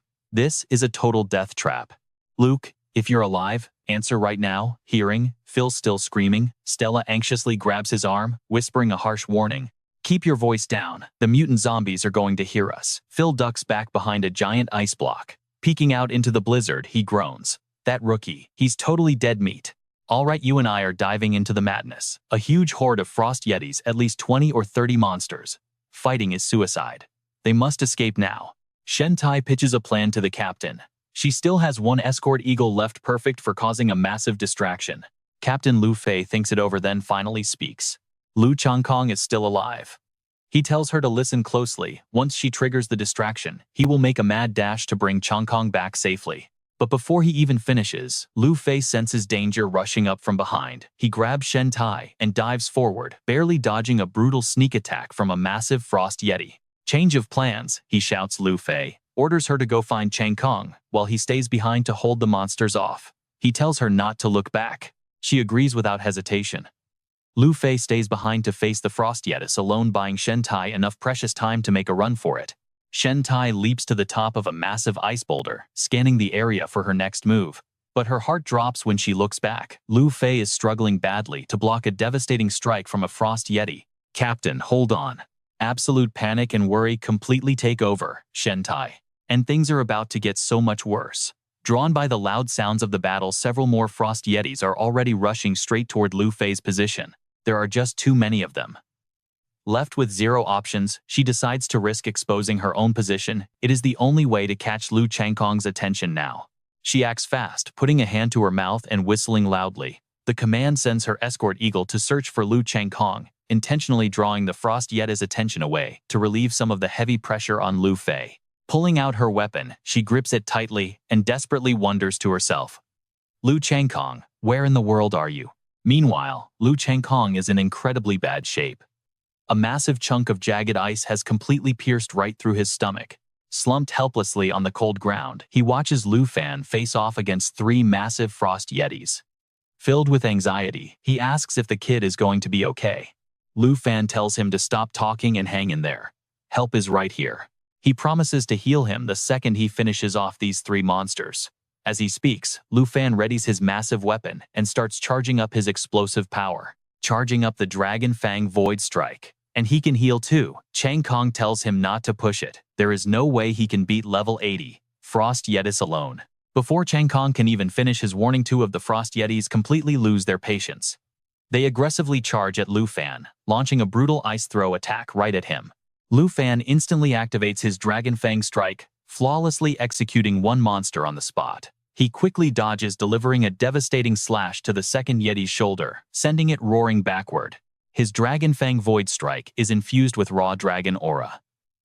Hitting 2 consecutive slashes perfectly triggers a deadly combo with his dragon power. Current Dragon Aura Black Dragon Phase 1. Watching this absolute madness, Lu Changkong is completely stunned. How is this even possible? Lu Fan just flashes a confident smile, replying that absolutely nothing is impossible for him. He is the premier Dragon Tamer of the Southern Province after all. But mid-conversation, that final Frost Yeti lifts a massive chunk of ice and hurls it straight at Lu Fan. Lu Fan stays perfectly calm. He smoothly shifts his aura to Star Dragon Phase 1, unleashing another Void Strike that cleanly slices the giant ice boulder right down the middle. Lu Changkong watches in pure disbelief. And honestly, we are too. A level 32 Dragon Tamer is holding his own against elite level 80 monsters. The power gap is insane. Could this actually be the under-leveled mount that Lu Fan had mentioned to him earlier? Right then, Shen Tai arrives, carefully supporting Lu Fei. She tells them the crazy battle sounds they heard definitely came from right here. But before she can even finish, she suddenly notices Lu Changkong's horrible condition. Shocked and panicked, she immediately asks about the massive bleeding wound on his stomach. Seeing Lu Fan, Lu Fei gasps in total disbelief. He yells out, asking how he is actually still alive. Chang Kong replies that he is hanging in there. Lu Fan found him just in time. He is just glad they are safe. Lu Fan then turns to face the newcomers. But at that exact moment, the surviving Frost Yeti lunges forward for a lethal attack. They scream for Lu Fan to watch out. Lu Fei roars instantly, using his Sword of Victory skill to eliminate the monster and save Lu Fan. The Divine Knight throws his glowing weapon straight at the massive target. The weapon relentlessly chases its target until impact, dealing 100% physical damage and 76% divine damage every single second for a full 10 seconds. Absolutely broken skill. After the attack, Lu Fei breaks into a violent coughing fit. He tells everyone not to do anything reckless while he tries to come up with a plan. Shen Tai suggests they have no choice but to retreat. The griffin is nowhere to be found, but her giant eagle can still manage to carry 2 people to safety. Lu Fan just laughs out loud. He tells them it really isn't that complicated. If they just slaughter every single one of these Frost Yetis, then everyone will be perfectly safe, right? Pure anime logic. Shen Tai furiously snaps back at him. How can he be making jokes at a time like this? She insists their best move is retreating to the nearest outpost immediately. Lu Fan drops the smile, stating he isn't joking. He can heal everyone right now, but with this massive enemy horde, he just won't be able to protect them all. Shen Tai screams out. Is he kidding them right now? She demands he stops causing any more trouble. Lu Fan is completely done arguing with her now. Spotting another massive wave of Frost Yetis charging their way, he casually summons a glowing bow out of thin air. Talk time is officially over. Shen Tai, take the injured and get out of here right now. Seeing the weapon in Lu Fan's hands, Lu Fei gasps in shock.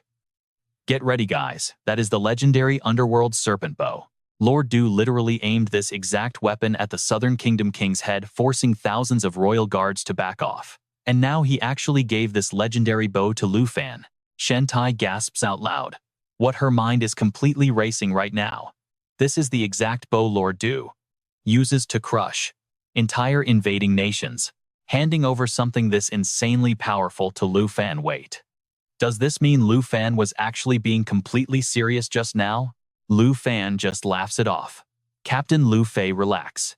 The second you guys break out of that snow monster encirclement, I get to massacre these fallen zombies with zero holding back. This time around, Not a single person argues with him. Shen Tai quickly calls down the escort eagle to get everyone out of there. Before taking off, Old Fei looks back. We won't drag you down anymore. Watch your back, Lu Fan. As the massive eagle flies away, Lu Fan watches them go. I just hope they make it to the outpost in one piece. Then a smirk crosses his face. He activates his snake shadow arrow skill, locking his eyes onto the massive horde of snow monsters. All right, time to test out Senior Du's legendary bow. Meanwhile, flying high above Shen Tai is still totally stressing out. I keep replaying what Lu Fan said. Are we seriously sure leaving him behind to cover our escape is a good idea? Lu Chongkong gives a weak smile. Trust me, he will be completely fine. I saw him fight firsthand earlier. Honestly, we are the dead weight here. After all, he is the legendary Dragon Knight of the Southern Province. The snow monsters unleash their ice catapult skill, hurling massive frozen boulders straight at Lu Fan, but his snake shadow arrows just obliterate every single one of them. Realizing range is useless, the snow monsters switch tactics. They charge straight ahead, swarming Lu Fan in a massive frontal assault. Still coming at me, huh? You guys are seriously stubborn. All right, then let us see how you handle this little trick. Without even fully drawing the bowstring, Lu Fan fires off his underworld snake arrow technique. This technique instantly fires 12 magic arrows, each packing a 20% damage punch. Right after that, he brings Xiao Ye and Xing Chen onto the battlefield. Taking the hit from those arrows, the snow monster horde suddenly triggers their berserk mode, and worse, they start stacking up crazy defensive buffs. Here is how their berserk works. The second their health drops below 50%, their attack power skyrockets by 350%. Plus movement and casting speeds literally double. Then there is the zombie horde effect. Every single fallen zombie standing nearby boosts the entire group's defense by 25%. Add on their death, defying passive. Every time they take a fatal hit, their defense shoots up by another 25%. Talk about annoying. Now you and I are about to see something insane. To counter this, Lu Fan orders Xing Chen to use Shattering Star. This creates a massive star and detonates it for huge area damage, scaling purely off raw strength. Following his command, Xing Chen rockets straight up into the sky. A blinding star begins to condense right in its hands, aiming directly at the absolute center of the enemy forces. Suddenly, a wild idea sparks in Lu Fan's mind. Xing Chen, fall back. Let me be the one to shatter this star. As the massive glowing star plunges downward, Lu Fan immediately triggers his snake shadow arrow. By drawing the bow and fully charging it for 3 seconds, he unleashes the arrow with an absolutely ridiculous 500% damage boost. Just like that, a regular shattering star transforms into a combo attack. He creates the star, then obliterates it midair, with his arrow triggering a catastrophic area of effect explosion. The destruction is magnified by 500% of the Star Dragon's raw strength. The monster horde, yeah, they cannot handle that kind of heat. Instantly wiped off the map. This insane combined attack triggers a colossal explosion that violently shakes the entire region. The shockwave is so intense it actually knocks Captain Lu Fei's group right off their flying griffin in midair. A few moments later, Old Fei, Lu Changkong, and Shen Tai are literally dragged out of the thick snow by the eagle's beak. Old Fei coughs up a lung, completely stunned as he stares back toward the massive crater where the explosion just happened. Was all that destruction really just Lu Fan's power? Meanwhile, down in the canyon, the fallen zombie horde has been vaporized in the blink of an eye. Not a single trace left behind. His flawless coordination with his dragon is terrifying. So this is what a true Dragon Knight can really do. Lu Fan smiles proudly, rubbing Xing Chen's head. Amazing job, Xing Chen, head back and rest. Let your big sister Xiao Ye handle the rest. Then he turns his focus over to Xiao Ye. Hey, scout the perimeter for any straggler zombies. If it is all clear, we will go group back up with the others. Right on cue, a very familiar voice echoes out. Lu Fan. Captain Lu Fei's squad steps right out of a spatial portal, completely catching Lu Fan off guard. Captain, why are you guys back here? Lu Fan, was that insane explosion earlier really your attack? Lu Fei asks, slowly shifting his gaze over toward Xiao Ye. Since this little girl has never met the captain before, Xiao Ye immediately tenses up, completely on guard. Seeing this, Lu Fan just chuckles. Relax, Xiao Ye. These guys are friendly. Go ahead and switch forms. With a sharp cry, Xiao Ye launches into the sky, transforming straight into her monstrous, destructive giant dragon form. Xiao Ye, if you hate this place, just wipe it off the map.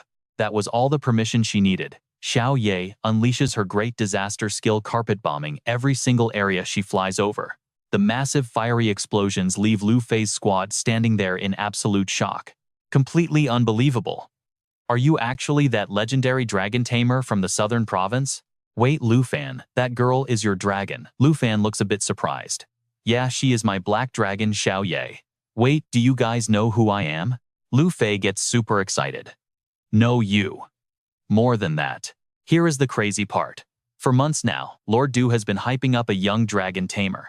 Not only does he control a mythical dragon, but he is Lord Du's absolute favorite prodigy. Listen closely because you and I are seeing a legend grow. Shen Tai admits even he has heard the wild rumors about our guy. Turns out Lord Du sent them an absolute monster. Lu Changgong laughs, telling Lu Fan he is incredibly good at hiding his true strength. Lu Fan stays humble, waving it off. He says they are exaggerating, apologizing for causing so much trouble, and making everyone work so hard since he just arrived here out of nowhere. Lu Fei steps up, clapping Lu Fan on the shoulder with real gratitude.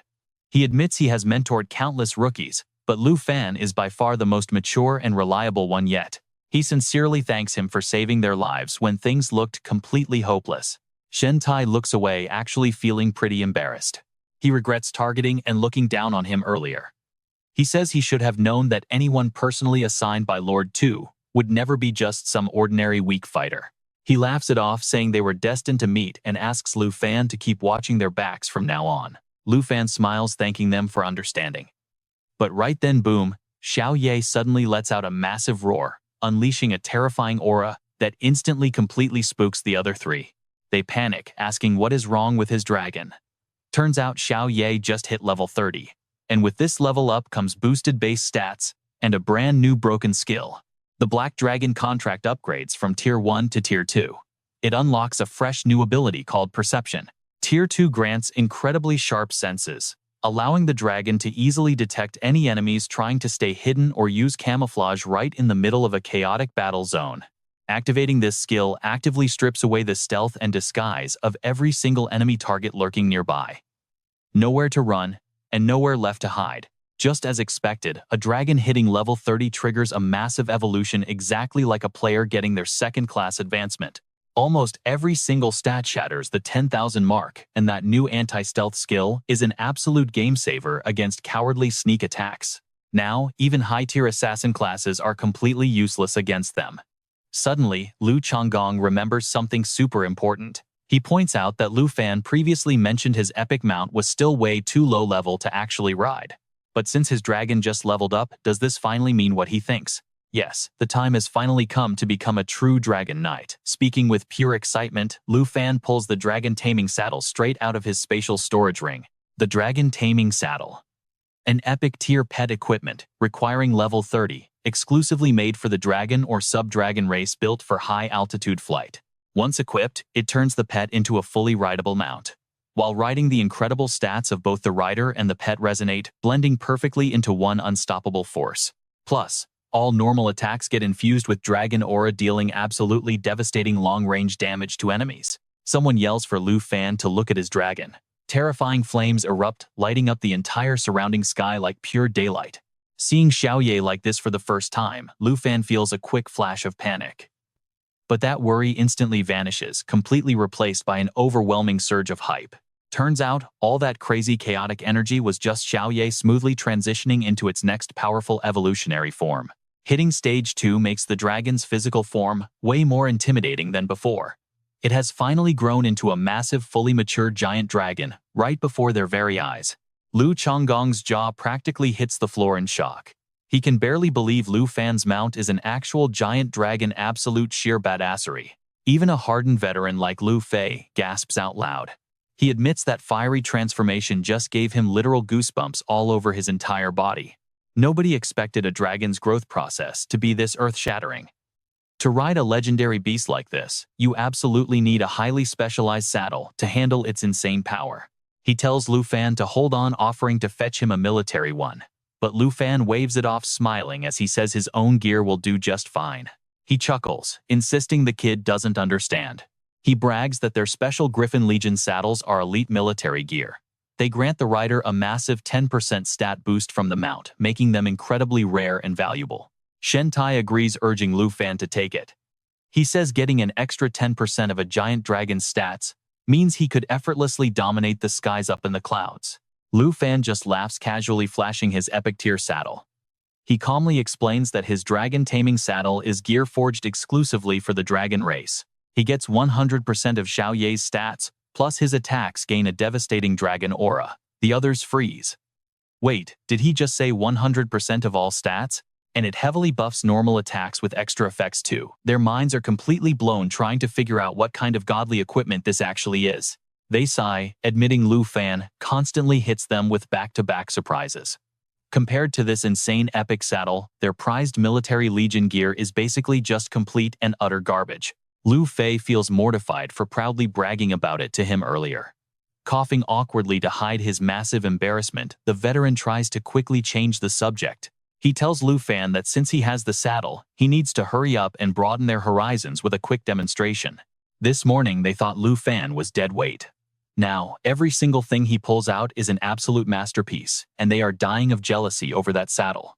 Shen Tai stares with pure envy, telling the others to stop dreaming. It is dragon-exclusive gear. Unless their birds suddenly sprout dragon blood, they have absolutely zero chance of using it. They sigh, accepting their regular mounts are useless here. Still, just standing near a real dragon's aura is an absolute peak experience for them. Watching Lu Fei and Shen Tai bicker playfully like children, Lu Changgong cannot take his eyes off Lu Fan. He tells them to shut up and look. You and I are about to witness history, the birth of the world's very first true dragon knight. Lu Fan whispers to Xiao Ye, thanking his companion for staying by his side and dragging him out of the weakest class. From now on, whenever danger strikes, they will finally ride into battle together as one. Filled with emotion, Lu Fan rubs Xiao Ye's head and officially equips the epic dragon taming saddle. Alright, watch this. As soon as Lu Fan hit that saddle, his entire body shifted completely. He could feel an absolute mind-blowing rush of raw power flooding every single vein. It honestly felt like one wave of his hand could shatter the earth.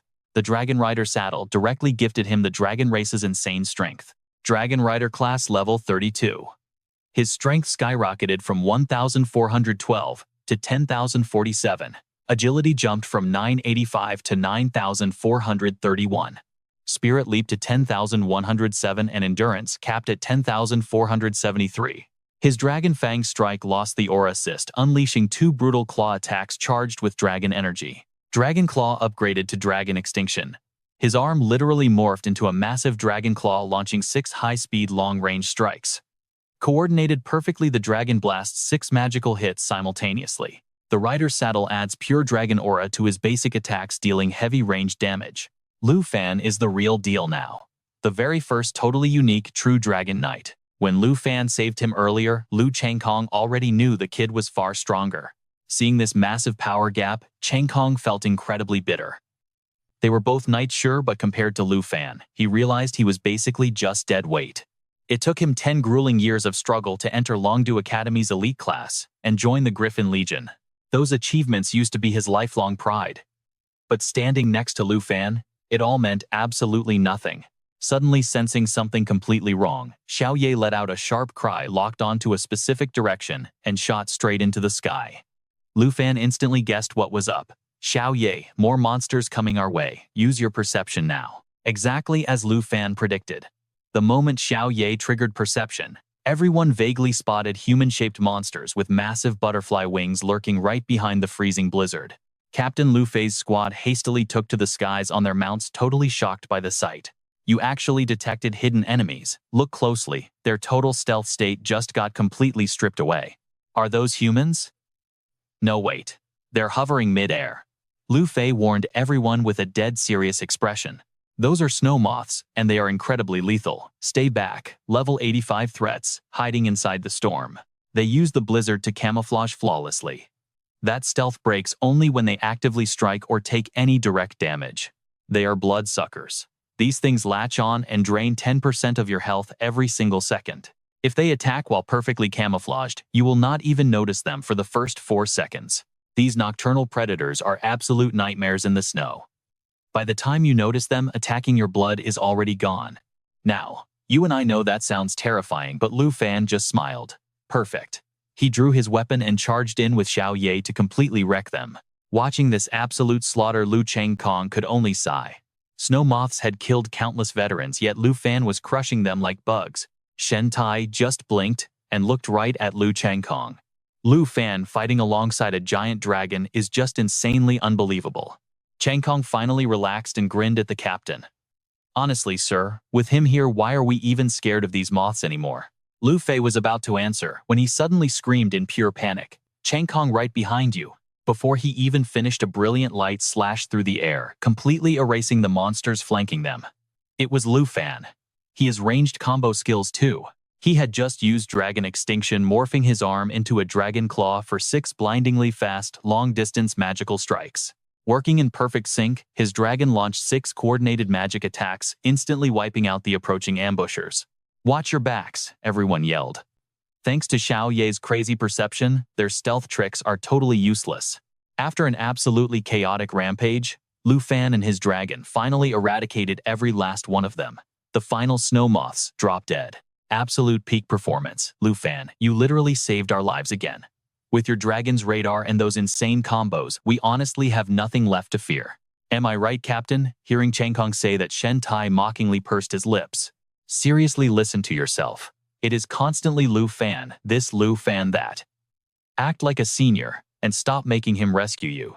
Lu Fan just laughed the tension off.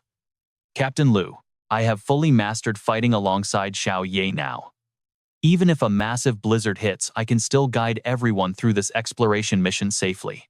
Lu Fan, I know exactly what you are capable of, but just look up. A completely starless night sky here in the extreme north means a severe blizzard is brewing. It is coming way earlier than we initially predicted.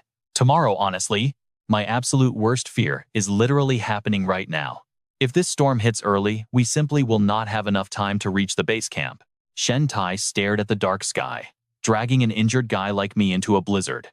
No way, that is practically a death sentence. Seeing the whole team losing their nerve, Lu Fan quickly made a suggestion. Come on, guys, even those highly dangerous snow moths were not a problem for us. All right, you and I are diving straight into the freezing action. If they wipe out the monsters in this blizzard and finish the mission, it's the perfect chance to rack up some serious military merits. Saying that, Lu Fan confidently reaches out his hand toward Lu Fei. He looks completely serious. Don't worry, he promises them. I definitely wouldn't play games with everyone's lives on the line. I truly believe I can help you all complete this mission safely, even in the middle of this raging snowstorm. Captain Shen Tai and Lu Changkong both turned to look at Lu Fei, waiting for his final call. Lu Fei nods. Understood. With you here, there won't be any more problems. No matter how bad this weather gets, we are going to push forward and explore. Lu Fei smiles and finally reaches out to shake Lu Fan's hand. And just like that, the squad's expedition marches on. Before long, they actually manage to push a full 100 miles past the frontline outpost. Bam! Lu Fan swings his sword and absolutely obliterates a frost fiend. But surprisingly this time, the monster drops the exact rare item Lu Fan has been searching for. Everlasting Ice. An epic crafting material. It is a unique ice crystal found only in the extreme north that never melts, usually used for high-end decorations. Rumor has it that the drop rate for this thing actually goes up slightly during a massive blizzard. Finally, he thinks, slaying all those frost fiends in the snowstorm was totally worth it. He finally snagged the everlasting ice his senior sister desperately needs. Lu Fan safely stores the everlasting ice in his inventory, then turns around and shouts, "Hey, everyone, get over here. This area is completely clear." Hearing that Lu Fei's group struggles against the howling freezing wind, they cannot help but complain. When the blizzard hits, these monsters pop up everywhere like earthworms in heavy rain. Lu Fan, you've been slaughtering monsters non-stop all the way to the mission zone. If you haven't killed 10,000 beasts, it's gotta be at least a few thousand, right? Honestly, I cannot even remember, he replies. Most of them were just frost fiends anyway. I'm seriously starting to get sick of them. Lu Changkong sighs heavily and mutters, listen to yourself. Level 32 getting bored of killing level 85 monsters. If I actually had your insane power, I would literally stay out here grinding until the storm completely cleared up. Lord 2 would definitely hand me a gold medal. Standing right behind him, Shen Tai hears this and immediately smacks Lu Changkong hard on the back. You actually think you are Lu Fan? Why don't you go tell Lord 2 yourself? Let him count up those imaginary points for you. Lu Changkong laughs and says, hey, let a guy dream a little. Lu Fei completely ignores the two bickering adults behind him and looks straight at Lu Fan. Lu Fan, the 100-mile exploration mission is officially done. Our supplies are running low too. I think it is time we head back to camp. Yeah, Lu Fan, let's go back. If we wait any longer, my injuries are gonna heal on their own. Lu Fan nods. Yeah, we should head back. We haven't had a proper rest in 3 or 4 days. Hearing this, Xiao Ye instantly transforms into its adorable tiny form and lets out a loud chirp of protest. Seeing this, Lu Fan smiles gently and comforts it. Xiao Ye, you have been cold and hungry for way too long, right? Let's head back and rest. Now watch this, you and I are about to see their high-tech gear. Lu Fei gives the order. Shen Tai drop the location marker, prepare to return. After Lu Fei gives the command, Lu Chonggong watches how sweet Lu Fan is with Xiao Ye, then turns around to totally tease Shen Tai. Lu Fan really spoils his dragon. Poor giant eagle of yours must be starving after these past few days, right? Shen Tai glares. It is perfectly fine, mind your business. Shen Tai lifts her chin defiantly. She pulls out a massive metal pillar, slams it right into the frozen ground, and pulls the trigger. Instantly, a bright red beam shoots skyward. The tactical beacon locator gun. It is specialized mission gear used exclusively by the Griffin Legion, absolutely essential for extreme north exploration. It locks a signal tower into the ground and transmits their exact coordinates straight to the camp's main server. Lu Fan's system doesn't show any information for this specific item at all, so he quickly turns and asks Lu Fei, "What exactly is Sister Shen holding?" "That is the beacon locator gun. We use it to mark our current position. Once the weather clears up and goes back to normal, the construction crew will come build a temporary outpost right here," Lu Fei explains. After that, the squad mounts their flying beasts and heads back. But little do they know, a terrifying fallen zombie shadow is standing right under the beacon watching them leave. The very next day at the extreme north base camp. "I am going to report to Lord Tu now everyone is dismissed." Lu Fei gives the order and heads straight to Tu Jing's office. Shen Tai is about to head off and rest, but Lu Fan runs after her and calls out, "Sister Shen, wait up a second. Do you know anyone in camp who can actually process everlasting ice?" She blinks. Everlasting ice. Old Joe, the blacksmith over at the logistics department, has some pretty solid skills for that. "Planning a gift for your girlfriend?" Lu Fan blushes bright red, waving his hands. "No, it's really not like that. She is seriously just a normal friend." Shen Tai smirks. All right, no need to explain yourself, I totally get it." Lu Fan stammers, completely flustered. "Anyway, I'm gonna go find that blacksmith now. Bye." With that, Lu Fan bolts off, whispering to Xiao Ye, "Come on, let me show you where we can score some good meat." Shen Tai watches Lu Fan run off. Then she slowly pulls out her own pendant, made of everlasting ice. She stares at it, kissing it softly, looking completely lost in her heavy thoughts. Meanwhile, back with Lu Fan, he just hands the everlasting ice over to blacksmith Zhou when Tu Jing suddenly appears. The boss pats his shoulder. "So this is where you ran off to? I looked everywhere for you." Lu Fan blinks. "You were looking for me, senior. Old Lu gave me the full report. Your first mission, and you already saved everyone's lives. Plus, you managed to lead the entire squad to complete the objective during that insane blizzard. If I didn't already trust your abilities, I honestly would have thought you all died in that freak weather. You and I know he's seriously impressed right now. Outstanding work, kid. This bronze medal belongs to you."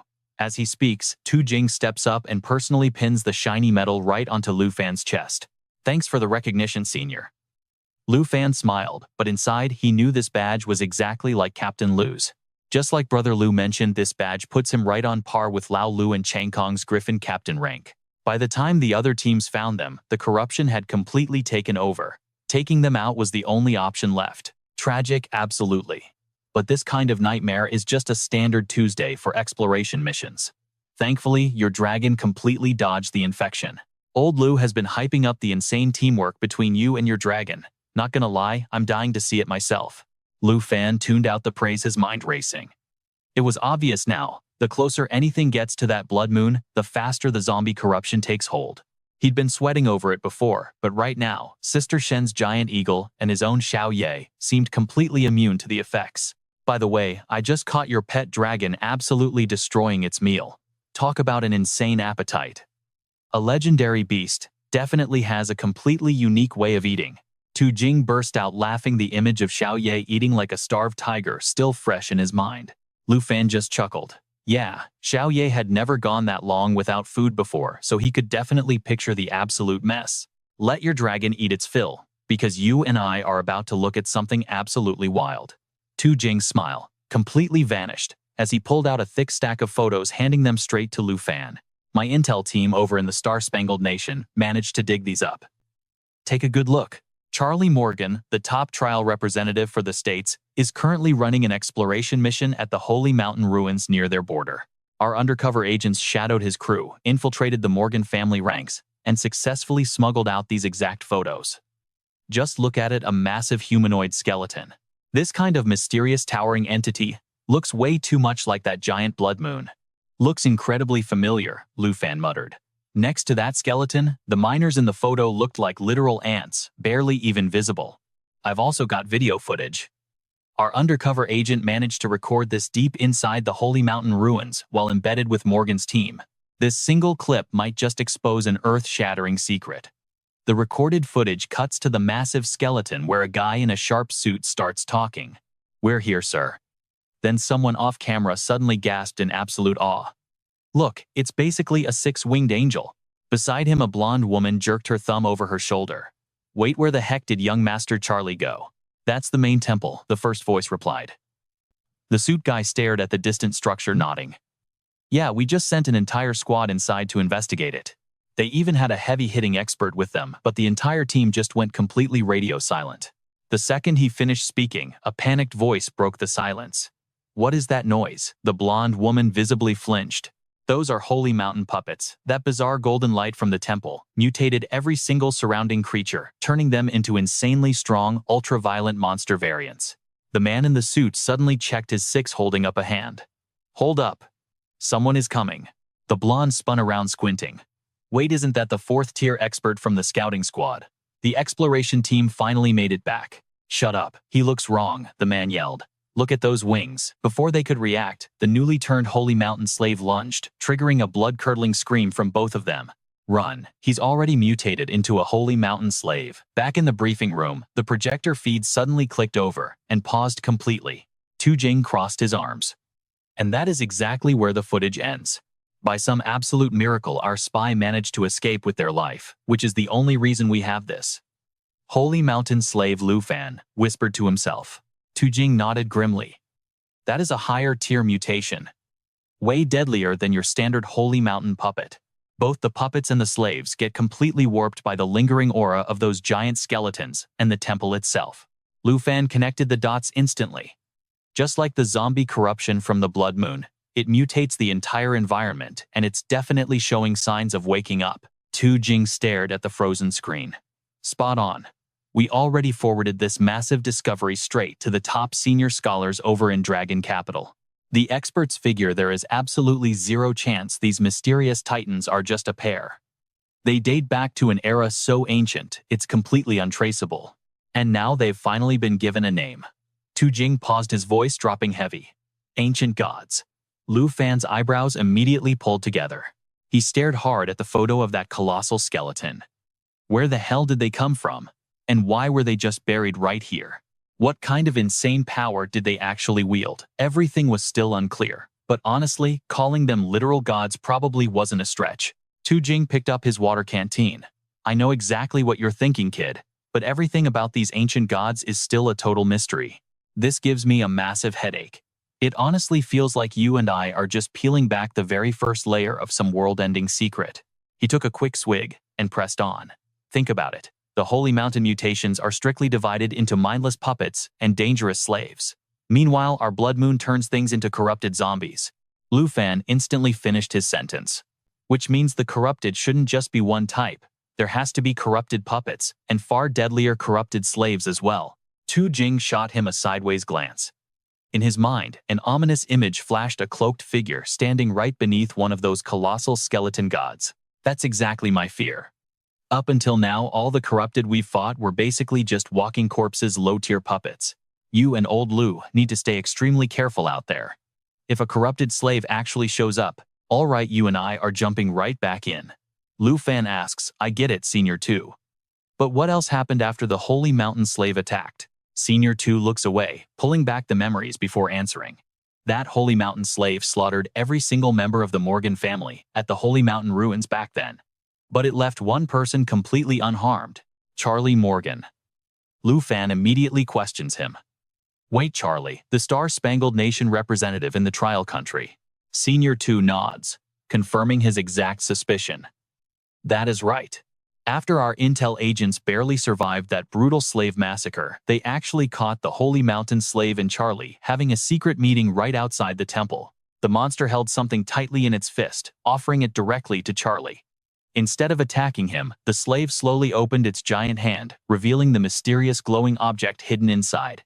It handed him something called the Holy Mountain Essence. Lu Fan's eyes go wide as he repeats it. The Holy Mountain Essence. 2 explains that Charlie was already ridiculously strong, but absorbing that essence let him change his class to Holy Cleric, a hidden class with 0 records, making intel basically impossible to find. Senior 2 gives his shoulder a firm pat, warning him to be careful around Charlie. Meanwhile, Lu Fan just stands there, muttering Holy Cleric. Then he turns back to the old man, his eyes burning with absolute confidence and raw determination. Relax, Senior 2. To me, there is no such thing as an unbeatable opponent. No matter what kind of crazy power he got, I am absolutely claiming that #1 spot. 2 days later, back at the blacksmith shop's logistics area, the blacksmith holds up his newly finished creation and asks, "Are you satisfied?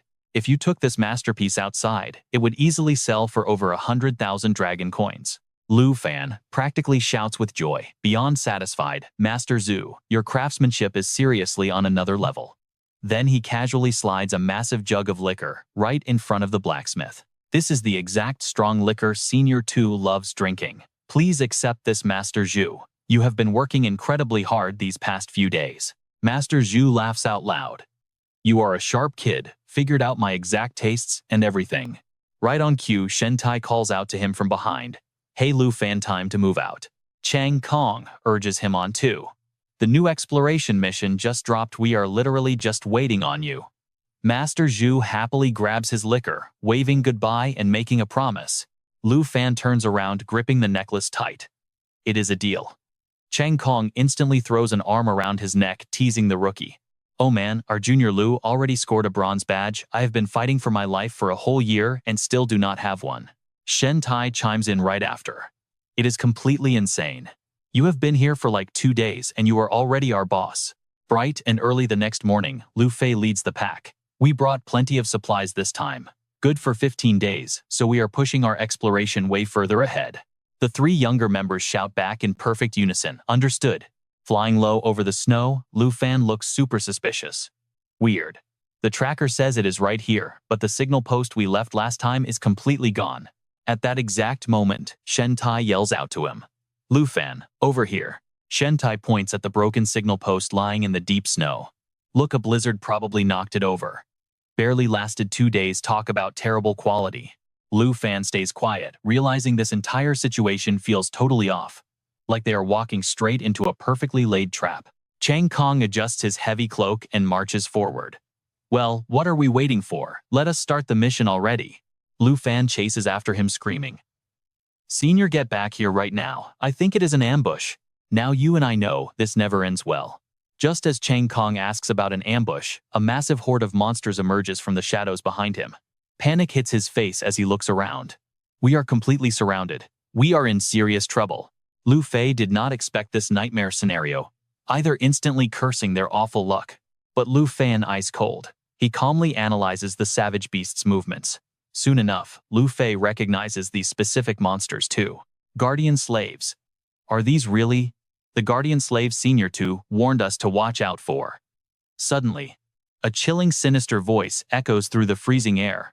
Exactly right. Guardian slaves belong to the God of Glory. Lu Fan stares intensely at where the voice came from, yelling, "Who is there?" Chang Kong looks absolutely terrified. "Who are you?" A pale, purple hand slowly pulls back the dark hood. Lu Fei practically screams out a very familiar name in pure horror. Li Luo. Shen Tai is so shocked she can barely process it. Li Luo casually says, "Hello. Atai, it has been a while." Li Luo. A level 76 Fallen Corpse slave Lance Knight Lu Fan looks back at his trembling team, asking, "You guys know him?" Lu Fei explains that Li Luo used to be a Silver Crest officer. and he was Shen Tai's fiancé. But during a search mission, he went completely missing.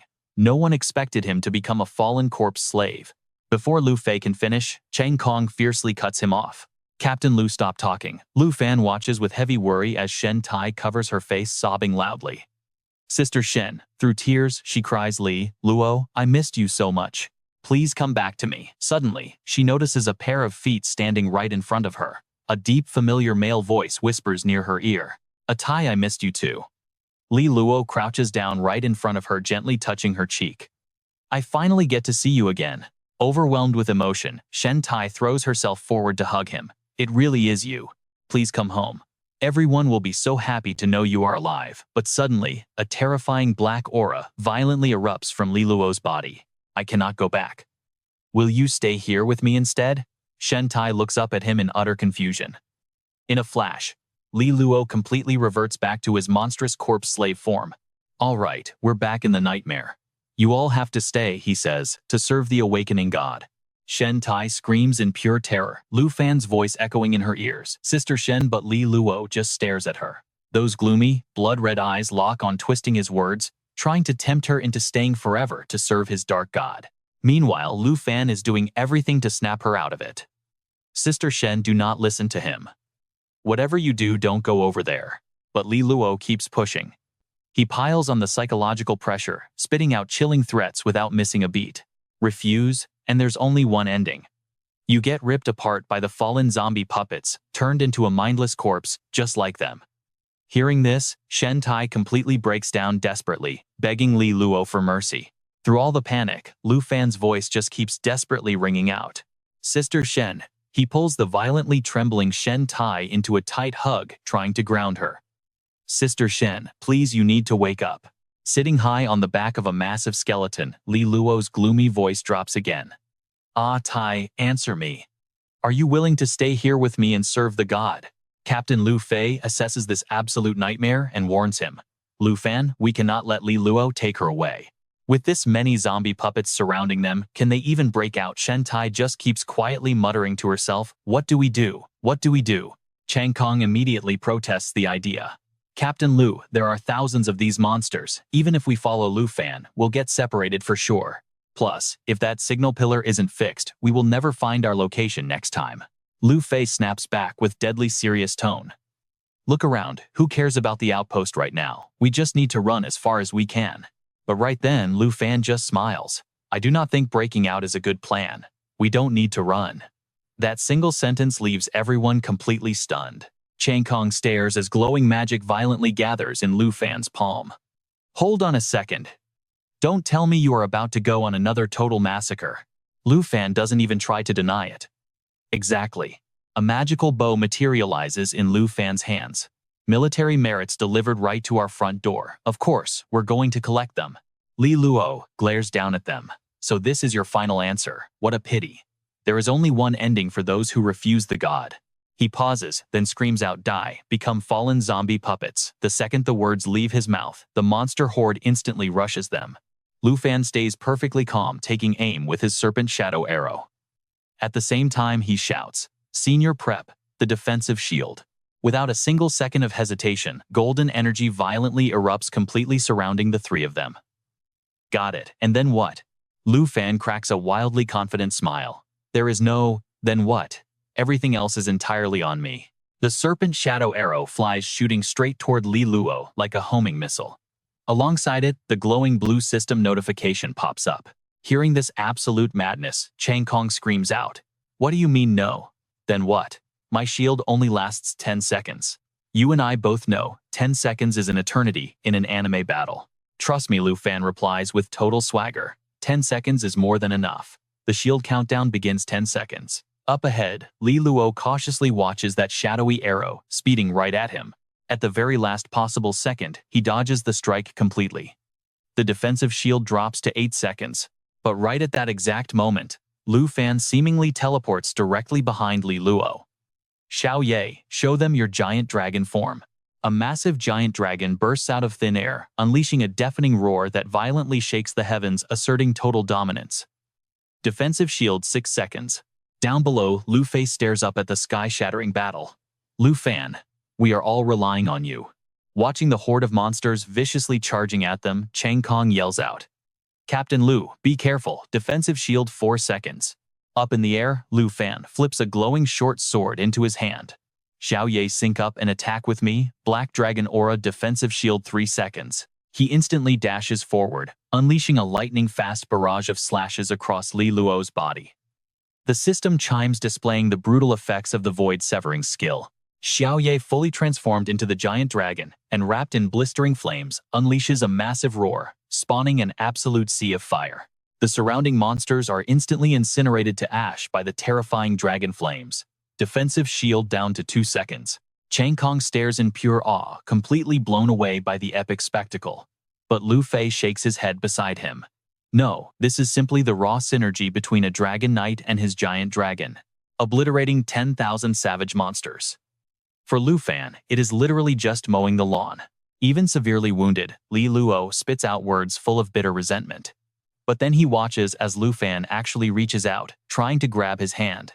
My God, why, he whispers. Defensive shield, 1 second. Over on the side, Xiao Ye continues breathing absolute hellfire, violently wiping out the very last wave of surviving monsters as the defensive shield finally hits 0 seconds. The dust settles.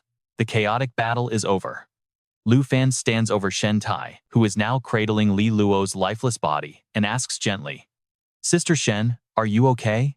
Shen Tai just replies with a soft whisper, Thank you, I'm okay. Chang Kong walks up and suggests using the holy light chain to bind Li Luo's body, but Lu Fan instantly shuts it down. Shen Tai gazes at the man she loved with complete heartbreak. She mutters that this is Li Luo, but somehow, it isn't. The real Li Luo was endlessly gentle, while this broken man just lies there groaning in agonizing pain. Then out of nowhere, a massive surge of dark zombie energy violently erupts from his body. Lu Fan locks his eyes on that sickening aura, instantly realizing exactly what it is: fallen zombie energy. As that dark energy fades, Li Luo miraculously regains one final sliver of human consciousness. With his dying breath, he begs her to run. Well guys, what a heartbreaking tragedy to witness. Alright, Shen Tai grabs his hand, completely heartbroken. Li Luo is finally back, but he is fading fast. Li Luo chokes out his final warning about the fallen thralls. And then, his hand just drops. Right in front of her. Gone. She absolutely shatters, screaming his name into the cold air with endless grief. Tears streaming down her face, Shen Tai sobs. Even if it was only for a few seconds, she knows that was really him at the very end. Lu Fan quietly answers, Yeah, he came back. Standing in the middle of that frozen mountain, Captain Lu Fei speaks up. We only survived this nightmare because of you and Xiao Ye. This situation is insane. We need to head straight back to camp and report this immediately. Lu Fan totally gets it. He nods, agreeing that Sister Shen definitely needs some time to process this nightmare and calm down. But suddenly, a dark purple streak of light shoots right across the sky. Captain Lu Fei yells out in pure panic. What the heck is going on? That thing seriously did not vanish. Lu Fan reacts instantly, gripping his blade super tight. That is the protective energy from Li Luo's own body. And get this, it is flying straight toward the blood moon. Without missing a beat, he dashes straight toward that glowing beam of light. This exact energy source is totally critical for researching the fallen thralls. There is absolutely no way he can let it escape. He swings his hand, immediately using the fallen thrall essence. We are talking about a legendary tier consumable item here, and its true effects are still completely unknown. Holding up the glowing orb, he starts thinking hard. That holy mountain essence Shuo Li found represented the Starbird Nation. Could it possibly reach the same crazy level as this Fallen Thrall essence? Right on cue, a system alert pops up. Fallen Thrall essence successfully acquired. He wonders, could this protective essence actually unlock a hidden class, turning someone into an ancient god thrall? Meanwhile, Captain Lu Fei and the others are sprinting over as fast as they can. Lu Fan, are you seriously okay holding that directly? But honestly, Lu Fan is way too deep in thought to even notice. If that logic holds up, Shuo Li is already loyal to the ancient gods. A dark vision flashes before his eyes, crazy cultists pledging their souls to become the ancient gods' thralls. Hearing Captain Lu Fei's voice finally snaps him back. I am fine for now, he says. But Captain, you have to get this to Senior 2 immediately. Glancing over at those two tragic figures nearby, Captain Lu Fei suddenly feels a heavy pang of hesitation in his chest. I get it, the captain says, but we really need to wait a moment before heading back. Lu Fan totally sees his hesitation and speaks right up. Captain Lu, we really should go help her out. We are running out of time here. He finally agrees, and the crew quickly makes their way over to Sister Shen's side. She is still muttering to herself. I really hope it was true when you said you missed me too. As she says it, a single tear rolls right down her cheek. But sadly, she thinks it was probably just her own desperate imagination playing tricks. Right now, Sister Shen is holding the unmelting ice necklace, an epic tier jewelry item. And just as she is drowning in grief, Lu Fan steps up behind her with a rock-solid answer. It was real. We all heard it clearly. Hearing that voice from behind, Sister Shen quickly pulls off her glasses and wipes those heavy tears right off her face. Lu Fan, thank you so much. And the moment she puts her glasses back on, the tough, resilient Sister Shen we know is officially back. Captain Lu, I am completely fine now. So, what is our next move going forward? Everyone silently agrees to just treat her normally, and she stops dodging the painful topic of Li Luo. Seeing the entire squad finally pull it together, Captain Lu Fei barks out his next order. Good to hear.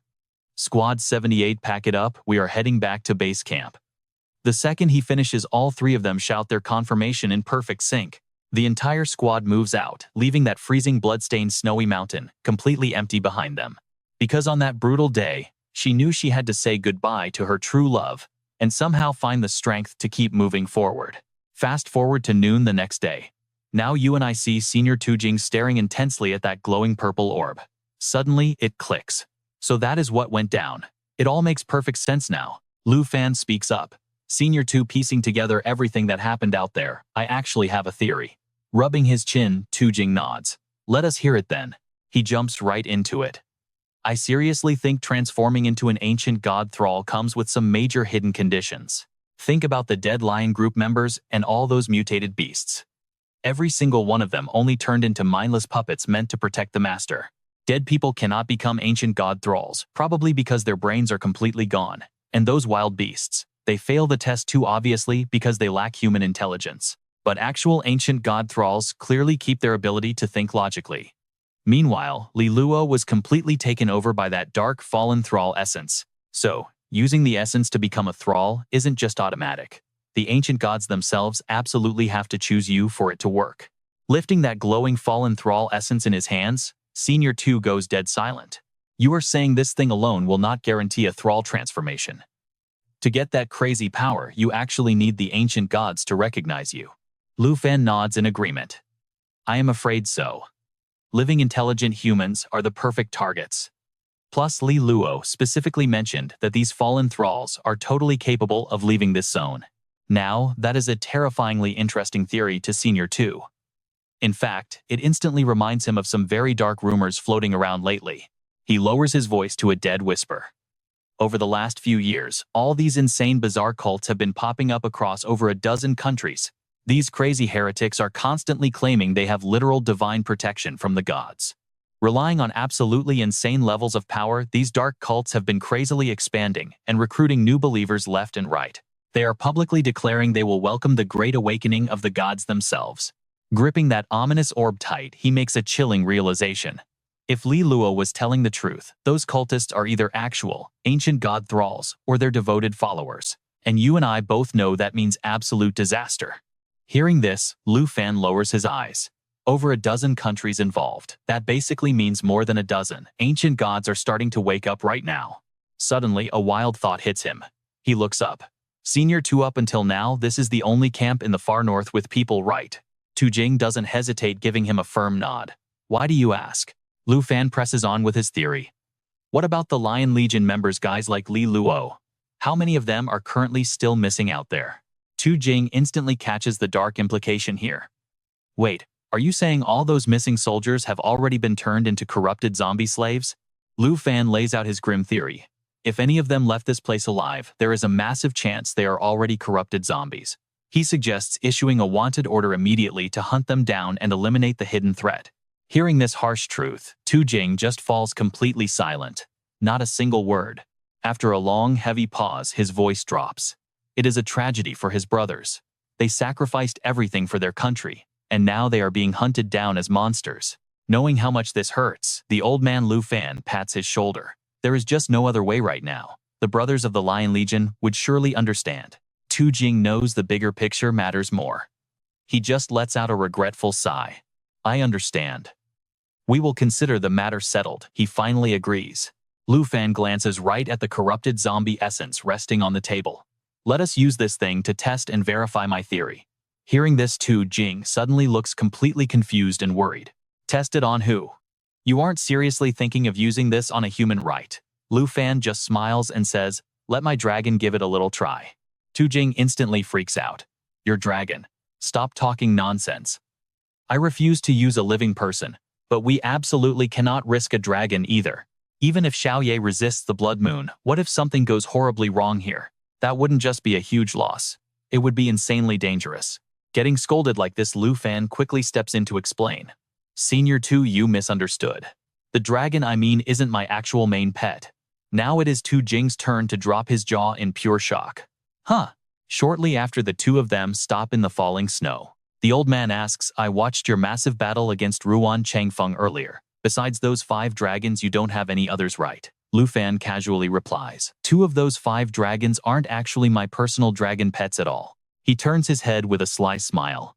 They are actually just summons created by my dragon pet. Tu Jing is totally stunned. A summon from your dragon pet. As if to prove his crazy claim, Lu Fan immediately raises his hand up. Come on out, Xiao Fei. Go ahead and summon the twin Wyvern King. The moment he says this, a beautiful girl appears floating right in midair. She quickly waves her hand, instantly summoning a massive dragon. This right here is the Dragon Bone Flute, calling forth the soul of the twin Wyvern King. The Wyvern King's level matches its user exactly. Tu Jing watches this insane scene unfold, still completely mind-blown.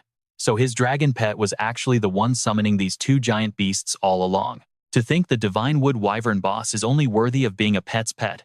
Pretty wild, right? None of Lu Fan's dragons are easy to deal with, and this specific beast right in front of them is the level 22 Wyvern King soul. When it blasts its dragon breath, it deals random elemental damage. We are talking fire, ice, lightning, wind, and a whole bunch of other nasty effects. Lu Fan thinks it over. The Wyvern King is actually the weakest of the 5 dragons. Even if it turns into a corrupted zombie Senior 2 and I can just kill it. Plus it can be summoned again after dying without any real loss. It really is the absolute perfect test subject. Making his decision, he turns around and calls out to Senior 2. The old man catches on and quickly replies, let us begin. Then Lu Fan gives the order. Xiao Fei, go ahead and feed this to it. She nods, taking the command instantly. Quickly, the corrupted zombie essence is tossed high up into the air, flying straight toward the massive Wyvern King. A second later, it opens its jaws and swallows the orb easily. Almost immediately, an unnatural chaotic mutation triggers deep inside the massive wyvern's body. Thick streams of toxic purple gas erupt outward, completely swallowing its massive frame. The Wyvern King roars in pure agony, trashing around wildly. Everyone is caught completely off guard by this terrifying transformation. Xiao Fei cries out in real fear. Master Tu Jing snaps back to reality and yells, Lu Fan, get back right now. It has already fully mutated into a corrupted zombie. But our guy immediately stops him. Senior 2, please just wait a little bit longer. Watching the wyvern aggressively growling in the distance, Lu Fan says, it would be a waste to kill it right now. Tu Jing fiercely objects. That's just one more monster. If we don't strike now, it's gonna be too late. Lu Fan thinks for a second, then issues his command. Xiao Fei, you are its master. Try to snatch control back and break it free from the ancient god's grip. The very next second, she rushes in and activates her Emerald Light skill. This insanely powerful move purges all negative effects and boosts all stats by 30%. Plus, every single blessing it grants will actively block 1 point of incoming damage. Lu Fan watches this intense scene, analyzing it. The Wyvern King is only a half-dragon, so it doesn't get Xiao Fei's double effect bonus here. She is trying to blast Emerald Light just to fight off the ancient god's mental control. Tu Jing is still super hesitant. Is this even actually possible? I still see that toxic purple gas clinging to its body. Meanwhile, brilliant streams of green energy from the Emerald Light endlessly pour out, swirling completely around the wild Wyvern King's massive frame. That power just keeps growing stronger by the second. The wyvern's reaction gets even more violent, shrieking and thrashing without stopping for breath. You and I are jumping right in. Xiao Fei's eyes flashed with glowing green energy. A split second later, she charged straight at the wyvern, riding a massive wave of pure energy. Down below, Tu Jing and the others could only stare in absolute panic. What in the world was happening? That completely crazed beast actually calmed down. Not only did it avoid turning into a fallen corpse slave, but it literally absorbed the ancient god's power. Right before their eyes, the Wyvern King mutated into a level 22 fallen corpse demon dragon. Its skills completely leveled up after this insane transformation. Tu Jing could not stop praising her. He realized Xiao Fei actually stole the Wyvern King right from the ancient god. She was seriously impressive. Tu Jing turned back to Lu Fan. It looked like his guess was dead on. Using that pure essence lets the ancient god hijack your mind completely. Lu Fan just smiled. The evolution of those two wyverns would actually trigger each other, forcing them to mutate together. Tu Jing admitted he never saw that coming. He let out a massive sigh of relief. Thank goodness. Lu Fan stopped him, or he would have slaughtered them. With these two demon dragons in his pocket, our guy just hit the absolute jackpot. Lu Fan gently rubbed his head. Xiao Fei shot him an eager look. She was dying to test out the fallen corpse demon dragon's brand new skills. Could Team 78's paused mission finally resume? Tu Jing did not hesitate at all, giving them the green light. The ancient god slaves and the essence were completely verified. That meant only one target remained: the hidden temple. Lu Fan turned away, whispering about those missing traces. By noon, the very next day, the entire squad packed up and hit the road. Riding his beast, Chang Kong looked around in total curiosity. Was this place an actual temple, or just some ancient ruins? Lu Fan broke it down for them. The ruins Li Luo mentioned and the Golden Light Temple discovered by the Star Nation were actually the exact same place. To understand the ancient god's awakening, they had to find it. Suddenly, the system interface flashed a new alert. They were getting incredibly close to the treasure map's marked location. Was the god-tier treasure really hiding this close? Suddenly, Sister Shen spotted something weird and yelled out. Right in front of her, a brilliant flash of light lit up the area, completely making her day. They had finally escaped the deadly range of that brutal blizzard zone. The view up ahead shifted into this peaceful, lush green landscape. With birds gliding calmly through the open sky, she honestly could not stop marveling at how gorgeous this place was. Lu Fan smiled to himself. Experiencing such bright, sunny weather felt exactly like escaping the frozen north completely. Chang Kong shifted his focus right toward a massive body of water nearby. He stared at it in pure shock, realizing it actually looked exactly like the ocean. Tu Jing finally pieced it together. This was the exact spot they originally landed on. But what in the world was attached to that massive chain buried deep beneath the ice? Chang Kong crossed his arms, wondering out loud. Could those ancient ruins Li Luo mentioned actually be hidden right by following this gigantic chain? Now, here is where you and I need to pay close attention. The system chimed, grabbing Lu Fan's focus. They had finally hit the map's exact coordinates. A second later, he spun around with a huge grin and dashed over. He found it. That glowing aura meant it was absolutely a dragon egg. His hands rapidly dug through the thick layers of freezing snow on the ground. Seconds later, a strange glowing object completely revealed itself right there, buried beneath the icy white powder. It was an unranked blue dragon egg. Trembling with excitement, he eagerly reached out, ready to snatch it right up from the cold snow. Boom! His fourth dragon egg was officially secured. But then Lu Fan noticed something totally unexpected hidden nearby. He turned around, squinting. What in the world was that? Brushing off the freezing snow, he slowly pulled out this mysterious black square box. Popping the dusty lid open, the game system instantly flooded his vision with broken stats about the weird ancient book hidden inside. Processing the insane specs of his new loot, his mind started racing. If he paired this up with his dragon language magic, it would easily boost his attack power by 100%. A wicked smirk spread across his face as he stared at the ancient book, completely lost in his own clever tactical plotting. Once he actually tamed the blue dragon, its unique skill set was guaranteed to perfectly match the legendary roar of the Blue Dragon King. With this dragon language resonance locked in his own magic, combined with the blue dragon's spells, would literally double their total destructive firepower. He sat there, crunching the numbers in his head. The math was simple. Hitting level 35 meant he could easily master this broken ability. It was definitely time to hit up Sister Du at the Tianhua auction house. Using his monthly VIP perk, he could score a pet slot expansion scroll. Right then Sister Shen and Chang Kong casually strolled over to his spot. Sister Shen waved her hand, shouting out, "Lu Fan, what are you doing just standing over there?" Chang Kong threw a hand on his hip, teasingly asking if their junior was busy admiring the scenery all by himself. Seeing his friends approach, Lu Fan quickly stood up with a bright, welcoming smile. It was nothing major, just checking the area. He honestly felt like they had finally hit the absolute border of the far north. Whatever lay across that massive frozen lake had to be completely uncharted territory. Lu Fei and his giant eagle companion turned around, staring right back at him. He let out a heavy sigh. Sure, they survived the outer edges of the blizzard zone, but the far north was ridiculously huge. This spot right here, just the inner gateway. Towering, jagged mountain ranges were completely buried under insanely thick layers of snow. The brutal howling wind almost drowned out Lu Fei's serious voice. The massive Blood Moon mountain range, stretching for miles, finally ended right there. That meant this specific spot had to be the literal tip of the ancient god's tail. Chang Kong stared blankly at the sprawling landscape ahead, absolutely stunned. It was way too massive. The beast's body alone spanned across miles of land, and that was not even counting its actual head. Lu Fei kept talking, pointing things out. Even though the ancient god's true physical form remained a total mystery, those colossal chains were definitely tied straight to the eerie Blood Moon. Lu Fan nodded slowly. It looked exactly like giant reins designed to control the Blood Moon ancient god. Sister Shen suddenly gasped. Think about what you and I discovered. If the ancient god was a giant mount, its true master was waiting right at the end of that chain. Lucas crosses his arms, completely deep in thought. It is way too early to figure that out. They need to keep following this massive chain forward to see exactly what lies ahead in the wasteland. Skylar throws an arm around his shoulder, rubbing his chin with total determination. He totally agrees, pointing out that the ancient ruins or the temple might just be waiting on the other side of the lake. Captain Lance steps up, dead serious. As the squad leader, he has to give everyone a massive reality check.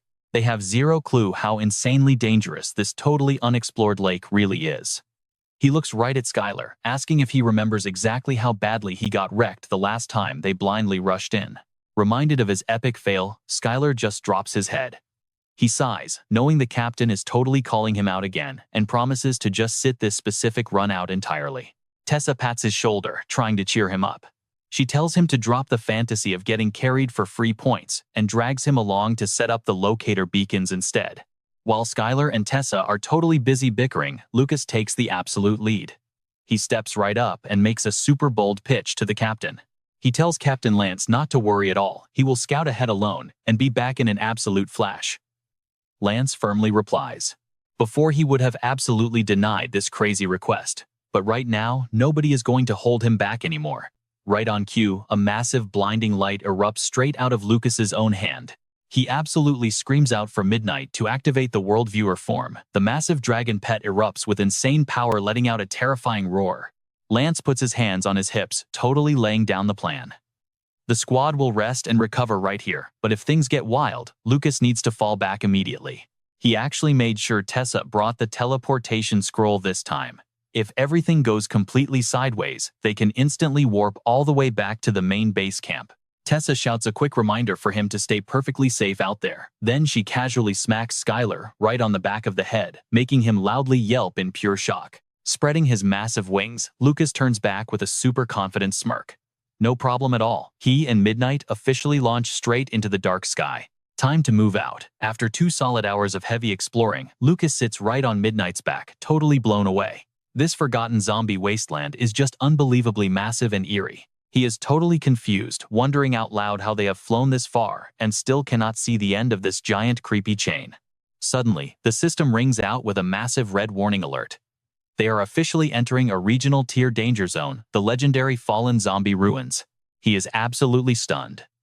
The Fallen Zombie Ruins, suddenly every single piece of this crazy manga puzzle is finally clicking together perfectly. Midnight flies faster and faster, while Lucas's brain goes into absolute overdrive. This matches the American Guild's intel completely. These are all ultra-secret zones, tied directly to the terrifying ancient gods. What the heck actually happened to the poor people at the Holy Mountain Temple to turn them into completely mindless temple zombies? Chances are this zombie ruin is packing the exact same kind of nightmare. Suddenly, Midnight totally slams on the brakes and roars loudly. Lucas starts panicking, quickly asking what is happening. What is wrong? Midnight Lucas instantly spots something totally terrifying, staring wide-eyed, straight down into the freezing cold dark water right below them. He seriously squints, trying to make out the massive shape. It looks exactly like a giant pitch-black coffin entirely submerged in the ice. He wildly checks the system for answers. This must be the ultimate secret of the zombie ruins. Just like the blood moon, the system completely blocks his actual scan. He completely freezes up, absolutely horrified by the black coffin. And then his blood seriously runs cold. There is a massive creepy shadow moving right next to it. Midnight spots the creepy shadow too and totally roars out. Lucas desperately tries to stay cool, telling his dragon to calm down while loudly grinding his teeth in pure dread. Now you and I both know that if a dragon is this panicked, this monster is way out of their league. Without even a system scan, picking a random fight right here would be an absolute suicide mission. The terrifying shadow under the ice is rocketing straight toward Lucas and his dragon. He absolutely screams out in panic. Things are bad. The monster has totally locked onto them. The thick ice completely shatters and cracks behind the shadow's insane swimming speed, causing Lucas to yell out in pure, unadulterated terror. He screams for Midnight to retreat across the lake immediately. Sweating bullets, he realizes this underwater zombie beast is actually swimming faster than a literal super dragon can physically fly. Midnight shoots up higher, unleashing a massive wave of blue light. The brilliant blue energy completely swallows the dark sky as Lucas super nervously looks back to quickly check the terrifying situation. Seeing the terrifying shadow finally give up the intense chase, he lets out a huge sigh of relief. Thank goodness it actually stopped pursuing them. They somehow managed to shake it off completely. His face stays dead serious though. He quickly realizes he only survived because the crazy stat boosts from riding his dragon pet stacked absolutely perfectly. Before, the epic spirit whisper buff only worked on himself, but right now he can totally share that insane power with his pet. An absolute game changer. Hearing the super loud commotion, Skylar totally turns around fast. Seeing Lucas and Midnight actually flying back safe, Skylar completely lights up with absolute joy. Our junior Lucas is finally back. But definitely noticing how visibly angry the dragon pet looks, his smile drops, and he nervously asks what actually went down. Did something super crazy happen? Lucas grinds his teeth, answering with totally intense stress. Let's see what he says. He completely confirms the fallen zombie ruins are ahead, but warns of an insanely dangerous monster under the ice. They need to warn the base camp immediately. Hearing this absolutely insane report, the entire squad freezes in total shock. Skylar stammers out, completely confused by the sheer extreme danger level. Even the completely overpowered Lucas had to totally run from this thing. 15 minutes later, right back at the main camp, Commander Dustin firmly speaks up. A giant black coffin, a creepy shadow, icy chains, and zombie corpses. He turns to the entire group with a very heavy expression. If that is the case, exploring there is a total death wish. Do it and they will end up exactly like Morgan's family, completely wiped out with absolutely massive casualties. Lucas replies firmly, explaining the place feels exactly like a massive seal. Whatever unknown horror is sleeping in that freezing lake totally terrifies even his mighty dragon. You and I know what this means. Dustin opens the map, officially declaring that frozen zombie ruin lake an absolute forbidden zone, since even the insanely proud dragon race fears it. Tujing looked right up and issued his orders. Lu Fei immediately followed through, canceling every single search route that might cross paths with the zombie ruins. He then took Hu Bing's exact coordinates and sent them straight to the elite Longdu scholars. Understood, Lu Fei replied without hesitation. Tu Jing kept going. The search mission for the 78th squad is now officially cancelled right here and now. Your new mission is to completely back up the Longdu scholars while they study those zombie ruins. Everyone in the room answered in perfect unison. Understood. Then he turned his attention straight to Lu Fan. And as for you, Lu Fan, leading your squad to such a massive discovery in less than a month. He held out a gleaming badge right in front of Lu Fan. Take it. This right here is the Lion Legion's formal recognition of your incredible skills. Lu Fan quickly waved his hands to decline. Thank you, Senior 2, but this represents the Legion's core duty and mission. I've only been stationed here for a month, and besides I already have a silver badge. Tu Jing aggressively shoved the badge directly into Lu Fan's hand. Just take it. If you decide to join the Legion after graduation, this silver badge lets you step right up as a commanding officer. Honestly, no time wasted at all. Lu Fei let out a light smile. Only 19 people in this entire military camp hold a silver badge. If you enlist Lu Fan, even I will be taking your orders. Chang Kong frowned, looking clearly jealous and dissatisfied. Getting a silver badge this fast, I'm absolutely not jealous of him at all. Seriously, not even a little bit. Lu Fan held up the badge and laughed out loud. All right, I get it. Then I will respectfully accept your generous offer. Chang Kong grabbed onto Lu Fan's arm, whining loudly at the top of his lungs. Senior 2, come on, at least let me touch it. Shentai judged them openly, completely unimpressed. You guys are honestly so embarrassing. Lu Fei turned back to Tu Jing. Sir, if there's nothing else, we will go contact the Longdu scholars right now. Tu Jing nodded calmly. Go ahead. You have all worked incredibly hard these past few days. Oh right, Lu Fan, Tu Jing added quickly. You stay here. Lu Fan looked completely caught off guard. He flipped through his books while speaking. Ever since you arrived at the extreme north, our search progress has absolutely skyrocketed. I really want to keep you stationed right here. But unfortunately, the time I borrowed you for is just about up right now. Tu Jing handed over the representative files for the various countries in the upcoming national trial. These are all for you. In exactly 1 week, I am sending you straight back to Longdu Academy. Lu Fan took the documents, thinking to himself. The national trial starts in less than 2 weeks. It really is time for me to pack up and leave this place.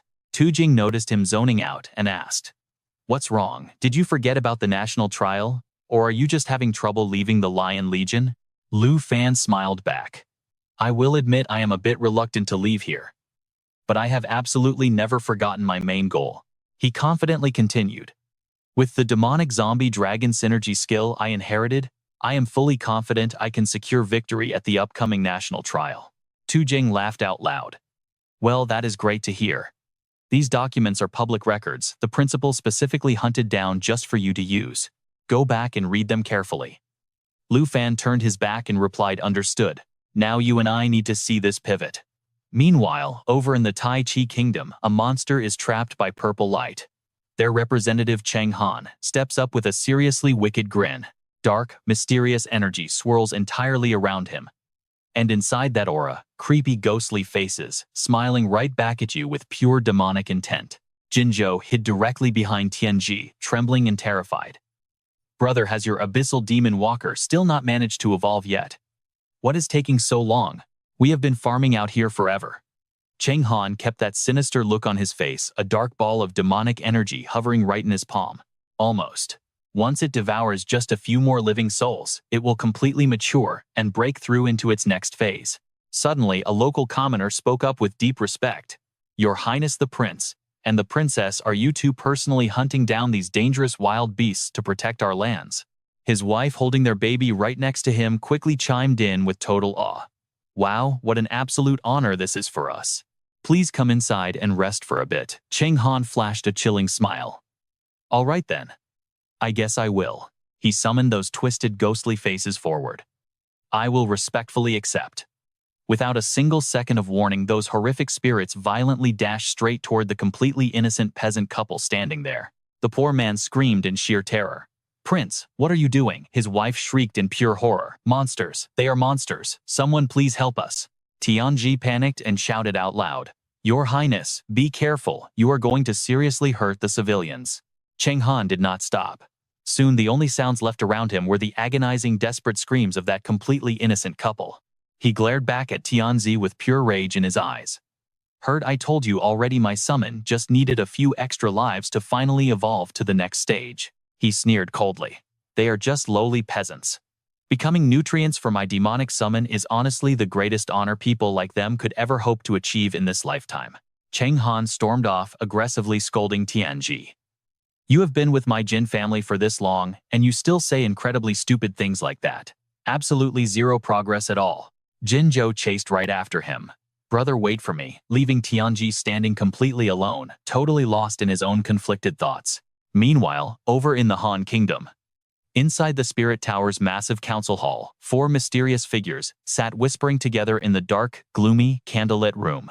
Jilan, the Han Kingdom's official representative, finally spoke up.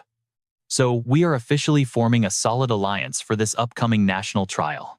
Wei Ji, representing the Khan nation, frowned in response. If the higher-ups already arranged it this way, I have absolutely no objections here. And here is where we leave off. She added a sharp warning. If anyone leaks this alliance, you all know the deadly consequences. Alright, you and I are about to see something wild. Jia Shanlai, the South Nation representative, calmly states the facts. The national trials are basically the foundation, and with their 4 nations allied, they will definitely secure the top ranks. The 4 of them cheer in perfect unison. Happy cooperation. Instantly, the candle blows out. Over in the Snow Nation, right at the mouth of an active raging volcano, a guy frantically delivers a message. Young master, the family head sent word. He wants you to prepare for departure immediately.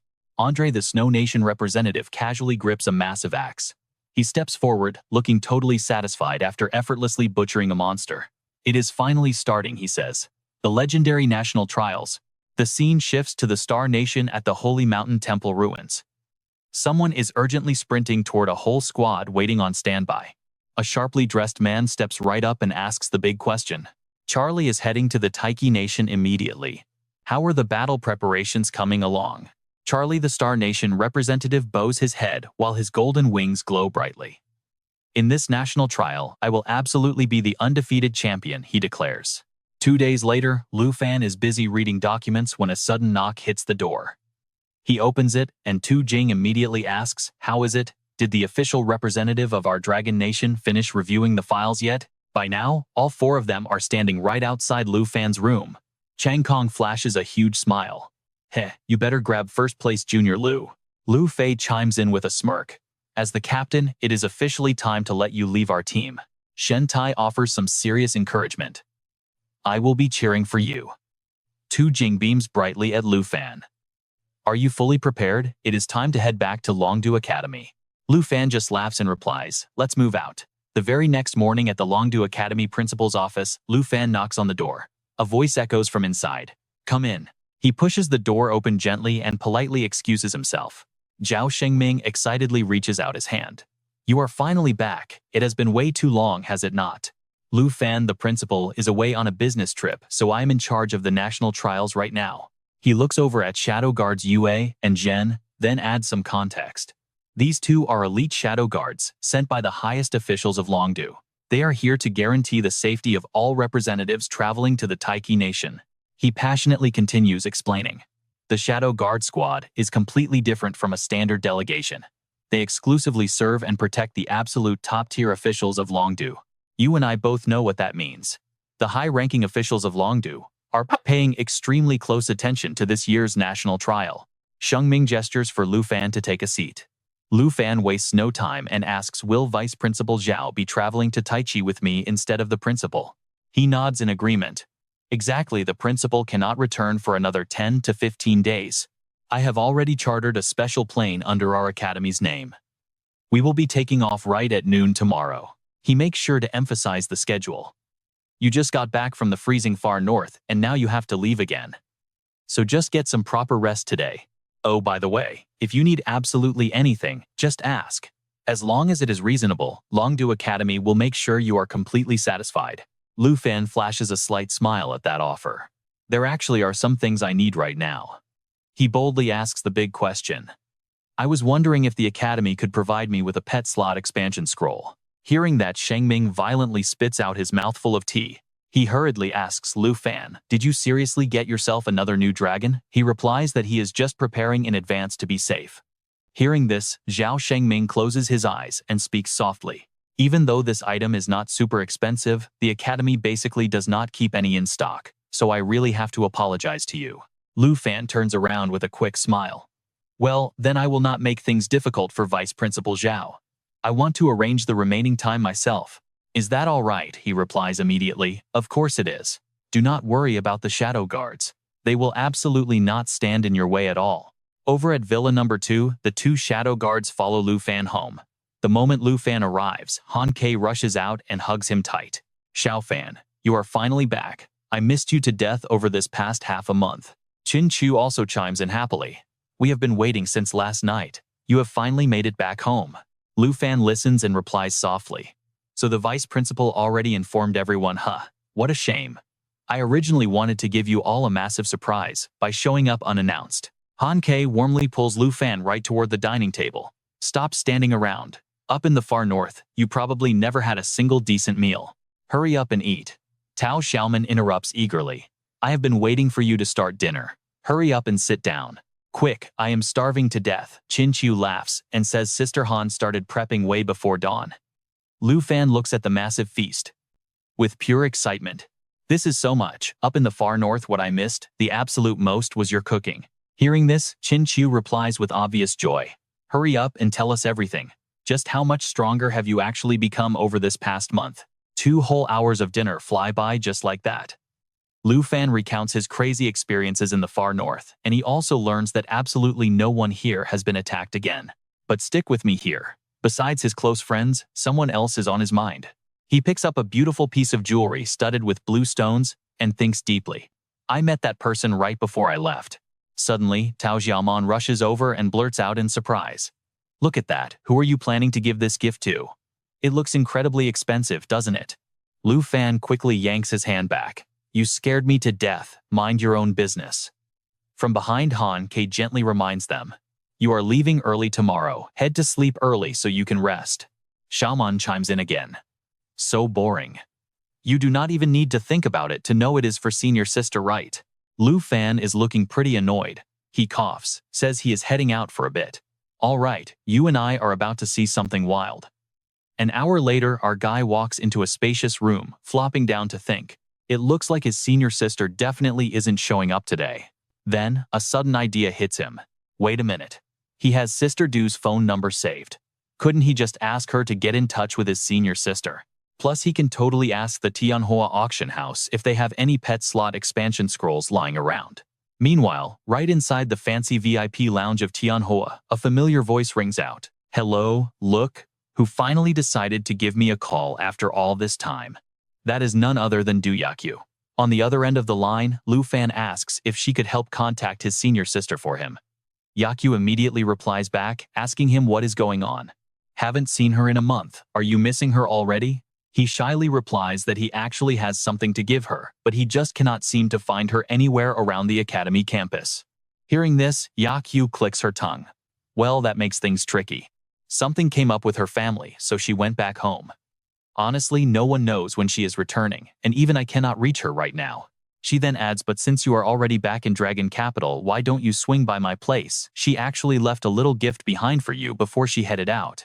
Later that afternoon, Lu Fan meets up with Yakyu. Seeing him, she jokes, wow, you are not the same kid anymore. Look at you walking around with bodyguards trailing right behind you.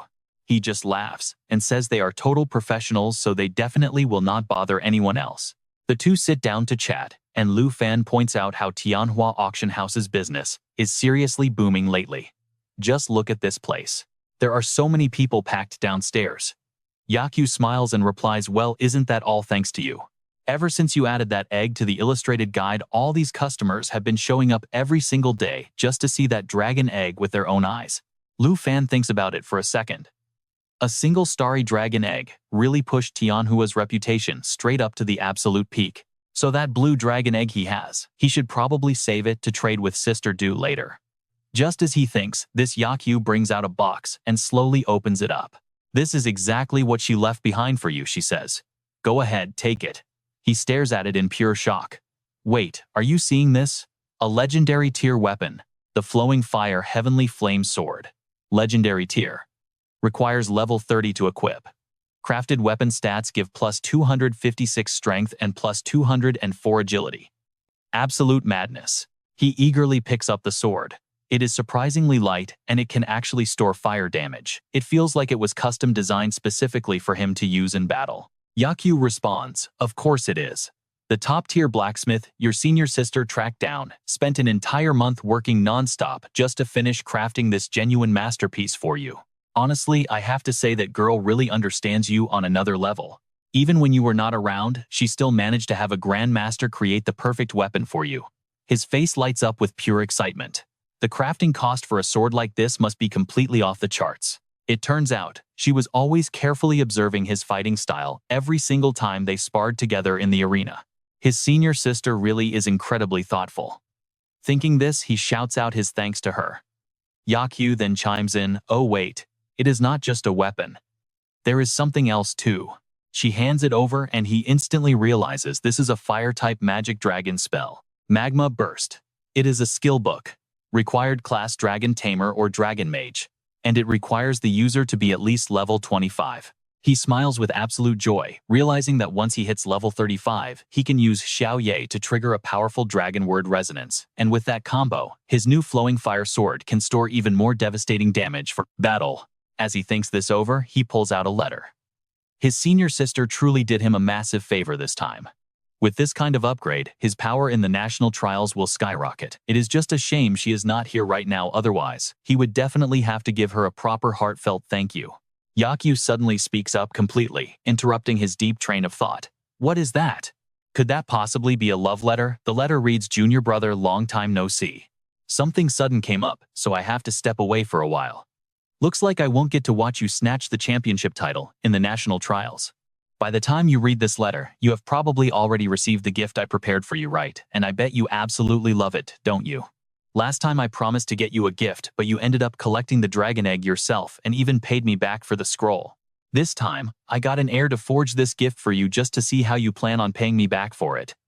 I still have so much to handle here. When I get back, the first thing I am doing is crashing at your place for a meal. After that, we are hitting the points room for an epic spar. If I do not show up at Villa number 2, do not just sit there foolishly waiting for me.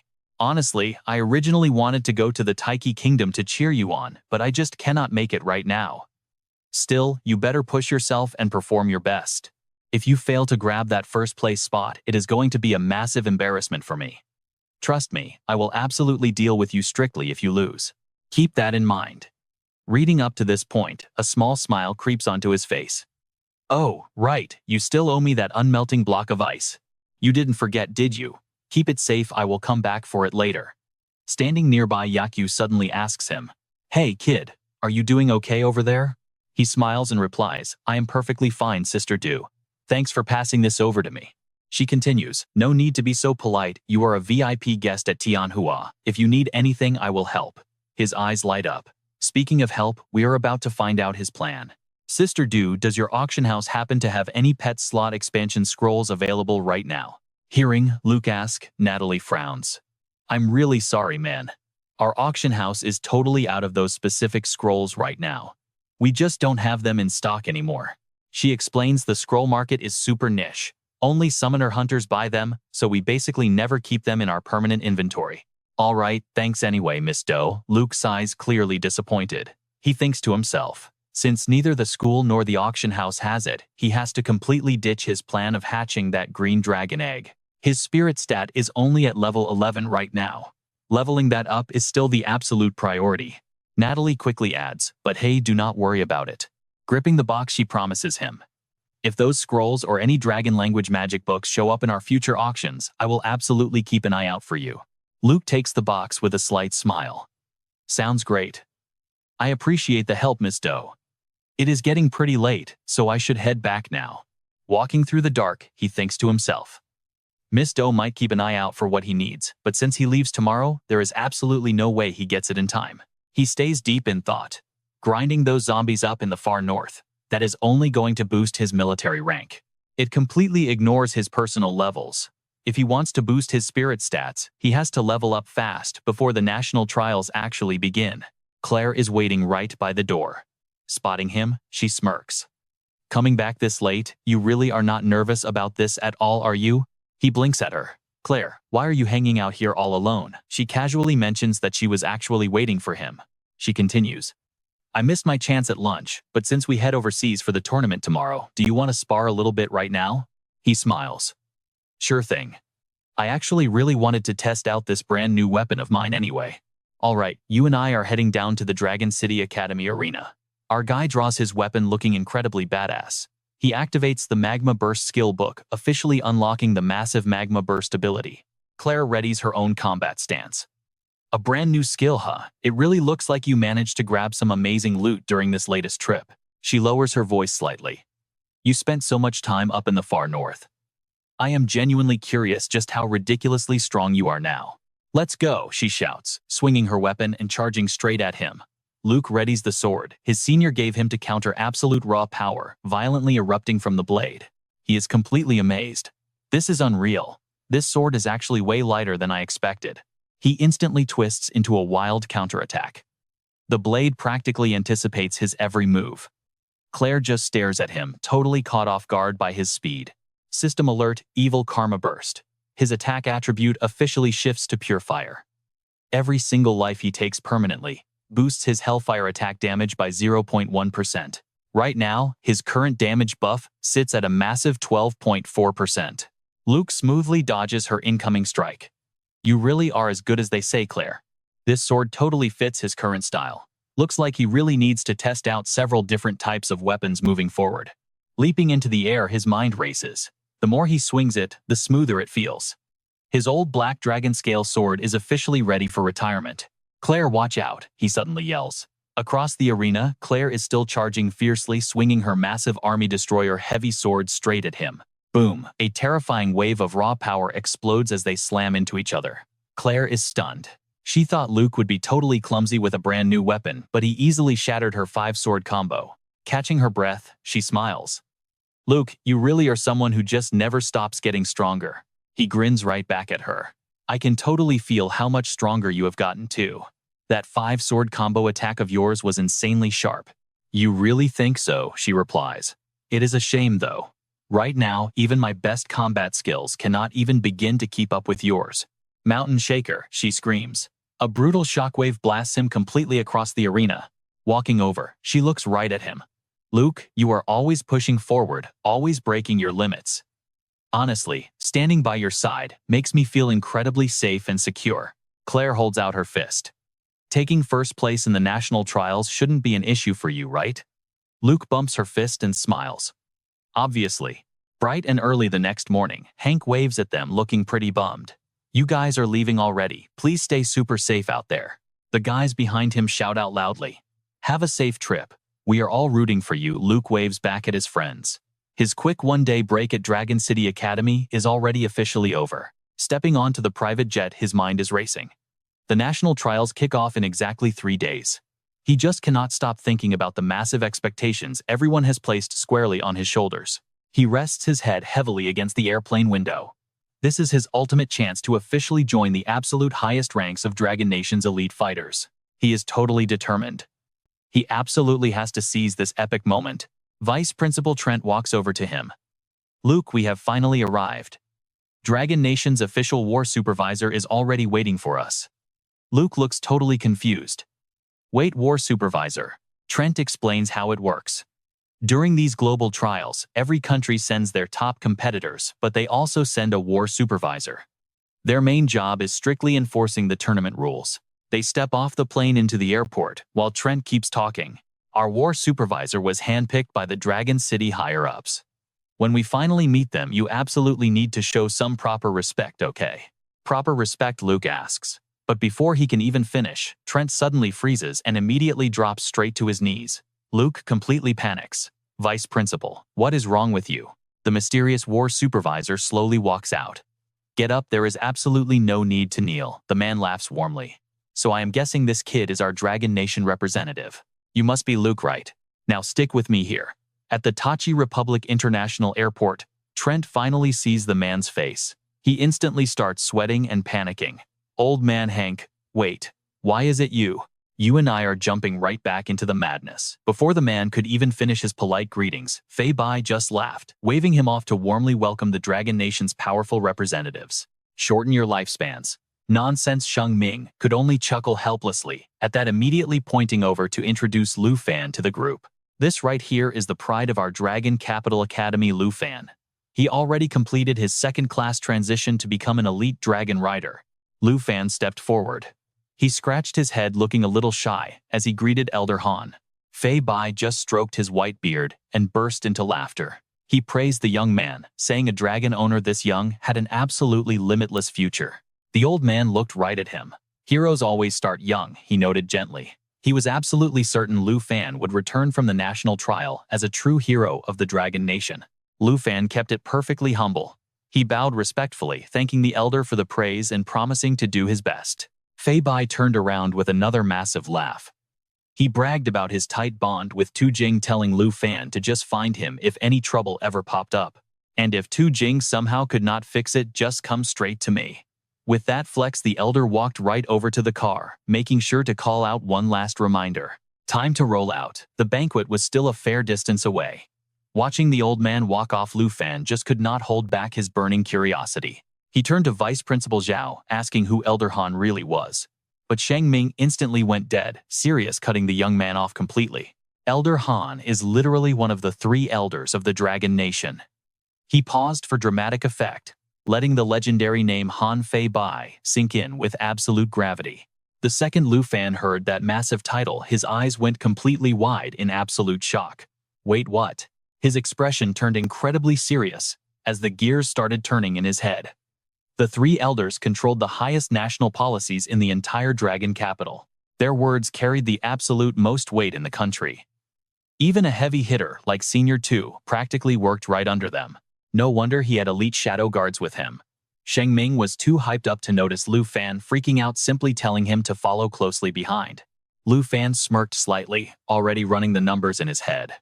Elder Han was willing to back him on day 1, meaning the old man definitely knew his true value. Who knew joining the national trial would score him connections with such an absolute titan? Fast forward a bit, and they were speeding right down the open highway. Suddenly, Lu Fan broke the silence with a very valid question.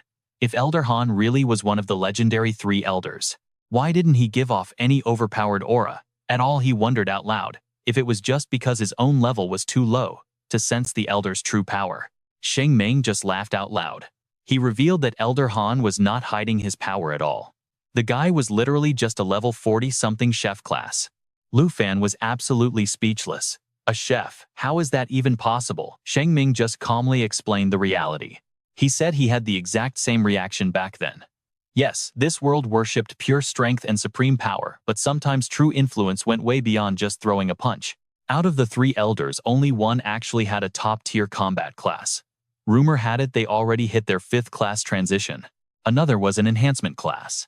Absolutely 0 combat power, yet they were universally respected as a massive pillar holding up the entire Dragon Nation. Shang Ming continued dropping lore. He pointed out the 4 elite bodyguards trailing Elder Han everywhere, famously known as the 4 absolute swords. Word on the street was that these 4 peak swordsmen were totally won over by Elder Han, voluntarily dedicating their lives to protecting him. Elder Han's true power clearly lay somewhere entirely different. Hearing all this insane lore, Lu Fan fell completely silent, letting the heavy facts sink in. Now you and I know this setup is wild. A combat god, an enhancement genius, and a master chef running the nation. Not a single one of these guys was simple. Suddenly, the shadow guard up front turned around to interrupt the conversation. They had officially arrived at their destination. The black car slowly rolled to a stop right in front of the massive hotel doors. And somehow, a whole army of reporters was already camping out waiting for them. They completely blocked the entire entrance. One eagle-eyed reporter spotted the VIP inside the car instantly, screaming at the top of his lungs to alert the rest of the mob. The Dragon Nation representatives are here. Lu Fan stepped out of the vehicle, heavily escorted by Shang Ming and the 2 elite shadow guards. Camera flashes exploded from every single angle as chaotic questions totally flooded the air. Mr. Lu, Dragon Nation representative, please just give us a quick interview. What does it feel like being the only Dragon Tamer who actually owns a real dragon? And Representative Lu, are the rumors about your massive feud with the Jin family actually true? Mr. Lu looked right into the camera. Does the Dragon Nation really believe they can take home the championship crown this year? Lu Fan frowned, completely annoyed by the absolute circus. Jinyu City was tiny, and the drive was short, yet dealing with this massive noisy crowd was just a massive headache. Shang Ming shoved through the aggressive reporters, shouting over the chaos. Everybody step back and clear the path right now. Stop blocking the official representatives. But just as Lu Fan was finally about to step through the glass doors, another massive scream echoed from the street behind them. Another major VIP just pulled up. Fast forward to that afternoon, and the hotel lobby was absolutely packed to the brim with elite competitors. Everyone was grouped up, chatting away and sizing each other up. Lu Fan just let out a heavy sigh, slipping away to chill in a quiet, completely empty corner. He complained about being totally exhausted from dodging all those crazy reporters outside. Pausing for a second, he threw a side glance right over at Shang Ming before speaking up again. Walking outside was completely impossible right now. Hearing that, Sheng Ming instantly gave him a firm reminder. There was absolutely nothing worth seeing out there anyway, so it was way safer to just stay locked down inside. Suddenly, Lu Fan scanned the crowded room and asked another question. We're all wondering, did Shirley from the Star Nation seriously not show up today? All right, let's watch this madness unfold. Sheng Ming calmly pours his drink, chuckling as he explains that the Star Nation always hides before the tournament. Suddenly, Lu Fan notices something. He scowls his expression, dropping into a look of pure annoyance. Turns out, sitting just a few tables away is Cheng Han. Right now, he's laughing and chatting it up with the rest of the crowd. Lu Fan's stare is way too obvious. Cheng Han instantly gets defensive and snaps his head around. But suddenly, Zian jumps up with a huge smile. Oh my, if it isn't old Han, I never expected you to be the Dragon Nation's battle supervisor this year. Hearing this, the surrounding crowd instantly erupts into whispers. Old Han, wait a minute, is he one of the 3 elders of the Dragon Nation? He quickly rushes up to Fei Bai, shaking his hand enthusiastically and introducing himself. I am Zian. I'm not only the Taiki Nation's battle supervisor, but also the main head of this trial. Fei Bai laughs out loud, replying, a pleasure, a pleasure. The crowd around them continues to buzz with endless curiosity and excited chatter. He really is one of the 3 elders. Then, the 4 absolute swords must be right beside him, right? Without a doubt. I saw him once at the Roman International Conference. Someone else gasps loudly. Good heavens. It looks like the Dragon Nation is going all out this time. Seeing the old man heading in their direction, Lu Fan and Sheng Ming quickly stand up, respectfully inviting old Han to take a seat. Fei Bai looks right at him. With a gentle, warm expression, he greets him. Lu Fan, it seems we meet again. Hearing this, someone in the crowd can't help but ask, if old Han came here just for him, does Lu Fan have backing from the Dragon Capital's top leaders? Before the crowd can get any louder, a hand shoots high into the air. A booming voice rings out instantly, grabbing everyone's undivided attention in the room. Everyone, Zian spreads both his arms wide. With a grand booming tone, he proudly announces to the room, since everyone has arrived, tonight's official banquet begins now. Hearing that, Jilan can't hold back her excitement. Woohoo, it's starting, Jia Sanlai quickly chimes in, completely agreeing with her hype. During the national trial, the thing I look forward to most is the dinner banquet. Jilan eagerly watches the approaching food carts. Exactly, this is a state-level military feast, so it has to be amazing. Over on this side, Sheng Ming leans in and whispers quietly to Lu Fan. Oh right, I need to tell you something. We're used to Dragon Nation food, so be careful eating here in the Taiki Nation. Don't make our hosts lose face. He nods blankly. Okay. They don't have to wait very long, because the dishes on their table are finally uncovered for everyone to see. But seeing what's inside, both Jilan and Jia Sanlai's faces immediately drop in absolute shock. You and I would be totally disappointed too. Lu Fan's expression turns incredibly sour. He completely can't believe his eyes, turning to confirm with Sheng Ming. Vice Principal Zhao, is this it? He stares at the sad dishes displayed on the table and asks hesitantly, this is supposed to be the state military feast. Fei Bai smiles gently and explains the situation. That's right. The Taiki Nation is quite lacking in resources. Other than mining minerals, they really don't have much else to develop. So we'll let their food slide. Lu Fan forces a polite chuckle. Understood. He lets out a heavy sigh, secretly complaining in his mind about this disaster. I miss my youngest aunt. Even if she just threw a random dish together, it would be 10 times better than this garbage. Suddenly, he freezes, a realization hitting him. Wait a minute, I actually have some food my aunt packed hidden away in my luggage right now. Suddenly, not too far from where he's sitting, a massive crashing sound echoes through the room. A heavily muscular hand angrily slams down onto a table. That guy is Andre, a level 60 hidden class warrior, known as the legendary Flame Fighter. He furiously roars at the top of his lungs. This tiny bit of food tastes like total garbage. Is this how you treat your honored guests? A scruffy, heavily bearded man standing right behind him sees this and immediately speaks up to warn him. Andre, reel in that temper of yours.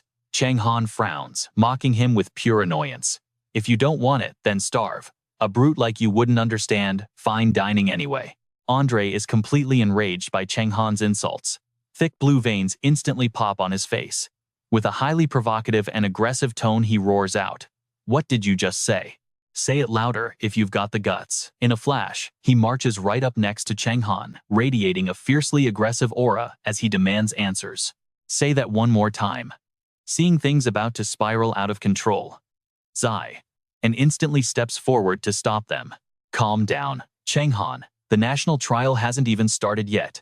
The bearded man also frantically tries to intervene. That's enough. Calm down for a second, Andre. But by this point, the warrior is completely blinded by rage.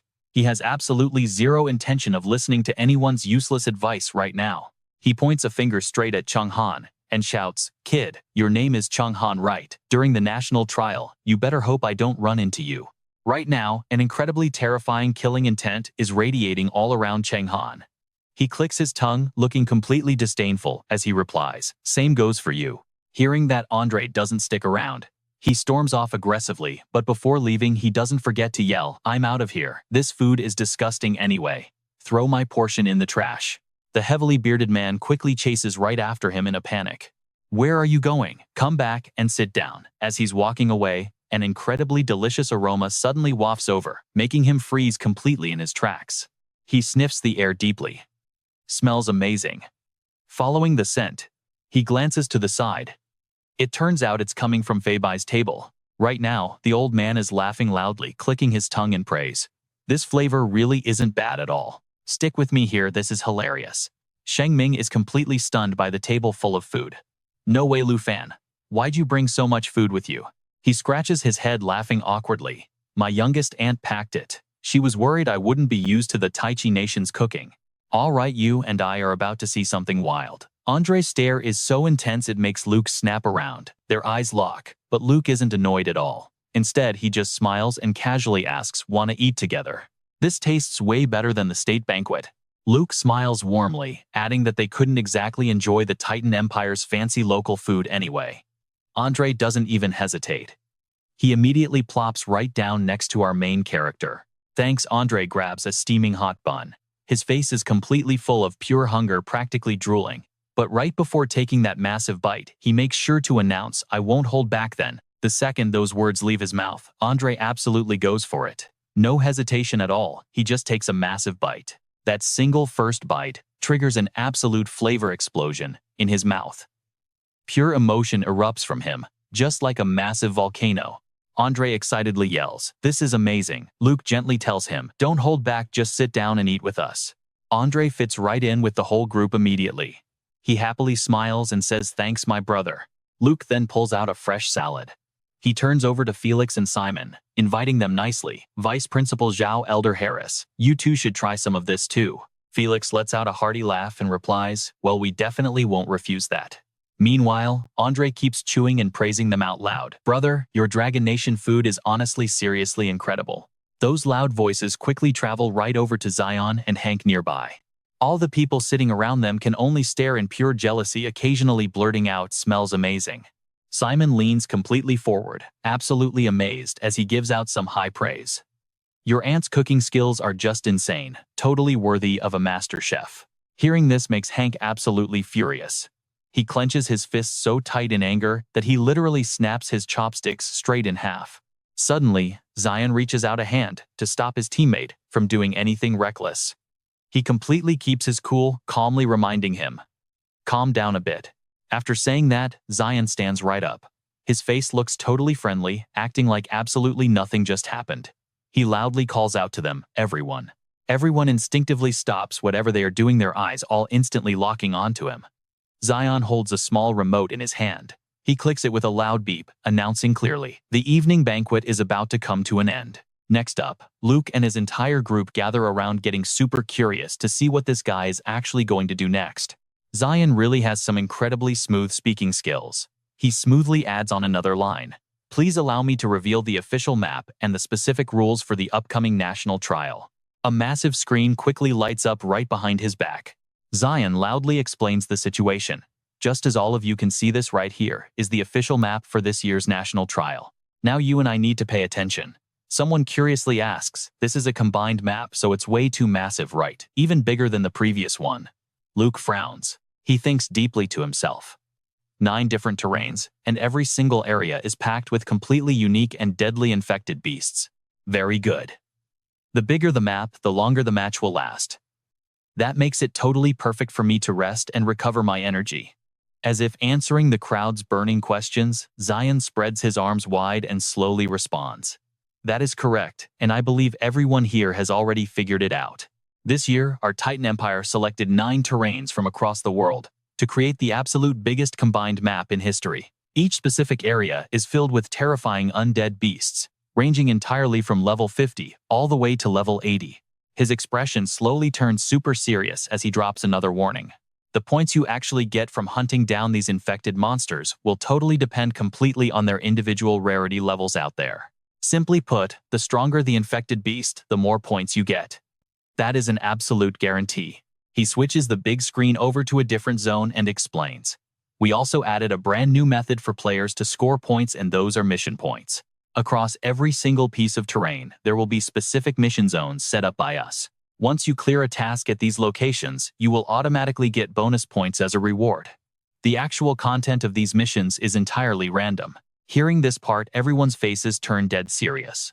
And of course, Luke is absolutely no exception. He is paying incredibly close attention to the guy's words.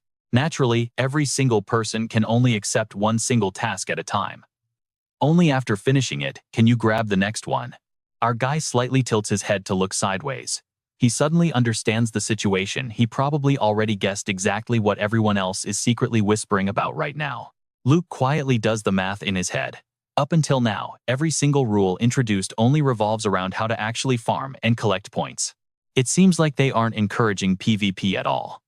But in reality, this exact rule set is a perfect hidden setup meant to force a complete bloodbath. He crosses his arms, carefully watching the people around him. He is just waiting for the points on these international reps to pile up completely higher and higher, taking out another player to completely steal all their points. That is definitely what everyone is actually planning to do here. Felix stands beside him and starts laughing, finding it interesting. Chloe curiously points right at the massive map on the screen and asks, "We already know the rules, Mr. Kim.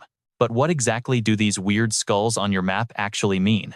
Zion laughs loudly and praises her. "Great question. That symbol represents our brand new rule for the match, the Dark Spire." Chloe repeats the name in pure confusion. The Dark Spire. The entire crowd instantly focuses their full attention straight onto those creepy skulls displaying wildly on the big screen. Zion continues his wild explanation. Inside every single terrain zone, there is going to be one terrifying Dark Spire constantly moving around completely at random. Locked inside every single one of these miniature towers is an actual massive army of literal historical undead monsters. Stick with me here. His face turns completely sinister as he drops the reveal.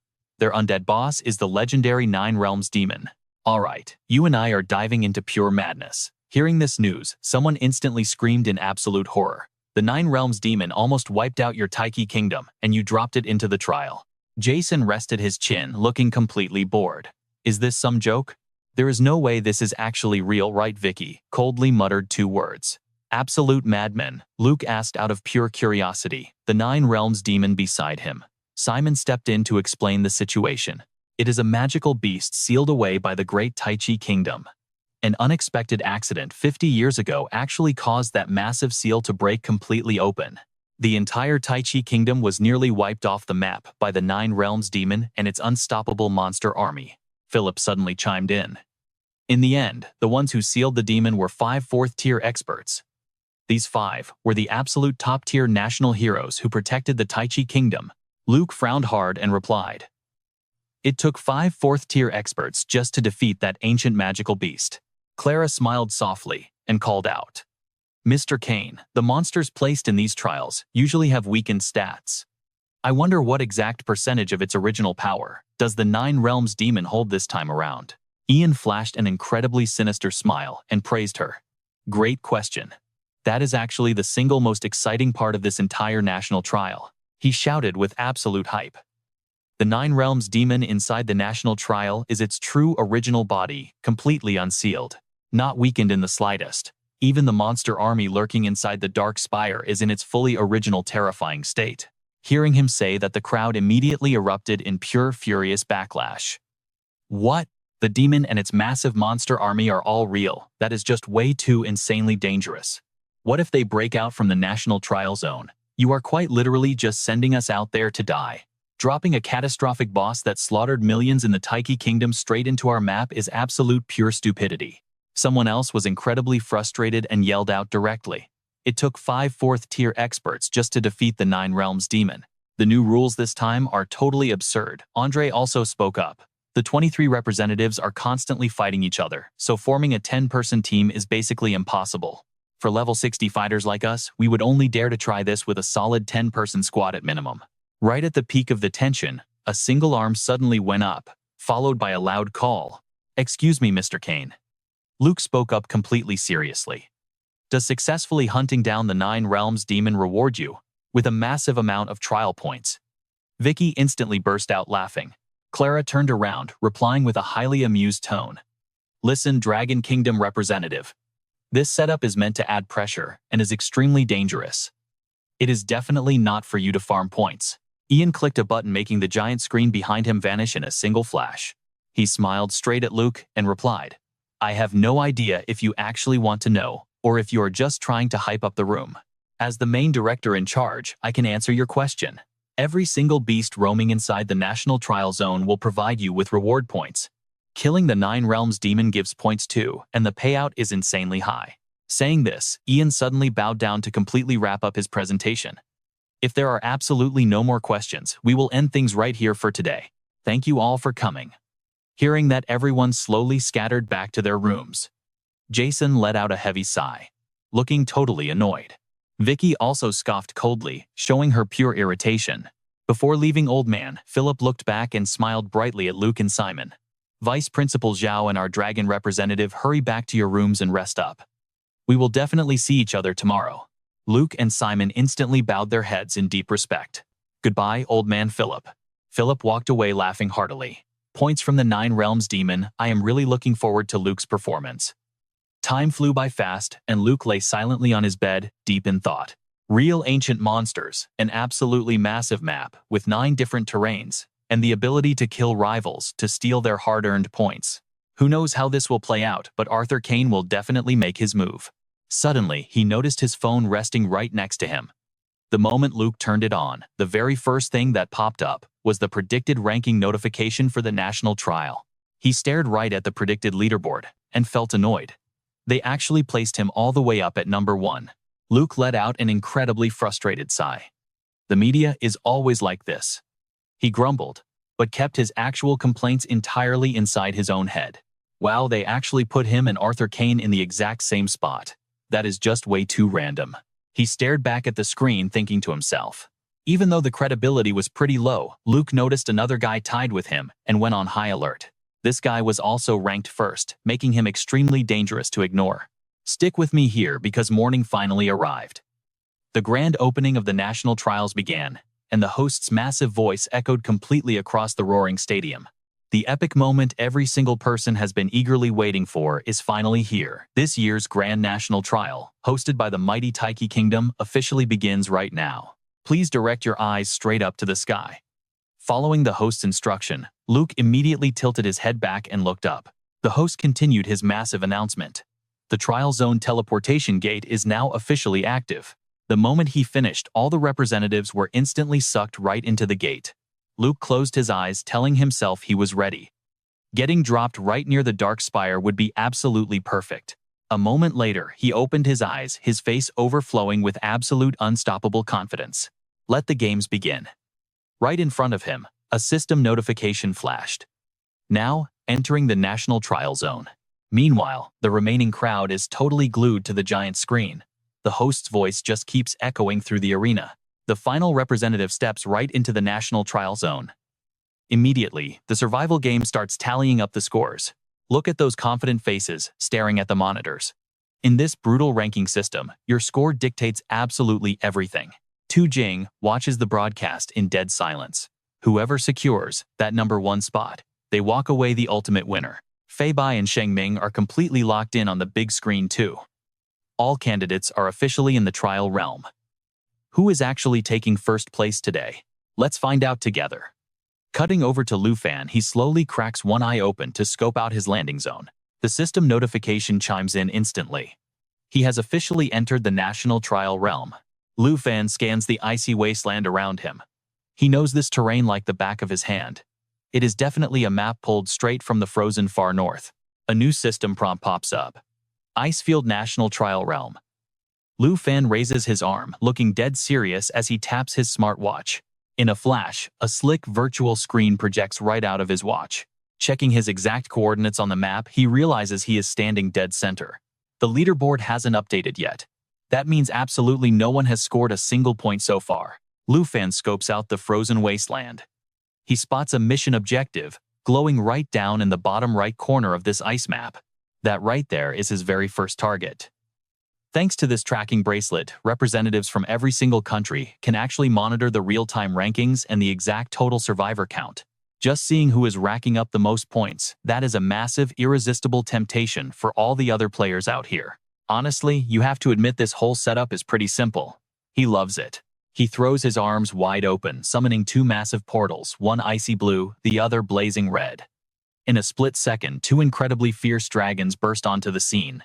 He leaps right onto Xiao Ye's head and yells, "Come out, Xing Chen." The second dragon hears the command, blasts a massive fireball and roars before taking off.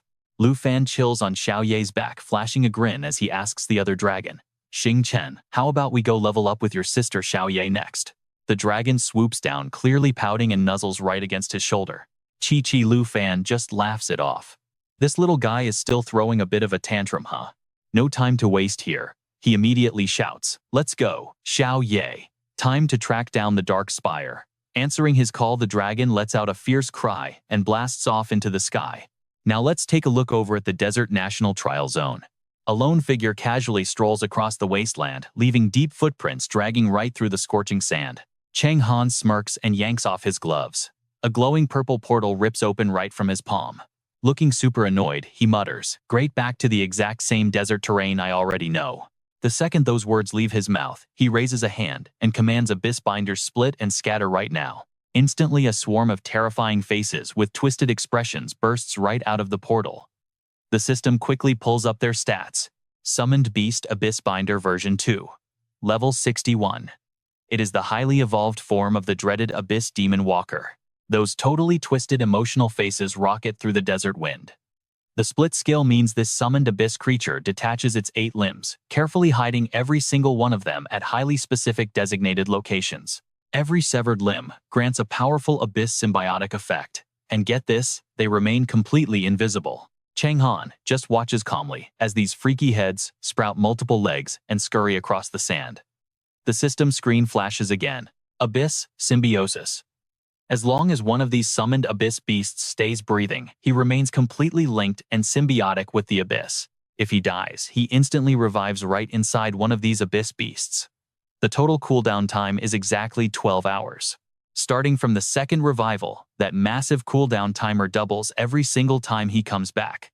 He smirks directly at the glowing data panel floating right in front of him. Abyss Symbiosis cooldown is 12 hours. He busts out laughing, looking absolutely arrogant as he mutters to himself.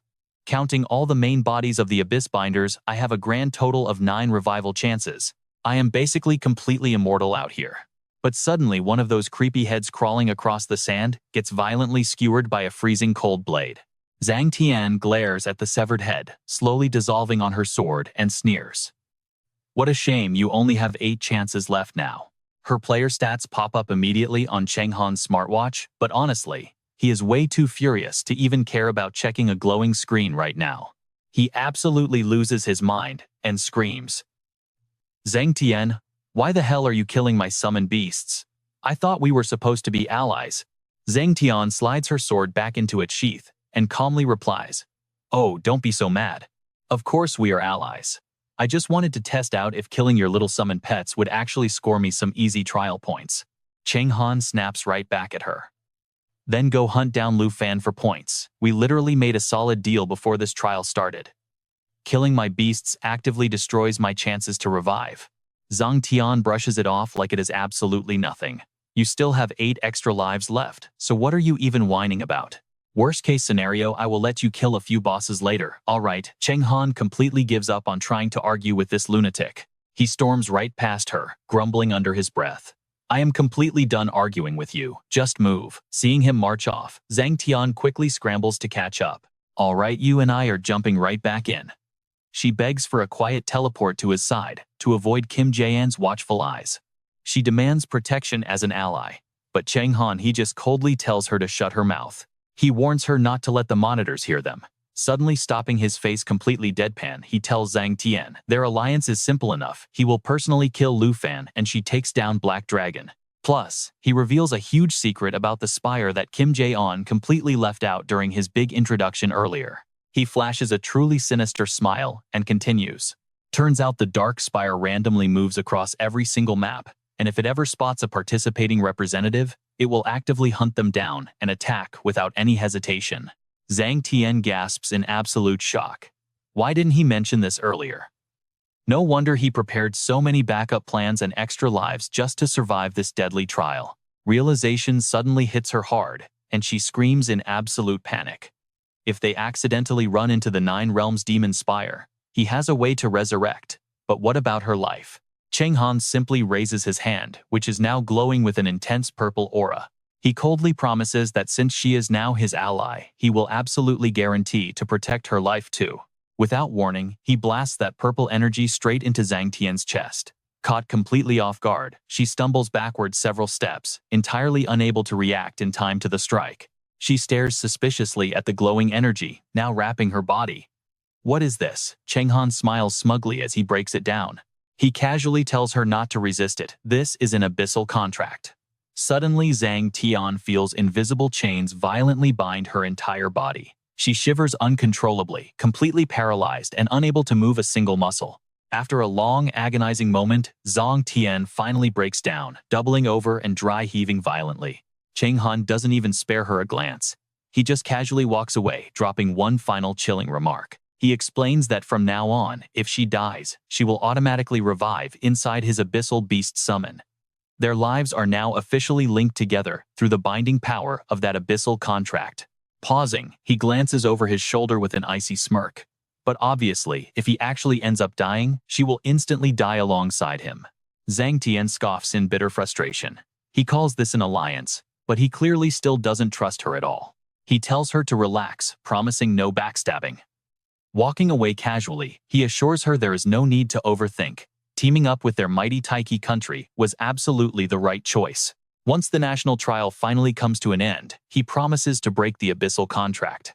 Hurrying after him, Zhang Tian curiously asks if they are heading out to hunt down Lu Fan right now. Cheng Han shakes his head. Nope. First they need to grab quests to farm points, waiting patiently until the Nine Realms demon slaughters most of the other representatives before executing their real plan. Looking around at the barren landscape, she asks, in utter confusion. Grab quests. Isn't this exact spot a quest location right here? Cheng Han turns his head back, wearing a wildly sinister expression. That is a quest trap. Kim Jae-in plants exactly one on every map, and only Cheng Han knows the secret locations. Once accepted, you are completely locked out of any other quests. Hearing this, Zhang Tian is completely stunned. A trap? What kind of impossible quest is it?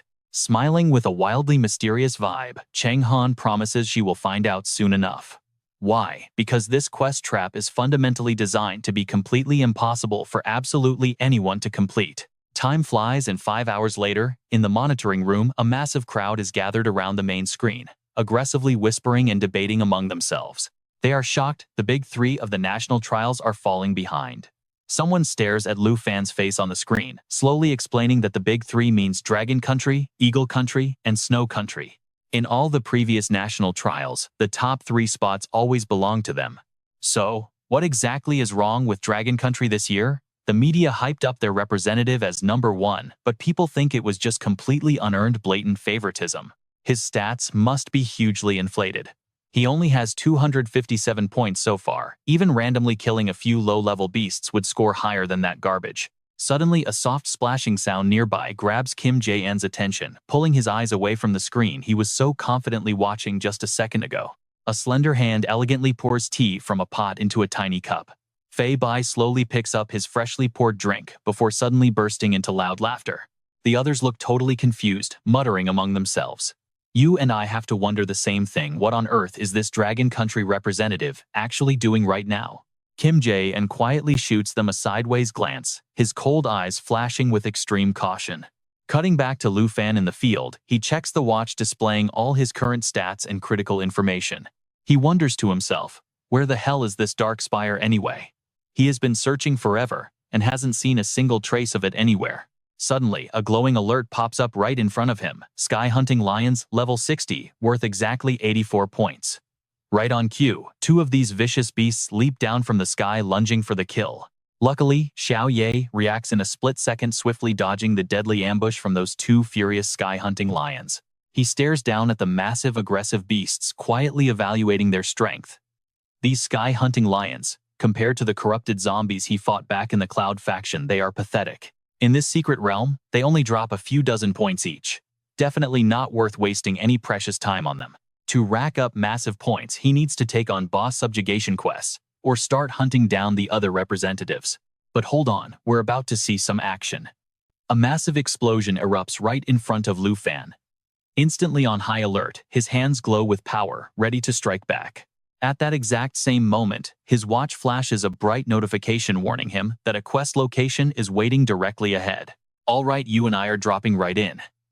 Luke frowns, ordering Midnight to head down to the quest point. Down below, Jason swings his sword and shouts. Right in front of him stands a massive, terrifying monster looking for a fight. He viciously slashes his sword into the massive beast multiple times, making it scream out in absolute agony. After successfully taking down the beast, Jason pants heavily. He mutters in complete annoyance that fighting without a third-class advancement is totally exhausting. He just keeps complaining, but at least he finally secured the mission. Then the exact second he turns around, he goes completely dead silent. Jason's eyes bulge wide open, his face flashing with absolute panic. Standing right in front of him is a colossal, incredibly ferocious dragon that looks ready to absolutely destroy everything. Totally terrified, he instantly scrambles away as fast as possible. Jason runs for his life, screaming about the giant dragon. Suddenly, a guy casually jumps down from the dragon's back. When Jason finally recognizes who it is, he screams in horror, realizing it is Luke from the Dragon Kingdom. Luke stays completely silent, not even answering Jason. His eyes are just totally locked on the information popping up on his glowing system screen. After a quiet moment, Luke turns off his watch interface. Looking completely unbothered, he slowly starts walking right toward a totally panicked Jason. Jason instantly goes on high alert, even pulling out his sword to block his front. Surprisingly, Luke just silently brushes right past him, leaving Jason completely stunned and speechless. Jason glares at Luke's fading back, angrily thinking to himself about how this incredibly arrogant guy always looks down on absolutely everyone else. This rising star of the Dragon Kingdom once humiliated the Southern Kingdom's king, nearly destroying them. If only Jason could somehow take Luke out right here and now. He glances at Luke's stats hovering on the virtual screen, and a totally sinister, twisted smile slowly creeps right across his face. Now here is where you and I need to pay attention. Rank 23rd. Luke is only level 32. This is an absolute godsend. Thinking this, he instantly swings his sword right at Luke's back, screaming at the top of his lungs for him to stop. Jason